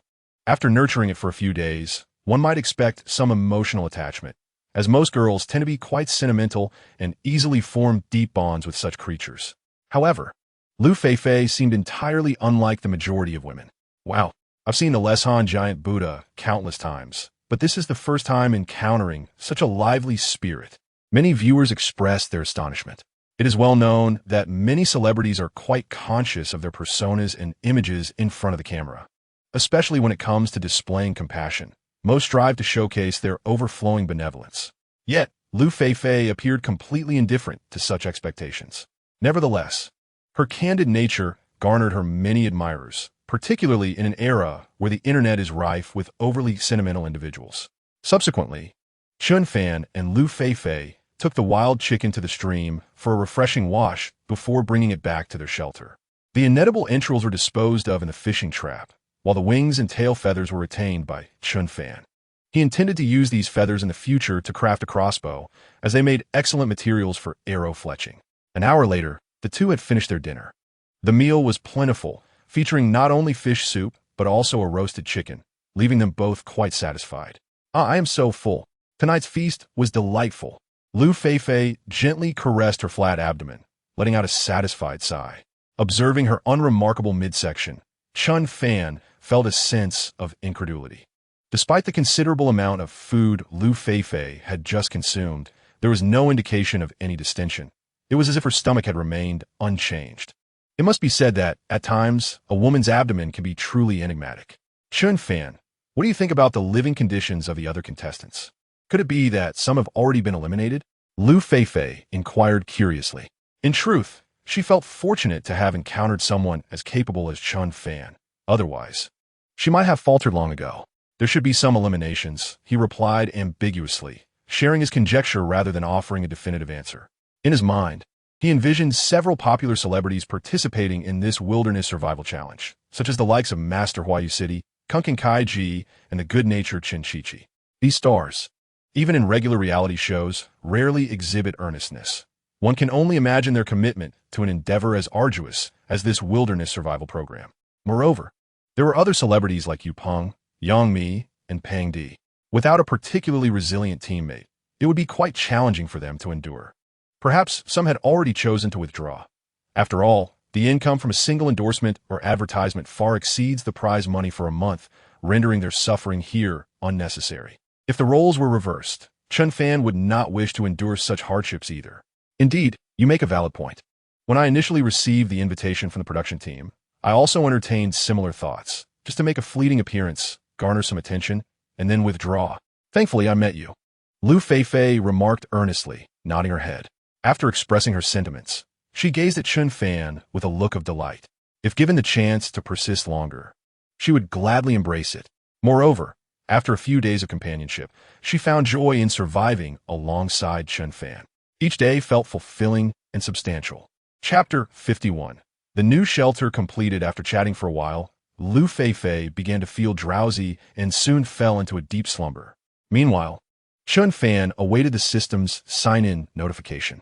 Today marked the 6th day of survival, and as the novice protection period had not yet expired, he could still sign in tonight.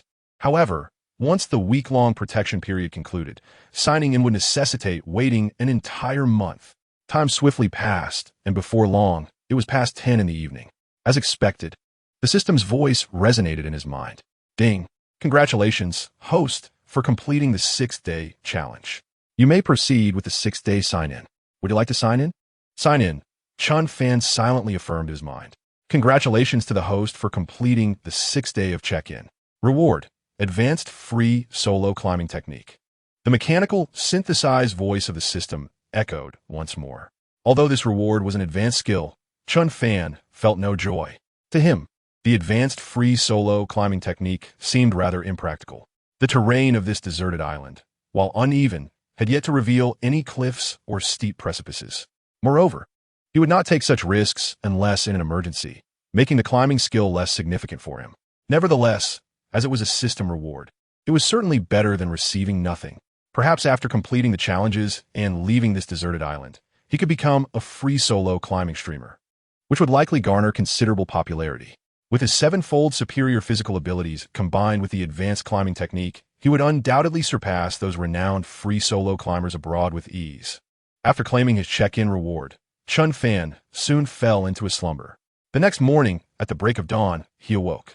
With his ever-increasing physical prowess, his sleep duration had diminished, and he rose each day brimming with vitality. No matter how fatigued he felt the previous day, awakening brought him back to full strength.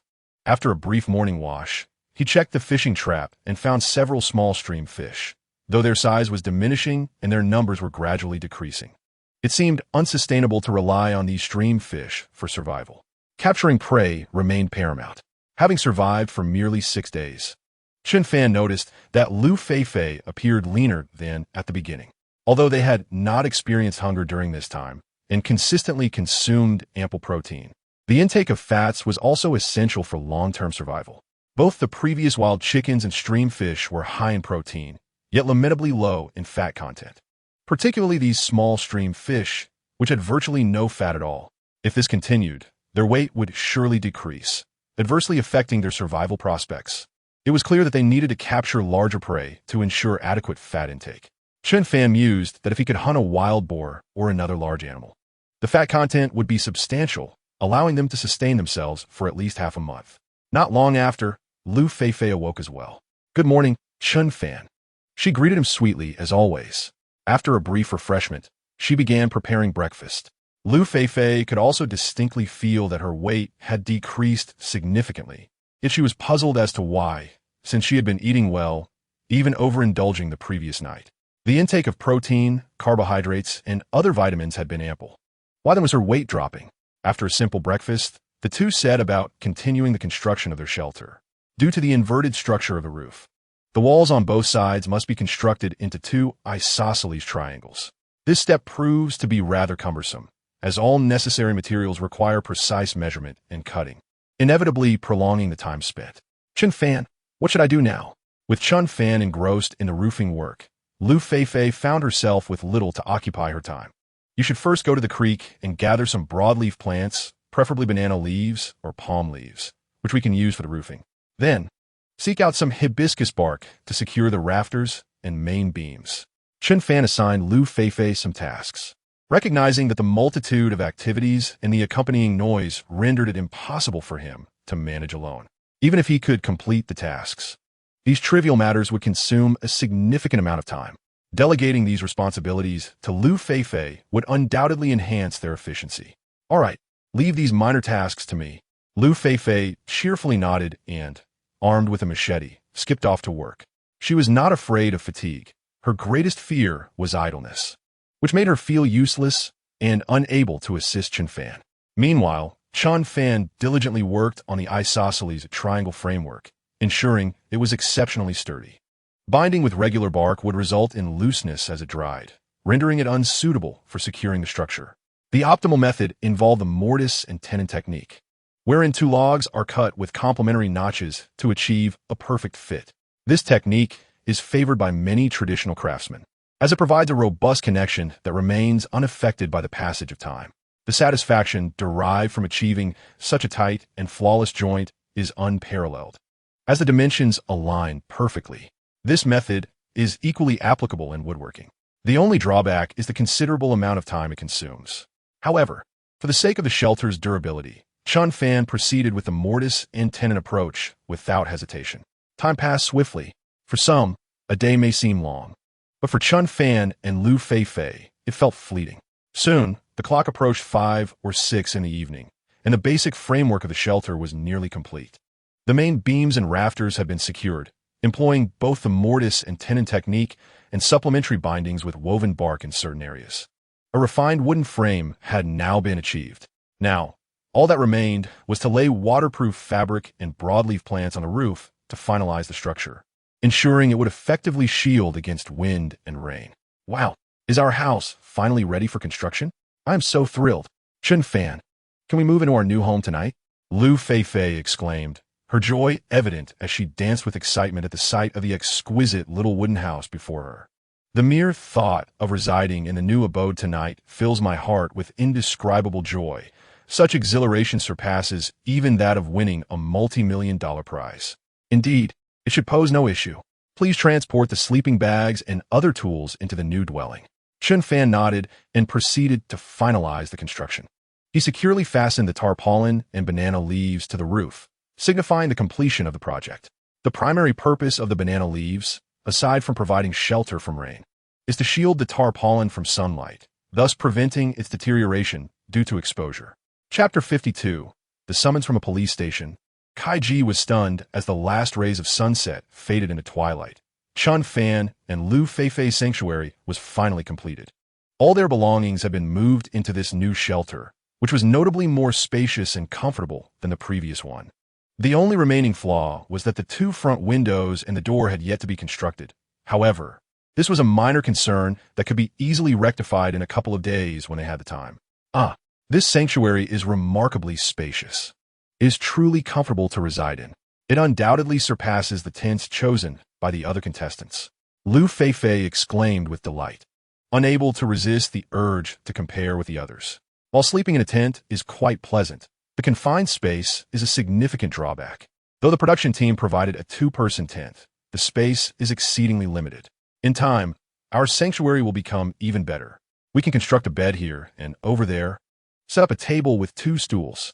We will be able to dine at the table. Chen Fan also began to envision the layout. Although the 16 square meter room is not excessively large, it is more than adequate for 2 individuals. Moreover, a slightly smaller house appears more exquisite and lends a cozier ambience. If our supplies increase in the future, we could easily add a kitchen or storage room nearby. Such provisions are essential for long-term survival. I can already envision that scene, and it brings me such happiness. Liu Feifei's eyes squinted into crescent moons, revealing her charming dimples. Life is beginning to improve, isn't it? With a stable place to stay. The next step is to address the issue of food. On a different note, things are dire for Kuan. Due to his actions yesterday, a considerable uproar has erupted online. The power of public opinion is exceedingly formidable. Had there not been so many viewers in the live stream, perhaps this situation could have been handled more discreetly. After a brief period, once Wang Wan has recovered from her injuries, this matter might fade away. However, the current public sentiment has escalated to a boiling point. It is impossible for the studio and management team to manage this quietly. After all, the celebrity's influence is vast. Any incident is scrutinized closely. Even the slightest misstep is magnified exponentially. Furthermore, what Kaiji has done is inherently serious. Suspected of intentional harm, many individuals have opted to report anonymously. The title of a popular celebrity is neither a shield nor an amulet against accountability. In fact, it may even serve as a harbinger of doom. At this moment, Kaiji's studio and management team are thoroughly overwhelmed. Within a mere day, they have issued dozens of statements, and the studio has announced its intention to legally pursue those who spread falsehoods online. However, the online community remains undeterred. For the events in question have transpired, witnessed by all. The might of capital may be formidable, but once public sentiment reaches a boiling point, it becomes exceedingly difficult to rein in. Meanwhile, in a high-end ward of a hospital in Shanghai, Kaiji's manager, Ran, was an expression of grave concern. Ji lies in bed, his complexion pallid. He has been incessantly scrolling through news and short videos. Since yesterday, the narrative surrounding this incident has spiraled beyond their control, even surpassing the buzz generated by the show Survival in the Wilderness 365. The public outcry resulting from this incident is overwhelming and cannot be suppressed any longer. It appears that your career may be at an end, and Ran remarked solemnly. Kaiji, a veritable cash cow, is on the verge of collapse, a reality that is difficult for them to accept. Yet the incident has occurred, and millions bore witness in the live stream. Those fans who typically appear to staunchly defend Kaiji will quickly turn to vehement criticism when such matters arise. While some fans may lack discernment, others are quite aware of the situation. How can this be? Why can't you select a few of the most vociferous critics and issue warnings to them? A slight intimidation should suffice to dissuade them from opposing us. Additionally, we could invest in some online influencers and trending topics to divert attention from this issue. Hasn't that been a modus operandi in the past? Kaiji evidently fails to grasp the gravity of the situation, still clinging to outdated methods of resolution. He believes that by purchasing online support to shift the narrative and securing trending topics, they can redirect the traffic to other subjects. This tactic has been a go-to for many celebrities following scandals, often proving effective. However, today's netizens are different. Despite their current fervor in criticism, given a little time for cooling, they are likely to forget the incident entirely. Much like the products that faced backlash in the past, while sales may dip initially, after a brief period of distance, they often rebound, sometimes even surpassing previous levels of success. You are underestimating the complexity of this situation. Your prior actions indicate that you are embroiled in intentional harm, elevating this matter to a criminal level, distinctly different from past incidents. When artists transgress the law, the repercussions they face are often graver. One might reflect upon the predecessors who are currently ensnared, toiling under the weight of their actions. All available measures have been exhausted. Now, we can only hope that Wang Wan remains unharmed. Should her condition deteriorate, you may very well find yourself confronting charges of intentional homicide. And Ran's tone turned icy. It was surprising that Kaiji had yet to grasp the gravity of the situation. It seemed unlikely that she could continue in her role. However, having been by Kaiji's side for such an extended period, she wished to assist him as much as possible. What an absurdity! To accuse someone of intentional homicide? I was entirely unaware that such a plant was toxic. Had I known, I would never have allowed Wang Wan to use it. Previously, I had no idea that it was a Dieffenbachia. Isn't it said that ignorance absolves one of guilt? Why can't there be a modicum of leniency towards me? Kaiji felt an overwhelming sense of injustice at that moment. Enough, refrain from uttering such remarks in my presence. You are well aware that the plan in question poses a risk. Deep down, you understand this better than anyone. The audience in the live stream observed the unfolding drama with clarity. It seemed that this situation had reached a point of no return. You must carefully contemplate how to proceed next. And Ran continued, her expression grave. At that moment, Kaiji was engulfed in a wave of panic. Yet, the more frantic he became, the more elusive solutions appeared. If it were merely a matter of Wang Wan, perhaps a substantial compensation could suffice to quell the matter. But now, he faced not only Wang Wan and her family, but also an overwhelming tide of online public opinion. Just then, Ran's phone rang. The screen displayed the words, Magic City and Ting Police Station. And Ran quickly answered the call. Hello, Director Zhang, this is Ran. Yes, I understand.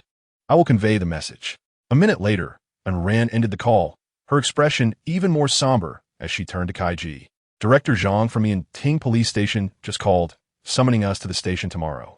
Upon hearing this, Kaiji's face turned ashen, as if his very soul had been siphoned away. It was over. This time it was truly over. Meanwhile, Kaiji's other scandals were also unveiled.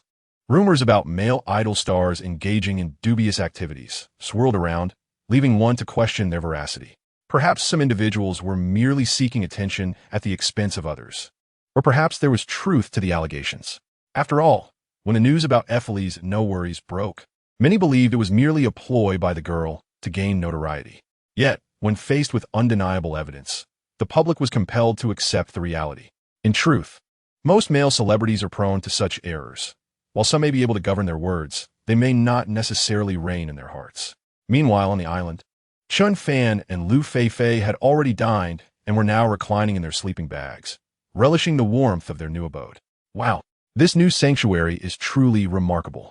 It feels so spacious. The room was shrouded in darkness, and Liu Feifei lamented the absence of a light bulb, wishing for one to illuminate the spacious new shelter. Within the confines of the refuge, it was nearly impossible to see one's own hand in front of them. The presence of an electric light or a few candles would undoubtedly render the nights exceptionally romantic, while acquiring an electric bulb seemed far-fetched. Crafting a few candles was not beyond the realm of possibility. After a moment of contemplation, Chen Fan suggested that once conditions permitted, they could gather materials for candle making, and perhaps they would succeed in producing some. If they could locate the necessary supplies, the process of candle making was relatively straightforward. Chen Fan recalled watching a video by Ed Stafford in which a man crafted candles. The materials required were not extensive, primarily consisting of flammable resin, along with oily bark and some pine needles. The first two items could be found relatively easily on a deserted island. However, the availability of pine needles remained uncertain.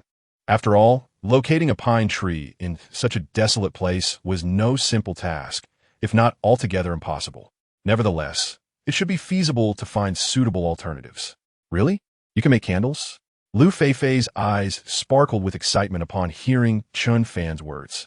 In terms of illumination, electric bulbs and candles did not differ significantly. A mere glimmer of light could alleviate the profound darkness of the night. For those surviving in the wilderness, discovering candles was indeed a luxurious endeavor. Indeed, as long as we find the materials, it's quite simple. Let us add this task to our upcoming agenda. Chen Fan replied with a smile. The two continued to chat for over an hour until Liu Feifei, lulled by their conversation, succumbed to sleep, fatigued from the day's labor. Before long, the electronic, synthesized voice of the system resonated in Chen Fan's mind once more. Ding! Congratulations, host, on completing the 7th day's challenge. You may now check in for the 7th day. Would you like to proceed with the check-in? The crisp, mechanical tone remained devoid of any emotional inflection. Check-in, Chen Fan mentally affirmed. Congratulations, host, on a successful check-in. Reward, Affinity Aura.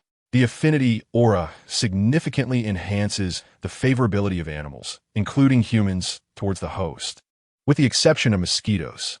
Upon hearing the system's announcement, a radiant smile blossomed on Chen Fan's face. This reward was far superior to that of the previous day.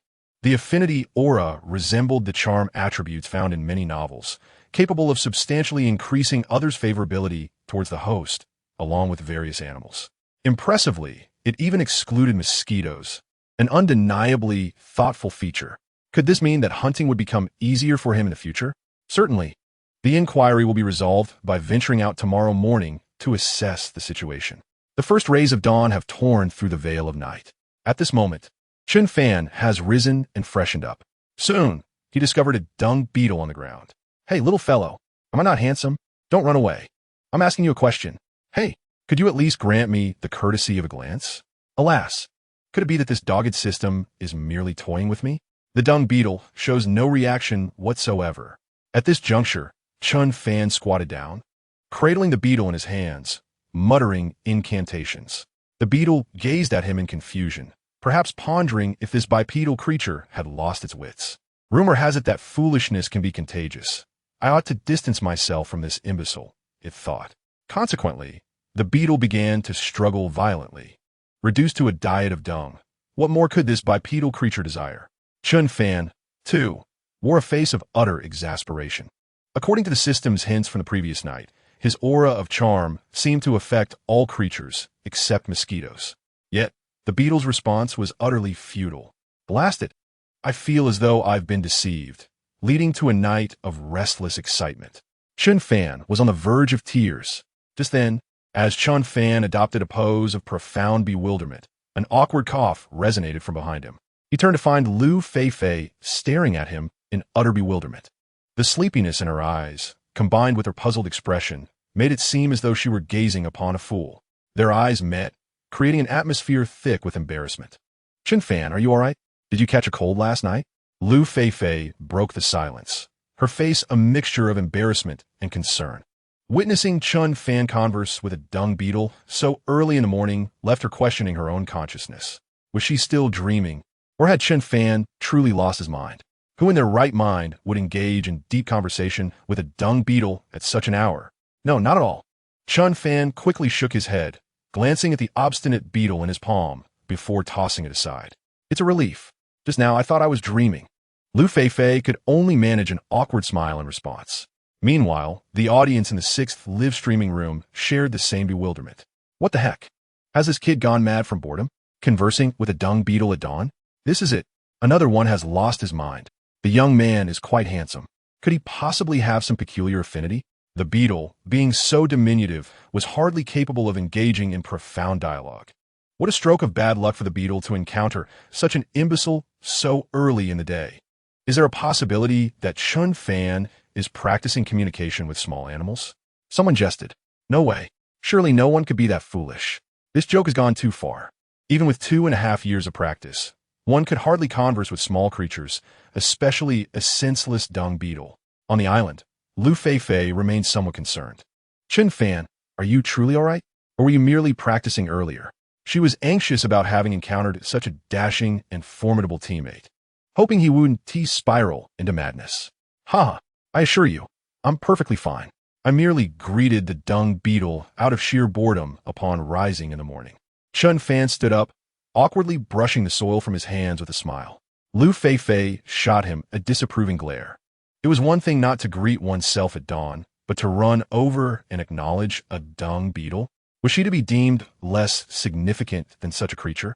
Chapter 54. Crafting the crossbow after a brief morning wash, the two casually roasted some cassava as a makeshift breakfast. Although the fish soup and grilled fish were indeed delightful, the appetite for such fare was lacking in the early hours. Especially after several consecutive days of consuming fish, a sense of monotony had begun to set in. Chen Fan, our shelter has been constructed. What shall we do next? Liu Feifei inquired after they finished their meager breakfast. She felt overwhelmed by the multitude of tasks at hand. Foremost among them was the quest for diverse food sources to enrich their diet. Secondly, they needed to fire ceramics and create pots, bowls, and utensils. In addition to these fundamental necessities, Chen Fan had also mentioned dealing with that large feline predator. Let's first check the snare traps over there. I wonder if we may have any luck. If our quarry has been devoured, we must craft weapons to eliminate that thieving beast. Chen Fan had already formulated his plan in his mind, speaking without hesitation. The wild chickens in that area were their primary source of protein, and thus, they could not afford to let them slip away. If that large feline still roamed this territory, they had to devise a means to eradicate it completely. Indeed, Liu Feifei concurred without a trace of trepidation, nodding resolutely. Were she to be teamed up with others, she would undoubtedly feel fear, for they were about to confront a formidable carnivore. A moment's carelessness could render them prey to that creature. Yet, with Chen Fan by her side, she felt no fear whatsoever. Instead, she found herself anticipating the spectacle of him hunting the large predator. The two made brief preparations.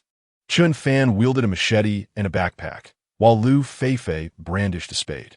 They left the rest of their belongings at the shelter, as this area seemed devoid of other competitors, alleviating their concerns about being robbed. Once ready, they promptly proceeded to the area where the wild chickens frequented. In a mere 20 minutes, they reached their destination. The first trap had indeed been triggered, surrounded by a cluster of feathers and dried bloodstains. The subsequent traps yielded similar results. It appeared that their snares had successfully captured wild chickens in recent days, only for the cunning thief to pilfer them away. Damn! It seems we must eliminate this creature. Otherwise, our traps will forever yield no bounty. Observing the scattered feathers, Chen Fan furrowed his brow in dismay. The sensation of laboring for another's benefit was profoundly disheartening. If capturing wild chickens proves elusive, it is indeed disheartening to witness such a capture thwarted by other creatures. The sight before Liu Feifei was utterly lamentable. Had they managed to secure all the wild chickens ensnared in their traps, they could have sustained themselves for several more days. With a hint of indignation, she remarked on the audacity of the chicken thief, lamenting, "Surely, you could leave us a couple." Chen Fan, in solidarity, expressed his resolve to eliminate the intruder. Clearly, Liu Feifei was unsettled by the scene, for the wild chickens in this region constituted a vital resource for their survival, and such thefts could not persist. The loss of prey was secondary. The more pressing concern lay in the possibility of this carnivore remaining in the area, which would inevitably frighten away the wild chickens. Chen Fan furrowed his brow, deep in contemplation. Although he possessed a machete and a slingshot, the latter's efficacy against large felines was limited. The machete could easily dispatch such beasts, yet if they chose to flee, capturing them in the dense jungle would prove challenging.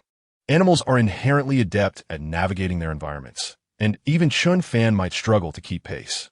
Furthermore, these large felines typically roamed at night, enhancing their advantage. To neutralize this feline menace, it was imperative to forge more lethal weaponry. The optimal choice, of course, was a bow and arrow, renowned for their formidable penetrative power, capable of taking down large game. Indeed, if we could hunt that feline, its hide could provide us with a fine fur garment. Liu Feifei nodded eagerly, her excitement palpable. Yes, and if we managed to capture it, I could craft you a set of leopard print undergarments. Chen Fan quipped with a smile. He had indeed entertained such a thought, envisioning how stunning Liu Feifei would appear in such attire. Not for you. I would make it for myself, Liu Feifei retorted playfully, a blush gracing her cheeks, though her heart swelled with joy, knowing that Chen Fan had her in mind. After exchanging light-hearted banter, the earlier tension began to dissipate. All right, I will restore the traps to their original state, and then we shall return to forge our weapons. Tonight, we shall confront that chicken thief. Before long, Chen Fan had reset the traps. Should the chicken thief dare to return tonight, it would surely face dire consequences. Shortly thereafter, the two made their way back to their shelter, where their next task awaited, crafting bows and arrows. Chen Fan had previously encountered instructional videos on this topic, and with the various abilities granted by the system, he anticipated that the process would not be overly complicated. After a brief moment of reflection, he resolved to construct a crossbow. Due to the superior lethality of the crossbow compared to traditional bows, alongside its reduced effort and slightly enhanced accuracy, it is indeed a remarkable weapon. The sole drawback lies in the greater quantity of materials required and the somewhat intricate manufacturing process. Feifei, do you recall the hibiscus trees we felled a few days ago? Please procure 2 more, roughly the thickness of your wrist. With a clear vision in mind, Chen Fan immediately set about organizing the tasks at hand. Understood. There are plenty of hibiscus trees over there. I shall return shortly. Liu Feifei promptly nodded and set off with the weapon-making spade. For her, the spade proved to be more effective for tree felling, given its serrated edge. Once Liu Feifei departed, Chen Fan commenced his own work, beginning with the crafting of a structure akin to a stock for the crossbow.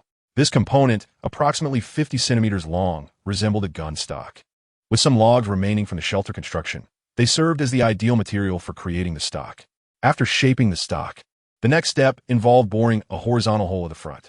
This aperture must perfectly accommodate the bow made from the hibiscus wood, ensuring optimal stability. Additionally, a small vertical hole needed to be drilled at the rear of the stock for the trigger mechanism. While these tasks may seem straightforward, they can be quite cumbersome without specialized tools. Thus, it became necessary to utilize charcoal to burn the openings. This method has substantial advantages, as the charred areas become carbonized, resulting in increased strength and reduced susceptibility to cracking. Before the stock was completed, Liu Feifei returned with 2 hibiscus trees in hand. Chen Fan, I'm back. Look at the hibiscus trees I've chopped down, she exclaimed, placing the trees before him. She had meticulously compared them to her wrist, confident in her selection.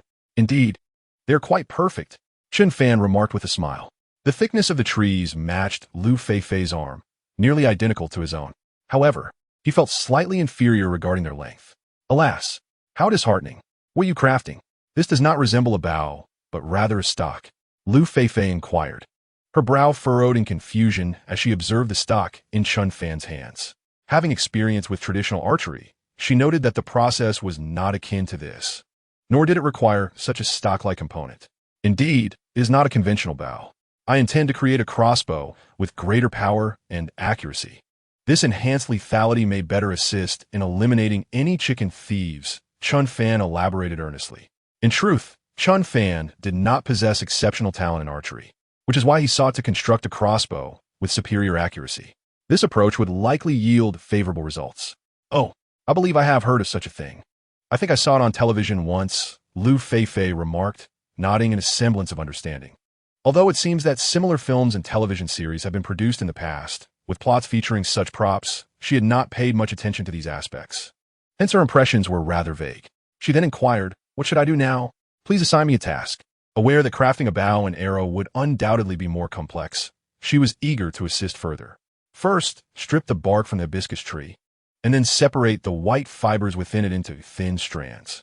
Remember, they must be exceedingly fine, for only then will the rope woven from them exhibit remarkable strength. Chen Fan instructed without hesitation. After all, attempting to accomplish all tasks single-handedly could prove to be rather cumbersome.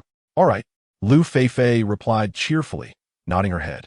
The mere act of having something to do made her feel significantly more valuable. She then began to work diligently. The hibiscus tree is, in fact, an exceptionally fine material for wilderness survivalists. Its remarkable resilience renders it ideal for crafting bows and arrows. Furthermore, the bark possesses great toughness and ample fibers, making it extremely robust when woven into rope. Consequently, most wilderness survivalists utilize hibiscus bark in their rope-making endeavors. Chen Fan had been previously unaware of this, but after acquiring a comprehensive knowledge of wilderness survival, all this information now flooded his mind. The two then resumed their crafting. The intricacies involved in bow and arrow construction are numerous, rendering the process rather tedious and time-consuming. Nevertheless, a day should suffice for Chen Fan. Time passed swiftly, and at this moment, in Group 18, the progress of survival seemed less than favorable. The participants of Group 18 were the celebrity Tao Hong and the ordinary contestant Li Rui. Tao Hong, once a familiar face on the silver screen, had portrayed numerous well-known classic roles, the most memorable being the Little Dragon Girl in the adaptation of Journey to the West. This particular drama not only propelled her career, but also resolved her personal life matters. However, her reputation had suffered in recent years. Initially, she was rumored to be implicated in a pyramid scheme alongside a certain actress, drawing widespread criticism across the internet. She had remained silent for an extended period, yet no news of punitive measures had surfaced.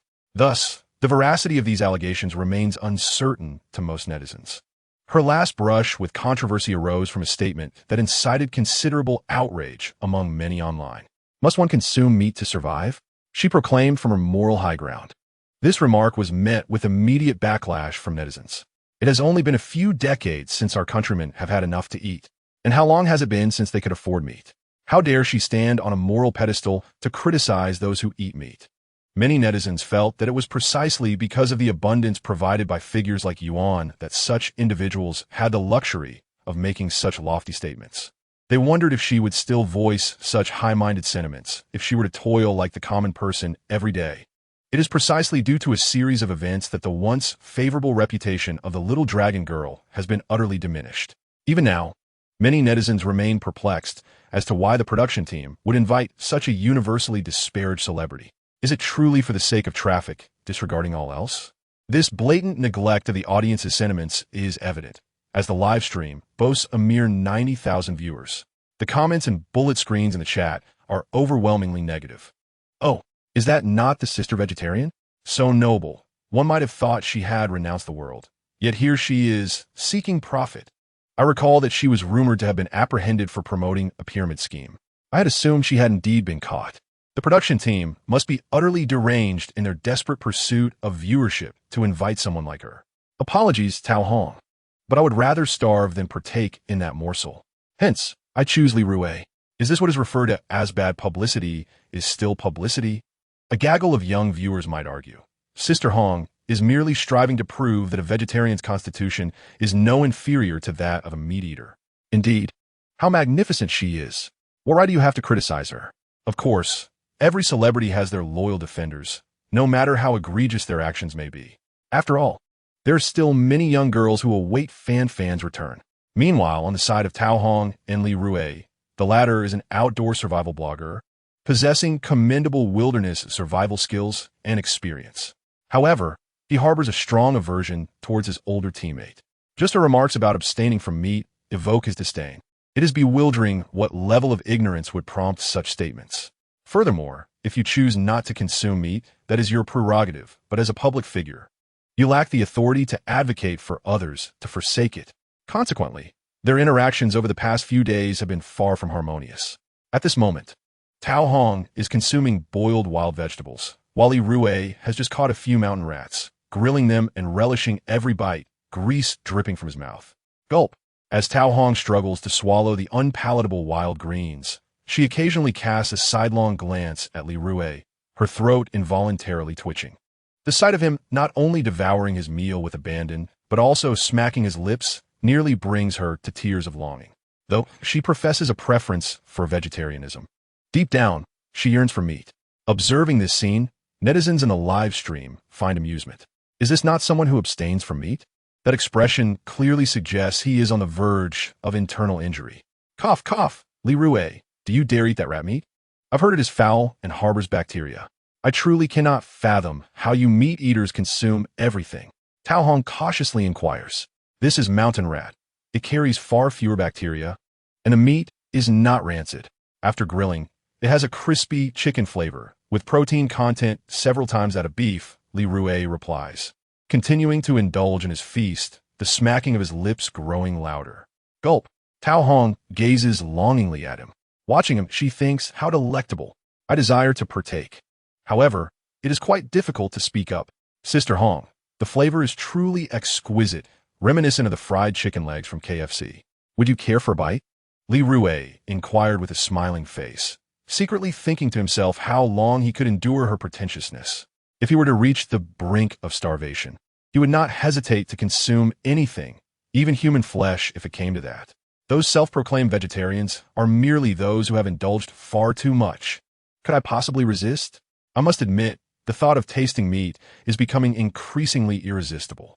After 8 days of merely consuming vegetables, even his excrement had taken on a green hue. Let the previous statements be dismissed as mere folly. Now, all he wished for was a morsel of meat. Of course, he could not do that. After all, Sister Hong is a vegetarian, and if he were to offer her meat, he would surely be deemed the villain. It would be best for her to continue feasting on her vegetables, which are supposedly nutritious. Consuming them daily is said to cleanse the soul and lighten the body. Li Rui, this crafty individual, was clearly engaging in a bit of entrapment. He then turned away, savoring his meal with delight. Ah, how delightful it is. Chapter 56. The completion of the crossbow. In truth, Li Rui had no intention of allowing their relationship to become this strained. Upon arriving on the island, he had hoped to seize this opportunity for a significant turnaround, even if he could not endure until the end to claim the grand prize. His wilderness survival skills should have enabled him to last a couple of months, perhaps earning him a few $100,000 and a sense of joy. However, Tao Hong proved to be exceedingly difficult.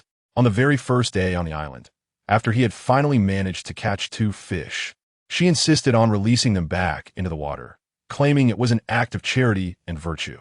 She chastised him, asking if one must consume meat to survive.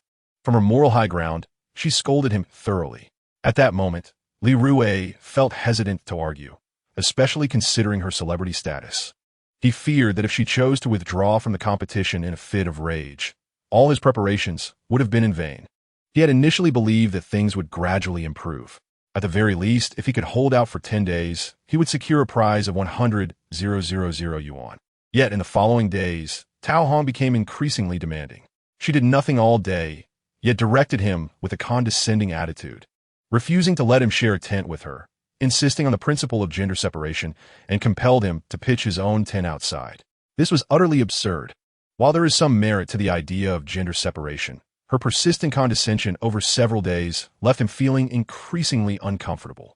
More importantly, the absurdity of not being allowed to eat meat during a survival challenge was outrageous. By the 5th day, he could no longer endure it. He resorted to utilizing his skills to catch a few mountain mice, relishing in his meal without paying heed to Tao Hong's unreasonable complaints.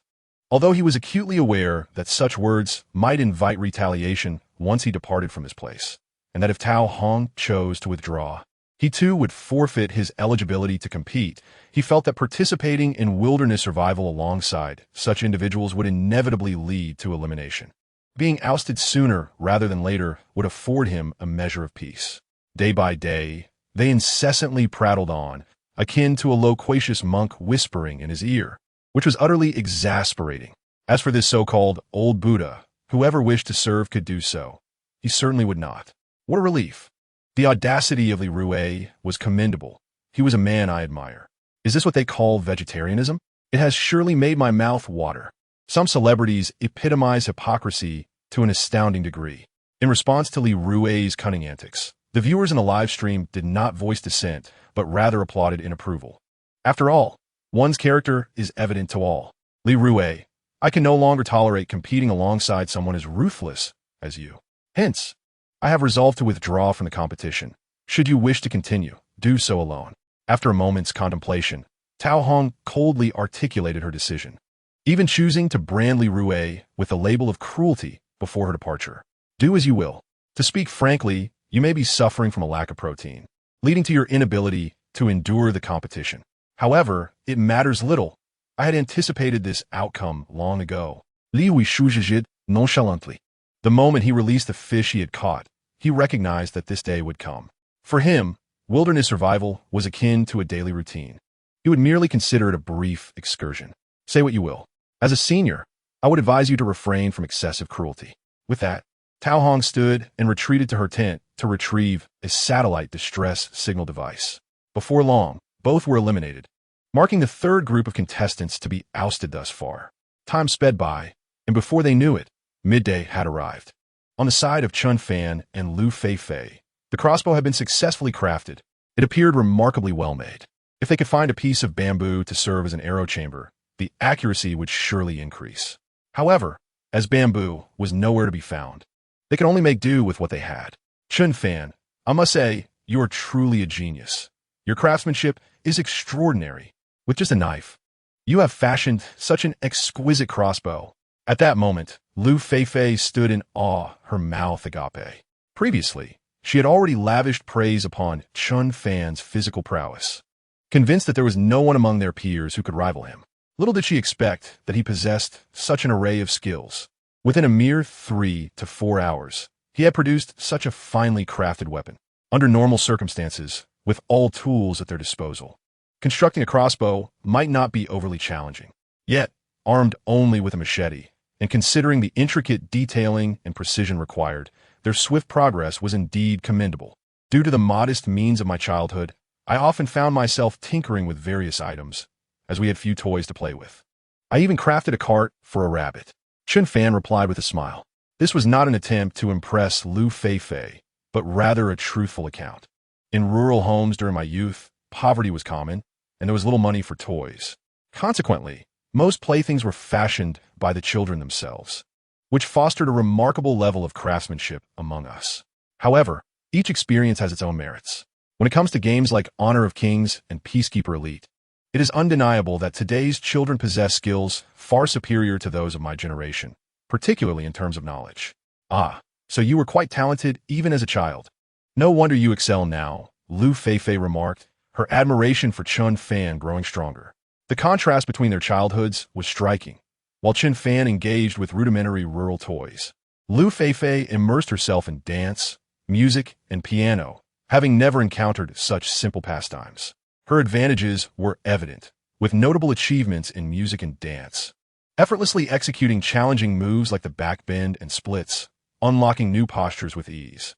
To each their own, Chen Fan humbly acknowledged. As Liu Feifei began preparing lunch, the meal remained unchanged, roasted cassava accompanied by creek fish soup. They hoped that upon completing the crossbow, they might enjoy a more varied feast. Meanwhile, Chen Fan focused on crafting the arrow shafts and tips. He selected slender twigs, roughly the diameter of a pinky finger, stripped the bark, and meticulously smoothed them with fine sand. After achieving a polished finish and removing the resin, he placed them above the fire to char the surface, enhancing their durability and ensuring they remained straight. For the arrowheads, Chen Fan opted for hibiscus wood, skillfully shaping triangular tips with a machete and subjecting them to the same charring process. Despite this task requiring minimal physical exertion, it was a slow and meticulous endeavor, demanding considerable time. Finally, he affixed the feathers of a wild chicken to stabilize the arrow's trajectory. Crafting a complete arrow required approximately 20 to 30 minutes. After lunch, Chen Fan resumed his work, ultimately producing 12 arrows over the course of 5 hours. By around 5 o'clock in the afternoon, he exhaled a sigh of relief. The task had proven quite labor-intensive, yet the results were commendable. Gazing at the finished bow and arrows filled him with pride. Had he been able to create such weapons in his youth, he would have undoubtedly secured the esteemed title of the village's top child. Chapter 57. Mortise and Tenon Structure. Chen Fan, are we now ready to hunt large felines? With such formidable weapons at our disposal, I believe success is within our reach. Liu Feifei inquired, her excitement palpable. After an entire day dedicated to crafting the crossbow, the time had finally come to unleash its potential. If one could hunt a large feline, they would acquire a substantial amount of sustenance, alongside a splendid pelt. As a blanket during the night, it would surely provide remarkable warmth for slumber. However, there's no need to rush. The hour is still early. Such majestic creatures typically emerge to forage under the cover of night, rendering them elusive during daylight hours. Let us wait until it grows a bit later before setting out. Chen Fan explained, shaking his head. Most of these large cats rest during the day and venture out to hunt at night. Attempting to capture them in the daylight would undoubtedly yield a low success rate. All right, what shall we do now? Liu Feifei inquired, glancing around, seemingly at a loss for activities. It appeared that our only option was to prepare dinner and await the arrival of dusk before embarking on our hunt for the feline creatures. During this time, you can focus on preparing dinner while I install the doors and windows for a shelter, Chen Fan suggested, eyeing the unfinished abode. Although the night was not particularly chilly, the absence of doors and windows left him feeling somewhat insecure and uneasy. Once the doors and windows were installed, the shelter would finally feel complete. Very well, I shall attend to the cooking. If you need anything, do not hesitate to ask. Liu Feifei nodded before setting off to prepare the evening meal. Dinner was once again a simple affair, consisting of foraged edible wild vegetables sautéed lightly, accompanied by roasted cassava. This would suffice for the night. The variety of food had been rather meager in recent days. As the saying goes, a skilled cook cannot create a feast without ingredients. Without raw materials, even the most accomplished chef from a 5-star establishment would find themselves at a loss. Understood. I will manage, Chen Fan replied, nodding as he began crafting the doors and windows. The window construction was relatively straightforward. He decided to create shutters. He sawed the timber into uniformly sized planks, drilling small holes at both ends in the center. Finally, he wove the planks together with cord made from tree bark, resulting in a simple yet functional set of shutters. Of course, it was also feasible to secure the planks without drilling holes, although this might leave minor gaps between them. As for the door, it presented a slightly more intricate challenge. Chen Fan contemplated employing traditional mortise and tenon joinery, a construction technique that has been utilized since ancient times and continues to be prevalent in modern architecture and furniture making. Structures and furnishings crafted with this method boast exceptional interlocking and durability. As Chen Fan diligently worked, time slipped away unnoticed. The sun dipped below the horizon, and night began to envelop the landscape. By 8 o'clock, he had finally completed the doors and windows. While his craftsmanship may not rival that of seasoned carpenters, it was certainly presentable enough. The primary reason is that Chen Fan lacks an abundance of professional tools. Otherwise, the results would undoubtedly be more exquisite. Cool, let us try our doors and windows to see how they turn out. After the completion of the windows and doors, Chen Fan invited Liu Feifei to have a look. They appeared remarkably impressive. The inlay techniques you employed earlier are simply astonishing. It feels as though you have previously worked in this field. Please, tell me honestly, have you ever truly been involved in construction? Have you engaged in in-depth learning alongside seasoned carpenters? Liu Feifei nodded affirmatively, and at that moment, she became increasingly convinced that Chen Fan must have received specialized training in architectural techniques. How else could he exhibit such familiarity with the subject? Each step in the door-making process was meticulously executed, every piece of timber fit together flawlessly. Such precision could only be achieved through 2.5 years of rigorous practice. She then rushed over to try them out, finding that the doors and windows fit perfectly and operated smoothly without any rigidity. Not at all. I simply have a penchant for watching documentaries so naturally. I've absorbed a bit of knowledge in various areas. Chen Fan smiled, speaking with admirable humility. It is well known that a cursory understanding often surpasses mere expertise. If someone claims to have only a rudimentary grasp of a subject, one can be assured that their mastery in that area is likely profound. I find myself increasingly grateful to be teamed up with you. When we were constructing the roof, did you employ the same inlay techniques? Liu Feifei inquired, her curiosity piqued, recalling how Chen Fan had also utilized similar structures when assembling the rafters and main beams. Indeed, this technique is known as the mortise and tenon joint, which has historically been the cornerstone of architectural practices in our dragon country.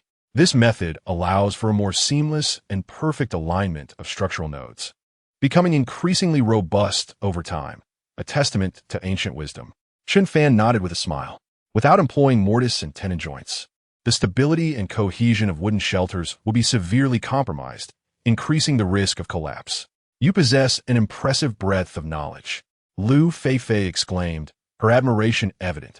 Meanwhile, 90% of the viewers in the live stream acknowledged Chen Fan's capabilities. Wow, Chen Fan is quite remarkable. It seems his skills are exceptional across the board. Indeed, this fellow appears to possess physical and intellectual abilities far beyond his peers. He even understands mortise and tenon joints. How impressive. I had thought young people might not grasp such concepts. Even the mentors commenting in the live stream expressed their astonishment at Chen Fan's extensive knowledge. Mentors, what are your thoughts on Chen Fan's performance? Are you familiar with this mortise and tenon structure? Hiriwo asked, looking at Wang Jie and Xie Ming with a smile. He himself knew almost nothing about construction. However, he had just looked it up and discovered that it is a truly remarkable invention, a testament to the ingenuity of our ancestors. No wonder some ancient buildings have stood for millennia without faltering. Cough, cough. In truth, I possess limited knowledge in this area. However, from Chen Fan's introduction, he indeed appears quite remarkable. This little fellow seems to be a dark horse, deserving of our careful attention. Wang Jie awkwardly cleared his throat and honestly shook his head, simultaneously expressing his admiration for Chen Fan. It is a source of shame that there are increasingly fewer young individuals who understand these traditional crafts. Regrettably, I have made little study in this domain. Yet, I find myself increasingly optimistic about Chen Fan. Xie Ming also awkwardly shook his head. However, as the adage goes, each discipline has its own expertise. It is entirely normal not to understand something outside one's field of study. His research pertains to the flora and fauna of the wilderness, which renders him rather unfamiliar with architectural matters. As for the acclaimed actress Zhang Xiaotong, her understanding of such subjects is even more limited. Chapter 58. The Night Vision of Felines. It appears that this contestant Chen Fan is indeed exceptionally formidable, warranting our thorough attention. He may very well become a formidable competitor to Wu Jing and He Jiangwo. He Riwo nodded in commendation. Among the 17 competing teams, Wu Jing and He Jiangwo undoubtedly lead the pack. The fact that He Riwo compares Chen Fan to them speaks volumes of his confidence in him. Indeed, I have always held this view. I believe that Chen Fan is truly impressive. Perhaps he and Feifei can endure for a full year. The actress Zhang Xiaotong immediately echoed this sentiment. In fact, by the third day of survival, she had already shown considerable support for Chen Fan and Liu Feifei. Perhaps it was due to a woman's intuition, or perhaps it was simply that Chen Fan's physical prowess was exceptionally strong. It might also be because Liu Feifei is a junior of hers, which has led her to consistently root for them. Recently, Chen Fan's demonstrated wilderness survival skills have further solidified her previous judgments. Both of you are correct. Chen Fan is indeed quite impressive. However, Wang Jie momentarily paused before continuing. If only Chen Fan's teammate were a bit stronger, perhaps he could genuinely contend with Wu Jing and He Jiangwo. Yet, given the current circumstances, I do not believe they possess such capability. Liu Feifei, being merely a girl, does not excel in various aspects, and her assistance to Chen Fan is negligible. It is almost as if he is surviving alone. My apologies. I hope the fans of Liu Feifei do not take offense. I am merely stating the truth, offering an impartial critique. Wang Jie's words have been exceedingly clear. If Chen Fan were paired with a robust partner, He would indeed have the qualifications to challenge He Jiangwo and Wu Jing. Surviving for a year might not prove overly difficult. However, the issue remains that Chen Fan's teammate is simply a female celebrity. While she is resilient and diligent, facing such an environment without complaint, this aspect certainly places her above many female celebrities. Yet, many challenges cannot be resolved merely through hard work and perseverance. He is simply analyzing and assessing the present situation based on the facts. Xiaming remained silent, but shared a strong agreement with Wang Jie's perspective. While it cannot be said that Liu Feifei's presence is entirely without merit, her contribution to Chen Fan's professional endeavors is indeed limited. Should Chen Fan and Wu Jing form a partnership, they would undoubtedly be a formidable duo. Perhaps a year of challenges would not pose significant difficulties for them. In truth, Feifei possesses her own strengths.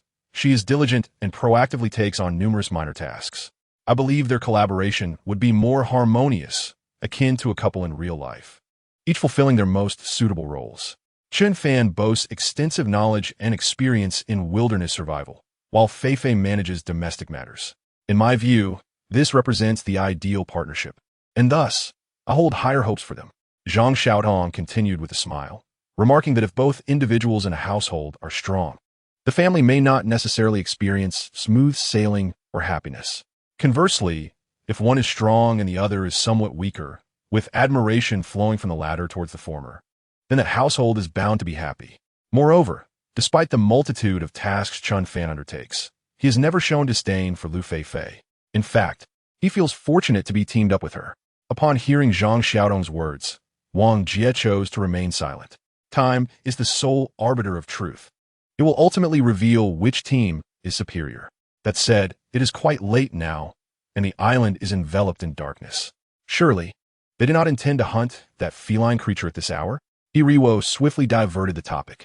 Prolonged discussions on contentious points may jeopardize the relationships among the mentors, and as a competent host, it is imperative to shift the conversation promptly to avoid unnecessary disputes.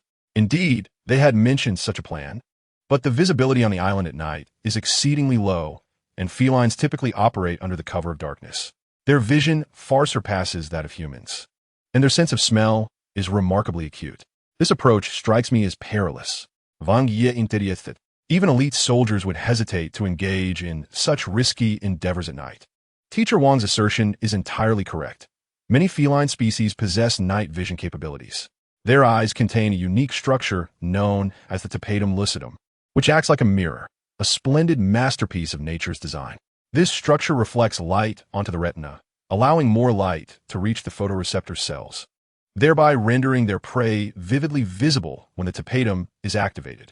This explains why felines hunt at night, as their prey lacks such extraordinary abilities.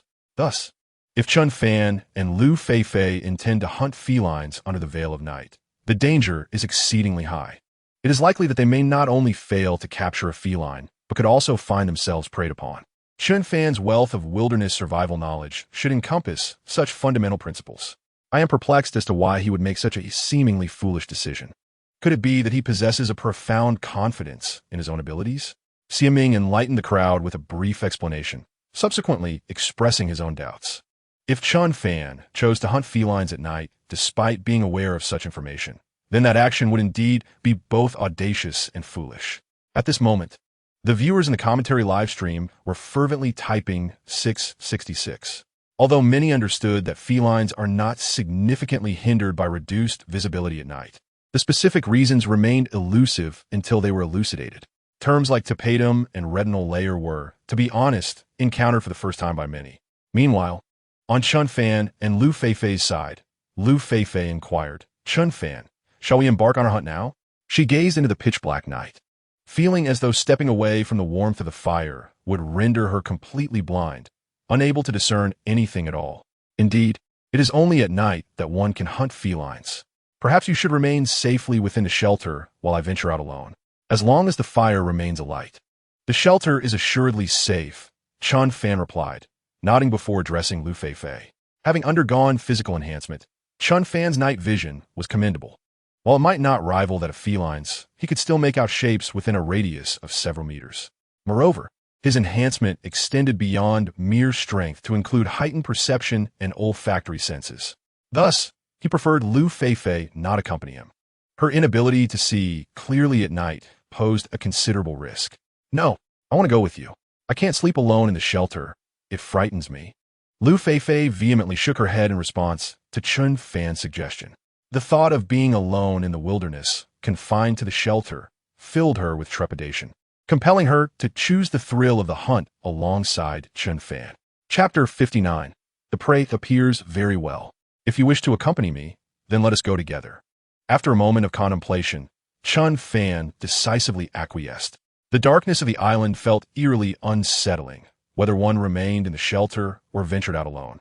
Even Chen Fan felt a twinge of fear. After all, he had never explored a deserted island in the dead of night before. To claim he felt no fear would be a lie. The presence of another person would surely bolster his courage. "Great. Is there anything else we need to gather?" "I'll prepare," Liu Feifei exclaimed, her excitement palpable upon receiving Chen Fan's consent, despite the late hour and the looming possibility of encountering large felines. The mere presence of Chen Fan provided her with an extraordinary sense of security, an inexplicable feeling deep within her heart. With a backpack slung over his shoulders and a weapon in hand, Chen Fan readied himself, grabbing his crossbow and a machete. With his current arsenal, he felt confident enough to confront even the mightiest of adversaries. The pursuit of small felines was indeed a task easily within reach. After equipping themselves thoroughly, the two individuals set forth without delay. The distance to the trap-setting location was not great, and having traversed this path numerous times, they were well acquainted with the terrain. In the pitch blackness of the island, the two figures supported each other, advancing cautiously. After half an hour, they finally arrived at the designated spot for the traps. Chen Fan meticulously surveyed the surroundings, detecting no unusual signs. The absence of any metallic scent in the air suggested that the felines had yet to arrive. "Chen Fan, has the big cat shown itself?" Liu Feifei inquired warily, closely trailing behind him. The darkness was profound, compounded by the dense vegetation that obscured her view beyond 3 meters. "Apparently, it has not yet arrived. Let's check the traps. We might still have some luck," Chen Fan replied, proceeding towards the traps. If the carnivores had not visited today, it was quite possible that the prey remained untouched. Before long, they located the first trap. To their disappointment, it had not been triggered. They moved on to the second and third traps, and the results were equally disheartening. None had been activated. Chen Fan felt a pang of disappointment, yet they pressed on to inspect the remaining traps. Fortunately, the fourth trap had been set off, revealing a lifeless wild chicken dangling from the rope. The sixth trap bore similar fortune, capturing another wild chicken. "Wonderful, Chen Fan. I never anticipated such good fortune this evening. With these 2 wild chickens, our food concerns for tomorrow are finally resolved," Liu Feifei exclaimed joyfully, her face alight with happiness. For them, having not indulged in chicken for several days, this was indeed a moment of celebration. "Indeed, our bounty is commendable. However, we shall use this wild chicken to lure our prey, so let us leave it here," Chen Fan decided, choosing not to remove the chicken from the sixth trap, but allowing it to remain as bait. Their objective was clear: to guard the vicinity and await the appearance of the great cat. "Let's find a more concealed location," he suggested, embarking on a quest for a suitable hiding spot. Shortly, he discovered an ideal refuge: a robust bush, its branches and leaves luxuriantly dense, cascading down like willow twigs, creating a perfect concealment. "All right, we shall take cover here," Chen Fan announced, clearing away some underbrush before instructing Liu Feifei to sit. He then gathered some plants nearby that would ward off mosquitoes. "Here, crush these leaves and apply them to your skin. This will deter the insects from biting and effectively mask our scent." Chen Fan handed a leaf to Liu Feifei, keeping some for himself as well. After crushing them, he applied the juice to his arms and face. Without a campfire nearby, mosquitoes were rampant. The fragrance of this plant served to repel insects while also masking the scent they emitted. The keen sense of smell possessed by wild beasts was a significant concern, especially given their proximity to the sixth trap, a mere 15 meters away. If the prey detected their presence, it could lead to a disastrous outcome. "All right, I understand." Liu Feifei nodded, quickly following suit. Chen Fan ventured around to gather more leaves to cushion their seating, making the wait a tad more comfortable. Meanwhile, The audience in the live stream was met with utter darkness, unable to catch a glimpse of either Chen Fan or Liu Feifei. Why is the screen completely black? Is my phone malfunctioning? Mine too, exclaimed another viewer. These two must be incredibly bold, hunting felines in the dead of night. Are they not merely delivering a midnight snack to the cats? This was the essence of true wilderness survival, living in shelters and tents hardly compared. Let us keep watching. Perhaps tonight, Chen Fan and Liu Feifei will become prey themselves. Wow, these young ones are truly fearless. Despite the absence of visuals, the live stream remained lively, with an astonishing number of viewers online. Currently, it ranked second in popularity, trailing only behind Wu Jing and He Jiangwo, with Chen Fan and Liu Feifei enjoying the highest viewership. As time slipped away, 2 hours passed in the blink of an eye, and it was now past 11 in the evening. You must be tired. Just lie down and sleep. I'll keep watch, Chen Fan gently suggested, noticing Liu Feifei yawning repeatedly.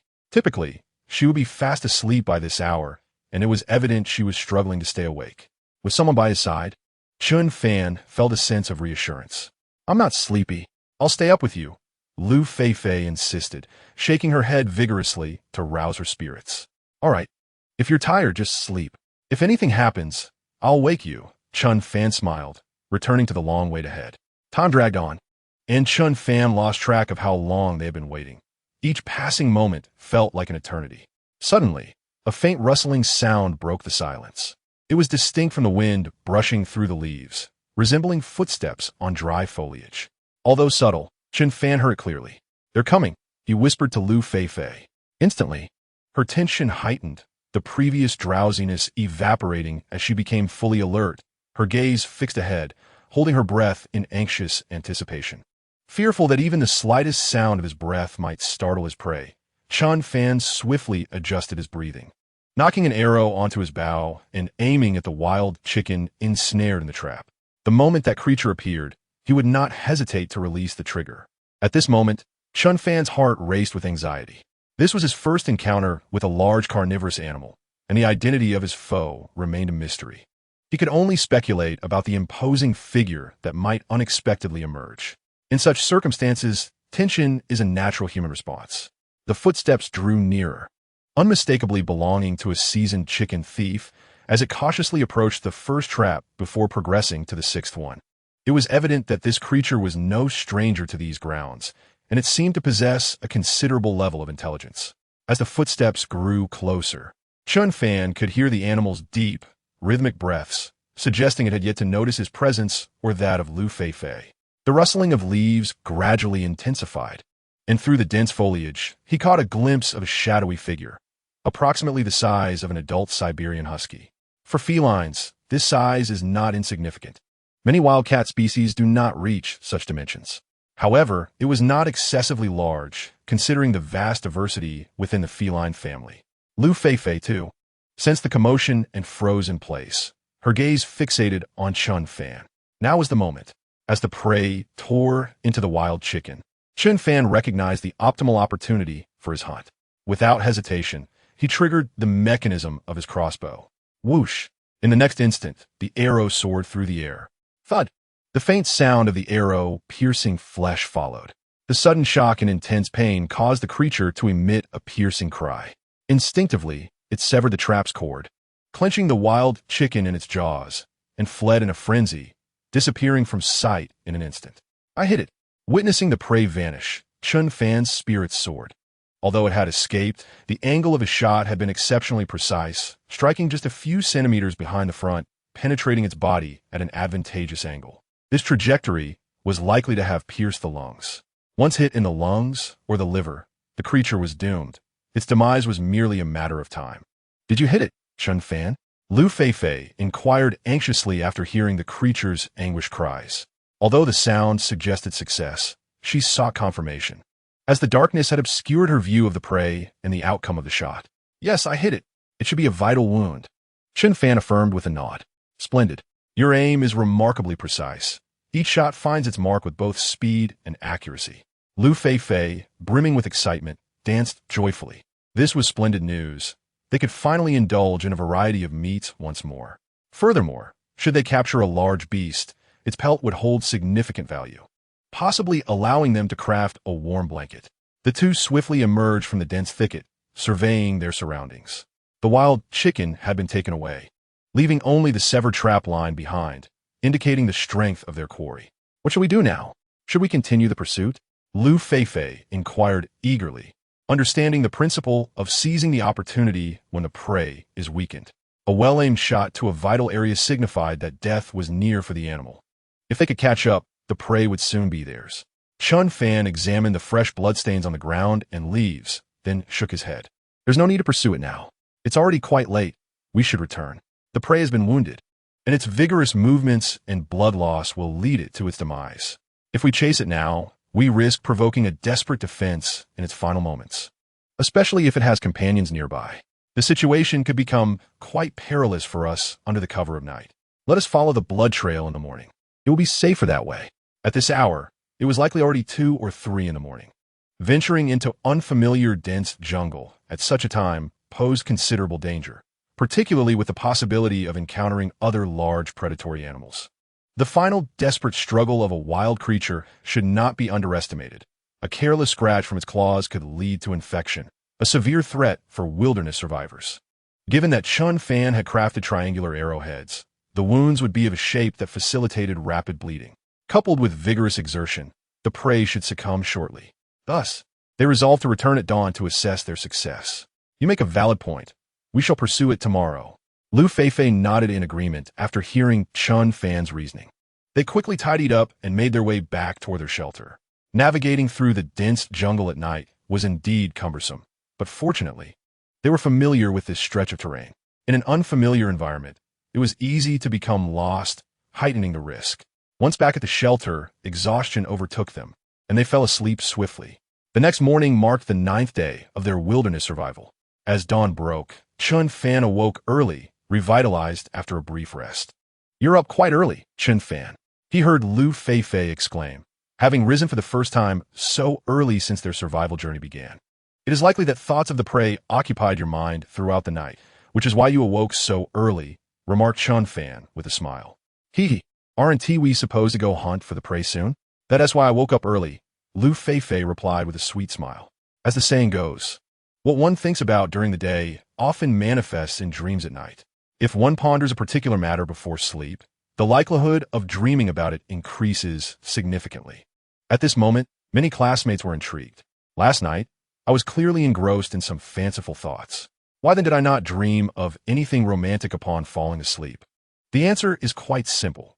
Prior to sleeping, everyone has indulged their natures and desires through various captivating websites. Consequently, by the time they drift off, such desires may no longer hold the same intensity.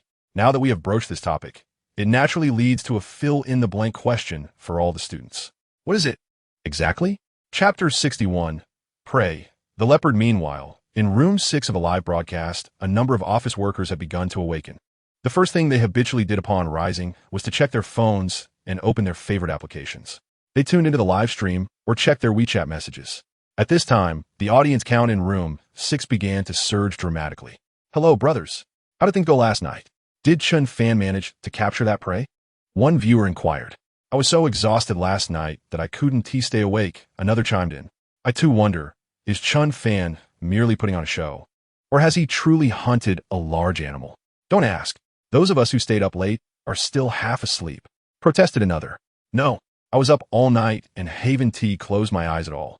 It seems he must have succeeded, though it was too dark to see the specifics. Indeed, I only heard the pitiful cries of some creature, but did not witness anything firsthand. By the way, don't these high-tech cameras have night vision capabilities? The staff kept their distance, fearing that the filming equipment would disturb Chen Fan and the others during their hunt, so it was impossible to see clearly. However, I did overhear Chen Fan and Liu Feifei's conversation last night. They mentioned they would be going to retrieve the prey this morning, and we shall soon find out if they succeeded. Oh, that makes sense. If they indeed manage to hunt a large feline. Several individuals will be in for a wild experience during the live stream. I've noted their names. Early in the morning, the live broadcast room was unusually lively. It seemed everyone was quite curious about whether Chen Fan had indeed hunted a large carnivorous animal, so they had eagerly gathered in the live stream to await the outcome. At this juncture, Chen Fan and Liu Feifei had completed their basic morning routines. Washing their faces was not an issue. With the help of soapberry fruit, they achieved excellent cleansing and skin protection. However, the matter of brushing their teeth would need proper attention later on. Although charcoal possesses remarkable absorption and cleansing abilities, its coarse fibrous particles can be rather abrasive, causing discomfort to the gums after prolonged use. Brushing with charcoal for a month could potentially lead to severe gum damage. All right, Chen Fan, I'm all set. Let's hasten our departure. I can hardly wait to discover the species of that large carnivore. Liu Feifei, brimming with enthusiasm, swiftly prepared her backpack and tools, neglecting even her breakfast. Very well. Let's go take a look, Chen Fan replied with a nod, grabbing his crossbow and machete as they made their way to the trap-setting area. 20 minutes later, they successfully reached their destination. The sixth trap was surrounded by a gruesome display of bloodstains. The darkness of the previous night had obscured the scene, but now the extent of the carnage was starkly evident. Let us follow this trail of blood. We should soon locate our quarry, Chen Fan urged, closely trailing the bloodstains, with Liu Feifei following closely behind. The traces were unmistakable, ensuring they would not lose the trail. As time passed swiftly, they had been tracking the blood for over half an hour. This is unexpected. The arrow should have struck a vital area. Normally, an injured animal wouldn't be able to flee beyond 500 meters. Why have we not found it yet? Chen Fan pondered anxiously. He deduced that the wounded prey should not have traveled far, yet despite following the blood for so long, there was still no sign of it. This creature possesses an extraordinary will to survive. Do not worry, Chen Fan. The blood trail remains visible, and the prey cannot escape. We will surely find it if we follow, Liu Feifei reassured him, sensing his unease. Indeed, you speak wisely. Let us continue, Chen Fan replied with a smile. Meanwhile, the audience in the live stream began to grow restless. Are these two merely toying with us? I doubt they have captured any prey. This all seems like a performance. One viewer remarked. Exactly. If it were truly injured, how could it have run so far? It feels as if they are mocking our intelligence, another chimed in. For the sake of entertainment, they have no shame, spouting such nonsense. A third added, I mean, how could these two ordinary, scrawny individuals possibly hunt a large carnivore?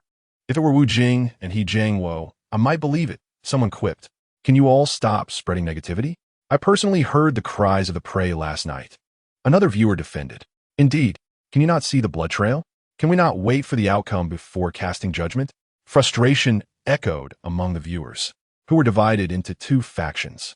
Some viewers speculated that Chen Fan and Liu Feifei were merely staging a dramatic performance, while the majority who witnessed the live broadcast last night chose to believe in their authenticity. After all, the anguished cries of the animals were undeniably real, as were the bloodstains that remained. Furthermore, it seemed unnecessary for them to crouch in the bushes at such an hour for the sake of theatrics. Unbeknownst to Chen Fan and Liu Feifei, the barrage of comments flew past them as they continued their journey. After walking for approximately 10 more minutes, they encountered a steep cliff, nearly vertical in its ascent. The rock face was smooth, devoid of any footholds, rendering it a challenge even for seasoned rock climbers. Chen Fan, look over there, Liu Feifei exclaimed, having noticed something yellowish lying at the base of the cliff. Yes, I see it. That is indeed the prey we hunted last night. Chen Fan had already been aware of it, so he did not feign surprise. Let's go take a closer look at this thief. What species could it be? With that, the camera hovered above their heads, quickly bringing them in front of the carcass. The creature was already stiff, devoid of any signs of life. Its front legs stained crimson with blood, still clutching the wild chicken from the previous night in its jaws. A leopard. Liu Feifei gasped in astonishment. Although Chen Fan had previously suggested it might be a large feline, the sight of the leopard still left her in awe. This was her first close encounter with such a magnificent wildcat. It's a female leopard, she noted, but it appears rather emaciated. It seems somewhat malnourished, doesn't it? Chen Fan nodded in agreement. The female leopard size was comparable to what they had seen last night, perhaps even slightly smaller than an adult Siberian husky. It was estimated to weigh around 40 pounds. Indeed, the physical conditions of leopards can vary significantly across different regions. It was remarkable that this malnourished creature had managed to travel such a distance after being injured. At that moment, as the viewers realized that Chen Fan and Liu Feifei had truly hunted a leopard, The live stream erupted with excitement. Even the commentators could hardly contain their enthusiasm. Wow, this kid really managed to hunt a large feline, and it's a leopard at that. It's like a blind cat stumbling upon a dead mouse. Is this really a leopard? It looks so weak, almost like it's more malnourished than my husky. While the female leopard size is typically smaller than that of an adult husky. One cannot generalize across all leopards, as there are various species with differing characteristics based on their habitat. Chen Fan has just hunted a large feline. So why dwell on the details? This is impressive enough. Brothers, this maneuver is truly remarkable. Let's flood the screen with impressive. The public screen buzzed with excitement as Chen Fan's name echoed through the chat. I recall a few individuals mentioning that should Chen Fan successfully hunt a large carnivore, they would broadcast themselves eating something unpalatable. I wonder if they can still uphold such promises now. How outrageous!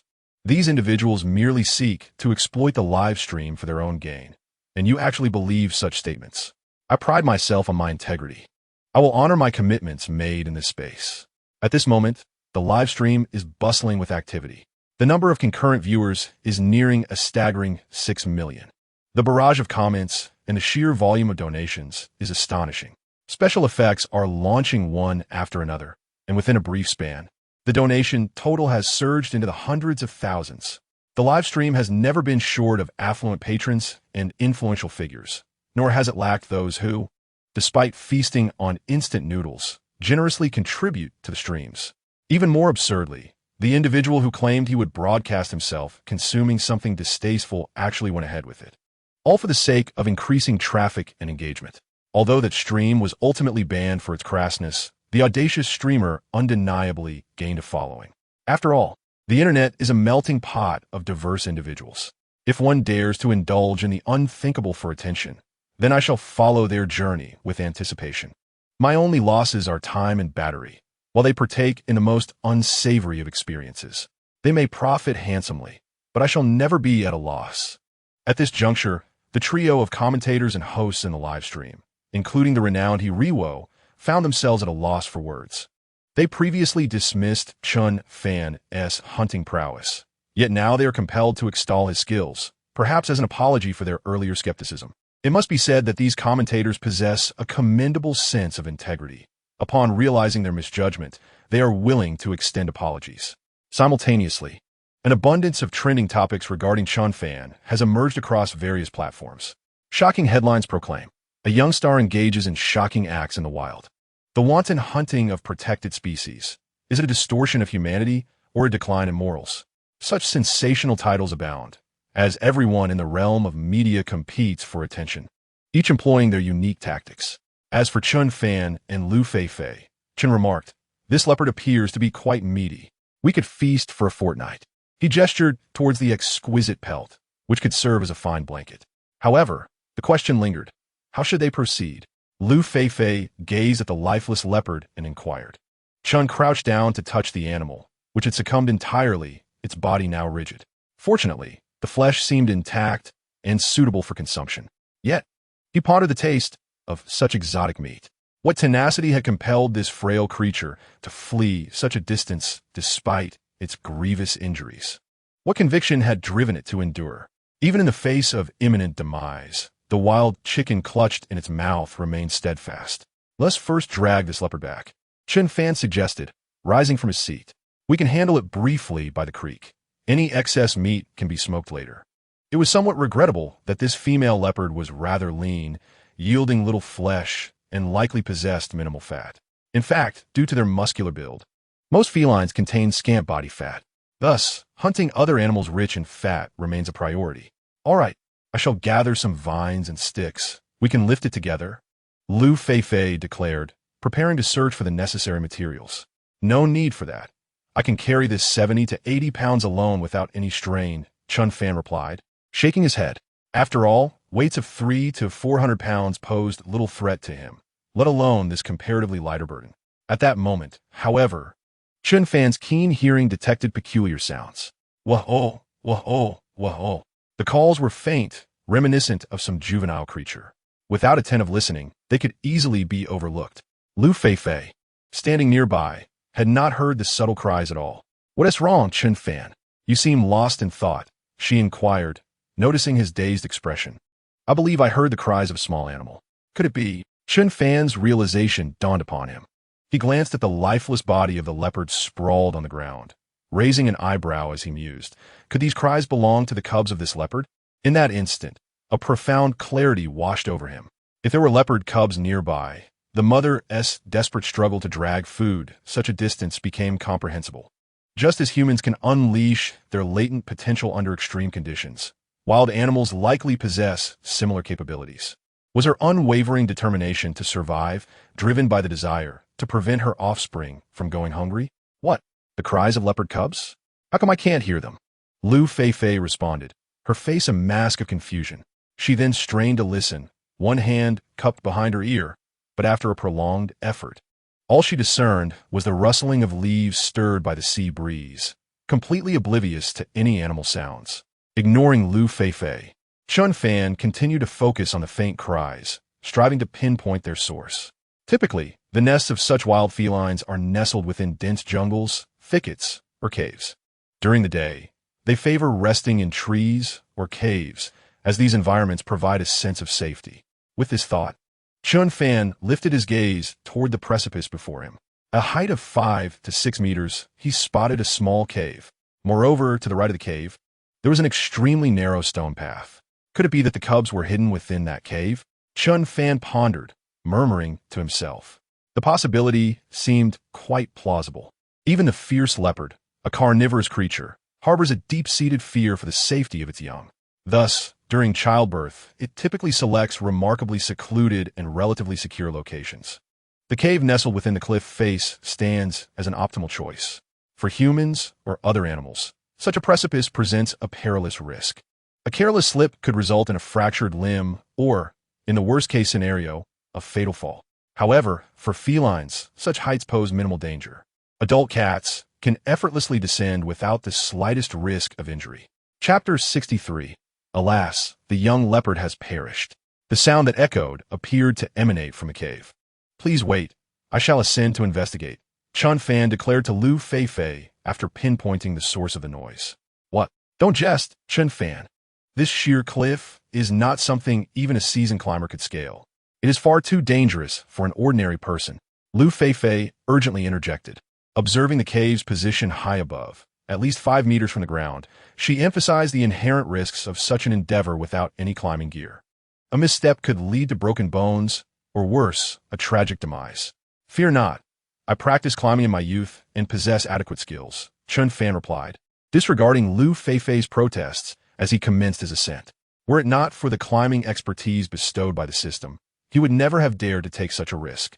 Yet now, he was eager to test the efficacy of the system's climbing abilities, and the prospect of acquiring a young leopard was an enticing bonus. After a moment of astonishment, the viewers in the live stream began to perceive Chen Fan as somewhat of a show-off. The sheer verticality of a rock face, devoid of any footholds or handholds, seemed insurmountable. The commentators, He Riwo, once again sought the opinions of Wang Jie and Xiaming. Surprisingly, the two were in complete accord this time, opting not to critique. Chen Fan was beyond conventional judgment. Perhaps he might indeed succeed. A negative assessment could lead to an embarrassing backfire, and enduring such humiliation repeatedly was far from pleasant. As Chen Fan began to ascend slowly amidst the astonished and disbelieving gazes of the onlookers, he managed to find purchase on the minuscule protrusions of the cliff. Utilizing both hands and feet, his muscles and strength harmonized flawlessly. In no time, he had scaled the cliff face with the agility of a gecko. At this moment, Liu Feifei stood agape, her expression one of incredulity. Chen Fan's standing in her eyes had elevated significantly. She even began to speculate that he was born for survival in the wilderness, undeniably the king of this untamed realm. Regardless of how perilous or challenging the situation may appear, it seems to transform into a mere breeze in his presence. Upon reaching the cave's entrance, Chen Fan swiftly grasped the rocky ledge. Peering inside, he discovered 2 small leopards curled up within. The cave was shallow, measuring barely 50 centimeters, just sufficient for the family's survival. The odor inside was overwhelmingly pungent, and remnants of animal bones littered the entrance. These furry little creatures, however, were rather endearing. Chen Fan chuckled softly and proceeded to lift them both out. The tiny beings resembled kittens, their eyes shut as they mewed incessantly, likely due to hunger. With the two little creatures in hand, Chen Fan contemplated how to descend. The adage claims that ascending a mountain is easy, while descending poses a greater challenge. Vision is obstructed, making the journey down much more arduous. Soon, an idea struck him. He decided to place the two small leopards inside his oversized jacket, which would certainly accommodate them without issue. The first little leopard was successfully tucked into his clothing. However, just as he was about to secure the second one, his grip faltered. The small leopard tumbled from a cliff. Thud! It landed head first on the ground. Oh no! What a blunder! Chen Fan turned around, his face flushed with embarrassment. In the live stream, Liu Feifei's audience erupted in disbelief. How could he possibly fumble like that? I seriously suspect Chen Fan did this on purpose. Removing the doubts, it was indeed intentional. His acting is atrocious. I find it hard to believe he could let it slip, exclaimed one viewer. This person seems harmless, yet he is so cruel. Please do not speak so harshly. Chen Fan was hanging on with one hand, naturally tense, and such incidents are beyond his desire. Yes. Don't think of him as heartless. You all harbor darkness in your hearts, seeing malice everywhere. Even Liu Feifei herself believed it was improbable for Chen Fan to mishandle the situation. Yet, the unfortunate event had transpired, and the little leopard began to convulse on the ground. While an adult leopard might withstand such a fall, these were mere cubs. And a drop from such a height, landing headfirst, would surely be fatal. Chen Fan slowly descended the cliff, his expression one of regret as he gazed at the twitching little leopard. What a shame it was. He had initially intended to keep it as a pet. Moreover, these two little leopards appeared quite plump with a high fat content. At that moment, the viewers in the live stream seemed to grasp the situation, albeit incompletely. Let us go back, he said. Here, you take this one, and I'll carry the other. Chen Fan handed one leopard to Liu Feifei while effortlessly hoisting the female on his shoulder. Together, they retraced their steps back to the shelter, following the trail of blood. Today's haul was quite impressive, as this single leopard would provide them with food for at least half a month. Meanwhile, they were fortunate enough to acquire a leopard skin, an invaluable resource that would prove crucial for survival once the weather turned cooler. After an hour, the two finally returned to their shelter. En route, they traversed a densely wooded area where the helicopter overhead was unable to capture any footage of them. However, upon reaching the shelter, Chen Fan observed, it seems this little leopard has also perished. It appeared that the departure of its mother and siblings had left it in profound despair, leading to its untimely demise. Liu Feifei, holding a leopard in her hand, noticed that the two cubs were still soft to the touch, yet unmistakably devoid of life. What a misfortune! I had hoped to raise them as pets.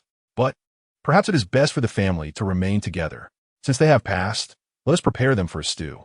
While raising them might not yield success, cooking them surely will. Chen Fan's demeanor remained unperturbed as he casually remarked, for wilderness survivalists, any consumable item is vital sustenance. Even a small leopard should not go to waste.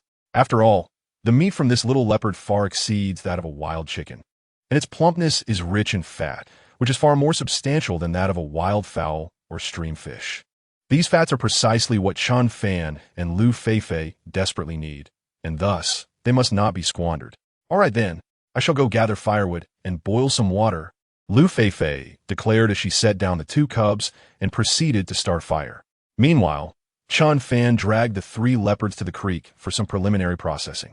At that moment, the live stream was ablaze with activity. What the hell? These two are like living demons. How could they possibly eat such adorable little leopards? I refuse to believe their deaths were accidental. How heartless. Those kittens are so charming. Why consume them? Can't you survive without this meat? Exclaimed a viewer. Damn it. Adorable? Why not keep them as pets? Wait until they grow and then eat you. Another chimed in. I agree with Chen Fan. Wild beasts cannot be domesticated. The best course of action is to roast, boil, or stew them. Unsubscribe. This is utterly cruel. Lamented another. What is wrong with this? This is wilderness survival. Those creatures are food. What's the issue? Indeed, chickens, ducks, fish, cattle, sheep, and pigs are equally pitiable, yet I don't see you advocating for them. The comment section was rife with indignation as a wave of self-righteous viewers reached their breaking point. feeling as if they had unwittingly stumbled into the hallowed halls of Notre Dame de Paris. Chapter 64. Delectable leopard meat due to the dwindling supply of firewood. Liu Feifei hastily set out to gather more. Fortunately, the dry branches on this deserted island were plentiful, as many had been snapped off by the fierce ocean winds over time. This issue was easily resolved, and she soon found several large bundles of firewood. By the creek, Chen Fan had already commenced the processing of the 3 leopards.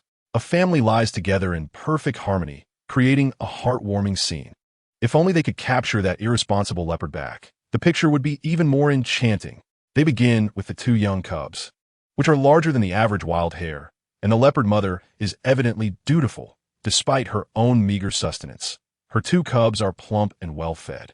They are adorably chubby, and if circumstances permitted, Chen Fan would have considered raising these 2 cubs as pets. However, given their current situation, their own sustenance has not been adequately addressed, making the idea of keeping pets utterly impractical. The notion of pet ownership should only be contemplated once one's own needs are met. In the wilderness, survival hinges on the fundamental necessity of being well-fed. Beyond that, everything else pales in significance. Moreover, as the young leopards grow, their appetites will become increasingly prodigious. Without the guidance and example of their mother, mastering the art of hunting would prove exceedingly difficult. For this reason alone, these carnivorous creatures are ill-suited for domestication, as their daily food consumption would surpass that of both individuals combined. The pelts of the young leopards are relatively easy to skin, and before long, the 2 cubs have been processed. Most of the internal organs are not wasted, as they possess high nutritional value, rich in essential trace elements. Next, they turn their attention to the leopard mother. The initial task is to skin her, ensuring the hide is removed as intact as possible. Once tanned, it could be transformed into exquisite leather, suitable for blankets or bedding. Time swiftly passes. Processing the 3 leopards takes a full 2.5 hours. They haul all the meat back to their shelter. Liu Feifei has also gathered a substantial amount of firewood, neatly stacked in the corner of the shelter. A fire crackles to life, and a pot of water is boiling. Wow, so much meat. We have truly struck it rich this time, Chen Fan. Liu Feifei gazes at the 3 leopard carcasses with sheer excitement, tears of joy welling at the corners of her mouth, especially upon seeing the 2 plump cubs. The more she looks, the cuter and more delectable they appear. Indeed, this bounty is truly remarkable. Initially, they believed that hunting down a single leopard would be a noteworthy achievement, yet they unexpectedly reaped a 2-for-1 benefit. Chen Fan smiles in delight. This marks their most significant haul since arriving on the island. The meat from these 3 leopards should sustain them for an additional 10 days. Particularly, the 2 cubs are found to contain ample fat, which is precisely what they need at this moment. However, the island's sweltering heat and the absence of refrigeration raise concerns. With so much meat, any surplus is likely to spoil. That would indeed be a tragic waste. At this moment, Liu Feifei finds herself troubled. When food is scarce, one worries about the lack of it. Yet when there is an abundance, one worries again about having too much. The weather remains oppressively hot, and the meat will spoil within a day. However, this is not a significant concern. Although we cannot freeze it, we can resort to smoking. The smoking process greatly extends the shelf life of the meat. Clearly, Chen Fan has already formulated a plan. While smoked meat may not possess the freshness and flavor of frozen meat, it will certainly provide them with ample protein. Oh, I have heard of the smoking method before, but I have never witnessed it. Is there anything I need to prepare? Just tell me, and I shall gather it, Liu Feifei inquired. Go find some fresh branches and leaves. I will construct a smoking rack. Chen Fan assigned the task simply. When smoking meat, it is essential not to use an open flame, as that could char the meat. Instead of dry firewood, one should utilize fresh branches and leaves to generate a significant amount of smoke for the process. All right, I will go at once. Liu Feifei promptly nodded in agreement. Chen Fan then began to assemble the smoking rack. This task is quite straightforward and does not require aesthetic finesse. One merely needs to gather some branches and bind them together with bark. The height should be approximately 1 meter from the fire pit. If it is too high, the smoking effect may be inadequate, and the process may take longer. Conversely, if it is too low, there is a risk of charring. Before long, the smoking rack was complete, and Liu Feifei had kindled another fire. The next task was to cut the leopard meat into smaller pieces. Evenly coat them with sea salt for curing, and then proceed with the smoking for preservation. Naturally, this duty fell to Chen Fan, while Liu Feifei focused on preparing their lunch for the day. A charming little leopard was dissected into dozens of pieces and placed into a pot to boil, accompanied by the entrails of 3 other leopards. The remaining wild mushrooms were also added to the mixture. As the pot came to a boil, the aroma of the meat wafted through the air, making it hard to resist salivating. Time swiftly passed. By the moment Chen Fan arranged all the meat on the smoking rack, Liu Feifei had completed their lunch. The rabbit harvested the previous night was also smoked, as it needed to be processed to prevent spoilage. After a simple smoking, it could be transformed into portable snacks for their explorations, providing a delightful treat to replenish their protein intake. Chen Fan, hurry over for lunch. It smells delicious today, Liu Feifei exclaimed, already salivating. They had rushed out that morning without having breakfast. All right, I'm coming. Chen Fan nodded and approached, drawn in by the enticing aroma of the meat. As the lid of the pot was lifted, a thick layer of grease was revealed, an exquisite delicacy rare for them. Come, let's eat. Chen Fan, unable to contain his excitement, picked up the chopsticks he had fashioned himself and deftly grabbed the fattiest piece, savoring its tender and succulent texture. The meat was extraordinarily fresh, and the ample fat made it all the more delectable. Wow, this is absolutely delicious, he exclaimed. The meat was so smooth, far surpassing the taste of wild chicken. Liu Feifei's face radiated joy as she indulged heartily. Since arriving on the deserted island, this was undoubtedly the most gratifying meal they had experienced. Although the fish they had eaten before was also delightful, it lacked the richness of fat, making it somewhat inferior in flavor. As they devoured the leopard meat, the children from the neighboring live stream were left envious and longing. Chapter 65, Tanning Animal Hides. Purification with coarse salt. A large pot of leopard meat and wild mushrooms quickly vanished, leaving not a single drop of broth behind. One must admit, Chen Fan and Liu Feifei possessed impressive appetites. After the meal, Chen Fan's belly was pleasantly round, while Liu Feifei showed no signs of distension. It seemed that only a little being could account for such a bulge. I'm so full. How comfortable, Liu Feifei said, rubbing her belly, a look of utter satisfaction on her face. This is definitely the most delicious meal since we arrived on the island.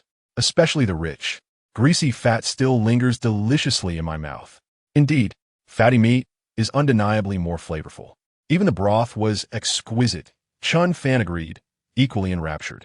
There was still a little leopard left for a sumptuous afternoon feast. We ate so much. Perhaps we should rest a bit. Chen Fan, we have plenty of food reserves. So a brief respite wouldn't hurt, Liu Feifei tentatively suggested, feeling drowsy from the lack of sleep the previous night. All she wanted was to lie down and catch up on rest. All right, you take a good rest. You worked hard last night. I'll prepare those 3 animal hides, and then I'll join you for a bit of relaxation. Chen Fan replied with a smile before heading off to tend to the hides. The process of treating animal hides was quite intricate. It typically required professional tanning to yield a quality hide. Without proper tanning, the thin hides would contract swiftly and retain a thick layer of grease.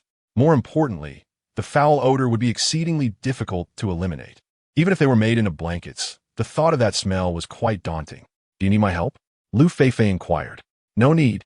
These hides need to soak for several hours first. I'll be back once I've set them. Chen Fan shook his head, then made his way to the stream. The first step in tanning the hides was to immerse them in clean water for 5 to 6 hours, allowing the hides to become more pliable. With meticulous care, he employed a knife to scrape away the remnants of flesh and impurities clinging to the hide, subsequently immersing it in lukewarm alkaline water to cleanse it thoroughly until the surface of the skin appeared immaculate and white. This, of course, constituted merely the initial and simplest step. Upon completion of this phase, the hide was to be submerged in an alkaline solution multiple times to ensure the complete removal of any acidic components. On this desolate island, alkaline soil and vegetation were abundantly available, rendering this task relatively straightforward. However, the tanning process necessitated the use of alum, which complicated matters in terms of cost, as suitable substitutes were not easily found. Nevertheless, the absence of alum was not insurmountable. Following the alkaline soak, the hide required another rinse in clean water to eliminate any residual alkaline solution. The final step involved air drying, when the hide was approximately 80% dry. It needed to be kneaded repeatedly by hand until it achieved a supple texture. After several days of intricate labor, a usable hide could be obtained. However, for Chen Fan, time was plentiful, alleviating any concerns. Once the hide was soaked in clean water, Chen Fan returned to the shelter for a brief respite. Half an hour later, he awoke, while Liu Feifei remained sound asleep, evidently fatigued from the previous night. What to do now? Upon waking, Chen Fan pondered how to best utilize his time. There was indeed much to accomplish. After a moment of contemplation, an idea began to form in his mind. Very well. He would commence the process of purifying the coarse salt he had previously collected. With his resolve firmed, Chen Fan immediately set to work. Even with multiple rounds of purification, certain soluble elements within the coarse salt remained stubbornly intact. However, insoluble elements and impurities could be effectively removed. The reason the sea salt was unsuitable for immediate use lay in the severe pollution of the oceans, laden with harmful contaminants. This matter inevitably brought to mind certain unscrupulous nations who irresponsibly discharged nuclear waste into the sea, resulting in grave environmental degradation. Such shameless actions endangered not only marine life, but also posed significant risks to humanity. It was a source of great frustration. In truth, the proposed method was not overly complicated. First, the coarse salt was to be dissolved in fresh water, followed by filtration through some cotton material. The stuffing from sleeping bags served as an excellent filtering medium. There were numerous filtration methods available, with charcoal and fine sand also proving effective in purifying contaminated water sources. Many wilderness survivalists utilized charcoal and fine sand for this very purpose, achieving commendable results. Chen Fan decided to cut a small piece from the edge of his sleeping bag and began his task. 2 hours later, the coarse salt had been filtered twice. The colors appear to have become more pristine, as most of the insoluble impurities have been filtered out. However, in pursuit of enhanced quality, Chen Fan resolved to filter it 2 more times. At that moment, Liu Feifei awakened. Upon seeing Chen Fan diligently at work, a wave of guilt washed over her.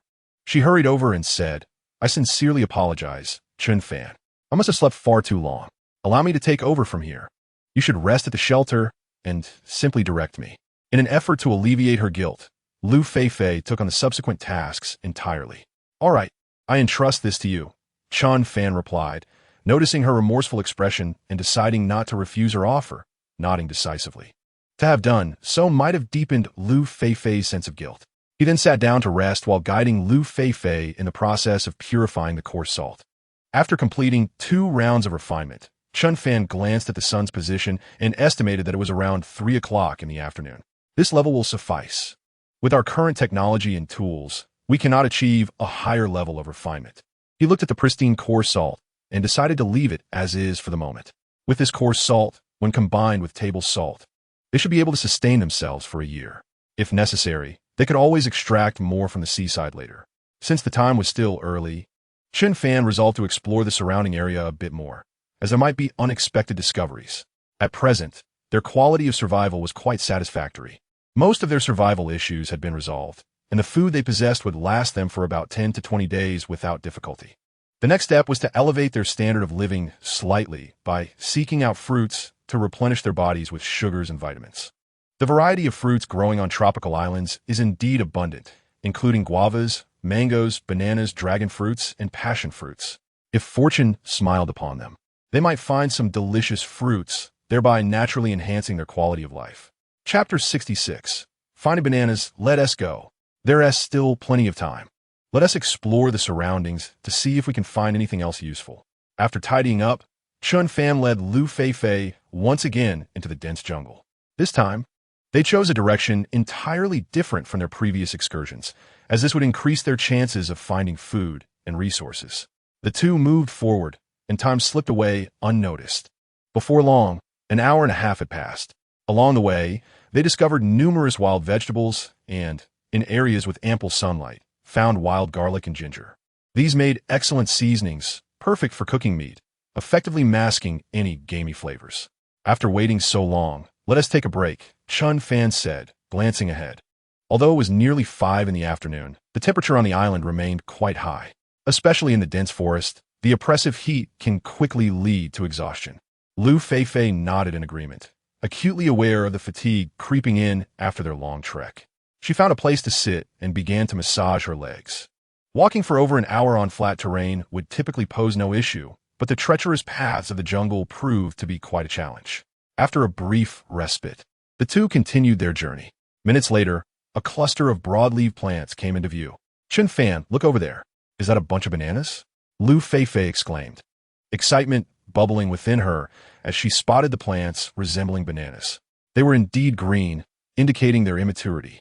Yes, it's definitely bananas. Let's go take a closer look. Chen Fan quickened his pace, eager to investigate. Upon reaching the banana grove, they discovered a multitude of banana trees scattered across the area. At least 20 to 30 in total, most adorned with clusters of bananas.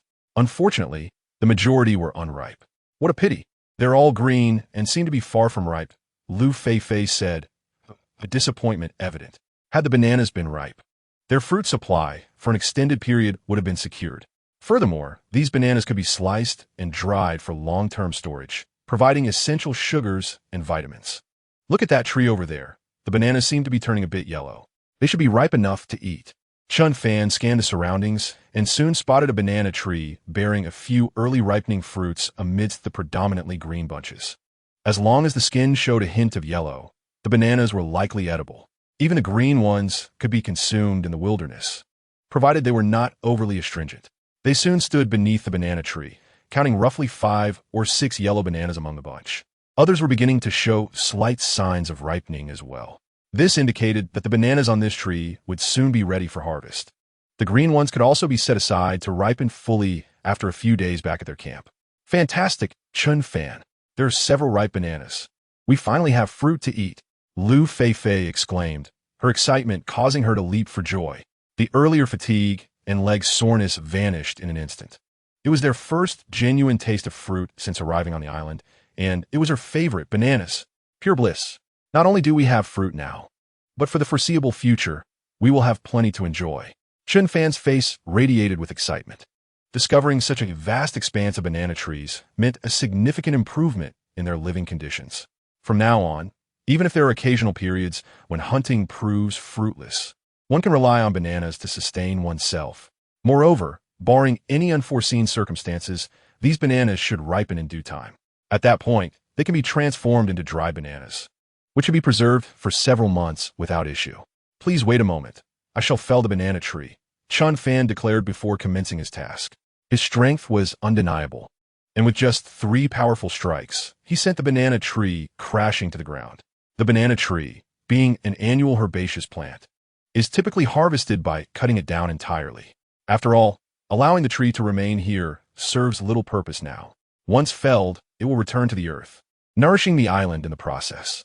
Before long, Chen Fan had also cut down a large bunch of bananas, which appeared to number nearly 100. He promptly plucked a few yellowing bananas and handed one to Liu Feifei, inviting her to taste it. He then peeled one for himself. The flavor was sweet with a hint of bitterness, indicative of the high nutritional value of these bananas. In ancient times, such bananas were presented as tributes to the imperial palace, esteemed for their substantial nutritional benefits. They are rich in carbohydrates, as well as various minerals and vitamins, offering numerous advantages to one's health. The taste is delightful. I truly enjoy it, Liu Feifei replied with a bright smile, perhaps feeling particularly pleased as it had been nearly 10 days since she had last savored fruit. Even a hint of sweetness can provide immense satisfaction to the body and spirit. As they conversed, the two consumed 4 or 5 more bananas. Well, today's bounty is indeed remarkable. Our standard of living has been elevated a notch, Chen Fan concluded. Let's carry this bunch of bananas back. It should last us for many days. Once we finish them, we can return to harvest more. With this fruitful acquisition, Chen Fan decided to head back to the shelter. The issue of fruit was resolved for now, alleviating any concerns about a deficiency of sugars in their body for the time being. However, if they could discover additional fruits, that would be even better. After all, the diversity of food sources is essential for survival. Even an abundance of bananas can become monotonous over time, prompting a desire for other fruits. Joyfully, the two made their way back to the shelter. Meanwhile, in other live streams, some participants had also located fruits.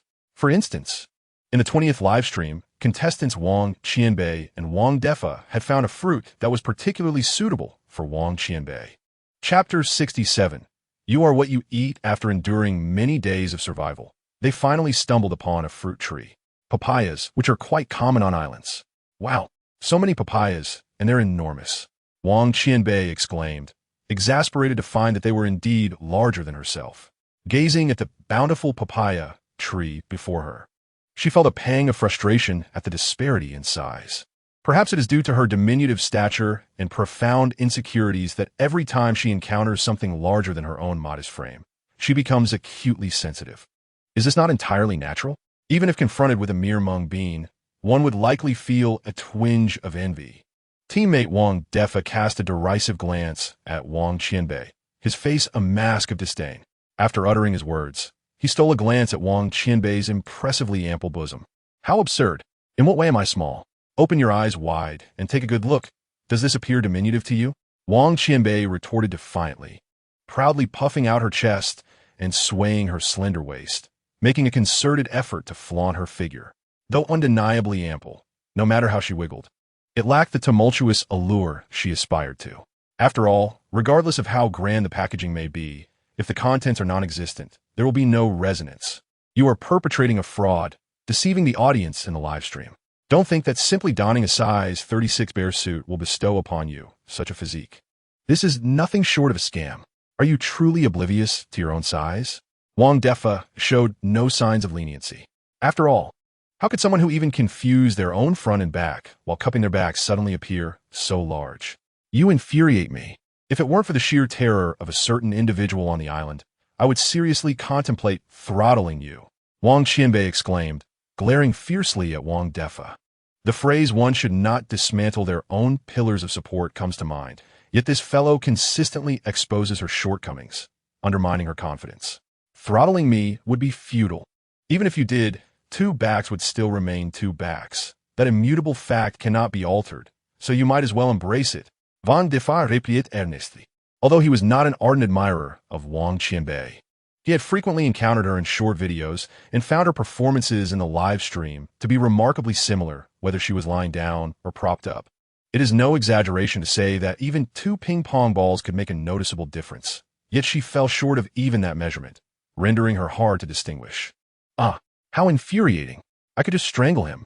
What sins have I committed to deserve such a wretched teammate? Wang Qianbei fumed, feeling utterly exasperated. However, she found herself utterly powerless against Wang Defa, as he always adopted a serious demeanor while pointing out her flaws.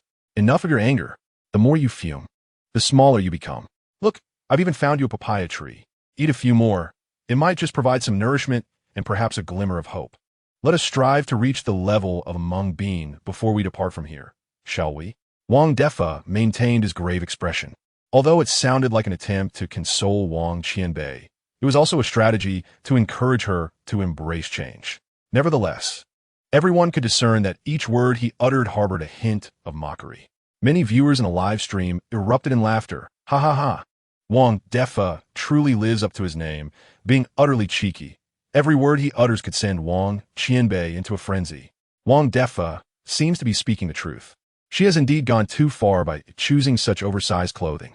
Does she not realize that adult garments cannot be worn by children? Wang Defa is correct. Wang Qianbei's actions are undoubtedly fraudulent, and I shall promptly report it. These two are utterly amusing, earnestly delivering their comedic routine, which is a source of great joy for me. I delight in such humorous live broadcasts. At this moment, their live stream has garnered over 600,000 followers. Although this pales in comparison to the fan base of Chen Fan and Wu Jing, it is still a considerable number for a moderately popular internet personality. Moreover, these followers are undoubtedly devoted fans, who relish the comedic antics of the duo. I cannot quite fathom why their presence evokes such laughter within me. Wang Qianbei is particularly attentive to his size, yet every utterance from Wang Defa seems to strike a nerve with him. It surely resonates with the old adage that enemies are drawn together.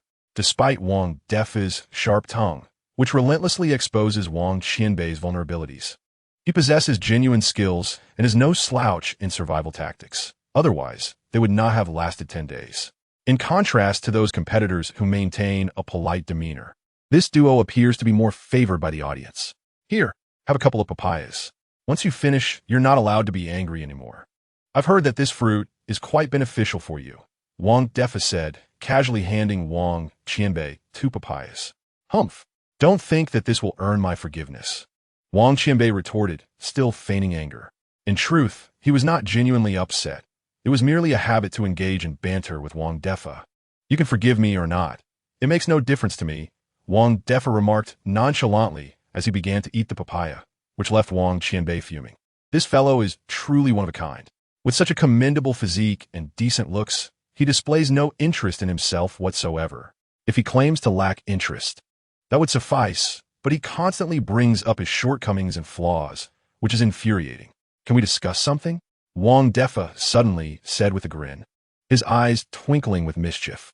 Wang Qianbei shot him a cold glance, replying tersely, Indeed, can we not be a bit more genuine and pragmatic? Let us refrain from indulging in deceitful antics. If our live stream were to be reported for false advertising or fraud, it would be catastrophic. Wang Defa implored with an earnest expression. Damn it, I'm going to eat you. Wang Qianbei completely lost his temper. How can there be such a despicable person in this world? Truly, the name fits the character perfectly. Meanwhile, in Group 6, Chen Fan and Liu Feifei had already returned to the shelter. Along the way, they had devoured 4 bananas. By the time they returned to the shelter, dusk had fallen. Chen Fan, let me prepare dinner for us. This evening, with wild garlic and wild ginger at hand, the leopard meat promises to be exceptionally delectable. After a brief respite, Liu Feifei prepared to cook. The enjoyment of the leopard meat from lunch still lingered, and the opportunity to savor another piece tonight was enticing. All right, I shall check on the leopard skin's soaking progress. Chen Fan nodded and strolled towards the stream. The skin had been soaking for several hours, sufficient time to eliminate residues, fats, and impurities from the surface. Chapter 68. Dreaming of big steam buns after more than half an hour. Chen Fan meticulously scraped away every morsel of flesh and fat from the leopard skin. The prolonged soaking had caused the outer layer to swell and lighten. The next step involved locating an alkaline solvent to immerse the skin once more, repeating this process several times. This island boasts an abundance of alkaline plants. The hibiscus used previously for crafting the bow and arrow is one such example. Additionally, wood ash possesses alkaline properties and yields commendable results. After crushing leaves and mixing the juice with clean water, the leopard skin was ready for soaking.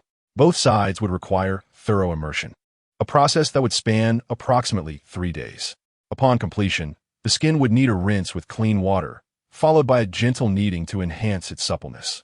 By then, any unpleasant odors would dissipate, leaving the skin notably softer. Thus, the rudimentary tanning process will be deemed complete. Meanwhile, Liu Feifei had prepared dinner. In no time, the small leopard was completely devoured by the two. Both meals of the day had been delightful, providing ample nourishment to replenish their bodies. After satisfying their appetites, the two reclined in their shelter to rest. Wow, I'm so full. Today's meals were truly delightful. Not only was the meat tender, but we also enjoyed some exquisite fruits, Liu Feifei exclaimed contentedly while lying in her sleeping bag. If every day could be like this, surviving a year on the island would not seem so daunting. Indeed, I never expected the meat of the little leopard to be so palatable. Chen Fan concurred with a nod. Initially, he had anticipated that the flesh of such a carnivorous animal would be tough and unappetizing. However, these two little leopards had proven to be a pleasant surprise. What shall we do tomorrow? Liu Feifei inquired, gazing at Chen Fan. For some reason, she felt he was growing increasingly handsome, perfectly embodying her vision of a princely figure. Tomorrow, there are numerous tasks awaiting us. For instance, we need to search for clay to make pottery, produce charcoal, and identify plants rich in starch as alternatives for toothpaste, among other things. Thus, we shall venture further into unexplored territories. Chen Fan contemplated briefly before responding. Although they currently faced no concerns regarding food, numerous other challenges remained unresolved. While their food supply was abundant, the variety was regrettably limited. If we could discover more foods rich in carbohydrates or alternative sources of protein, they would undoubtedly thrive much better. Explore further? Absolutely. Upon hearing Chen Fan's words, Liu Feifei appeared quite exhilarated. Who knows, perhaps this outing will unveil a plethora of treasures. All right, let us retire early and set forth at dawn. Before long, both individuals succumbed to slumber. Given the delightful meal they had enjoyed, Chen Fan slept remarkably well. drifting off until the break of day. When he awoke, he found himself lying on his side, with their bodies pressed closely together, almost devoid of space. How soft! The gentle sensation enveloped Chen Fan in pure bliss. However, in the next moment, he seemed to realize something, abruptly opening his eyes, only to be met with utter bewilderment. Their sleeping positions were somewhat embarrassing. They lay at an angle, facing the same direction, their bodies intertwined with hardly any distance between them. Chen Fan was merely embracing Liu Feifei from behind, while his other arm had unwittingly become her pillow. Oh no! In that instant, Chen Fan was completely awakened. Such an instinctive reaction in the dead of night was startling. He never imagined he would find himself in such a situation. Although the mind may refrain from such actions, the body often proves to be the most honest. Unconsciously, one can be drawn to something or someone, developing an inexplicable interest. This sensation is difficult to articulate, yet it fosters mutual attraction, leading to unconscious actions. Regaining his composure, Chen Fan quickly withdrew his hands. If Liu Feifei were to discover this, she would undoubtedly think he was taking liberties with her. In that case, even jumping into the Huangpu River Wound Tea absolve him of the predicament. Fortunately, after retracting his hands, Liu Feifei remained undisturbed, breathing evenly in her slumber. In a panic, Chen Fan exited the shelter, only to realize he had indeed become more alert. He quickly splashed cold water on his face to regain his composure. The earlier excitement gradually subsided.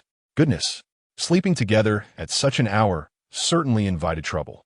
Given the commotion, it was improbable that Liu Feifei would remain completely unaware. Chen Fan's heart raced with unease.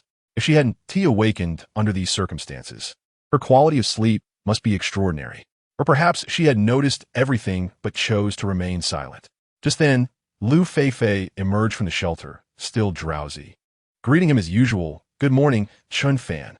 Ah, your face seems a bit flushed. Are you all right?" Looking up at Liu Feifei, Chen Fan shyly inquired. At this moment, Liu Feifei's cheeks were indeed flushed, an unusual state for someone who had just awakened. It's nothing at all." She quickly shook her head, appearing somewhat flustered. Last night, she had experienced an exceedingly bizarre dream, one she had never encountered before. Yet, it had been quite delightful. Upon waking, she felt its lingering effects.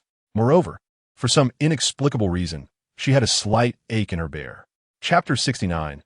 My favorite is with ear mushrooms. Everything is fine. Everything is fine. Observing that Liu Feifei seemed oblivious to her actions from the night prior, Chen Fan felt a weight lift from his heart. If it became known that she had been clutching a bear in her sleep, their interactions could become exceedingly awkward. After all, while they were teammates and their relationship had progressed positively, it was certainly not at a level where one could freely embrace another's bear at night. "I'll go wash up first," Liu Feifei exclaimed, her face still red as she hurried toward the stream. At that moment, her heart raced, for the dream she had experienced was so peculiar. She was anxious about whether she had spoken in her sleep, fearing that Chen Fan might have learned of her strange dream. If that were the case, it would be utterly embarrassing. Chen Fan followed her, handing Liu Feifei the sea salt. The sea salt was also suitable for brushing teeth, and its cleansing effect was quite remarkable. Half an hour later, Liu Feifei had prepared breakfast. The meal consisted of the wild chicken smoked the day before, accompanied by some wild vegetables and mushrooms. After a simple breakfast, Chen Fan resolved to explore further afield today, hoping to discover new lands. During their previous journey to the island on a luxurious yacht, he had observed the vastness of the island, seemingly endless. The elevation of the island was notably high, and perhaps there would be unexpected treasures to be found at its heights. "Chen Fan, should we take more food?" Liu Feifei inquired as she packed their belongings. Chen Fan had mentioned that their exploration destination was quite distant. It was likely they would not return today, necessitating extra provisions. Additionally, they should gather more bananas found yesterday as backup sustenance. "Yes, let us take some leopard meat as well.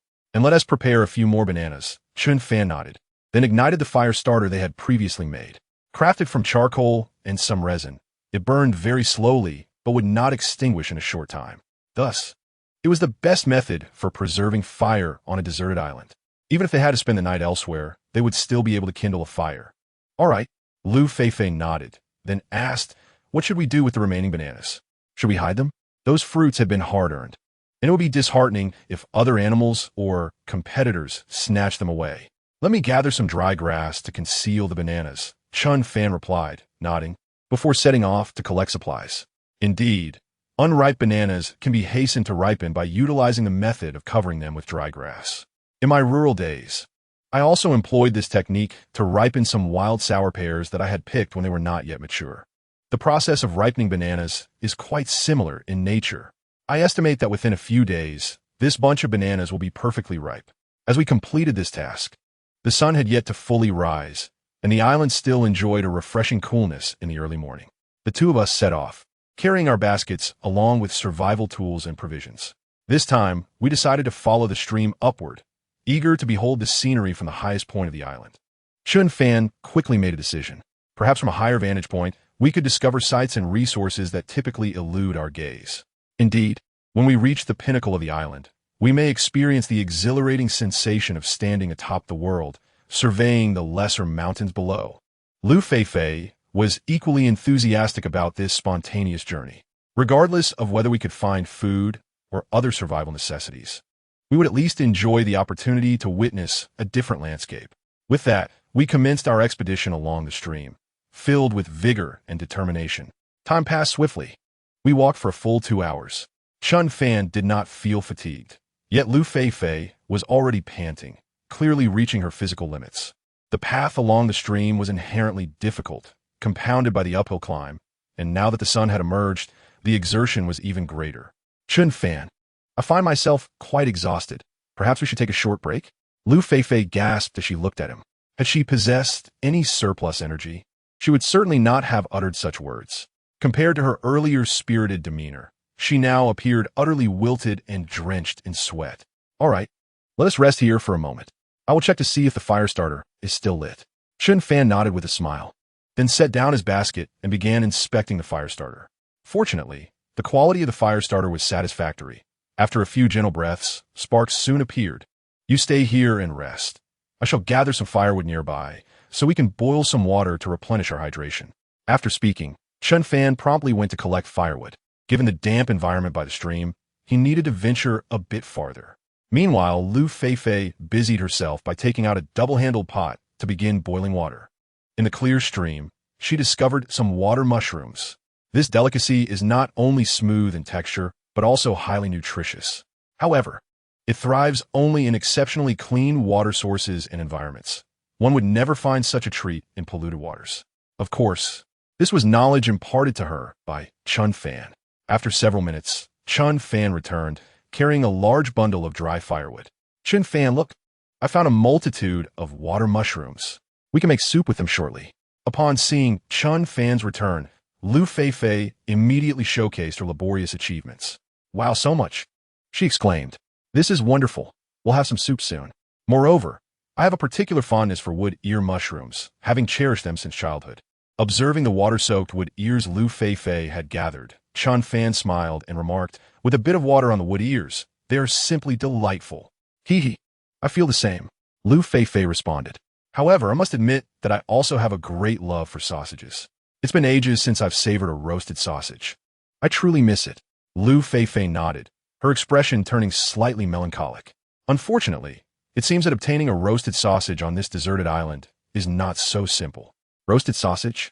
Chen Fan was momentarily taken aback, eager to inquire about the nature of the sausage Liu Feifei mentioned. Yet, seeing her earnest demeanor, he surmised she desired a legitimate sausage. He then stated reassuringly, "Fear not.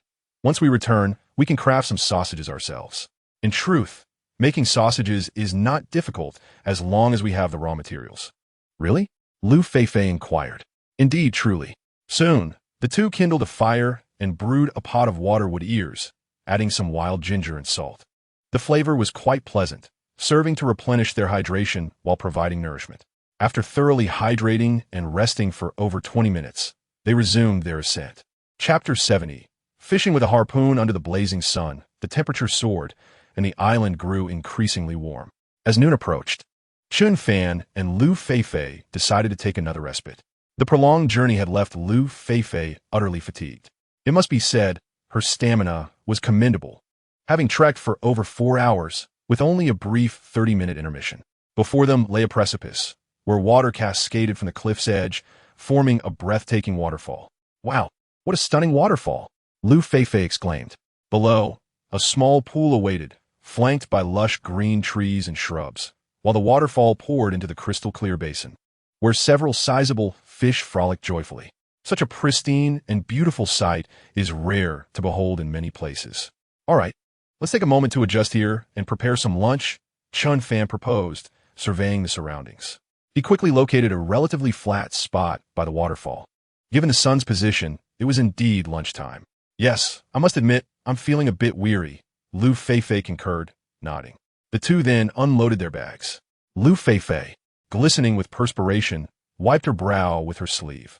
A few droplets clung to her chin, and even the area between her curves glistened with moisture.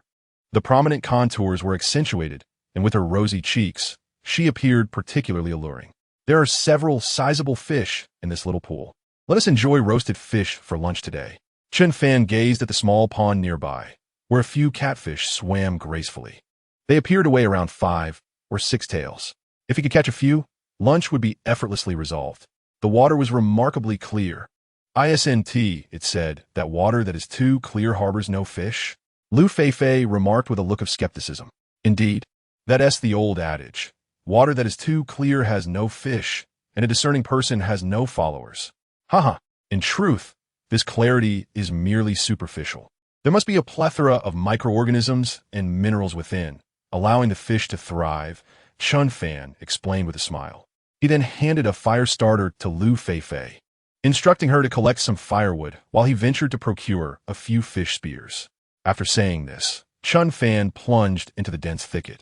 The wilderness was rich in resources, making the crafting of fish spears quite simple. Soon, he discovered 2 branches of a thickness similar to his golden staff and proceeded to fork one end. He divided it into 8 prongs, significantly enhancing the likelihood of successful catch. After shaping the prongs, he embedded a small stone at the center of the fork and secured it with tree bark. Thus, an octagonal fish spear was fashioned. This design greatly improved the accuracy of his aim.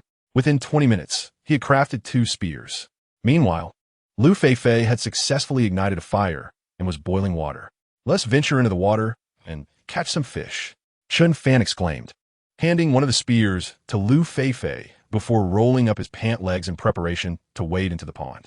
Liu Feifei nodded in agreement and followed suit, pulling her pant legs up to her thighs, revealing a generous expanse of fair skin. Her skin was as white as snow, smooth and straight. A true dream for many admirers of beautiful legs. To possess such lovely legs would surely bring a year of delight. As the water flowed, the pond was quite cool. The initial plunge elicited a shiver from the sudden temperature change, but soon a comforting sensation enveloped them. This phenomenon mirrors many experiences in life. The first encounter may bring discomfort or pain, yet with gradual acclimatization, it transforms into pure enjoyment. Chen Fan, I see a fish. Over there. Watch my spear technique, Liu Feifei declared. With a splash, she lunged with the spear, but alas, she missed. Oh no, I'm too far off, Liu Feifei exclaimed, thrusting the spear wildly at the shadowy figures beneath the crystal-clear water. After several attempts, she had yet to catch anything. This is so challenging. Wasn't I just aiming perfectly? Perhaps the refraction of the water is causing me to misjudge my aim, she reflected, visibly disheartened after multiple unsuccessful tries. Initially, she had hoped to take this opportunity to showcase her fish spearing skills and impress Chen Fan and the viewers in the live stream. However, after numerous attempts, she had yet to even brush against a fish scale. She was well aware of the refraction of water and had accounted for its effects. Yet the elusive fish remained out of sight, which was quite disheartening. The art of spearing fish demands swiftness, precision, and decisiveness. One must envision the fish as a target, aim accurately, and then strike with vigor. Chen Fan patiently and earnestly elaborated, lifting his arm slightly, his gaze fixed like that of a hawk, intently focused on the fish beneath the surface. After he spoke, Liu Feifei felt an inexplicable sense of unease. Yet, upon witnessing Chen Fan's serious demeanor, she dismissed the notion that he was being frivolous. My goodness, the angle of his explanation was rather unconventional. Was that metaphor truly appropriate? I suspect this fellow is being suggestive. Please present your license. What nonsense! The wheels have already rolled over my face. There's no escape now. Stop the vehicle. This is not a ride to kindergarten. I want to disembark. Disembark? From what vehicle? The door has long been welded shut. No one is getting away today. Goodness. It feels like every time this guy speaks, he is earnestly making suggestive remarks. The live stream was abuzz with excitement. Meanwhile, Chen Fan had successfully zeroed in on a sizable catfish. Now's the moment, he declared. In an instant, his spear plunged forcefully into the water. Splash! The speed and accuracy were remarkable. One shot, one kill. The catfish was pierced through, 3 holes puncturing its body, though it thrashed wildly in its final moments. It was evident that its struggle was in vain. Wow, Chen Fan, you are incredible. Your aim is impeccable, she exclaimed, only to realize that her words had taken an unintended turn. In an instant, Liu Feifei's face flushed with admiration, but she quickly recognized that her earlier remarks had been somewhat improper. That rascal Chen Fan, what was that bizarre metaphor earlier, causing me to lose my composure? Chapter 71. I told you to eat, not to use it. Hearing Liu Feifei's slip of the tongue, Chen Fan couldn't help but laugh heartily. Observing her sulky expression brought him great amusement. You're quite the troublemaker. Liu Feifei pouted, feeling as though he had led her astray. The words she had spoken would surely ignite fervent discussions among the viewers in the live stream, and she feared they might perceive her as lewd. All right. Let us process this fish quickly.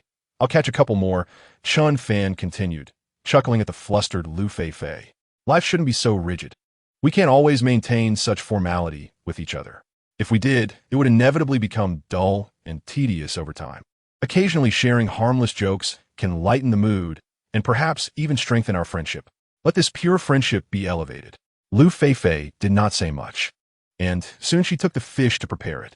Chen Fan continued his pursuit of fish. After a few swift thrusts, he quickly caught 2 sizable brook trout. The largest one appeared to weigh around 6 or 7 taels, and together, the 3 fish would be ample for a hearty meal for both. Additionally, they had stored provisions of leopard meat and bananas. There was no fear of hunger. Before long, the 2 had cleaned the fish. Chen Fan, should we grill these fish or make a soup? Liu Feifei promptly inquired. Grilling would enhance the flavor, while making a soup might yield higher nutritional value. To be honest, we haven't had fish in the last few days, and indulging in a meal of fish is quite delightful, especially with these larger specimens, which have a better fat content than the small fry we previously caught. How about this? Since this fish has many bones, let's use it for the soup. We can grill one of the catfish and prepare the other as a leaf-wrapped fish, Chen Fan suggested after a brief contemplation. This way, they would enjoy a delicious fish soup while also savoring the mouth-watering grilled fish. As for the leaf-wrapped fish, the moisture and nutrients would not be significantly lost during grilling, ensuring its flavor remained intact. A splendid choice. Great. This way, we can relish 3 different cooking methods for the fish. Liu Feifei nodded in delight. She would handle the fish soup, while Chen Fan, possessing more experience with grilling and preparing the leaf-wrapped fish, would take on those tasks. Before long, all 3 fish were ready. The grilled fish sizzled and oozed with oil. Its skin turned a golden hue after being roasted over charcoal. Although the fins were slightly charred, it did not detract from the taste. The pot emitted a steaming white fish soup, the flavor enhanced by the addition of wild ginger and garlic.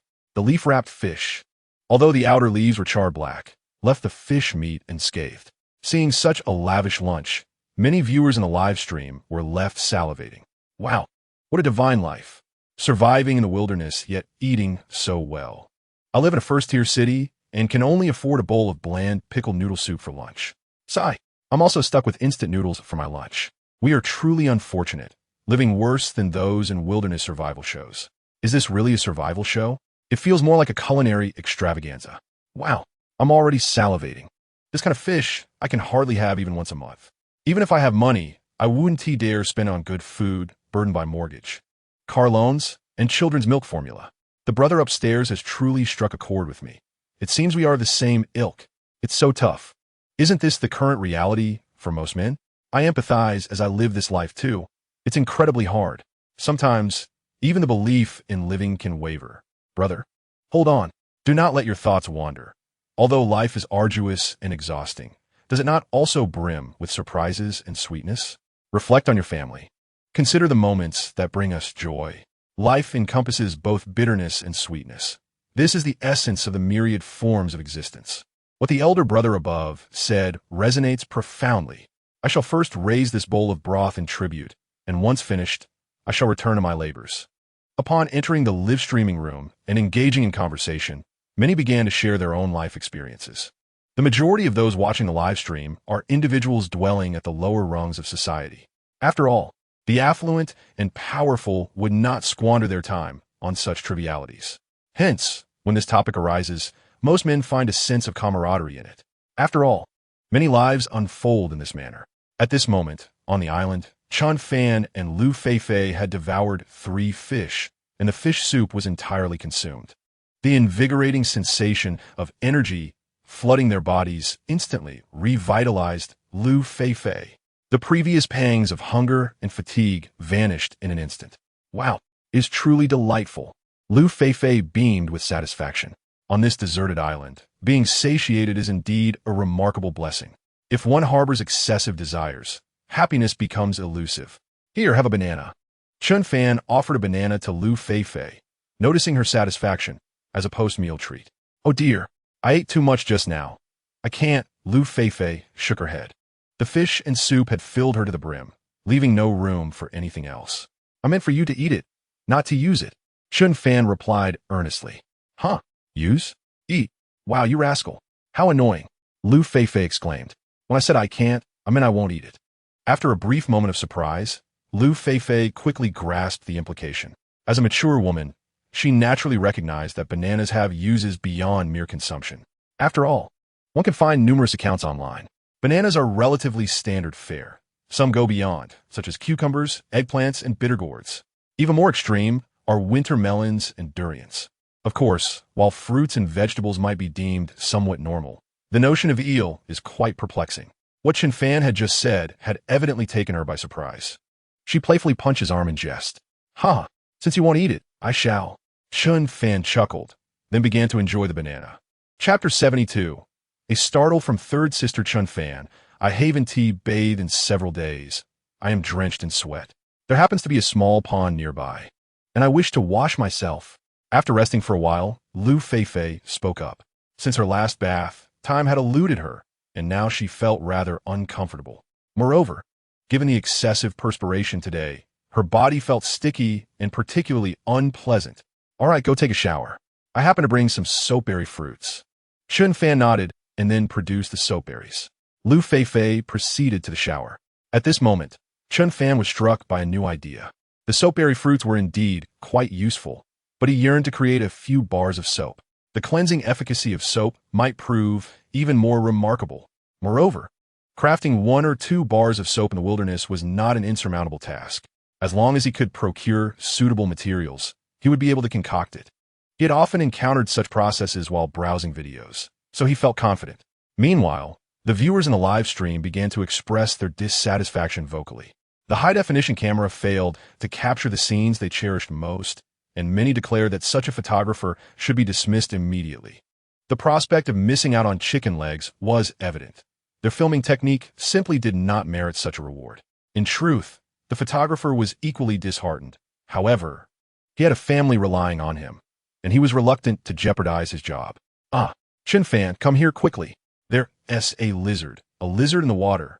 While Chen Fan lay on the ground with his legs crossed, Liu Feifei's panic cries pierced the air, saturated with fear. Upon hearing her desperate call, Chen Fan sprang to his feet and rushed toward the small pond. What happened? He asked, regaining his composure as he approached. Over there's a lizard. Liu Feifei exclaimed, her face pale with terror, trembling as she pointed in a direction. Chen Fan quickly turned to see a lizard, approximately 20 to 30 centimeters in length, swimming in the water. Its body was a vivid green, with a slender, elongated tail reminiscent of a snake. It was indeed somewhat intimidating. Encountering a lizard in such circumstances would startle anyone, not just a girl. After all, not everyone possessed the audacity of someone like Asan. Without hesitation, Chen Fan leapt into the pond upon sighting the lizard. He swiftly grasped its neck. It's all right, just a small lizard and it's non-venomous. He reassured Liu Feifei after capturing the creature. In truth, whether snake or lizard, venomous or not, a bite would be far from pleasant, as these animals harbored a multitude of bacteria in their mouths. A single bite could lead to rapid infection, posing significant danger if not treated promptly. Liu Feifei nodded, still shaken. Then, as if realizing something, she caught sight of Chen Fan's unwavering gaze upon her. "Ah!"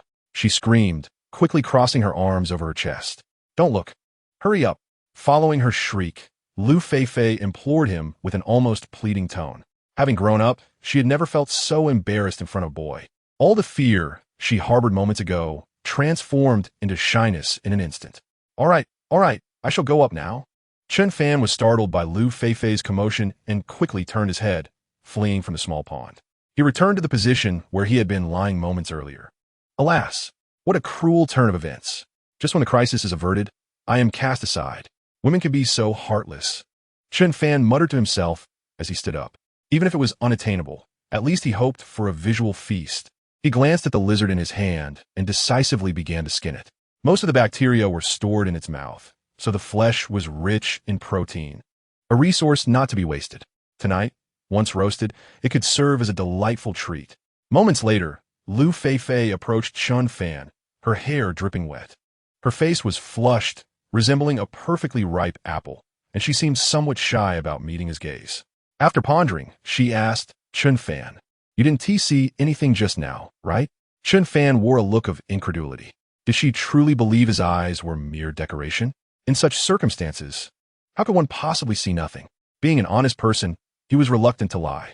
With a smile, he replied, "I saw everything I was meant to see, and I also saw what I shouldn't have. However, you needn't worry. I won't speak of this to anyone." To claim he hadn't seen anything would either imply blindness or self-deception. Liu Feifei instantly felt more awkward, her face growing even redder. She never anticipated such an occurrence. Her body had undoubtedly been fully exposed to Chen Fan. Oh well, it has happened now. What is done is done. They would need to coexist for another year. And even if she hadn't been seen today, it was likely that it would happen in the future. By the way, would you like to wash up? A cool bath on a hot day can be quite refreshing, Liu Feifei said, attempting to shift the topic. All right, I shall wash up as well. Chen Fan nodded in agreement. Initially, he had no intention of bathing, as his robust physique resulted in little perspiration, and he felt no discomfort. However, he now sensed a slight warmth, making a cool bath a perfect remedy to quell his body's heat. Chapter 73. Shelter. Hammock. Chen Fan moved swiftly, resolving the matter within minutes. After packing their belongings, the two continued their ascent. Time passed rapidly. After walking for another 2 to 3 hours, they encountered a relatively flat expanse before them. It appeared entirely different from the paths they had previously traversed. The terrain was level, surrounded by lush greenery, with a large lake situated in the center. The lake sprawls majestically, its waters shimmering in a striking green hue, indicative of its profound depth. Surrounding the lake, the trees flourish vibrantly, creating a refreshing ambience. "Chen Fan, behold this vast expanse of water," Liu Feifei exclaimed, her excitement palpable at the sight of the colossal lake, instantly envisioning it teeming with countless fish. Moreover, she imagined they must be sizable, and the prospect of catching a few promised a delightful feast. "Indeed, I can see not only fish, but also a crocodile," Chen Fan acknowledged, nodding. Their elevated vantage point afforded them a clear view. In the heart of the lake, several large fish glided leisurely, while near the edge, the shadow of a crocodile lurked among the reeds. Though Liu Feifei had decent eyesight, her view was not as sharp as Chen Fan's, who could discern the lake's secrets with ease. "Wait, what? There's a crocodile in this lake?" Liu Feifei, who had been brimming with enthusiasm, now wore an expression of fear. A crocodile, after all, was no less formidable than a wild beast. A careless encounter could lead to dire consequences, perhaps even a swift passage to the afterlife. Nevertheless, it's not a significant issue. As long as we remain vigilant, we should be fine, Chen Fan reassured her, his gaze fixed intently on the crocodile. Capturing one could significantly enhance their food supplies, and crocodile meat, rich in fat, would undoubtedly surpass the taste of leopard meat. It was likely already 3 or 4 in the afternoon. They should construct a simple shelter near the lake for the night. Chen Fan surveyed the surroundings and soon identified a flat area. Although the sunlight was somewhat limited, it would suffice for a couple of days. "Are you sure this is wise? There are crocodiles in the water," Liu Feifei voiced her concerns. Aren't they semi-aquatic? What if one crawls into our shelter in the dead of night? That would be disastrous. The thought of a crocodile invading their space while they slept was indeed alarming. If bitten, the consequences could be severe, leading to grievous injuries or worse. Don't worry, it's not as dire as it seems. If a crocodile dares to approach us, I'll skin it and craft you a pair of shoes from its hide. Chen Fan chuckled, his demeanor relaxed. While crocodiles were fearsome, he wielded a machete that could swiftly end any threat. I just hope it won't dare to come near. Liu Feifei looked up at Chen Fan, his confidence easing her worries, and her anxiety began to dissipate. Chen Fan possesses a remarkable aura, consistently imparting an unparalleled sense of security. Simply being in his presence evokes an undeniable feeling of safety. Let us construct our sanctuary here. The scenery in this vicinity is truly delightful. Should we build a refuge, it would evoke the essence of seaside abode. After witnessing the confident punishment, Liu Feifei felt a wave of reassurance wash over her, dispelling all fear. Come, let us venture over there, she exclaimed. The 4 trees in that direction stand perfectly aligned, serving as potential pillars for our shelter. We could fashion a hammock from tree bark and vines. In no time, they arrived at their destination. Surrounding them were 4 towering trees, each standing 3 to 4 meters high, eliminating the need to search laboriously for structural support. Now, they merely needed to complete the simple task of constructing a roof and suspend a hammock at a height of 1 meter. You clear the surrounding weeds while I gather some vines and tree bark, Chen Fan instructed, handing Liu Feifei the military shovel before setting off to find the necessary materials. Perhaps due to the abundant water resources surrounding the lake, the vegetation flourished abundantly. Vines were readily available, almost ubiquitous in this lush environment. After procuring vines and sturdy tree bark, he also collected some banana leaves. These leaves would serve as excellent rain protection should a downpour occur later. An hour later, Chen Fan returned to the campsite, where Liu Feifei had already made significant progress in clearing the weeds. The next tasks involved constructing the roof and making the hammock. Given the favorable terrain, building a simple shelter was relatively effortless, provided they had ample vines and tree bark. Within just 2 hours, Chen Fan had successfully completed both tasks. The hammock hung 5 meters above the ground, effectively distancing them from moisture and potential animal threats, especially from crocodiles lurking in the water. This height rendered them virtually safe from danger. Wow, this hammock is incredibly comfortable, Chen Fan. I feel it's even more pleasant than the sleeping bags in our shelter. And the elasticity is superb, Liu Feifei exclaimed as she reclined on the hammock. Initially, when Chen Fan suggested constructing a shelter here, she had envisioned sleeping on the damp ground, especially given the proximity to the lake, which would undoubtedly render the earth exceedingly moist and uncomfortable. Additionally, the surrounding wildlife posed a significant threat, particularly the crocodiles closest to them. However, with the hammock now in place, both concerns have been effectively alleviated. Moreover, the hammock proved to be remarkably sturdy, allowing them to move freely without fear of damaging it. Chen Fan nodded in agreement, smiling as he remarked, even with vigorous movements, the hammock will remain intact.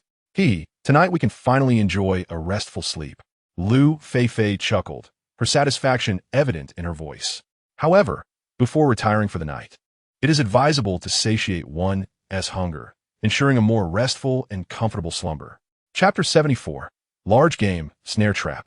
Let us venture around the lake. Perhaps we may encounter other bounties. After establishing a simple shelter and hammock, Chen Fan planned to further explore the surroundings. If crocodiles inhabit this lake, it is highly probable that larger prey lurks nearby, as the crocodiles cannot solely rely on the fish within the lake for sustenance. It is conceivable that some substantial game also depends on this body of water for survival. Very well, Liu Feifei nodded in agreement, and the two armed themselves with a shovel, machete, and bow before embarking on their expedition. The lake is indeed vast, and the foliage is remarkably dense. Traversing its perimeter would undoubtedly consume considerable time. While exploring, Chen Fan collected numerous slender vines, which could be woven into a fishing trap for the lake's abundant fish. Capturing 1 or 2 sizable specimens would not only resolve their dinner dilemma, but also provide sustenance for the following day. After more than half an hour of wandering, the pair had not made any significant discoveries. However, as they continued onward, Chen Fan suddenly noticed some rather noisy footprints. The surrounding vegetation bore evident signs of heavy trampling, forming a distinct path through the woods. It appeared that large animals had passed this way, and this track was undoubtedly created by their passage. Chen Fan knelt down to observe the imprints closely and soon spotted some animal droppings nearby. They resembled those of wild goats or deer. Chen Fan, these footprints seem quite large. I wonder what kind of animal they belong to? Liu Feifei inquired, gazing at the clear tracks by the lake with growing curiosity. If they could capture a large game animal, their sustenance could be assured for a longer duration, and the variety of their food would also be enhanced.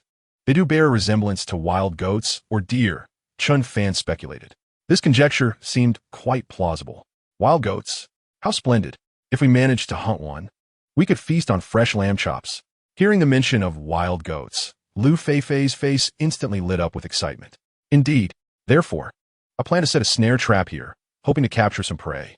Chen Fan surveyed the surrounding environment, envisioning a trap designed for hunting large animals. In truth, the principles of trapping both large and small game are fundamentally similar.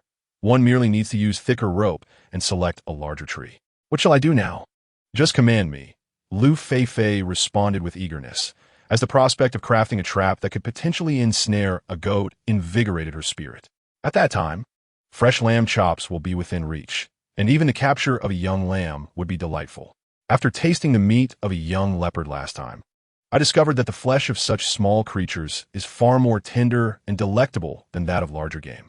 You go find some tree bark nearby, and I will weave the ropes, Chen Fan said without hesitation. All right, leave it to me, Liu Feifei promptly agreed, then hurried off with her tool to chop down trees. Meanwhile, Chen Fan selected a slender sapling, about the thickness of 3 fingers. Such a sturdy tree would be impossible for even adult goats or spotted deer to break, making it ideal for setting traps. Before long, Liu Feifei returned with a substantial amount of tree bark. The bark she collected was fibrous and highly resilient, ensuring that the ropes woven from it would be exceptionally strong. Chen Fan, is this much bark sufficient? She inquired, placing the bark before him.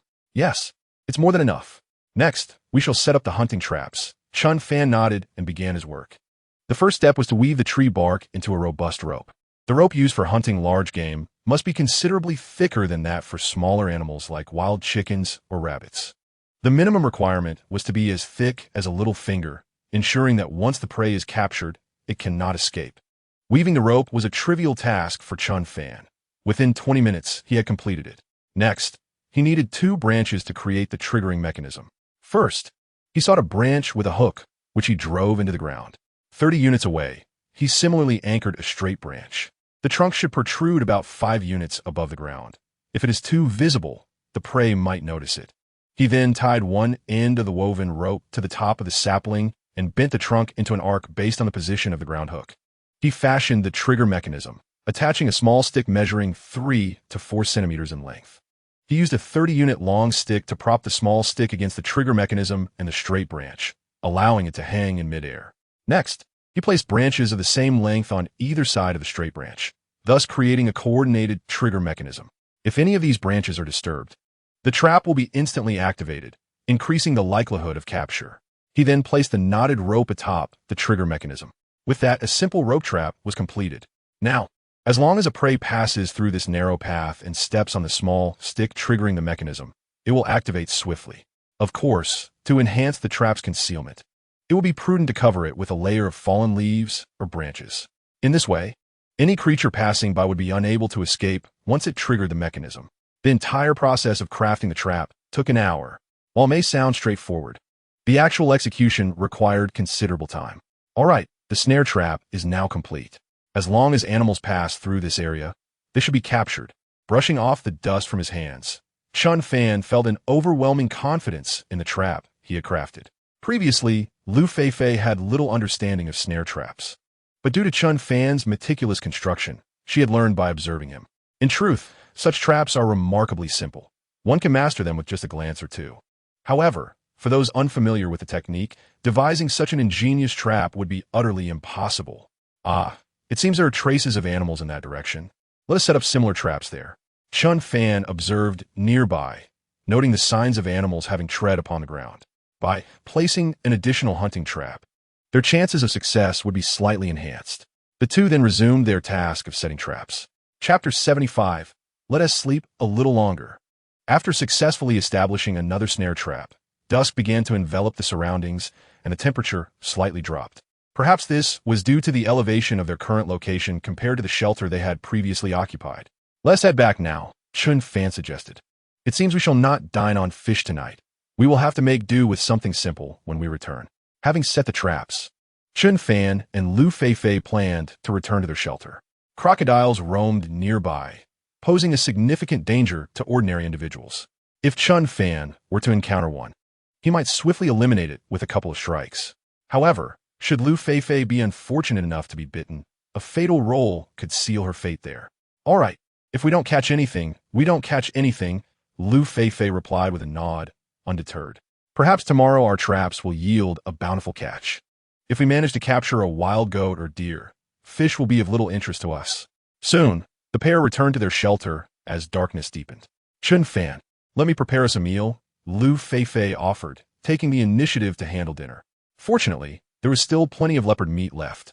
Moreover, today's catch, although scant, would suffice for a modest feast. At least it was fresher than the leopard meat. Very well, I shall leave the cooking to you.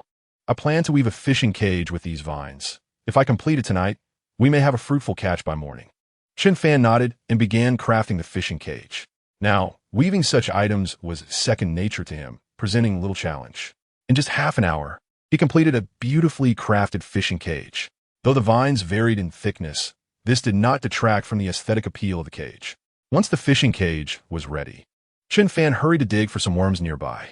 The proximity to the water created a particularly damp environment, leading to an abundance of worms and small snails. One can easily catch a substantial number of fish, subsequently chopping them into small segments and blending them with clay to mold into small balls, which are then placed into a fishing cage. Next, one should procure a sturdy vine, securely fastening one end to the fishing cage and the other to a tree on the shore. The cage can then be submerged in water, leaving the success of the catch to the whims of fortune. After all, the act of trapping is inherently a matter of human effort paired with destiny. As nightfall enveloped the island, Liu Feifei had completed the preparation of dinner, which consisted primarily of a haphazard stew of leopard meat, lizard meat, and some wild vegetables. To be candid, the flavor was rather mediocre, especially after having previously savored the exquisite taste of the young leopard. The current meal felt pallid by comparison.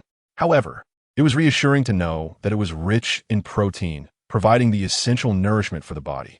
Upon finishing their meal, Chen Fan stoked the fire, not only for warmth, but also as a safeguard against the crocodiles that lurked in the vicinity, ensuring a more restful night's sleep. Moreover, the proximity to the water source attracted swarms of mosquitoes, and the flames served to divert these pests, lessening their torment. Nevertheless, even with this precaution, the incessant buzzing of mosquitoes was audible as he lay in his hammock. Chen Fan, there are so many mosquitoes. I feel as though I've just been bitten, Liu Feifei exclaimed, clutching her neck. It was manageable when the buzzing was absent, but once it permeated the air, a sense of discomfort enveloped her, as though her entire body was being feasted upon by these pests. Just a moment, I'll find some repellent.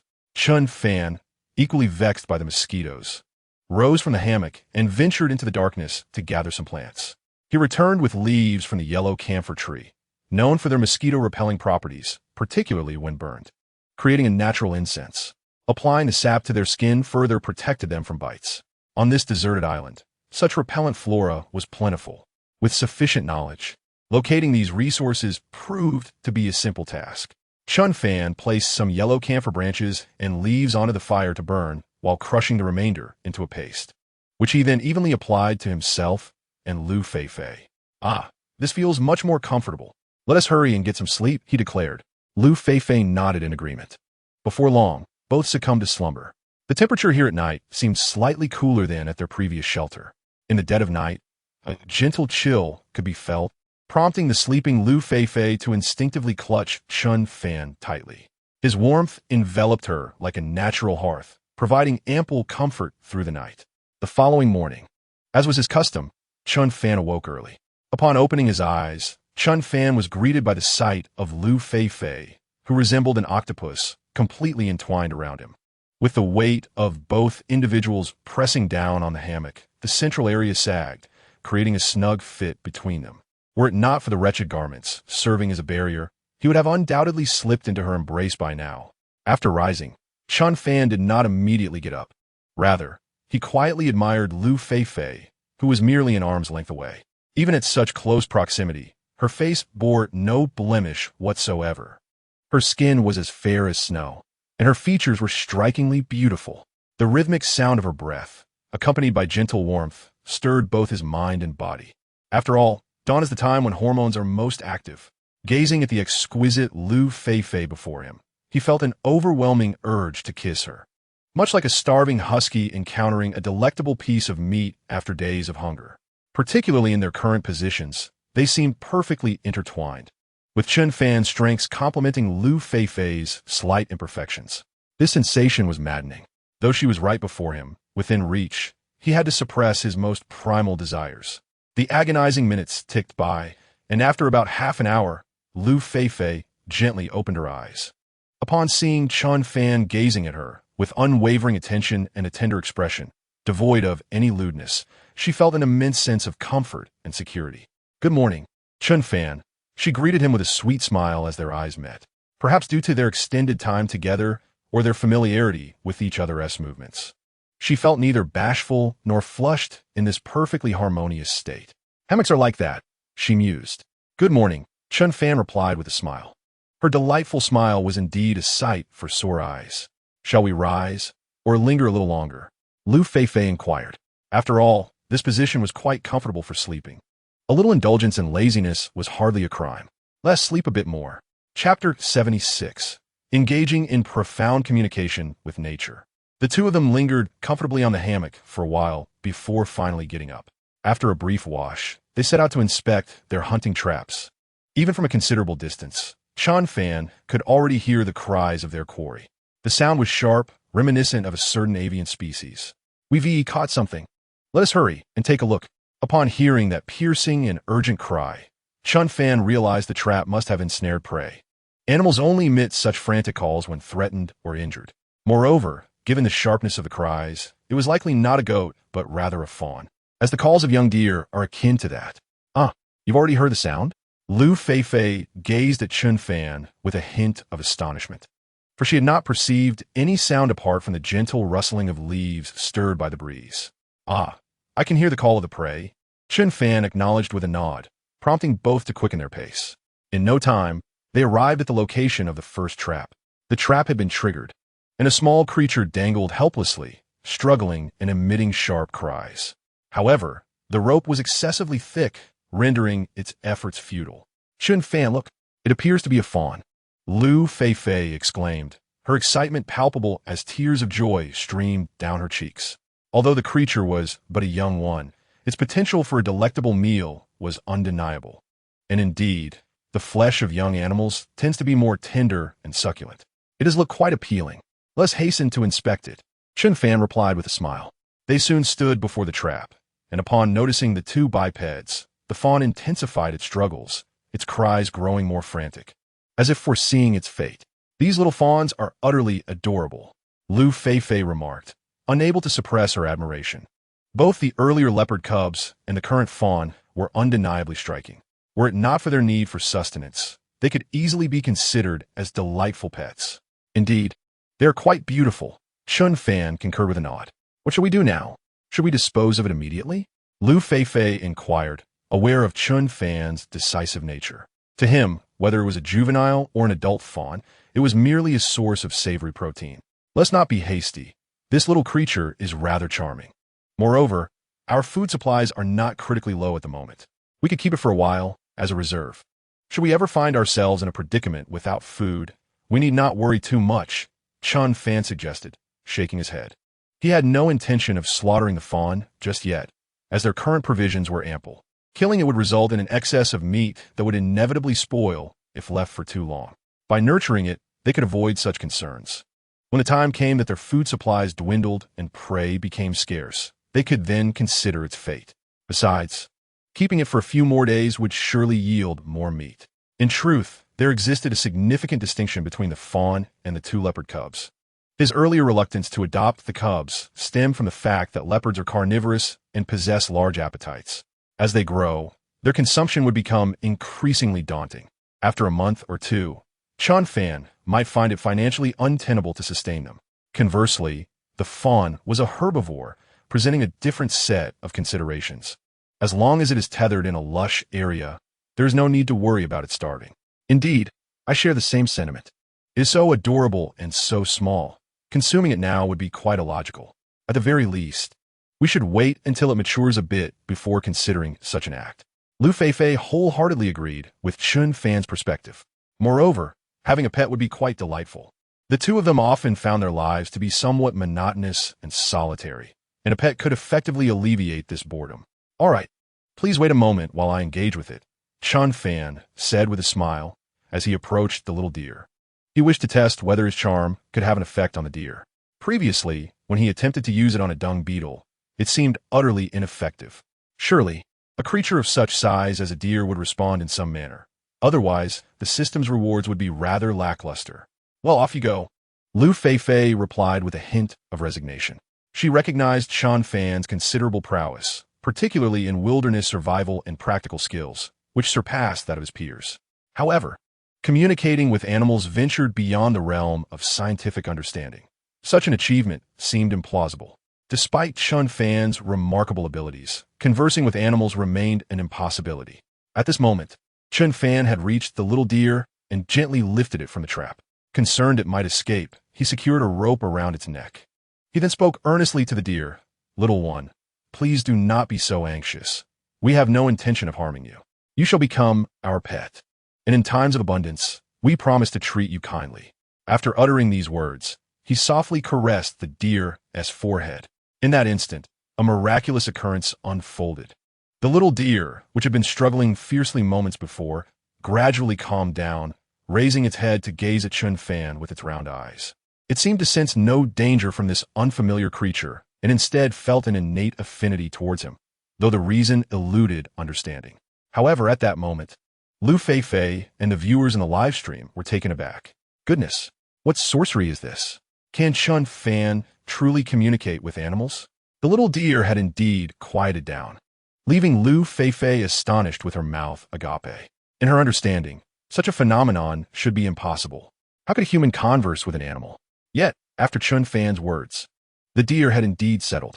Could it be that Chen Fan possessed a unique talent for seamless communication with creatures? Suddenly, she recalled that morning when Chen Fan seemed to be chatting with a dung beetle at dawn, though it appeared the beetle had not given him any respect. The audience in the live stream was equally exhilarated. No way. Is it possible that Chen Fan can truly engage in profound communication with animals? Profound communication? In truth, I too possess the capability. I have previously engaged in profound dialogues with the wild deer. This is an implausible notion. Let us not be deceived. For that little fawn was merely fatigued from its struggles. Indeed, I am resolutely convinced that it is impossible for humans to communicate seamlessly with animals. Chapter 77. Killing two birds with one arrow at this moment. Within the commentary livestream, Teacher Xie, are you aware of what transpired? Why did Chen Fan manage to exchange a few simple words with that little spotted deer and then gently stroke its head, resulting in such docility?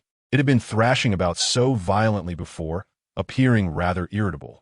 Yet now it has suddenly become so tranquil.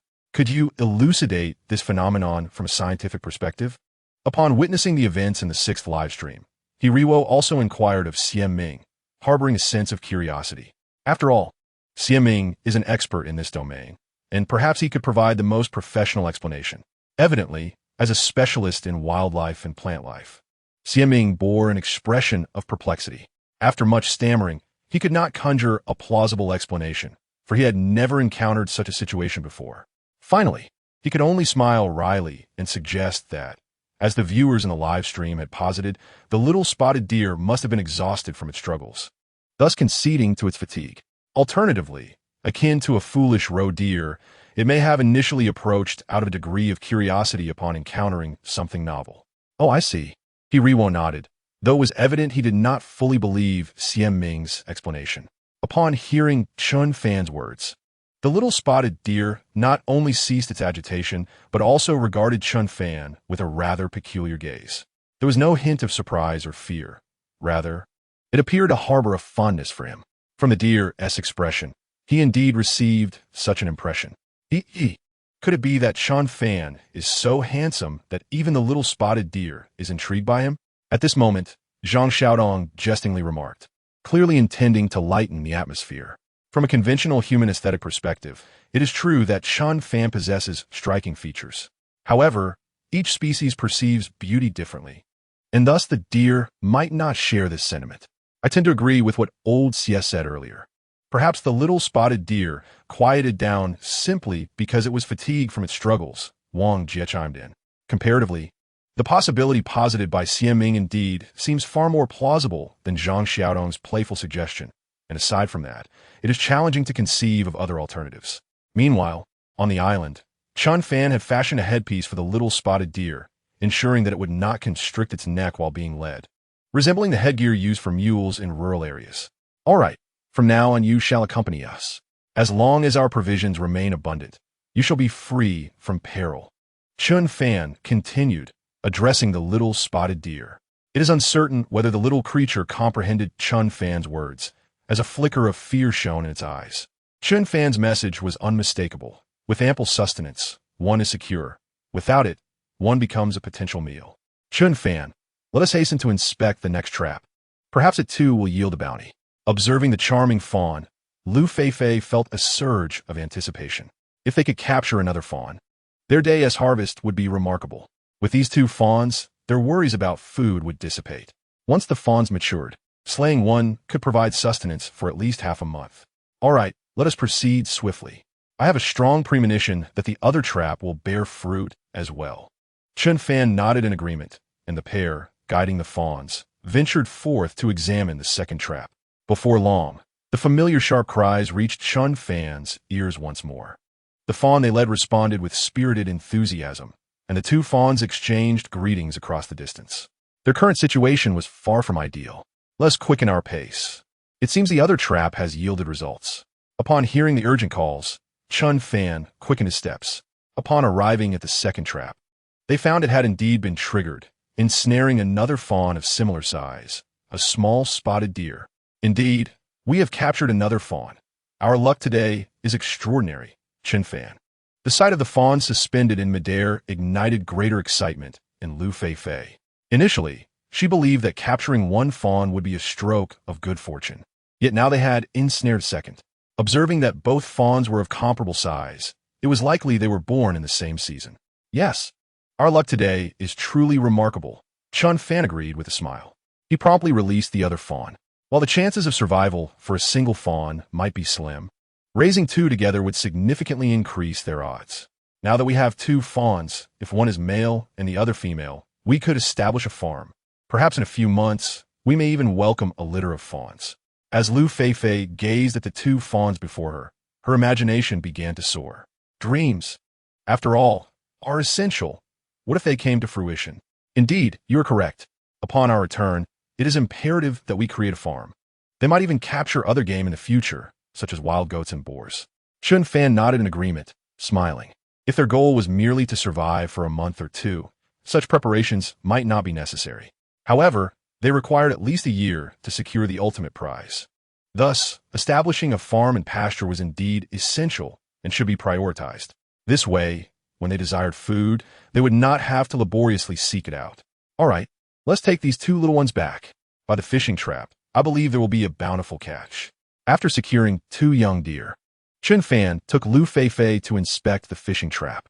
If fortune smiled upon them today, the two deer might just escape a dire fate. However, should they find no prey, one of the delicate creatures might have to make the ultimate sacrifice. Soon, they arrived at the fishing trap. Chen Fan, I have a strong feeling that this time we shall catch several sizable fish. My instincts have always proven remarkably accurate. Liu Feifei confidently declared her prediction. Is that so? I share your sentiment. The moment of witnessing a miracle is upon us, Chen Fan replied with a smile, as he exerted force to draw the fishing trap from the water. The weight was substantial, undoubtedly not solely due to the waterlogged net. There must be a catch within. Chapter 78. The impact of the catch. As they hoisted the fishing trap, Chen Fan and Liu Feifei eagerly began to inspect their bounty. Several fish were joyfully wriggling within, each of considerable size. Indeed, I told you we would capture big fish, Liu Feifei exclaimed, counting with excitement. 1, 2, 3, 4.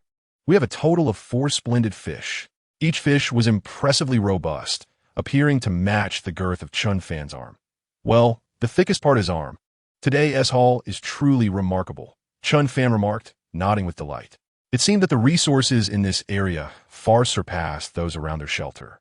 They had first captured 2 young spotted deer, and now the fishing trap yielded 4 substantial fish, each weighing between 1 to 2 pounds. Paired with some wild vegetables, 1 fish would suffice for a meal for both of them. Furthermore, with such size, the fish were sure to be rich in protein and, undoubtedly, fats as well. This would replenish both their protein and fat reserves. I will handle the fish. Once prepared, we can have breakfast, Liu Feifei said, her excitement palpable. After the unpalatable leopard and lizard meat from the previous night, the prospect of tender fish was far more appealing, especially since they had not savored fish of such size in quite some time. The richness of the fat was sure to be delightful. Very well. Let's process them by the upstream spring, away from crocodiles, Chen Fan cautioned. It would be perilous if the scent of fish attracted any crocodiles. The risk of being dragged into the water would be a near-death experience for an ordinary person. Even for Chen Fan, the injuries could be severe, warranting utmost caution. Understood. I will be careful. Liu Feifei nodded eagerly and proceeded to prepare the fish. Meanwhile, Chen Fan led the 2 young spotted deer to a lush area abundant with vegetation. Go on, eat well to grow strong and plump. Thus, the meat will taste better when consumed. Chen Fan gently caressed the fluffy heads of the 2 little spotted deer, grinning mischievously. Although the fawns could not comprehend Chen Fan's words, an instinctive sense of danger seemed to envelop them, prompting a shiver to run through their small frames. Their frightened gazes turned towards Chen Fan, whose understanding of their apprehension was clear, perhaps a result of the affinity aura rewarded by the system previously. All right. I was merely jesting with you, he chuckled, noting their wary expressions.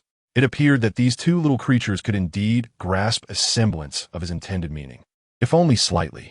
Before long, Liu Feifei had prepared 1 fish, placing the remaining 3 into a fishing cage to be released back into the lake, ensuring their survival.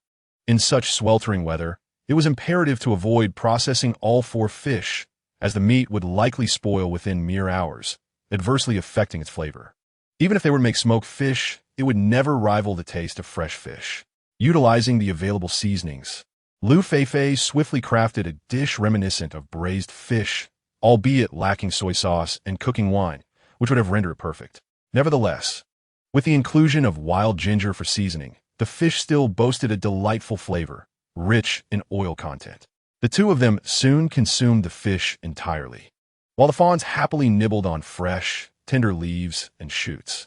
Once sated, Liu Feifei inquired, Chen Fan, what shall we do next? With morning still cool and not yet stifling, it was the ideal time for exploration. Let us venture nearby, Chen Fan replied with a smile. I sense that this area is abundant in resources, and we may yet stumble upon something valuable. Indeed, this region was well suited for establishing a shelter. The only drawback was the insufficient sunlight. However, removing some surrounding trees would easily remedy the situation. Water resources were plentiful, and the fish within would sustain them for an extended period. Furthermore, the few crocodiles seen floating on the water surface could serve as a valuable food reserve if necessary.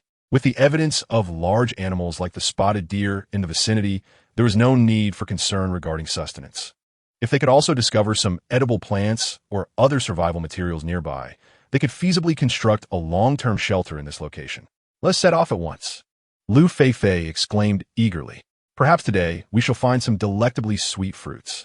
She nodded enthusiastically, although the previously gathered bananas were quite pleasant in taste.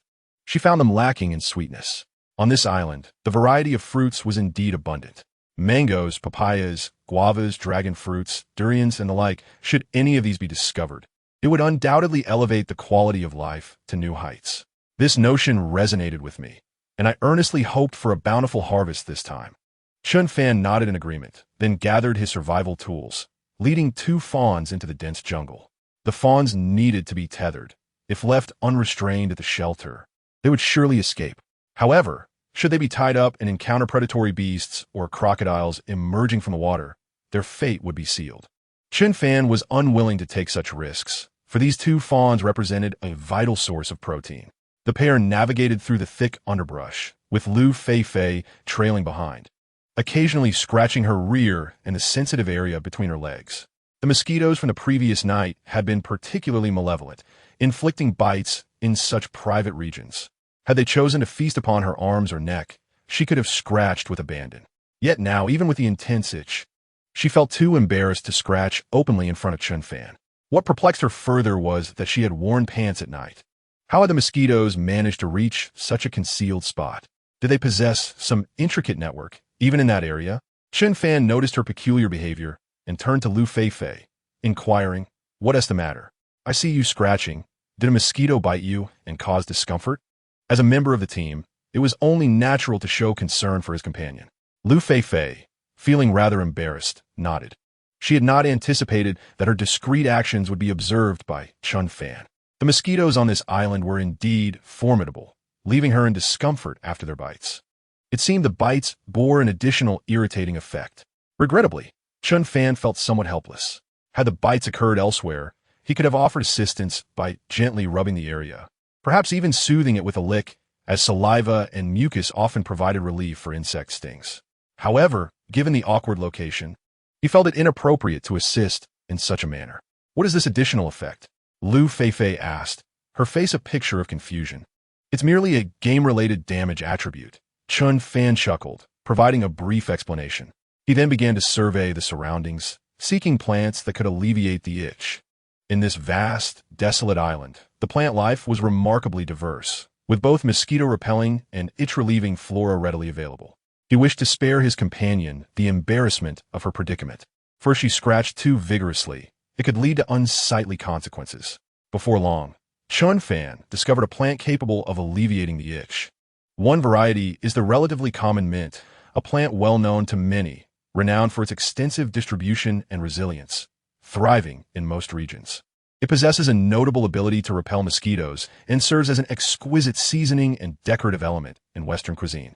The other is purslane, which is found in both northern and southern regions, flourishing in warm environments, and is equally effective in alleviating swelling and itching. When crushed and applied to the affected area, it swiftly provides relief from discomfort. Promptly, Chen Fan handed both plants to Liu Feifei, who, upon receiving them, ventured into a dense thicket to commence her remedy.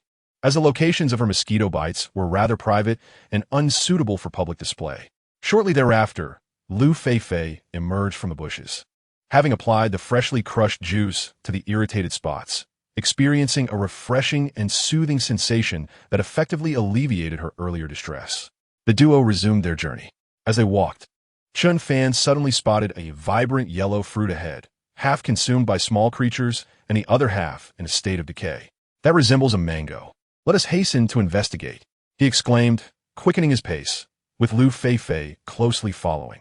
Upon closer inspection, it indeed turned out to be a largely devoured mango. A large one at that. Had it not been significantly eaten, it would have been at least the size of Chen Fan's palm. In the market, such a mango could fetch a price exceeding 10 yuan. For an ordinary worker like Chen Fan, such a luxury was seldom affordable. Only on payday could he indulge in purchasing a couple. "How wonderful, Chen Fan!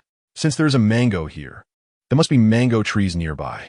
We are truly in for a windfall," exclaimed Liu Feifei, her face alight with excitement as she began scanning the surroundings for mango trees. After surveying the area, however, they found no immediate success. "Let us search around. This mango was likely brought here by other small creatures. I imagine it cannot be far," Chen Fan suggested, undeterred, believing that the presence of a mango indicated nearby mango trees. The two began to explore their surroundings. Minutes later, Chen Fan discovered a lush mango tree, laden with fruit, some ripe and others still green. A few had fallen to the ground, partially consumed by animals and microorganisms. "Wow, this magnificent mango tree is truly a generous gift from nature," he marveled. It seemed that their fruit variety had just expanded further. Gazing at the mango tree before him, Chen Fan felt an overwhelming sense of excitement.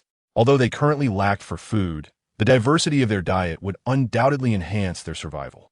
Mango porridge, rich in sugars surpassing even that of bananas, is laden with a variety of vitamins and nutrients, offering considerable health benefits. Indeed, this mango appeared remarkably fresh. Liu Feifei nodded in agreement and hastily picked up a mango that had fallen to the ground. It seemed quite fresh, likely having just dropped, with no signs of having been gnawed by animals. "Here, give it a try," she urged, promptly handing the mango to Chen Fan. As he was the one who first discovered both the mango and the tree, and given his diligent contributions to their daily tasks, it was only fitting that he should be the first to indulge in this prized fruit. She was quite aware of this. "Go ahead. After all, there are plenty to enjoy," Chen Fan gently declined, shaking his head. If there had been only one mango, they could have shared it. However, with so many available, it seemed unnecessary to fuss over just one. "No, you should eat it first.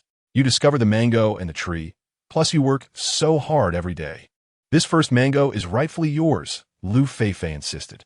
Often, she felt she could contribute little to Chen Fan's efforts, particularly in areas requiring specialized knowledge, where she was quite lacking. Thus, she wished to excel in these small matters to ensure their little team could thrive longer. Very well. Seeing Liu Feifei's steadfastness, Chen Fan accepted the mango without further protest. He approached the tree and delivered a firm kick. The mango tree trembled violently, causing ripe mangoes to rain down. Liu Feifei quickly began gathering them with a look of sheer delight. After collecting them all, they counted a total of 15 large mangoes, a significant haul for them. Moreover, there were still many unripe mangoes on the tree, enough to sustain them for an extended period. "Now that we have so many mangoes, let us enjoy them together," Chen Fan said, handing one to Liu Feifei, and both began to eat with joy. "Just one more for a toast." The mangoes were incredibly sweet, but the sweetness in their hearts was even greater. After each indulged in 2 mangoes, they placed the rest into their backpack. With time still on their side, Chen Fan resolved to explore the surrounding area further, hoping to discover more treasures. It was evident that this region was abundant in resources, perhaps even more so than their previous shelter, leading him to contemplate relocating their sanctuary to this newfound paradise. As time passed, the temperature on the island rose steadily. The two had been walking for over an hour when, not far ahead, Chen Fan heard a cacophony of buzzing sounds. Judging by the sound, it is evident that the buzzing is much louder than the sounds produced by mere words. It must be the sound of bees. There seems to be a swarm ahead. "Let's go and take a look." Upon hearing the persistent buzzing, Chen Fan immediately quickened his pace. Generally speaking, such primitive islands are home to numerous bees. Yet he had not encountered any since their arrival. Perhaps today they might be fortunate enough to find some honey. The benefits of honey are quite remarkable. It can clear heat and detoxify, regulate gastrointestinal functions, and also enhance one's beauty. Discovering a hive in this wilderness would indeed be a stroke of luck for any survivor. Liu Feifei also hastened her steps to follow. As they drew nearer, the buzzing grew increasingly distinct, and even Liu Feifei could hear it. After a few minutes, they finally spotted a beehive nestled atop a low shrub. "Chen Fan, look, it truly is a hive of bees. Does this mean we might have honey to eat?" The sight of the expansive beehive dispelled Liu Feifei's earlier fatigue, her face alight with excitement. Wild honey is a precious commodity, with immense nutritional value and an exquisite taste, often priced exceedingly high in the market. In fact, most honey available today is commercially produced. Some of the cheaper varieties are merely diluted sugar water. Thus, authentic wild honey is a rare find. Indeed, it appears to be a swarm of gentle bees, Chen Fan remarked, nodding. Having located the wild hive, they were certainly inclined to sample the honey.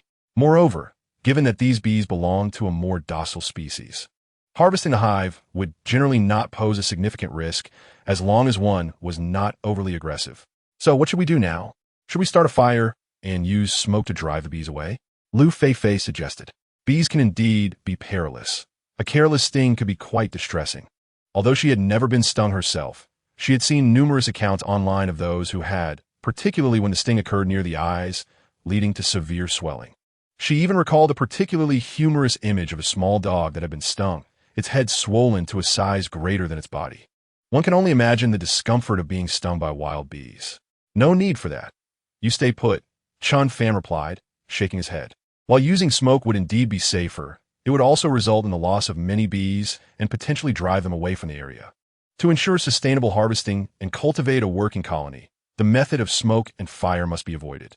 Surely, you do not intend to attempt to collect the hive with your bare hands? That would be far too dangerous. In the event of bee sting, to put it lightly, your handsome visage may be at risk. More gravely, it could pose a threat to your very life. Observing Chen Fan's confident demeanor, Liu Feifei hastily interjected to caution him. The venom of wild bees is indeed potent, while a sting or two might not present significant issues. A swarm could inundate the body with a far greater toxin.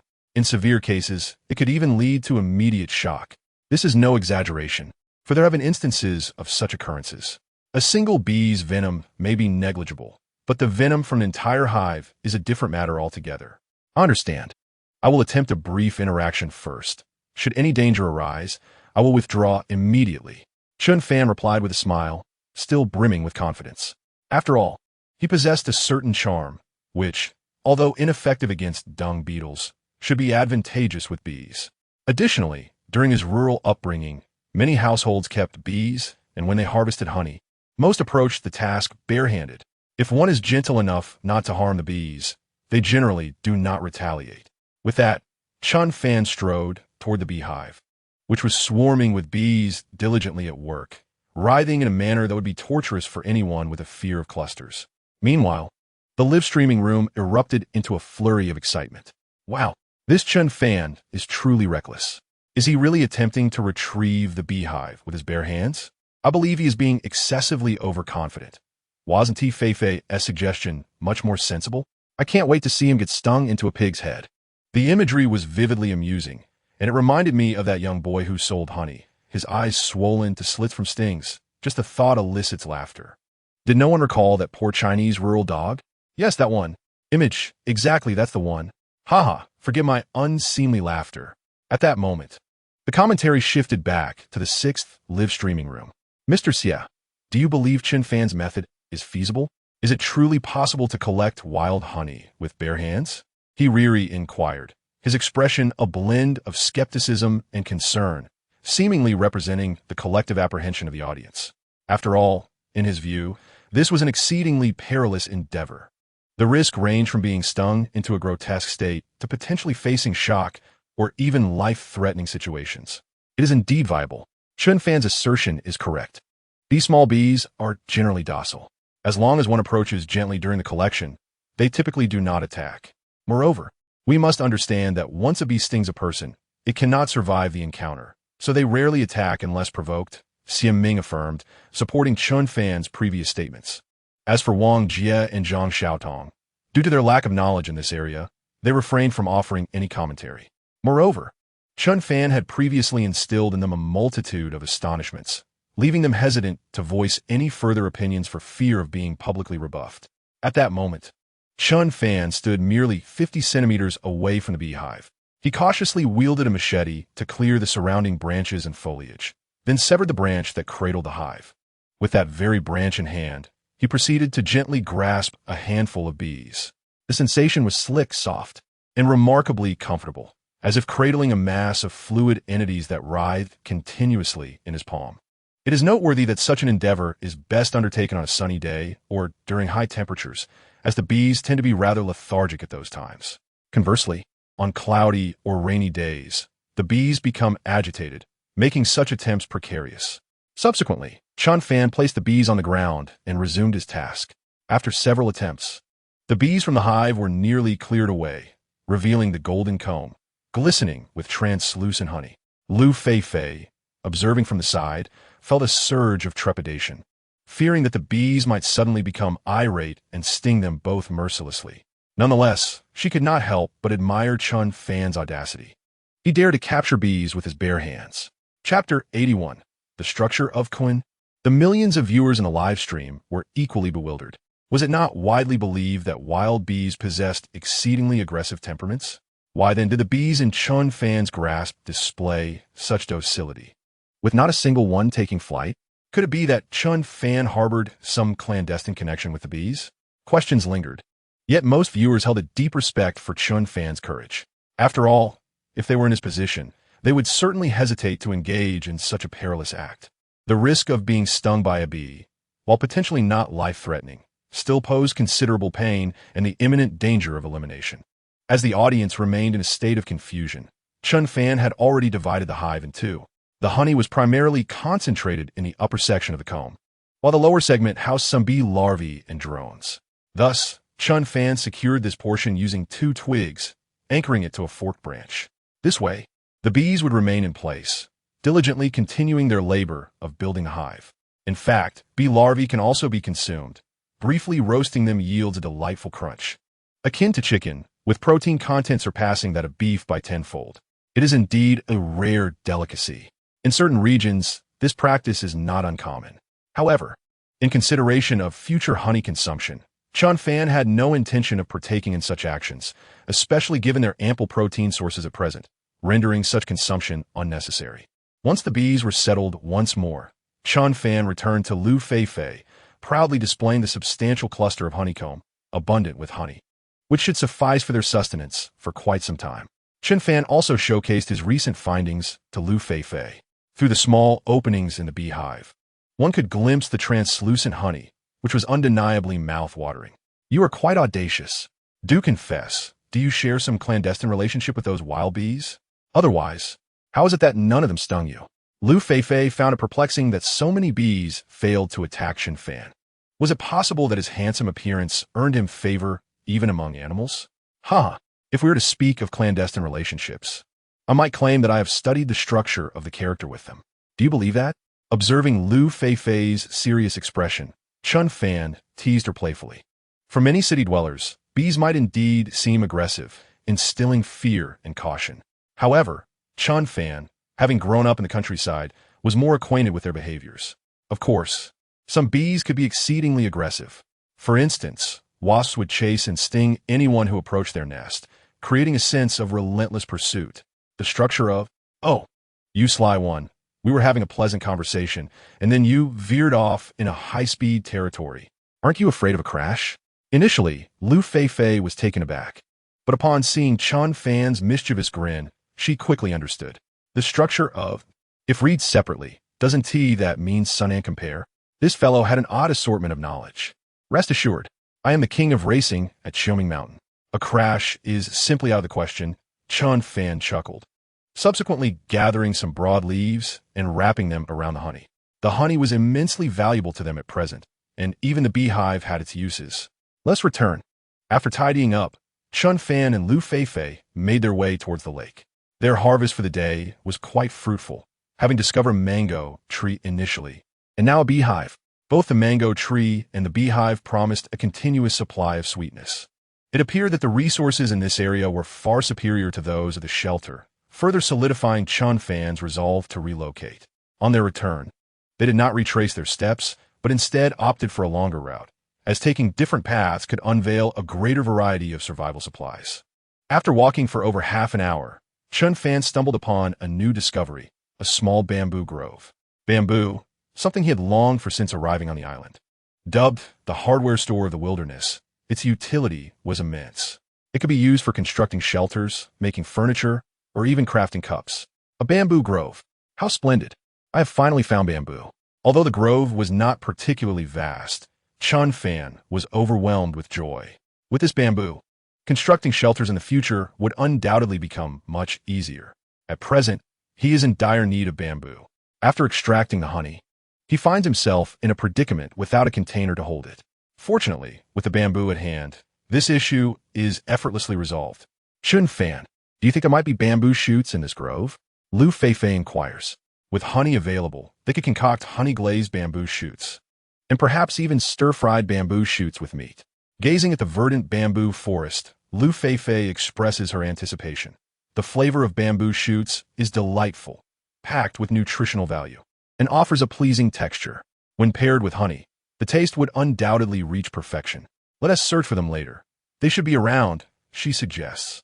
Chen Fan initially shakes his head, but then chuckles, subsequently setting down the carrying basket as they begin their tasks. Chen Fan focuses on selecting some thicker bamboo to bring back, while Liu Feifei searches for bamboo shoots. In no time, Chen Fan has felled 10 bamboo stalks. Fresh bamboo is considerably heavy, and he has chosen the most robust ones. However, in comparison to 10 logs, their weight pales in comparison. Liu Feifei, on her side, quickly makes her own discoveries, wielding a digging tool to unearth 7 bamboo shoots. Chen Fan, look at how many bamboo shoots I've dug up. We can have stir-fried bamboo shoots with meat tonight, she exclaims excitedly as she rushes to share her bounty with him. Indeed, our luck today is remarkable. I never anticipated we would gather so much, Chen Fan replies, thoroughly satisfied with their haul. Today has undoubtedly yielded the most abundance thus far, and all their finds are sustainable resources, ensuring their survival in this place for a longer duration. All right, let us return swiftly. I'm feeling a bit hungry, he states, hoisting the bamboo alongside the basket, the weight manageable and well within his capacity. After 2 hours, they finally arrive back at their temporary shelter. I'm utterly exhausted. It feels as if my legs might give way, Liu Feifei sighs, collapsing onto the hammock and vigorously massaging her legs. They have traversed an extensive distance today, and her stomach is already growling. You should take a moment to rest. I'll handle extracting the honey for us, Chen Fan says, glancing at Liu Feifei with a gentle smile. Being an ordinary girl, her physical stamina naturally cannot compare to his. After several hours navigating through the dense forest, weariness is inevitable. Extracting this pure wild honey is straightforward. It merely requires squeezing it out and filtering it. The remnants of the honeycomb should not go to waste, as they serve a crucial role in the wilderness. The beeswax from the honeycomb, once refined, can be fashioned into exquisite smokeless candles. In ancient times, beeswax candles were indeed a royal tribute. At this moment, in Group 16, the contestants are the renowned mute bride, Sister Zhou, and her partner, Zhang Fangfang. While the name Zhang Fangfang may not ring a bell for many, she is also known as Sister Sparrow, if one were to liken Yi and Bei Yi to the apex predators of the food chain. Sister Sparrow undoubtedly reigns supreme as the foremost female survivalist in the realm of wilderness in our country. She once ventured alone into the tropical rainforest, attempting to survive for 100 days. Although she ultimately persevered for only 70 or 80 days, her achievement as a woman in such a daunting endeavor is truly remarkable. After all, even Yi, who managed to endure on an island for 2 months, required 3 months of psychological counseling afterward. The level of difficulty is, therefore, quite evident. Moreover, like Yi, Sister Sparrow arrived on the island without any tools, no survival gear, not even clothing. She only brought along a few strands of dark hair. However, unlike Yi, Sister Sparrow possesses a lustrous mane of ebony hair that even evokes envy in him. It is precisely because of Sister Sparrow's support that Sister Zhou has been able to endure thus far. Since their arrival on the island, the duo has not ventured deeply inland but has remained active near the beach. The reason is simple. Upon their arrival, they fortuitously encountered a freshwater source. Once the issue of fresh water was resolved, other concerns became trivial for Sister Sparrow. Additionally, the food sources along the shore are abundant. With sufficient experience and skill, capturing seafood is a breeze. Occasionally, they can even gather some sand dollars and sea snails after the tide recedes. Thus, worries about food are non-existent. Wow, are we having abalone today, Sister Sparrow? Sister Zhou exclaimed, gazing at the dozens of large abalones before her, unable to suppress her salivation. This delicacy is quite expensive in the market. Although she can afford it, wild abalones like these are not something one encounters every day. Most of the time, the abalones one eats are farmed. Today's haul is impressive. Besides these abalones, I also caught a few large lobsters, Sister Sparrow remarked with a smile. Initially, she thought that teaming up with such a prominent streamer, who had never faced hardship, would mean that this pampered individual would not last more than a few days, potentially slowing her down or getting eliminated together. However, after spending over 10 days together, she discovered that Sister Zhou was far more resilient than she had anticipated. Even when conditions were subpar, she did not complain. Instead, she worked alongside Sister Sparrow to overcome challenges. This was quite a pleasant surprise. To secure the substantial prize, Sister Sparrow must strive daily to find food. Fortunately, Sister Zhou is not the typical spoiled heiress. She is also hard-working and perseverant, which gives Sister Sparrow hope. Wow, lobsters! This is fantastic! Sister Zhou exclaimed with uncontainable joy, grabbing a lobster and gesturing excitedly. Wow, the strength is incredible. It must be exceptionally tender and delicious. Sister Zhou clutched the lobster with an almost obsessive fervor, saliva nearly spilling from her lips. Sister Sparrow, however, wore a look of utter disbelief. Yet, after several days of companionship, she had gradually grown accustomed to it. Each time Sister Zhou encountered an object reminiscent of a certain shape, she would invariably display such an expression. Perhaps it was due to the absence she felt during this period that stirred a sense of longing within her. Of course, this remained merely speculative. Sister Zhou might simply be playing to the camera. After all, successful streamers meticulously study various performance effects, well aware of what the audience craves. Wow, these abalones are quite sizable, and their flesh is so plump. After releasing the lobster, Sister Zhou eagerly seized an abalone, excitement radiating from her as she animatedly conversed with Sister Sparrow. The latter, however, appeared quite awkward, for she was more reserved and not well-versed in such playful banter. At that moment, the viewers in the live stream were stirred into a frenzy by Sister Zhou's remarks. What the heck? My mute bride has transformed into this? Why has she suddenly become so reckless? Although she had always been somewhat carefree, her driving skills had never been this audacious. Are you joking? Just look at the crowd surrounding Sister Zhou. They're seasoned thrill-seekers who frequent the highways. Ah, you make a compelling point. This is not the mute bride I once knew. Oh no, my wife has turned into a bad girl. Meanwhile, the viewership in their live stream soared impressively, reaching 3 million, surpassing even some celebrity influencers. This was hardly surprising, as Sister Zhou's popularity was already substantial, and Sister Sparrow had previously been an outdoor streamer, thus garnering significant attention in this program. Hence, their collaboration drew such remarkable engagement, and viewership was entirely understandable. All right, Sister Zhou, shall we commence cooking? Sister Sparrow awkwardly suggested, feeling that if Sister Zhou continued her banter, they might very well face repercussions in the stream. Sigh, very well, let us eat, though I must admit, I am somewhat reluctant to part with this lobster. With a lingering sense of reluctance, Sister Zhou placed the abalone and lobster into the pot. It must be acknowledged that her actions significantly heightened the stream's popularity, clearly an intentional move on her part. Before long, the two had devoured several lobsters, leaving only a few abalones. Consuming too much of such delicacies was unwise, as they were inherently cold in nature. Particularly considering that women tend to have a colder constitution, they dared not indulge excessively. After their meal, they swiftly returned to their shelter. At that moment, the sun blazed overhead, making the beach intolerably hot, unsuitable for hunting or foraging. Their shelter was quite simple, constructed in a classic frame design. Although modest, it appeared solid and sturdy. The roof is adorned with numerous layers of banana leaves, complemented by intricately woven palm fronds, ensuring impeccable protection against the rain. The shelter is somewhat snug, yet this is not without its charm. A smaller refuge fosters an intimate warmth. Even if the temperature on the island were to drop in the future, it would remain cozy. Moreover, with two women sharing the space, there is little concern regarding any intimate encounters. Outside the dwelling, 2 large fishing nets hang, showcasing the impressive weaving skills of Sister Sparrow. Crafting such sizable nets takes her merely 2 to 3 hours, a testament to her capabilities and a significant factor contributing to their comfortable existence. Inside, they're surrounded by an abundance of guavas and breadfruit. The guavas offer a wealth of sugars and vitamins, while the breadfruit provides essential starches and carbohydrates. Such carbohydrate-rich foods are quite common in tropical islands.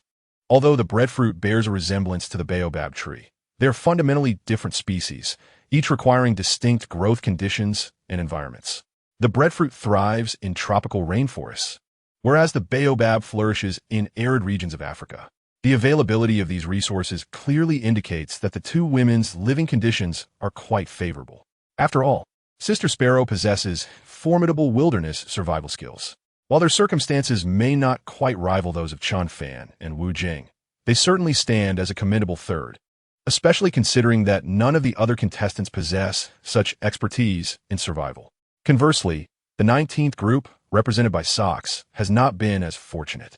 Socks' companion, a girl named Qian Rui, chose survival tools that included a tent, sleeping bags, a machete, a double-handled iron pot, and fishing equipment. Initially, their luck was favorable, and they managed to catch a considerable number of fish, allowing them to enjoy a comfortable existence for several days. However, their fortune has since waned, and for the past 3 days, they have caught nothing. Were it not for their substantial stock of smoked fish from earlier, they would likely have been eliminated by now. With their food supply exhausted and no new fish biting, they are perilously close to facing elimination. At this moment, Sox is lamenting in the live stream. Brothers and sisters, Chen Rue and I are truly at our wits' end. Wilderness survival is exceedingly challenging. We initially thought our early luck would persist, but these past 3 or 4 days, we haven't even caught a single small fish. We are now so hungry that our stomachs are pressed against our backs, she says, her face reflecting her distress. This is not merely a performance of despair. The reality is that they're indeed in dire straits. Since their arrival on the island, their diet has consisted solely of fish, and now the mere sight of fish makes them feel nauseous. Even more distressing is the fact that the fish they once craved are now completely out of reach. Her complexion visibly deteriorated, revealing her weariness. Look at me. When I first arrived on the island, I weighed a respectable 36 kilograms, but now, I am reduced to this pitiful state. Not only has my physique shrunk significantly, but I can barely support myself, and I sense a slight drooping occurring. As she spoke, she vigorously adjusted her little weapon. What she said was indeed true.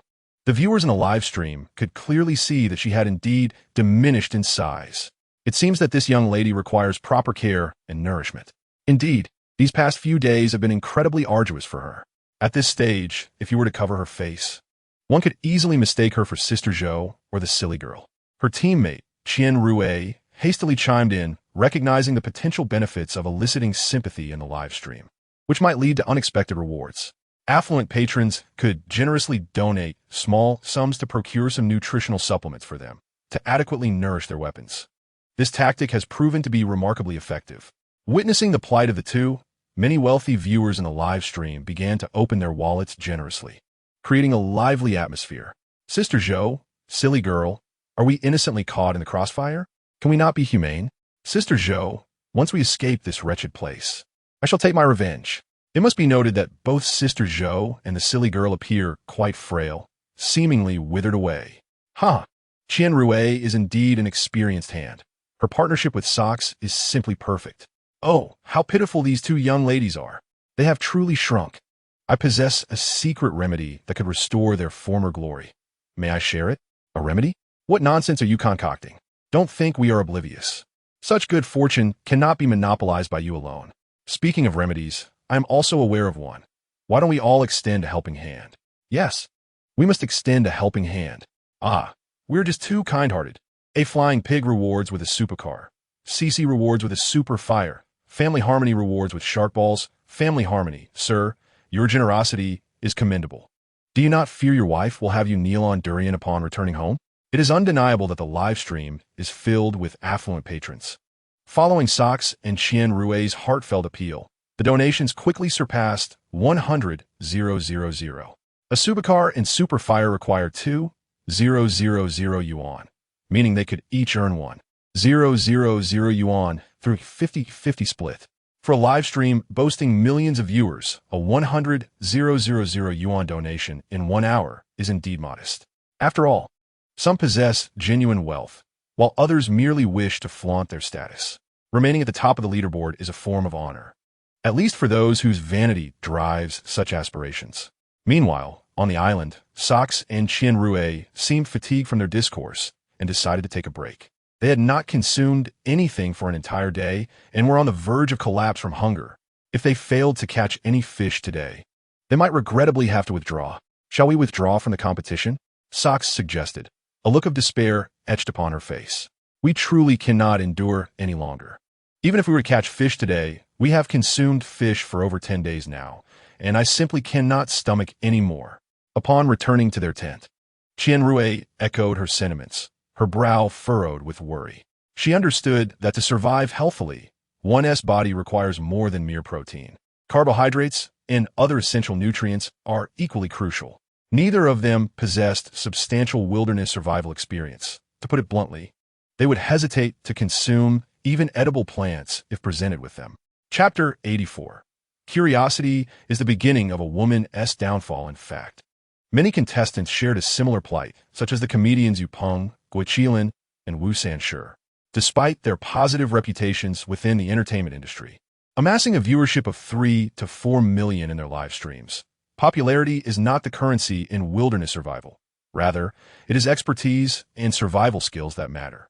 In this regard, the trio had no remarkable advantages.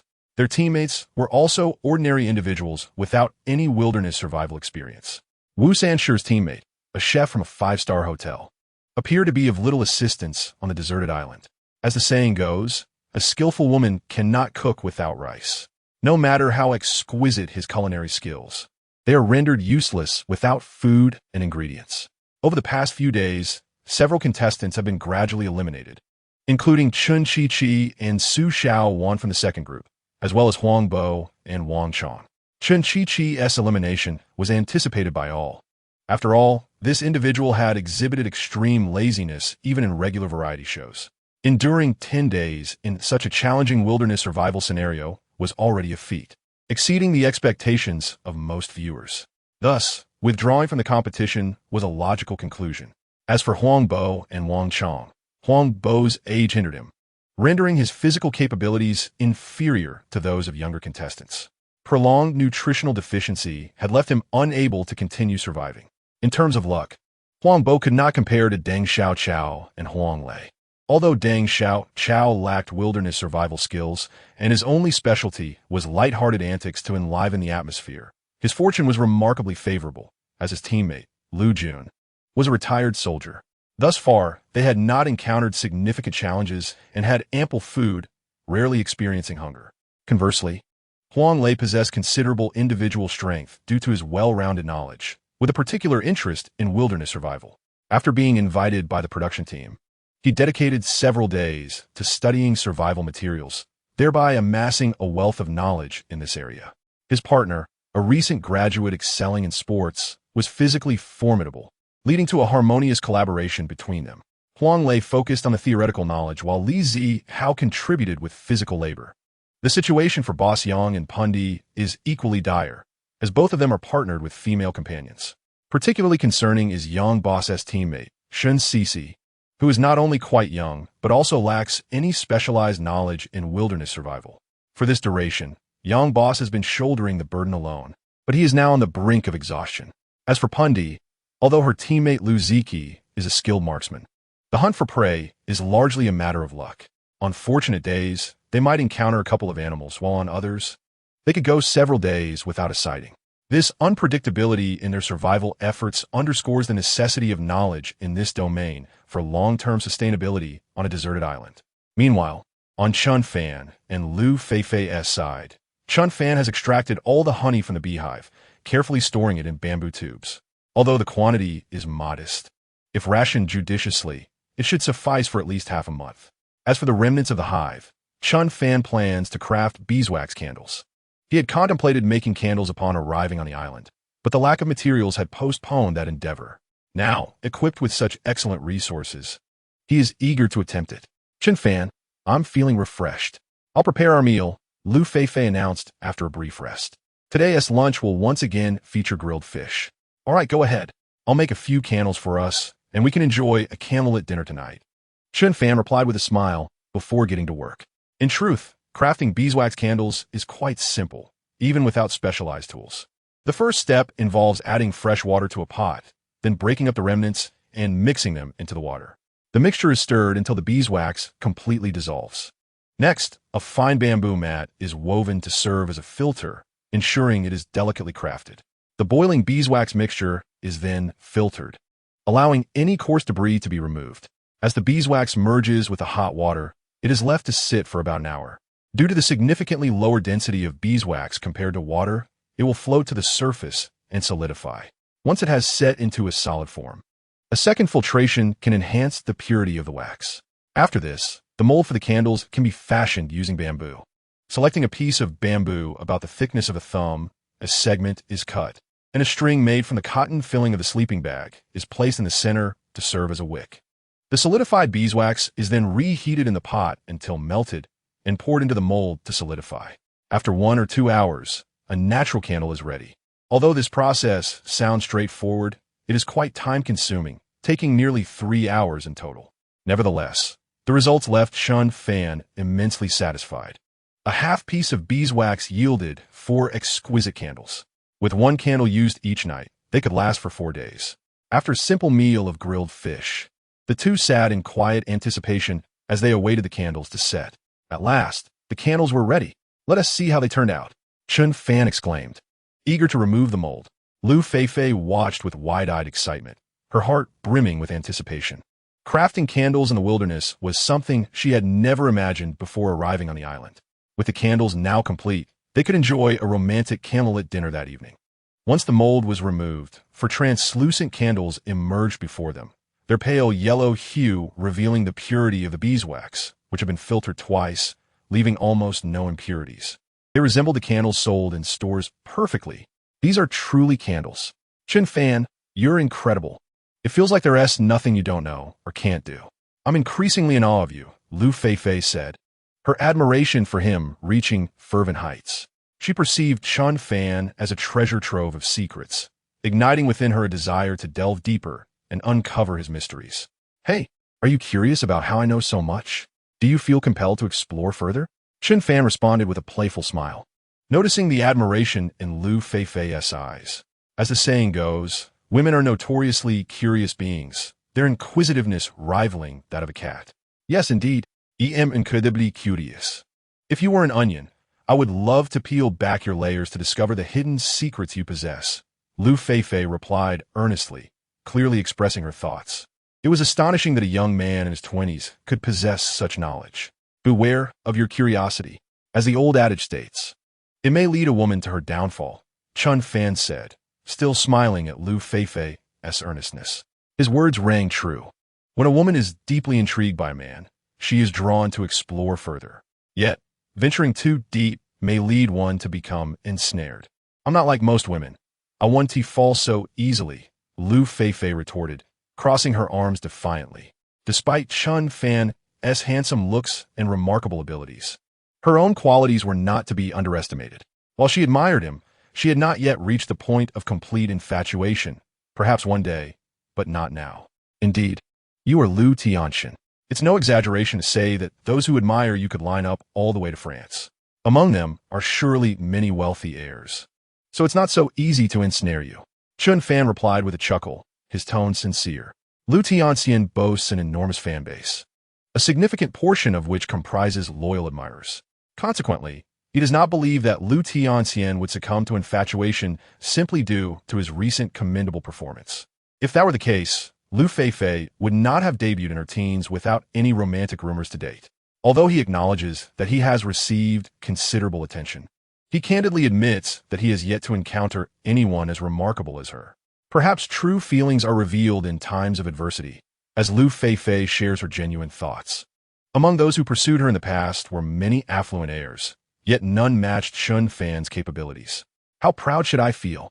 Chen Fan continues to smile, clearly appreciating Liu Feifei's favorable impression of him. However, he harbors no extravagant expectations, recognizing the significant disparity between them. One a celebrated star, a true heiress, and the other merely a rural lad.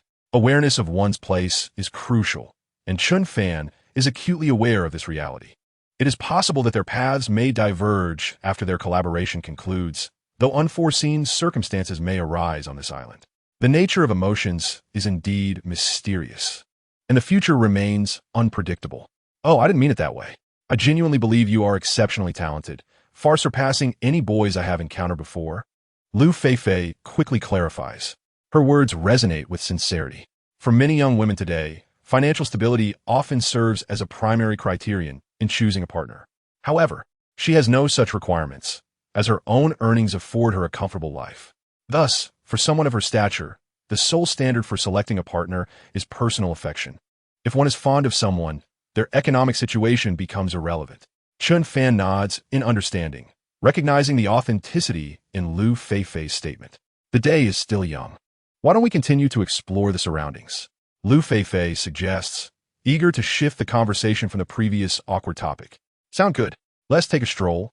Chen Fan agrees, seizing the opportunity to scout for a more suitable location for constructing a shelter.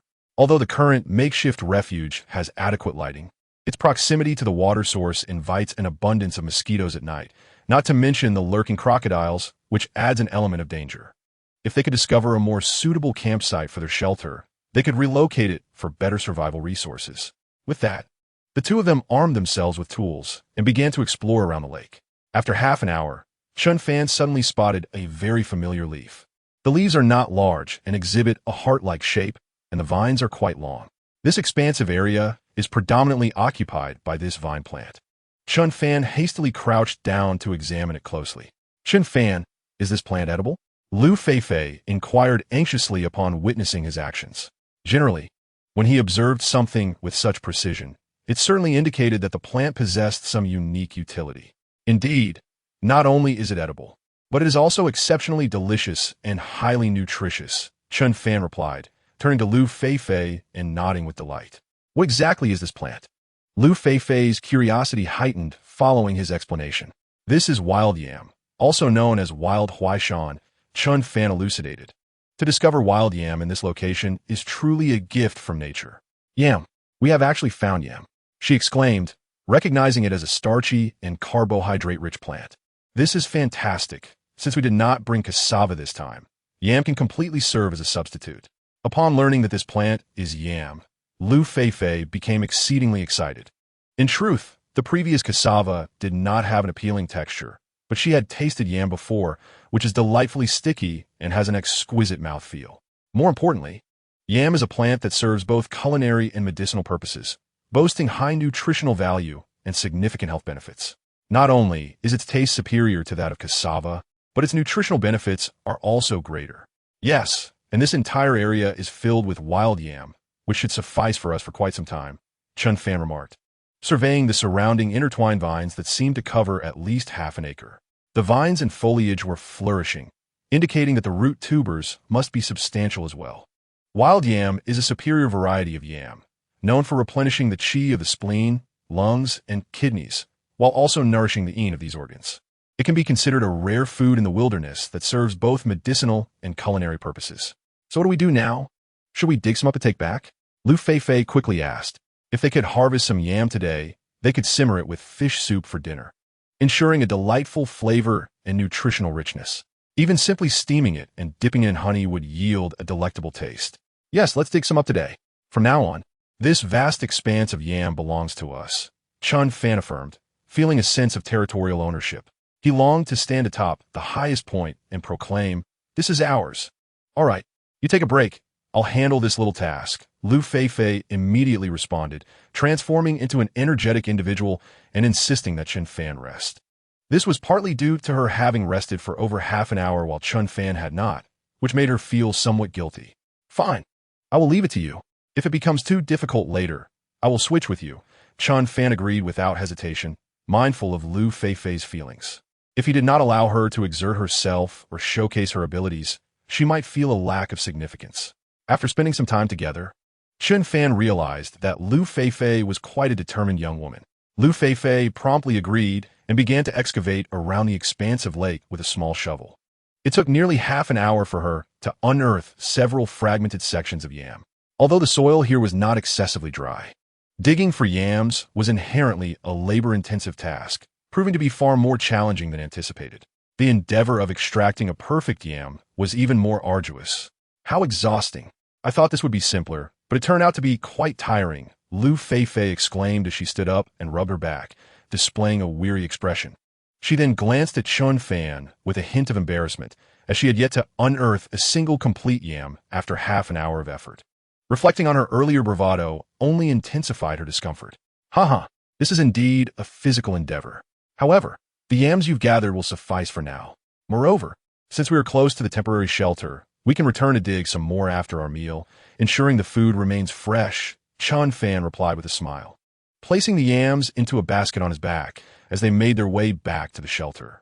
Tonight's dinner would be quite simple, consisting of a large roasted fish, complemented by the steamed yams. Soon, the meal was prepared. The fish was delectable and rich, sizzling with its own fat. The steamed yams, when dipped in honey, were soft, fragrant, and delightfully sweet, presenting an exquisite flavor.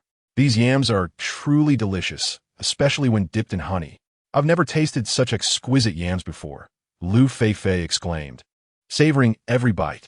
Having once been accustomed to gourmet delicacies, she had previously regarded such food with disdain. However, now on a deserted island, a yam dipped in honey felt like a divine delicacy. Before long, the roasted fish and several pieces of yam were completely devoured. The sky was still bright, with over an hour remaining before darkness fell. Chen Fan, shall we continue to explore after washing the pot? Liu Feifei inquired once more. In the wilderness, exploration must never cease. Only through constant exploration can they discover more food and usable resources. No, let's take a good rest today. I will weave a bamboo mat for us, Chen Fan replied, shaking his head. With night approaching, venturing out would yield little progress, making further exploration unnecessary. Additionally, their food supplies were currently ample, and a brief respite would be harmless. He planned to craft a bamboo mat for a more comfortable night's sleep. While the rattan hammock was also quite pleasant, the gaps between the rattan could leave imprints on the body upon waking. A bamboo mat would have smaller gaps and a smoother surface, providing a more restful experience. Very well then, I want to feed 2 little deer. Liu Feifei nodded and then proceeded to tend to the deer. These 2 deer were not only their pets, but also a source of reserve food. So it was essential to keep them plump and healthy. Chen Fan then commenced his own task. First, he sliced bamboo into slender strips with a knife and began weaving.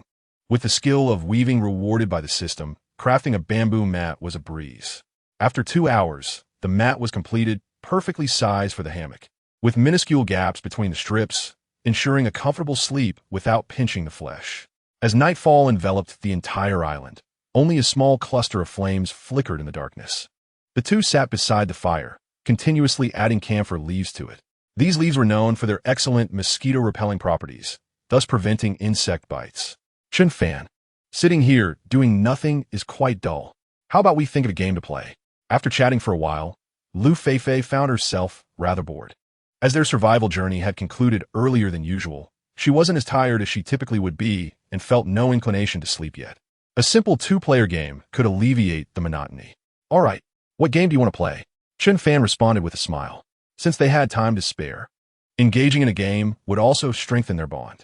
Liu Feifei rested her chin on her hands, pondering for a moment before suggesting, let us play a talent show. We can use rock, paper, scissors. The loser must showcase a talent. She was quite eager, wishing to see if Chen Fan possessed any other skills beyond his impressive wilderness survival abilities. Well, since you're so interested, let us do it. Chen Fan readily agreed. Though he didn't boast any exceptional talents, he had a little knowledge of singing. While he wouldn't claim to sing beautifully, he was certainly better than his performance of the Earthback in Hawaii City. With enthusiasm, Liu Feifei eagerly began the game of rock, paper, scissors. However, in the very first round, she lost. Is my luck really this poor? She felt a bit exasperated. She had intended to see what other talents Chen Fan might have. Yet, with the first round lost, she had to honor the bet and showcase her talent. What are you preparing to present? Chen Fan inquired with a grin. Although Liu Feifei was not a professional dancer, her mother was, and her early exposure had endowed her with a solid foundation in dance. She had dabbled in both graceful ethnic dances and dynamic modern styles. It seemed that tonight would be a visual feast. Breaking stones with my chest. That's not my forte. I'll just perform a dance. After saying this, Liu Feifei stood up, ready to begin. For her, dancing was as effortless as eating or drinking. All right, I'm starting now. Liu Feifei glanced at Chen Fan, a captivating smile gracing her face, exuding an alluring charm. Perhaps it was the essence of dance that inspired her. Let us begin. I am eager for a visual feast. Chen Fan replied with a nod and a smile. To have the privilege of witnessing Liu, the celestial beauty, perform is a rare treat indeed. Liu Feifei commenced with the traditional dance, her fiery figure gracefully paired with elegant and gentle movements, reminiscent of a delicate butterfly fluttering through the air. Each gesture, each expression vividly conveyed the essence of tenderness. Under the dim glow of the firelight, Chen Fan was utterly entranced. As the performance concluded, he remained lost in admiration. She was breathtakingly beautiful, akin to a celestial fairy descending from the heavens, which explained her titles of fairy sister and Liu the Celestial. Chapter 87. The Vigorous Youth. Hey, let's keep going. I refuse to believe I cannot win against you. I rarely lost when playing rock, paper, scissors before, Liu Feifei exclaimed. clearly dissatisfied after her first loss. Having often triumphed in past games, she was taken aback by her initial defeat today, especially without seeing Chen Fan showcase his talents, leaving her somewhat reluctant to accept the outcome. "All right, bring it on," Chen Fan responded, nodding in agreement, unfazed by the prospect of losing. He figured he could simply yell out a note to pass the time if necessary. Yet, a part of him secretly hoped that the system might reward him with a singing or dancing skill during the novice protection period, providing him a chance to shine today. Nevertheless, he preferred skills in wilderness survival over performance arts, as those were crucial for his survival. They played a total of 4 rounds, each resulting in Liu Feifei's defeat. Doubt began to creep into her mind as fatigue set in after dancing 4 pieces, leaving her drenched in sweat. The playful spirit she once had vanished, replaced by a desire for rest. "Perhaps we should call it a day. I cannot bear to see you so exhausted," Chen Fan suggested kindly, his gaze lingering on Liu Feifei. Having removed her jacket during the dance, she now wore only a snug white tank top, which accentuated her curves beautifully. The fabric clung to her, thoroughly dampened by sweat, highlighting her contours more distinctly before Chen Fan's eyes. The beads of perspiration glistened in the firelight, adding an enchanting allure that was hard to resist. Fortunately, the live stream offered no view of the scene, or else the audience would have surely feasted their eyes upon the spectacle. "All right, let us end here for today. My luck has been abysmal. Losing 4 times in a row," Liu Feifei remarked, a hint of exasperation in her tone as she reflected on her unusually poor fortune. Uncertain about the day's peculiarities, "I find myself utterly exhausted despite not having won a single game. All I desire now is to lie in bed and indulge in a restful slumber." "No worries. We shall continue this game next time. I'm certain you will triumph," Chen Fan offered with a comforting smile. "Indeed, I shall win next time," Liu Feifei declared, fist clenched in determination. Soon after climbing onto the hammock, she succumbed to sleep, having forgotten to put on her windbreaker. Chen Fan, captivated by Liu Feifei's exquisite figure, could not help but swallow hard. Facing such beauty, it would be a lie to claim one felt no physiological response. This sensation was undeniably torturous. It was akin to a famished wolf gazing upon a delectable piece of meat, yet being unable to partake. After a moment of admiration, Chen Fan gently draped the windbreaker over Liu Feifei and succumbed to sleep himself. When he awoke, it was already the following morning. A gentle breeze caressed the air, carrying a hint of chill. Liu Feifei, as was her habit, clung tightly to Chen Fan. Such proximity easily stirred one's emotions. "I must hasten to construct the shelter," he mused, realizing the discomfort and danger of sharing a bed in this manner. If he were to act impulsively in a moment of drowsiness, it could lead to regrettable mistakes. Feeling the heat coursing through him, Chen Fan resolved to expedite the construction of the shelter. The hammock sagged under their combined weight, pressing them closely together. He wondered if Liu Feifei sensed this, yet Chen Fan's reactions were invariably pronounced, especially upon awakening. The sensations were nearly uncontrollable, especially for a man in his 20s, in the prime of his youth. Just as he was about to rise, his movements startled Liu Feifei awake. To his surprise, she remained composed, greeting him with a serene good morning, Chen Fan, without retracting her arms or legs. Perhaps she had grown accustomed to this intimacy over time. "Good morning. Did you sleep well last night?" he managed to respond, albeit awkwardly. However, when their eyes met, the earlier heat and thoughts dissipated in an instant. "Yes, I slept particularly well last night. Your warmth made it especially comfortable," Liu Feifei replied, naturally with a nod. Chen Fan's embrace during the night had proved even more comforting than during the day, akin to a giant warm pack, so cozy and secure. If only they could remain in such an embrace indefinitely. Yet, gazing at Liu Feifei's cheerful countenance, Chen Fan felt a bittersweet pang of frustration. "You feel comfortable, but I am in distress." It was as if a volcano's eruption had been thwarted at its vent, excruciatingly unbearable. Let's rise quickly," he suggested. "In a short while, we shall seek a suitable location to establish a shelter and subsequently construct our new abode. Sleeping in this hammock is undeniably uncomfortable." Upon uttering these words, Chen Fan promptly arose. Liu Feifei, however, leisurely sat up, a charming smile gracing her lips as she observed Chen Fan. She was acutely aware of the discomfort he spoke of, Yet she couldn't help but think him overly gallant. After all this time, he remained steadfast, not even daring to shift discreetly. Had her allure waned? Many women share this sentiment. They possess an insatiable appetite for challenges, dismissing those who fawn over them, regardless of their merits. Conversely, they're drawn to those who resist their charms, igniting a desire to conquer. This phenomenon is not exclusive to women. Men are equally affected. The unattainable forever stirs the heart, and that which eludes us is often deemed the most desirable. After a brief refreshment, the duo consumed their final fish. Chen Fan then gathered numerous earthworms, blending them with soil to create bait for the fishing traps. The lake was teeming with fish, alleviating any concerns regarding sustenance. Once the traps were set, they proceeded to inspect their hunting snares. Both traps had yielded prey the previous day. Would fortune smile upon them again today? Capturing a mature spotted deer would be a splendid achievement. Chapter 88. The ideal campsite. After breakfast, the pair hastened to inspect their hunting traps. However, upon reaching the first trap, they found it had not been triggered, and the second trap yielded the same result. What was amiss today? Liu Feifei expressed her bewilderment. The bounty from the previous day had been abundant, so it was surprising that today they had garnered nothing. This was quite typical, as these herbivorous creatures are exceedingly sensitive and remarkably intelligent. Once startled in a particular area, they're unlikely to return. Though the spotted deer bears a resemblance to the foolish roe deer, their intellect is entirely different. Chen Fan understood this well. The vigilance of such wildlife, particularly herbivores, is exceptionally heightened. Once frightened in a specific location, they may avoid that path for quite some time. Therefore, the lack of success today was hardly surprising. Oh well, our food variety is ample, and the yam is quite delectable. Even a few days without meat poses no issue. Liu Feifei did not dwell on the matter. Ultimately, the purpose of capturing prey is to satiate their hunger, and with such a diverse array of food at their disposal, there was no need to fret over the hunt.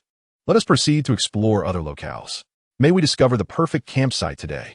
Given the discomfort of last night's slumber, Chen Fan aspired to create a new shelter, one that would allow for long-term habitation in this resource-rich environment.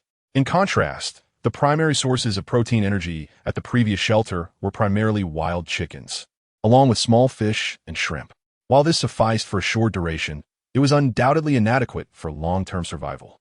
Yet, was it necessary to forsake their previous shelter, which had been so perfect? Liu Feifei clearly felt a sense of reluctance. After all, it was their very first legitimate shelter, both aesthetically pleasing and comfortably secure for rest.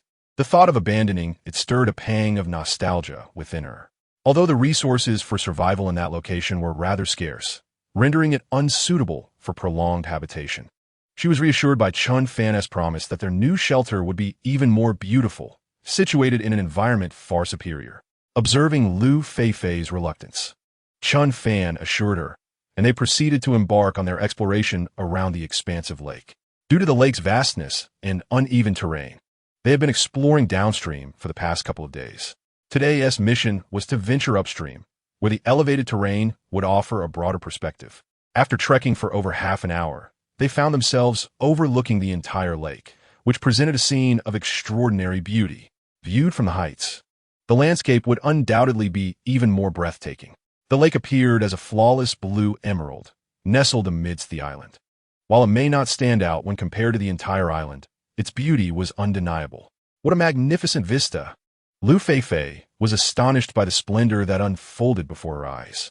Previously, they had been situated at a lower elevation, surrounded by dense foliage, which had obscured such breathtaking views. It was only from this vantage point that they could appreciate the beauty typically hidden from sight. Perhaps this was why many people were inclined to seek higher ground. How do you find the environment here? Chen Fan inquired. If we establish our shelter here, each morning we would awaken to such beauty. Gazing at the picturesque scenery, Chen Fan found himself reluctant to leave. If a shelter were constructed at this location, it would truly be a lakeside haven. The exquisite environment coupled with abundant resources would ensure a life of comfort and joy, making existence increasingly pleasant and hopeful. Indeed, the surroundings are magnificent. Shall we build our shelter here? It is far superior to our previous location, Liu Feifei exclaimed, her excitement evident. Though she had previously expressed her attachment to the earlier shelter, Her gaze and tone now reflected a complete absence of lingering sentiment. This transformation did not escape Chen Fan's notice, leading him to muse on the nature of women. Indeed, they often adapt swiftly. All right, that spot up there looks splendid. The vegetation is not overly dense, and there are no large trees. The terrain is flat, and the sunlight conditions are excellent. Chen Fan pointed to a prominent outcrop merely 5 or 6 meters away, resembling a ledge at the edge of a cliff. Its estimated area was approximately 200 square meters, making it an ideal location for a campsite. Let us hasten to take a look, Liu Feifei, clearly eager, urged, her heart yearning for a lakeside room. Upon reaching the destination, Chen Fan surveyed the surroundings. The terrain was quite flat, abundant with weeds, yet devoid of large shrubs or trees. The sunlight was ample, rendering this place highly suitable for a shelter. This area is remarkably spacious, Chen Fan remarked. It is far more expansive than our previous shelter. This must be around 200 to 300 square meters. I believe we can not only construct our shelter here, but also establish some farms and pastures on either side. Seeing the vast open space, Liu Feifei could not help but begin planning. Such a wide expanse would be too wasteful if not utilized. Indeed, you are correct. This location is exceptionally fitting for a shelter. Let us designate it as our long-term campsite. Tomorrow morning, we shall retrieve the tarpaulins and other belongings. The two quickly reached a consensus. At that moment, the live broadcast from Room 6 did not focus on Chen Fan and Liu Feifei, but shifted to their perspective, offering a bird's-eye view of the breathtaking scenery. As the viewers beheld such a stunning vista, the chat room erupted with excitement. Wow, what a beautiful place. It looks almost unreal. Indeed, that lake below is absolutely gorgeous. It would be wonderful to visit. With delectable food, splendid views, and charming companions, Chen Fan truly inspires envy. Yes, even Kuner is turning green with envy. I wish I could take care of Qian just like him. Stop envying. Can any of you match Chen Fan's remarkable abilities? These words abruptly silenced the previously envious chatter. Although they admired Chen Fan, a desire to replace him was fleeting, quickly overshadowed by the realization of their own limitations. Chapter 89.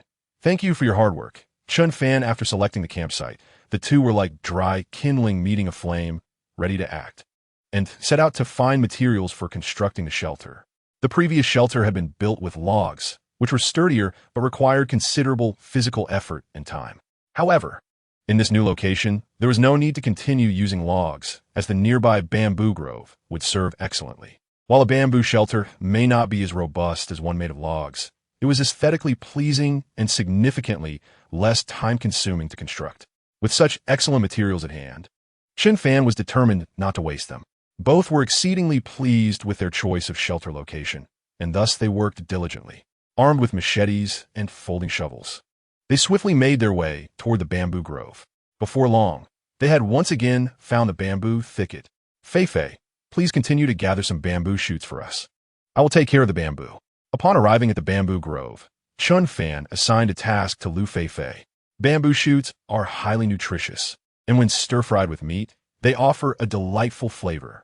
This bamboo grove is abundant with bamboo shoots, making it an opportunity too good to miss. All right, I shall go. Liu Feifei nodded before setting off to dig for bamboo shoots. Meanwhile, Chen Fan began to fell bamboo. Equipped with a machete and bolstered by his current strength, he effortlessly severed a bamboo stalk with a single strike. This was far easier than cutting through logs. After more than half an hour, Chen Fan had successfully harvested 10 bundles of bamboo. Each bundle contained over 10 stalks, which should suffice to construct a simple shelter. However, to ensure the shelter's sturdiness, more bamboo would need to be felled. Transporting all this bamboo at once was impossible. It would take at least 5 trips to bring it all back. At that moment, Liu Feifei returned with half a basket of bamboo shoots. Chen Fan, look, I've had quite a bountiful harvest today, she exclaimed, proudly showcasing the fruits of her labor. Today, she had spent less time digging than in previous days, yet had gathered more bamboo shoots, marking a commendable success. Bamboo shoots are relatively easy to preserve. They can be dried or pickled to extend their shelf life. Well done.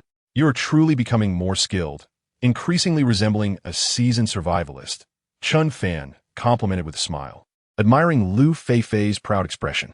Mutual support and praise among teammates are vital.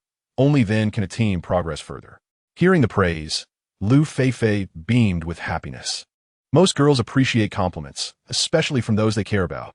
However, she soon noticed the 10 bundles of bamboo that Chen Fan had chopped down. The excitement and pride she felt moments ago dissipated instantly.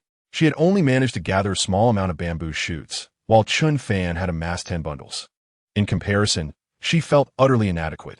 After a moment of contemplation, she sincerely remarked, "It must be quite exhausting for you to team up with me, Chen Fan." This statement came from the heart, reflecting her remorse. In this team, she often felt her contributions were minimal. Nearly all the physical and technical tasks were accomplished by Chen Fan. Perhaps if he teamed up with other male stars, he would receive greater assistance. What are you talking about? It's not exhausting at all. We live so joyfully every day. I actually feel very fortunate, Chen Fan replied. And you help me a lot every day, so there is no need for such words. You're making this sound so serious. It's making me a bit embarrassed, he added, gently massaging Liu Feifei's shoulders, his expression turning serious. At the outset of selecting his partner, Chen Fan certainly harbored a preference for teaming up with a contestant like Wu Jing. However, after spending many days together, he had grown accustomed to the rhythm of life alongside Liu Feifei. Had he been paired with another female celebrity or a trending star, it is unlikely that such a harmonious duration of collaboration would have been sustained, especially considering her lack of pretentiousness. Over the course of more than 10 days, their camaraderie had flourished without a hint of discord. Thus, he felt quite fortunate to have Liu Feifei as his teammate. I sometimes feel a bit guilty for making you shoulder so much of the work, Liu Feifei admitted with a hint of remorse. She had hurried over to boast about her harvest of bamboo shoots, while Chen Fan had already felled over 100 bamboo stalks within the same time frame. Stop overthinking it. Being with you makes me happy to do any amount of work, Chen Fan replied with a smile, before shouldering 2 bamboo poles and preparing to head back. To him, this was an exceedingly simple task, yet it left Liu Feifei and the other viewers in the live stream in awe once more.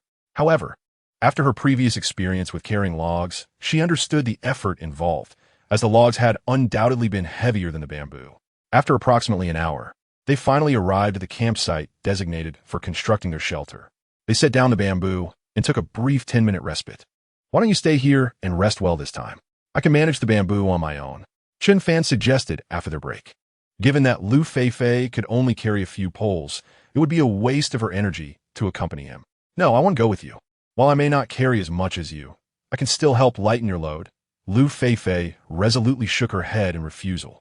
Although she acknowledged her strength paled in comparison to Chen Fan's, she was eager to contribute to their joint endeavor. After all, this was a wilderness survival challenge for the two of them. It wouldn't be right for Chen Fan to bear the entire burden alone, as that would render her somewhat ineffectual and deepen her feelings of guilt. Seeing Liu Feifei's unwavering determination, Chen Fan acquiesced with a nod. "All right then, let us go together." Over the next 5 to 6 hours, they tirelessly transported bamboo back and forth. It was not until around 2 in the afternoon that they finally returned with all the bamboo, a total of over 150 poles, ample material for constructing their shelter. They could even fashion a bed and some furniture. "Wow, I am utterly exhausted. My shoulders are burning. It feels like they might dislocate."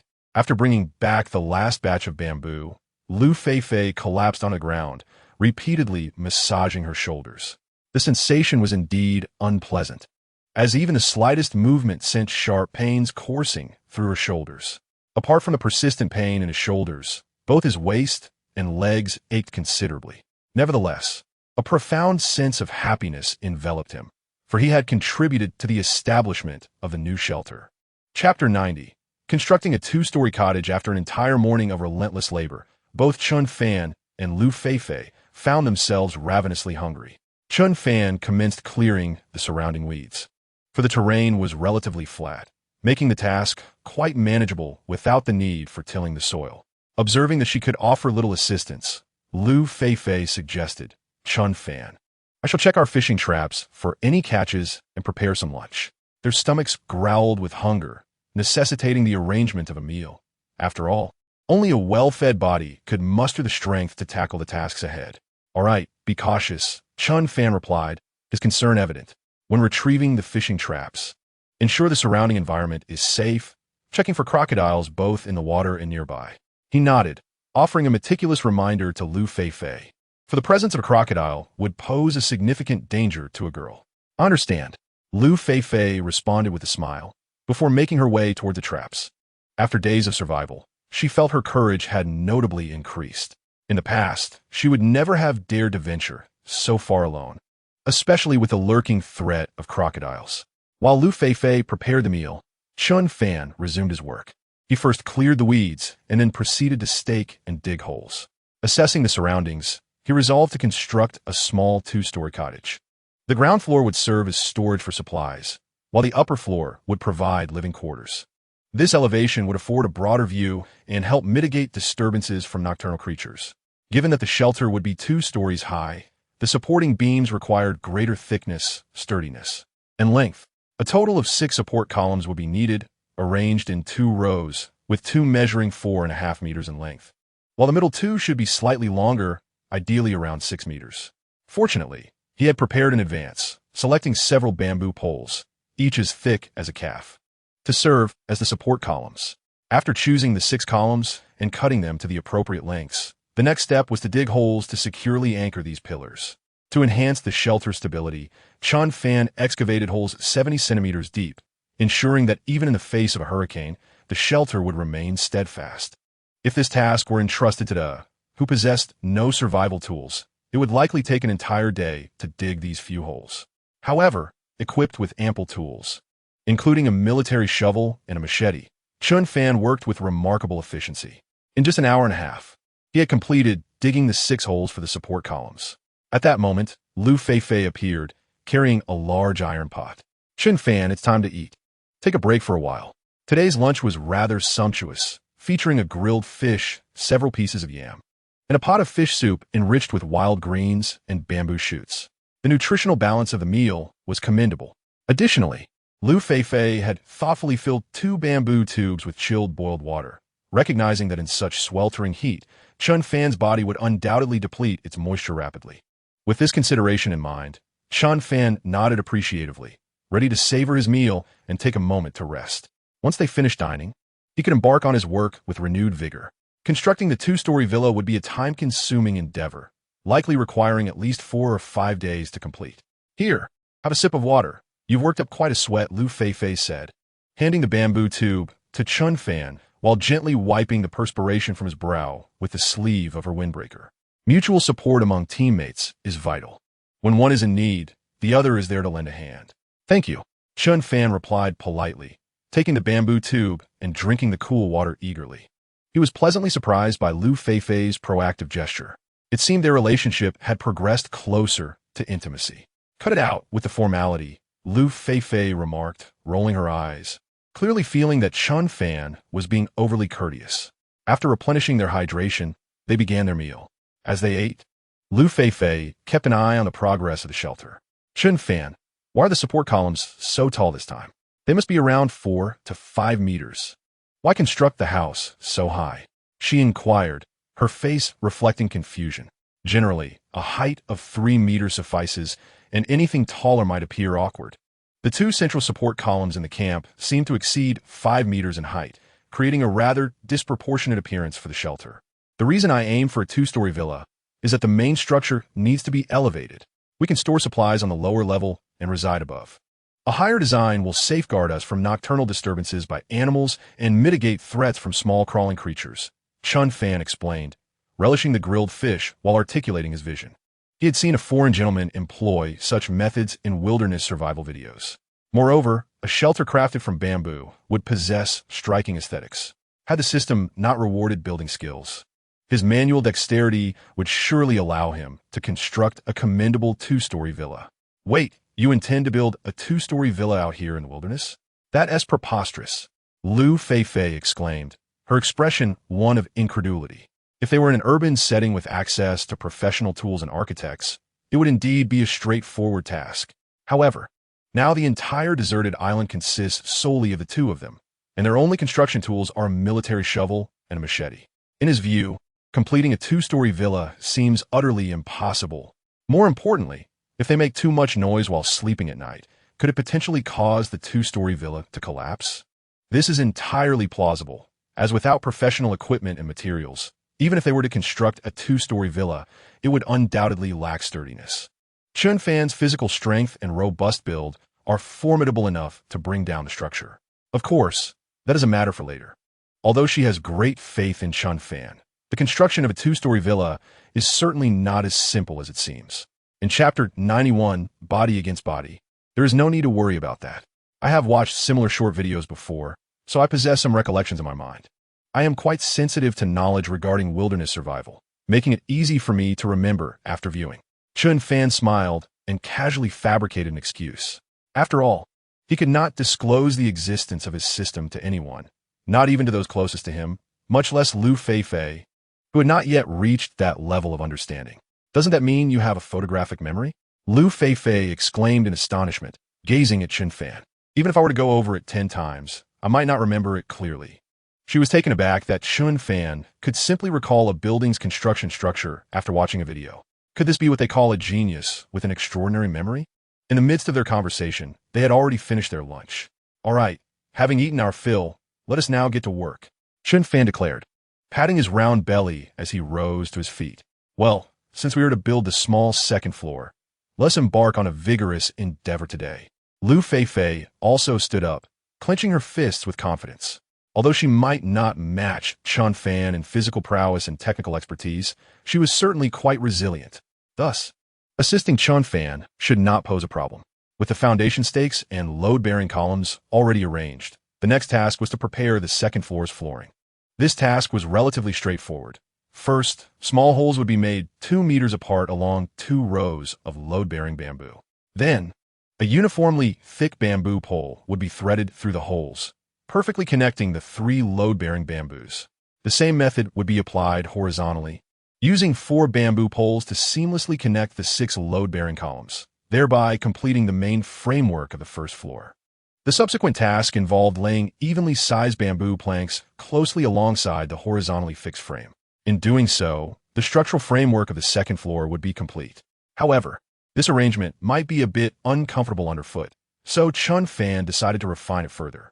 He would lay an additional layer of evenly sized bamboo strips perpendicularly, resulting in a smoother floor that would eliminate discomfort and create a natural bamboo flooring. After skillfully establishing the basic framework of the second layer, the focus now shifts to the pinnacle structure. Initially, 2 slightly shorter bamboo poles at the front and rear are to be notched at their tops. The central, elongated bamboo pole will likewise require a circular hole to be fashioned at the same height, thereby enhancing the stability of the fixed horizontal supporting columns. The final beam, which mirrors the structure, will also have notches carved at both ends of the 2 tallest bamboo poles, upon which the beam can be securely placed. Thus, a primary structure boasting a height close to 6 units is essentially complete. Although the process appears straightforward in narration, its execution is far from easy. Both the bamboo planks for flooring and the bamboo strips must maintain uniform lengths, consuming considerable time. Moreover, constructing the upper structure necessitates climbing atop the bamboo, further extending the time required. The construction of merely the main framework has taken Chen Fan nearly an entire day. As the sun descends in the west, twilight gradually envelopes the surroundings. Chen Fan, surprised at how swiftly night has fallen, reflects on the slow progress. Observing that only the main framework of the shelter has been completed, he laments his seemingly sluggish pace. According to his earlier projections, he had anticipated the completion of at least the first floor's walls before nightfall. Is that pace still too slow? Liu Feifei interjects, noting that in just half a day's time, they have successfully erected the main framework of a 2-story villa. Had it been anyone else, it would likely have taken 2 or 3 days. Their progress is commendable. Despite the shelter currently being only a skeletal framework, it already exudes a sense of promise due to the completed flooring of the second layer, which adds an aesthetic appeal. Chen Fan envisions a charming outdoor balcony at the front edge of the flooring. One cannot help but admire the foresight in such a design, indicative of a proficient architect. The main framework appears exceedingly upright and stable. Their subsequent task will involve constructing the walls and roofing. At Chen Fan's current pace, it is estimated that all tasks will be completed within 3 days. You have a point, Chen Fan acknowledges with a smile. However, He feels that his physical capabilities surpass those of the average individual, leaving him somewhat dissatisfied with this pace. It seems imperative to accelerate progress by tomorrow morning. After a brief tidying session, the pair returns to their temporary shelter. Earlier in the day, their fishing cage had yielded 3 sizable fish, alleviating any concerns regarding food. Shortly after their return, Liu Feifei prepares dinner. After a simple meal, they soon retire to their hammocks. Perhaps due to the exhaustion of the day, Liu Feifei quickly drifts into slumber, while Chen Fan contemplates the tasks awaiting him the next day. He feels a twinge of uncertainty regarding the wall construction. If he were to utilize whole bamboo poles for the walls, the structure would undoubtedly be more robust and secure. However, certain bamboo segments possess notably larger nodes, and utilizing the entire length of the bamboo inevitably results in some gaps. Should one opt to craft with bamboo strips, the structural integrity may be somewhat compromised. Nevertheless, the aesthetic appeal and effectiveness in shielding from wind and rain would undoubtedly be superior. As I pondered these thoughts, I realized it was already past 10 in the evening, and fatigue began to wash over me. Just as I was on the verge of slumber, the drowsy Liu Feifei unexpectedly grasped Chen Fan's left arm and used it as a pillow. At that moment, both were positioned in the same direction, causing Chen Fan to be pressed closely against Liu Feifei's back. This young lady truly knows how to indulge herself. She has taken my arm as a pillow. Chen Fan, who had been in a daze, instantly became alert, followed by a helpless smile. However, having a soft pillow was certainly more comfortable. At that moment, Liu Feifei not only rested her head on Chen Fan's arm, but also firmly grasped his hand with both of hers. Perhaps this gesture provided her with a greater sense of security. Nevertheless, since Liu Feifei had taken such liberties, Chen Fan instinctively slid his right arm beneath her armpit, embracing her tightly. This was primarily due to the hammock sagging noticeably, making it inevitable for their bodies to be in close proximity. Yet, this closeness indeed felt more comfortable. Moreover, as the saying goes, skin to skin brings warmth. Sleeping in such close quarters certainly added to their warmth. Before long, Chen Fan too succumbed to sleep. The following morning, Liu Feifei was the first to awaken.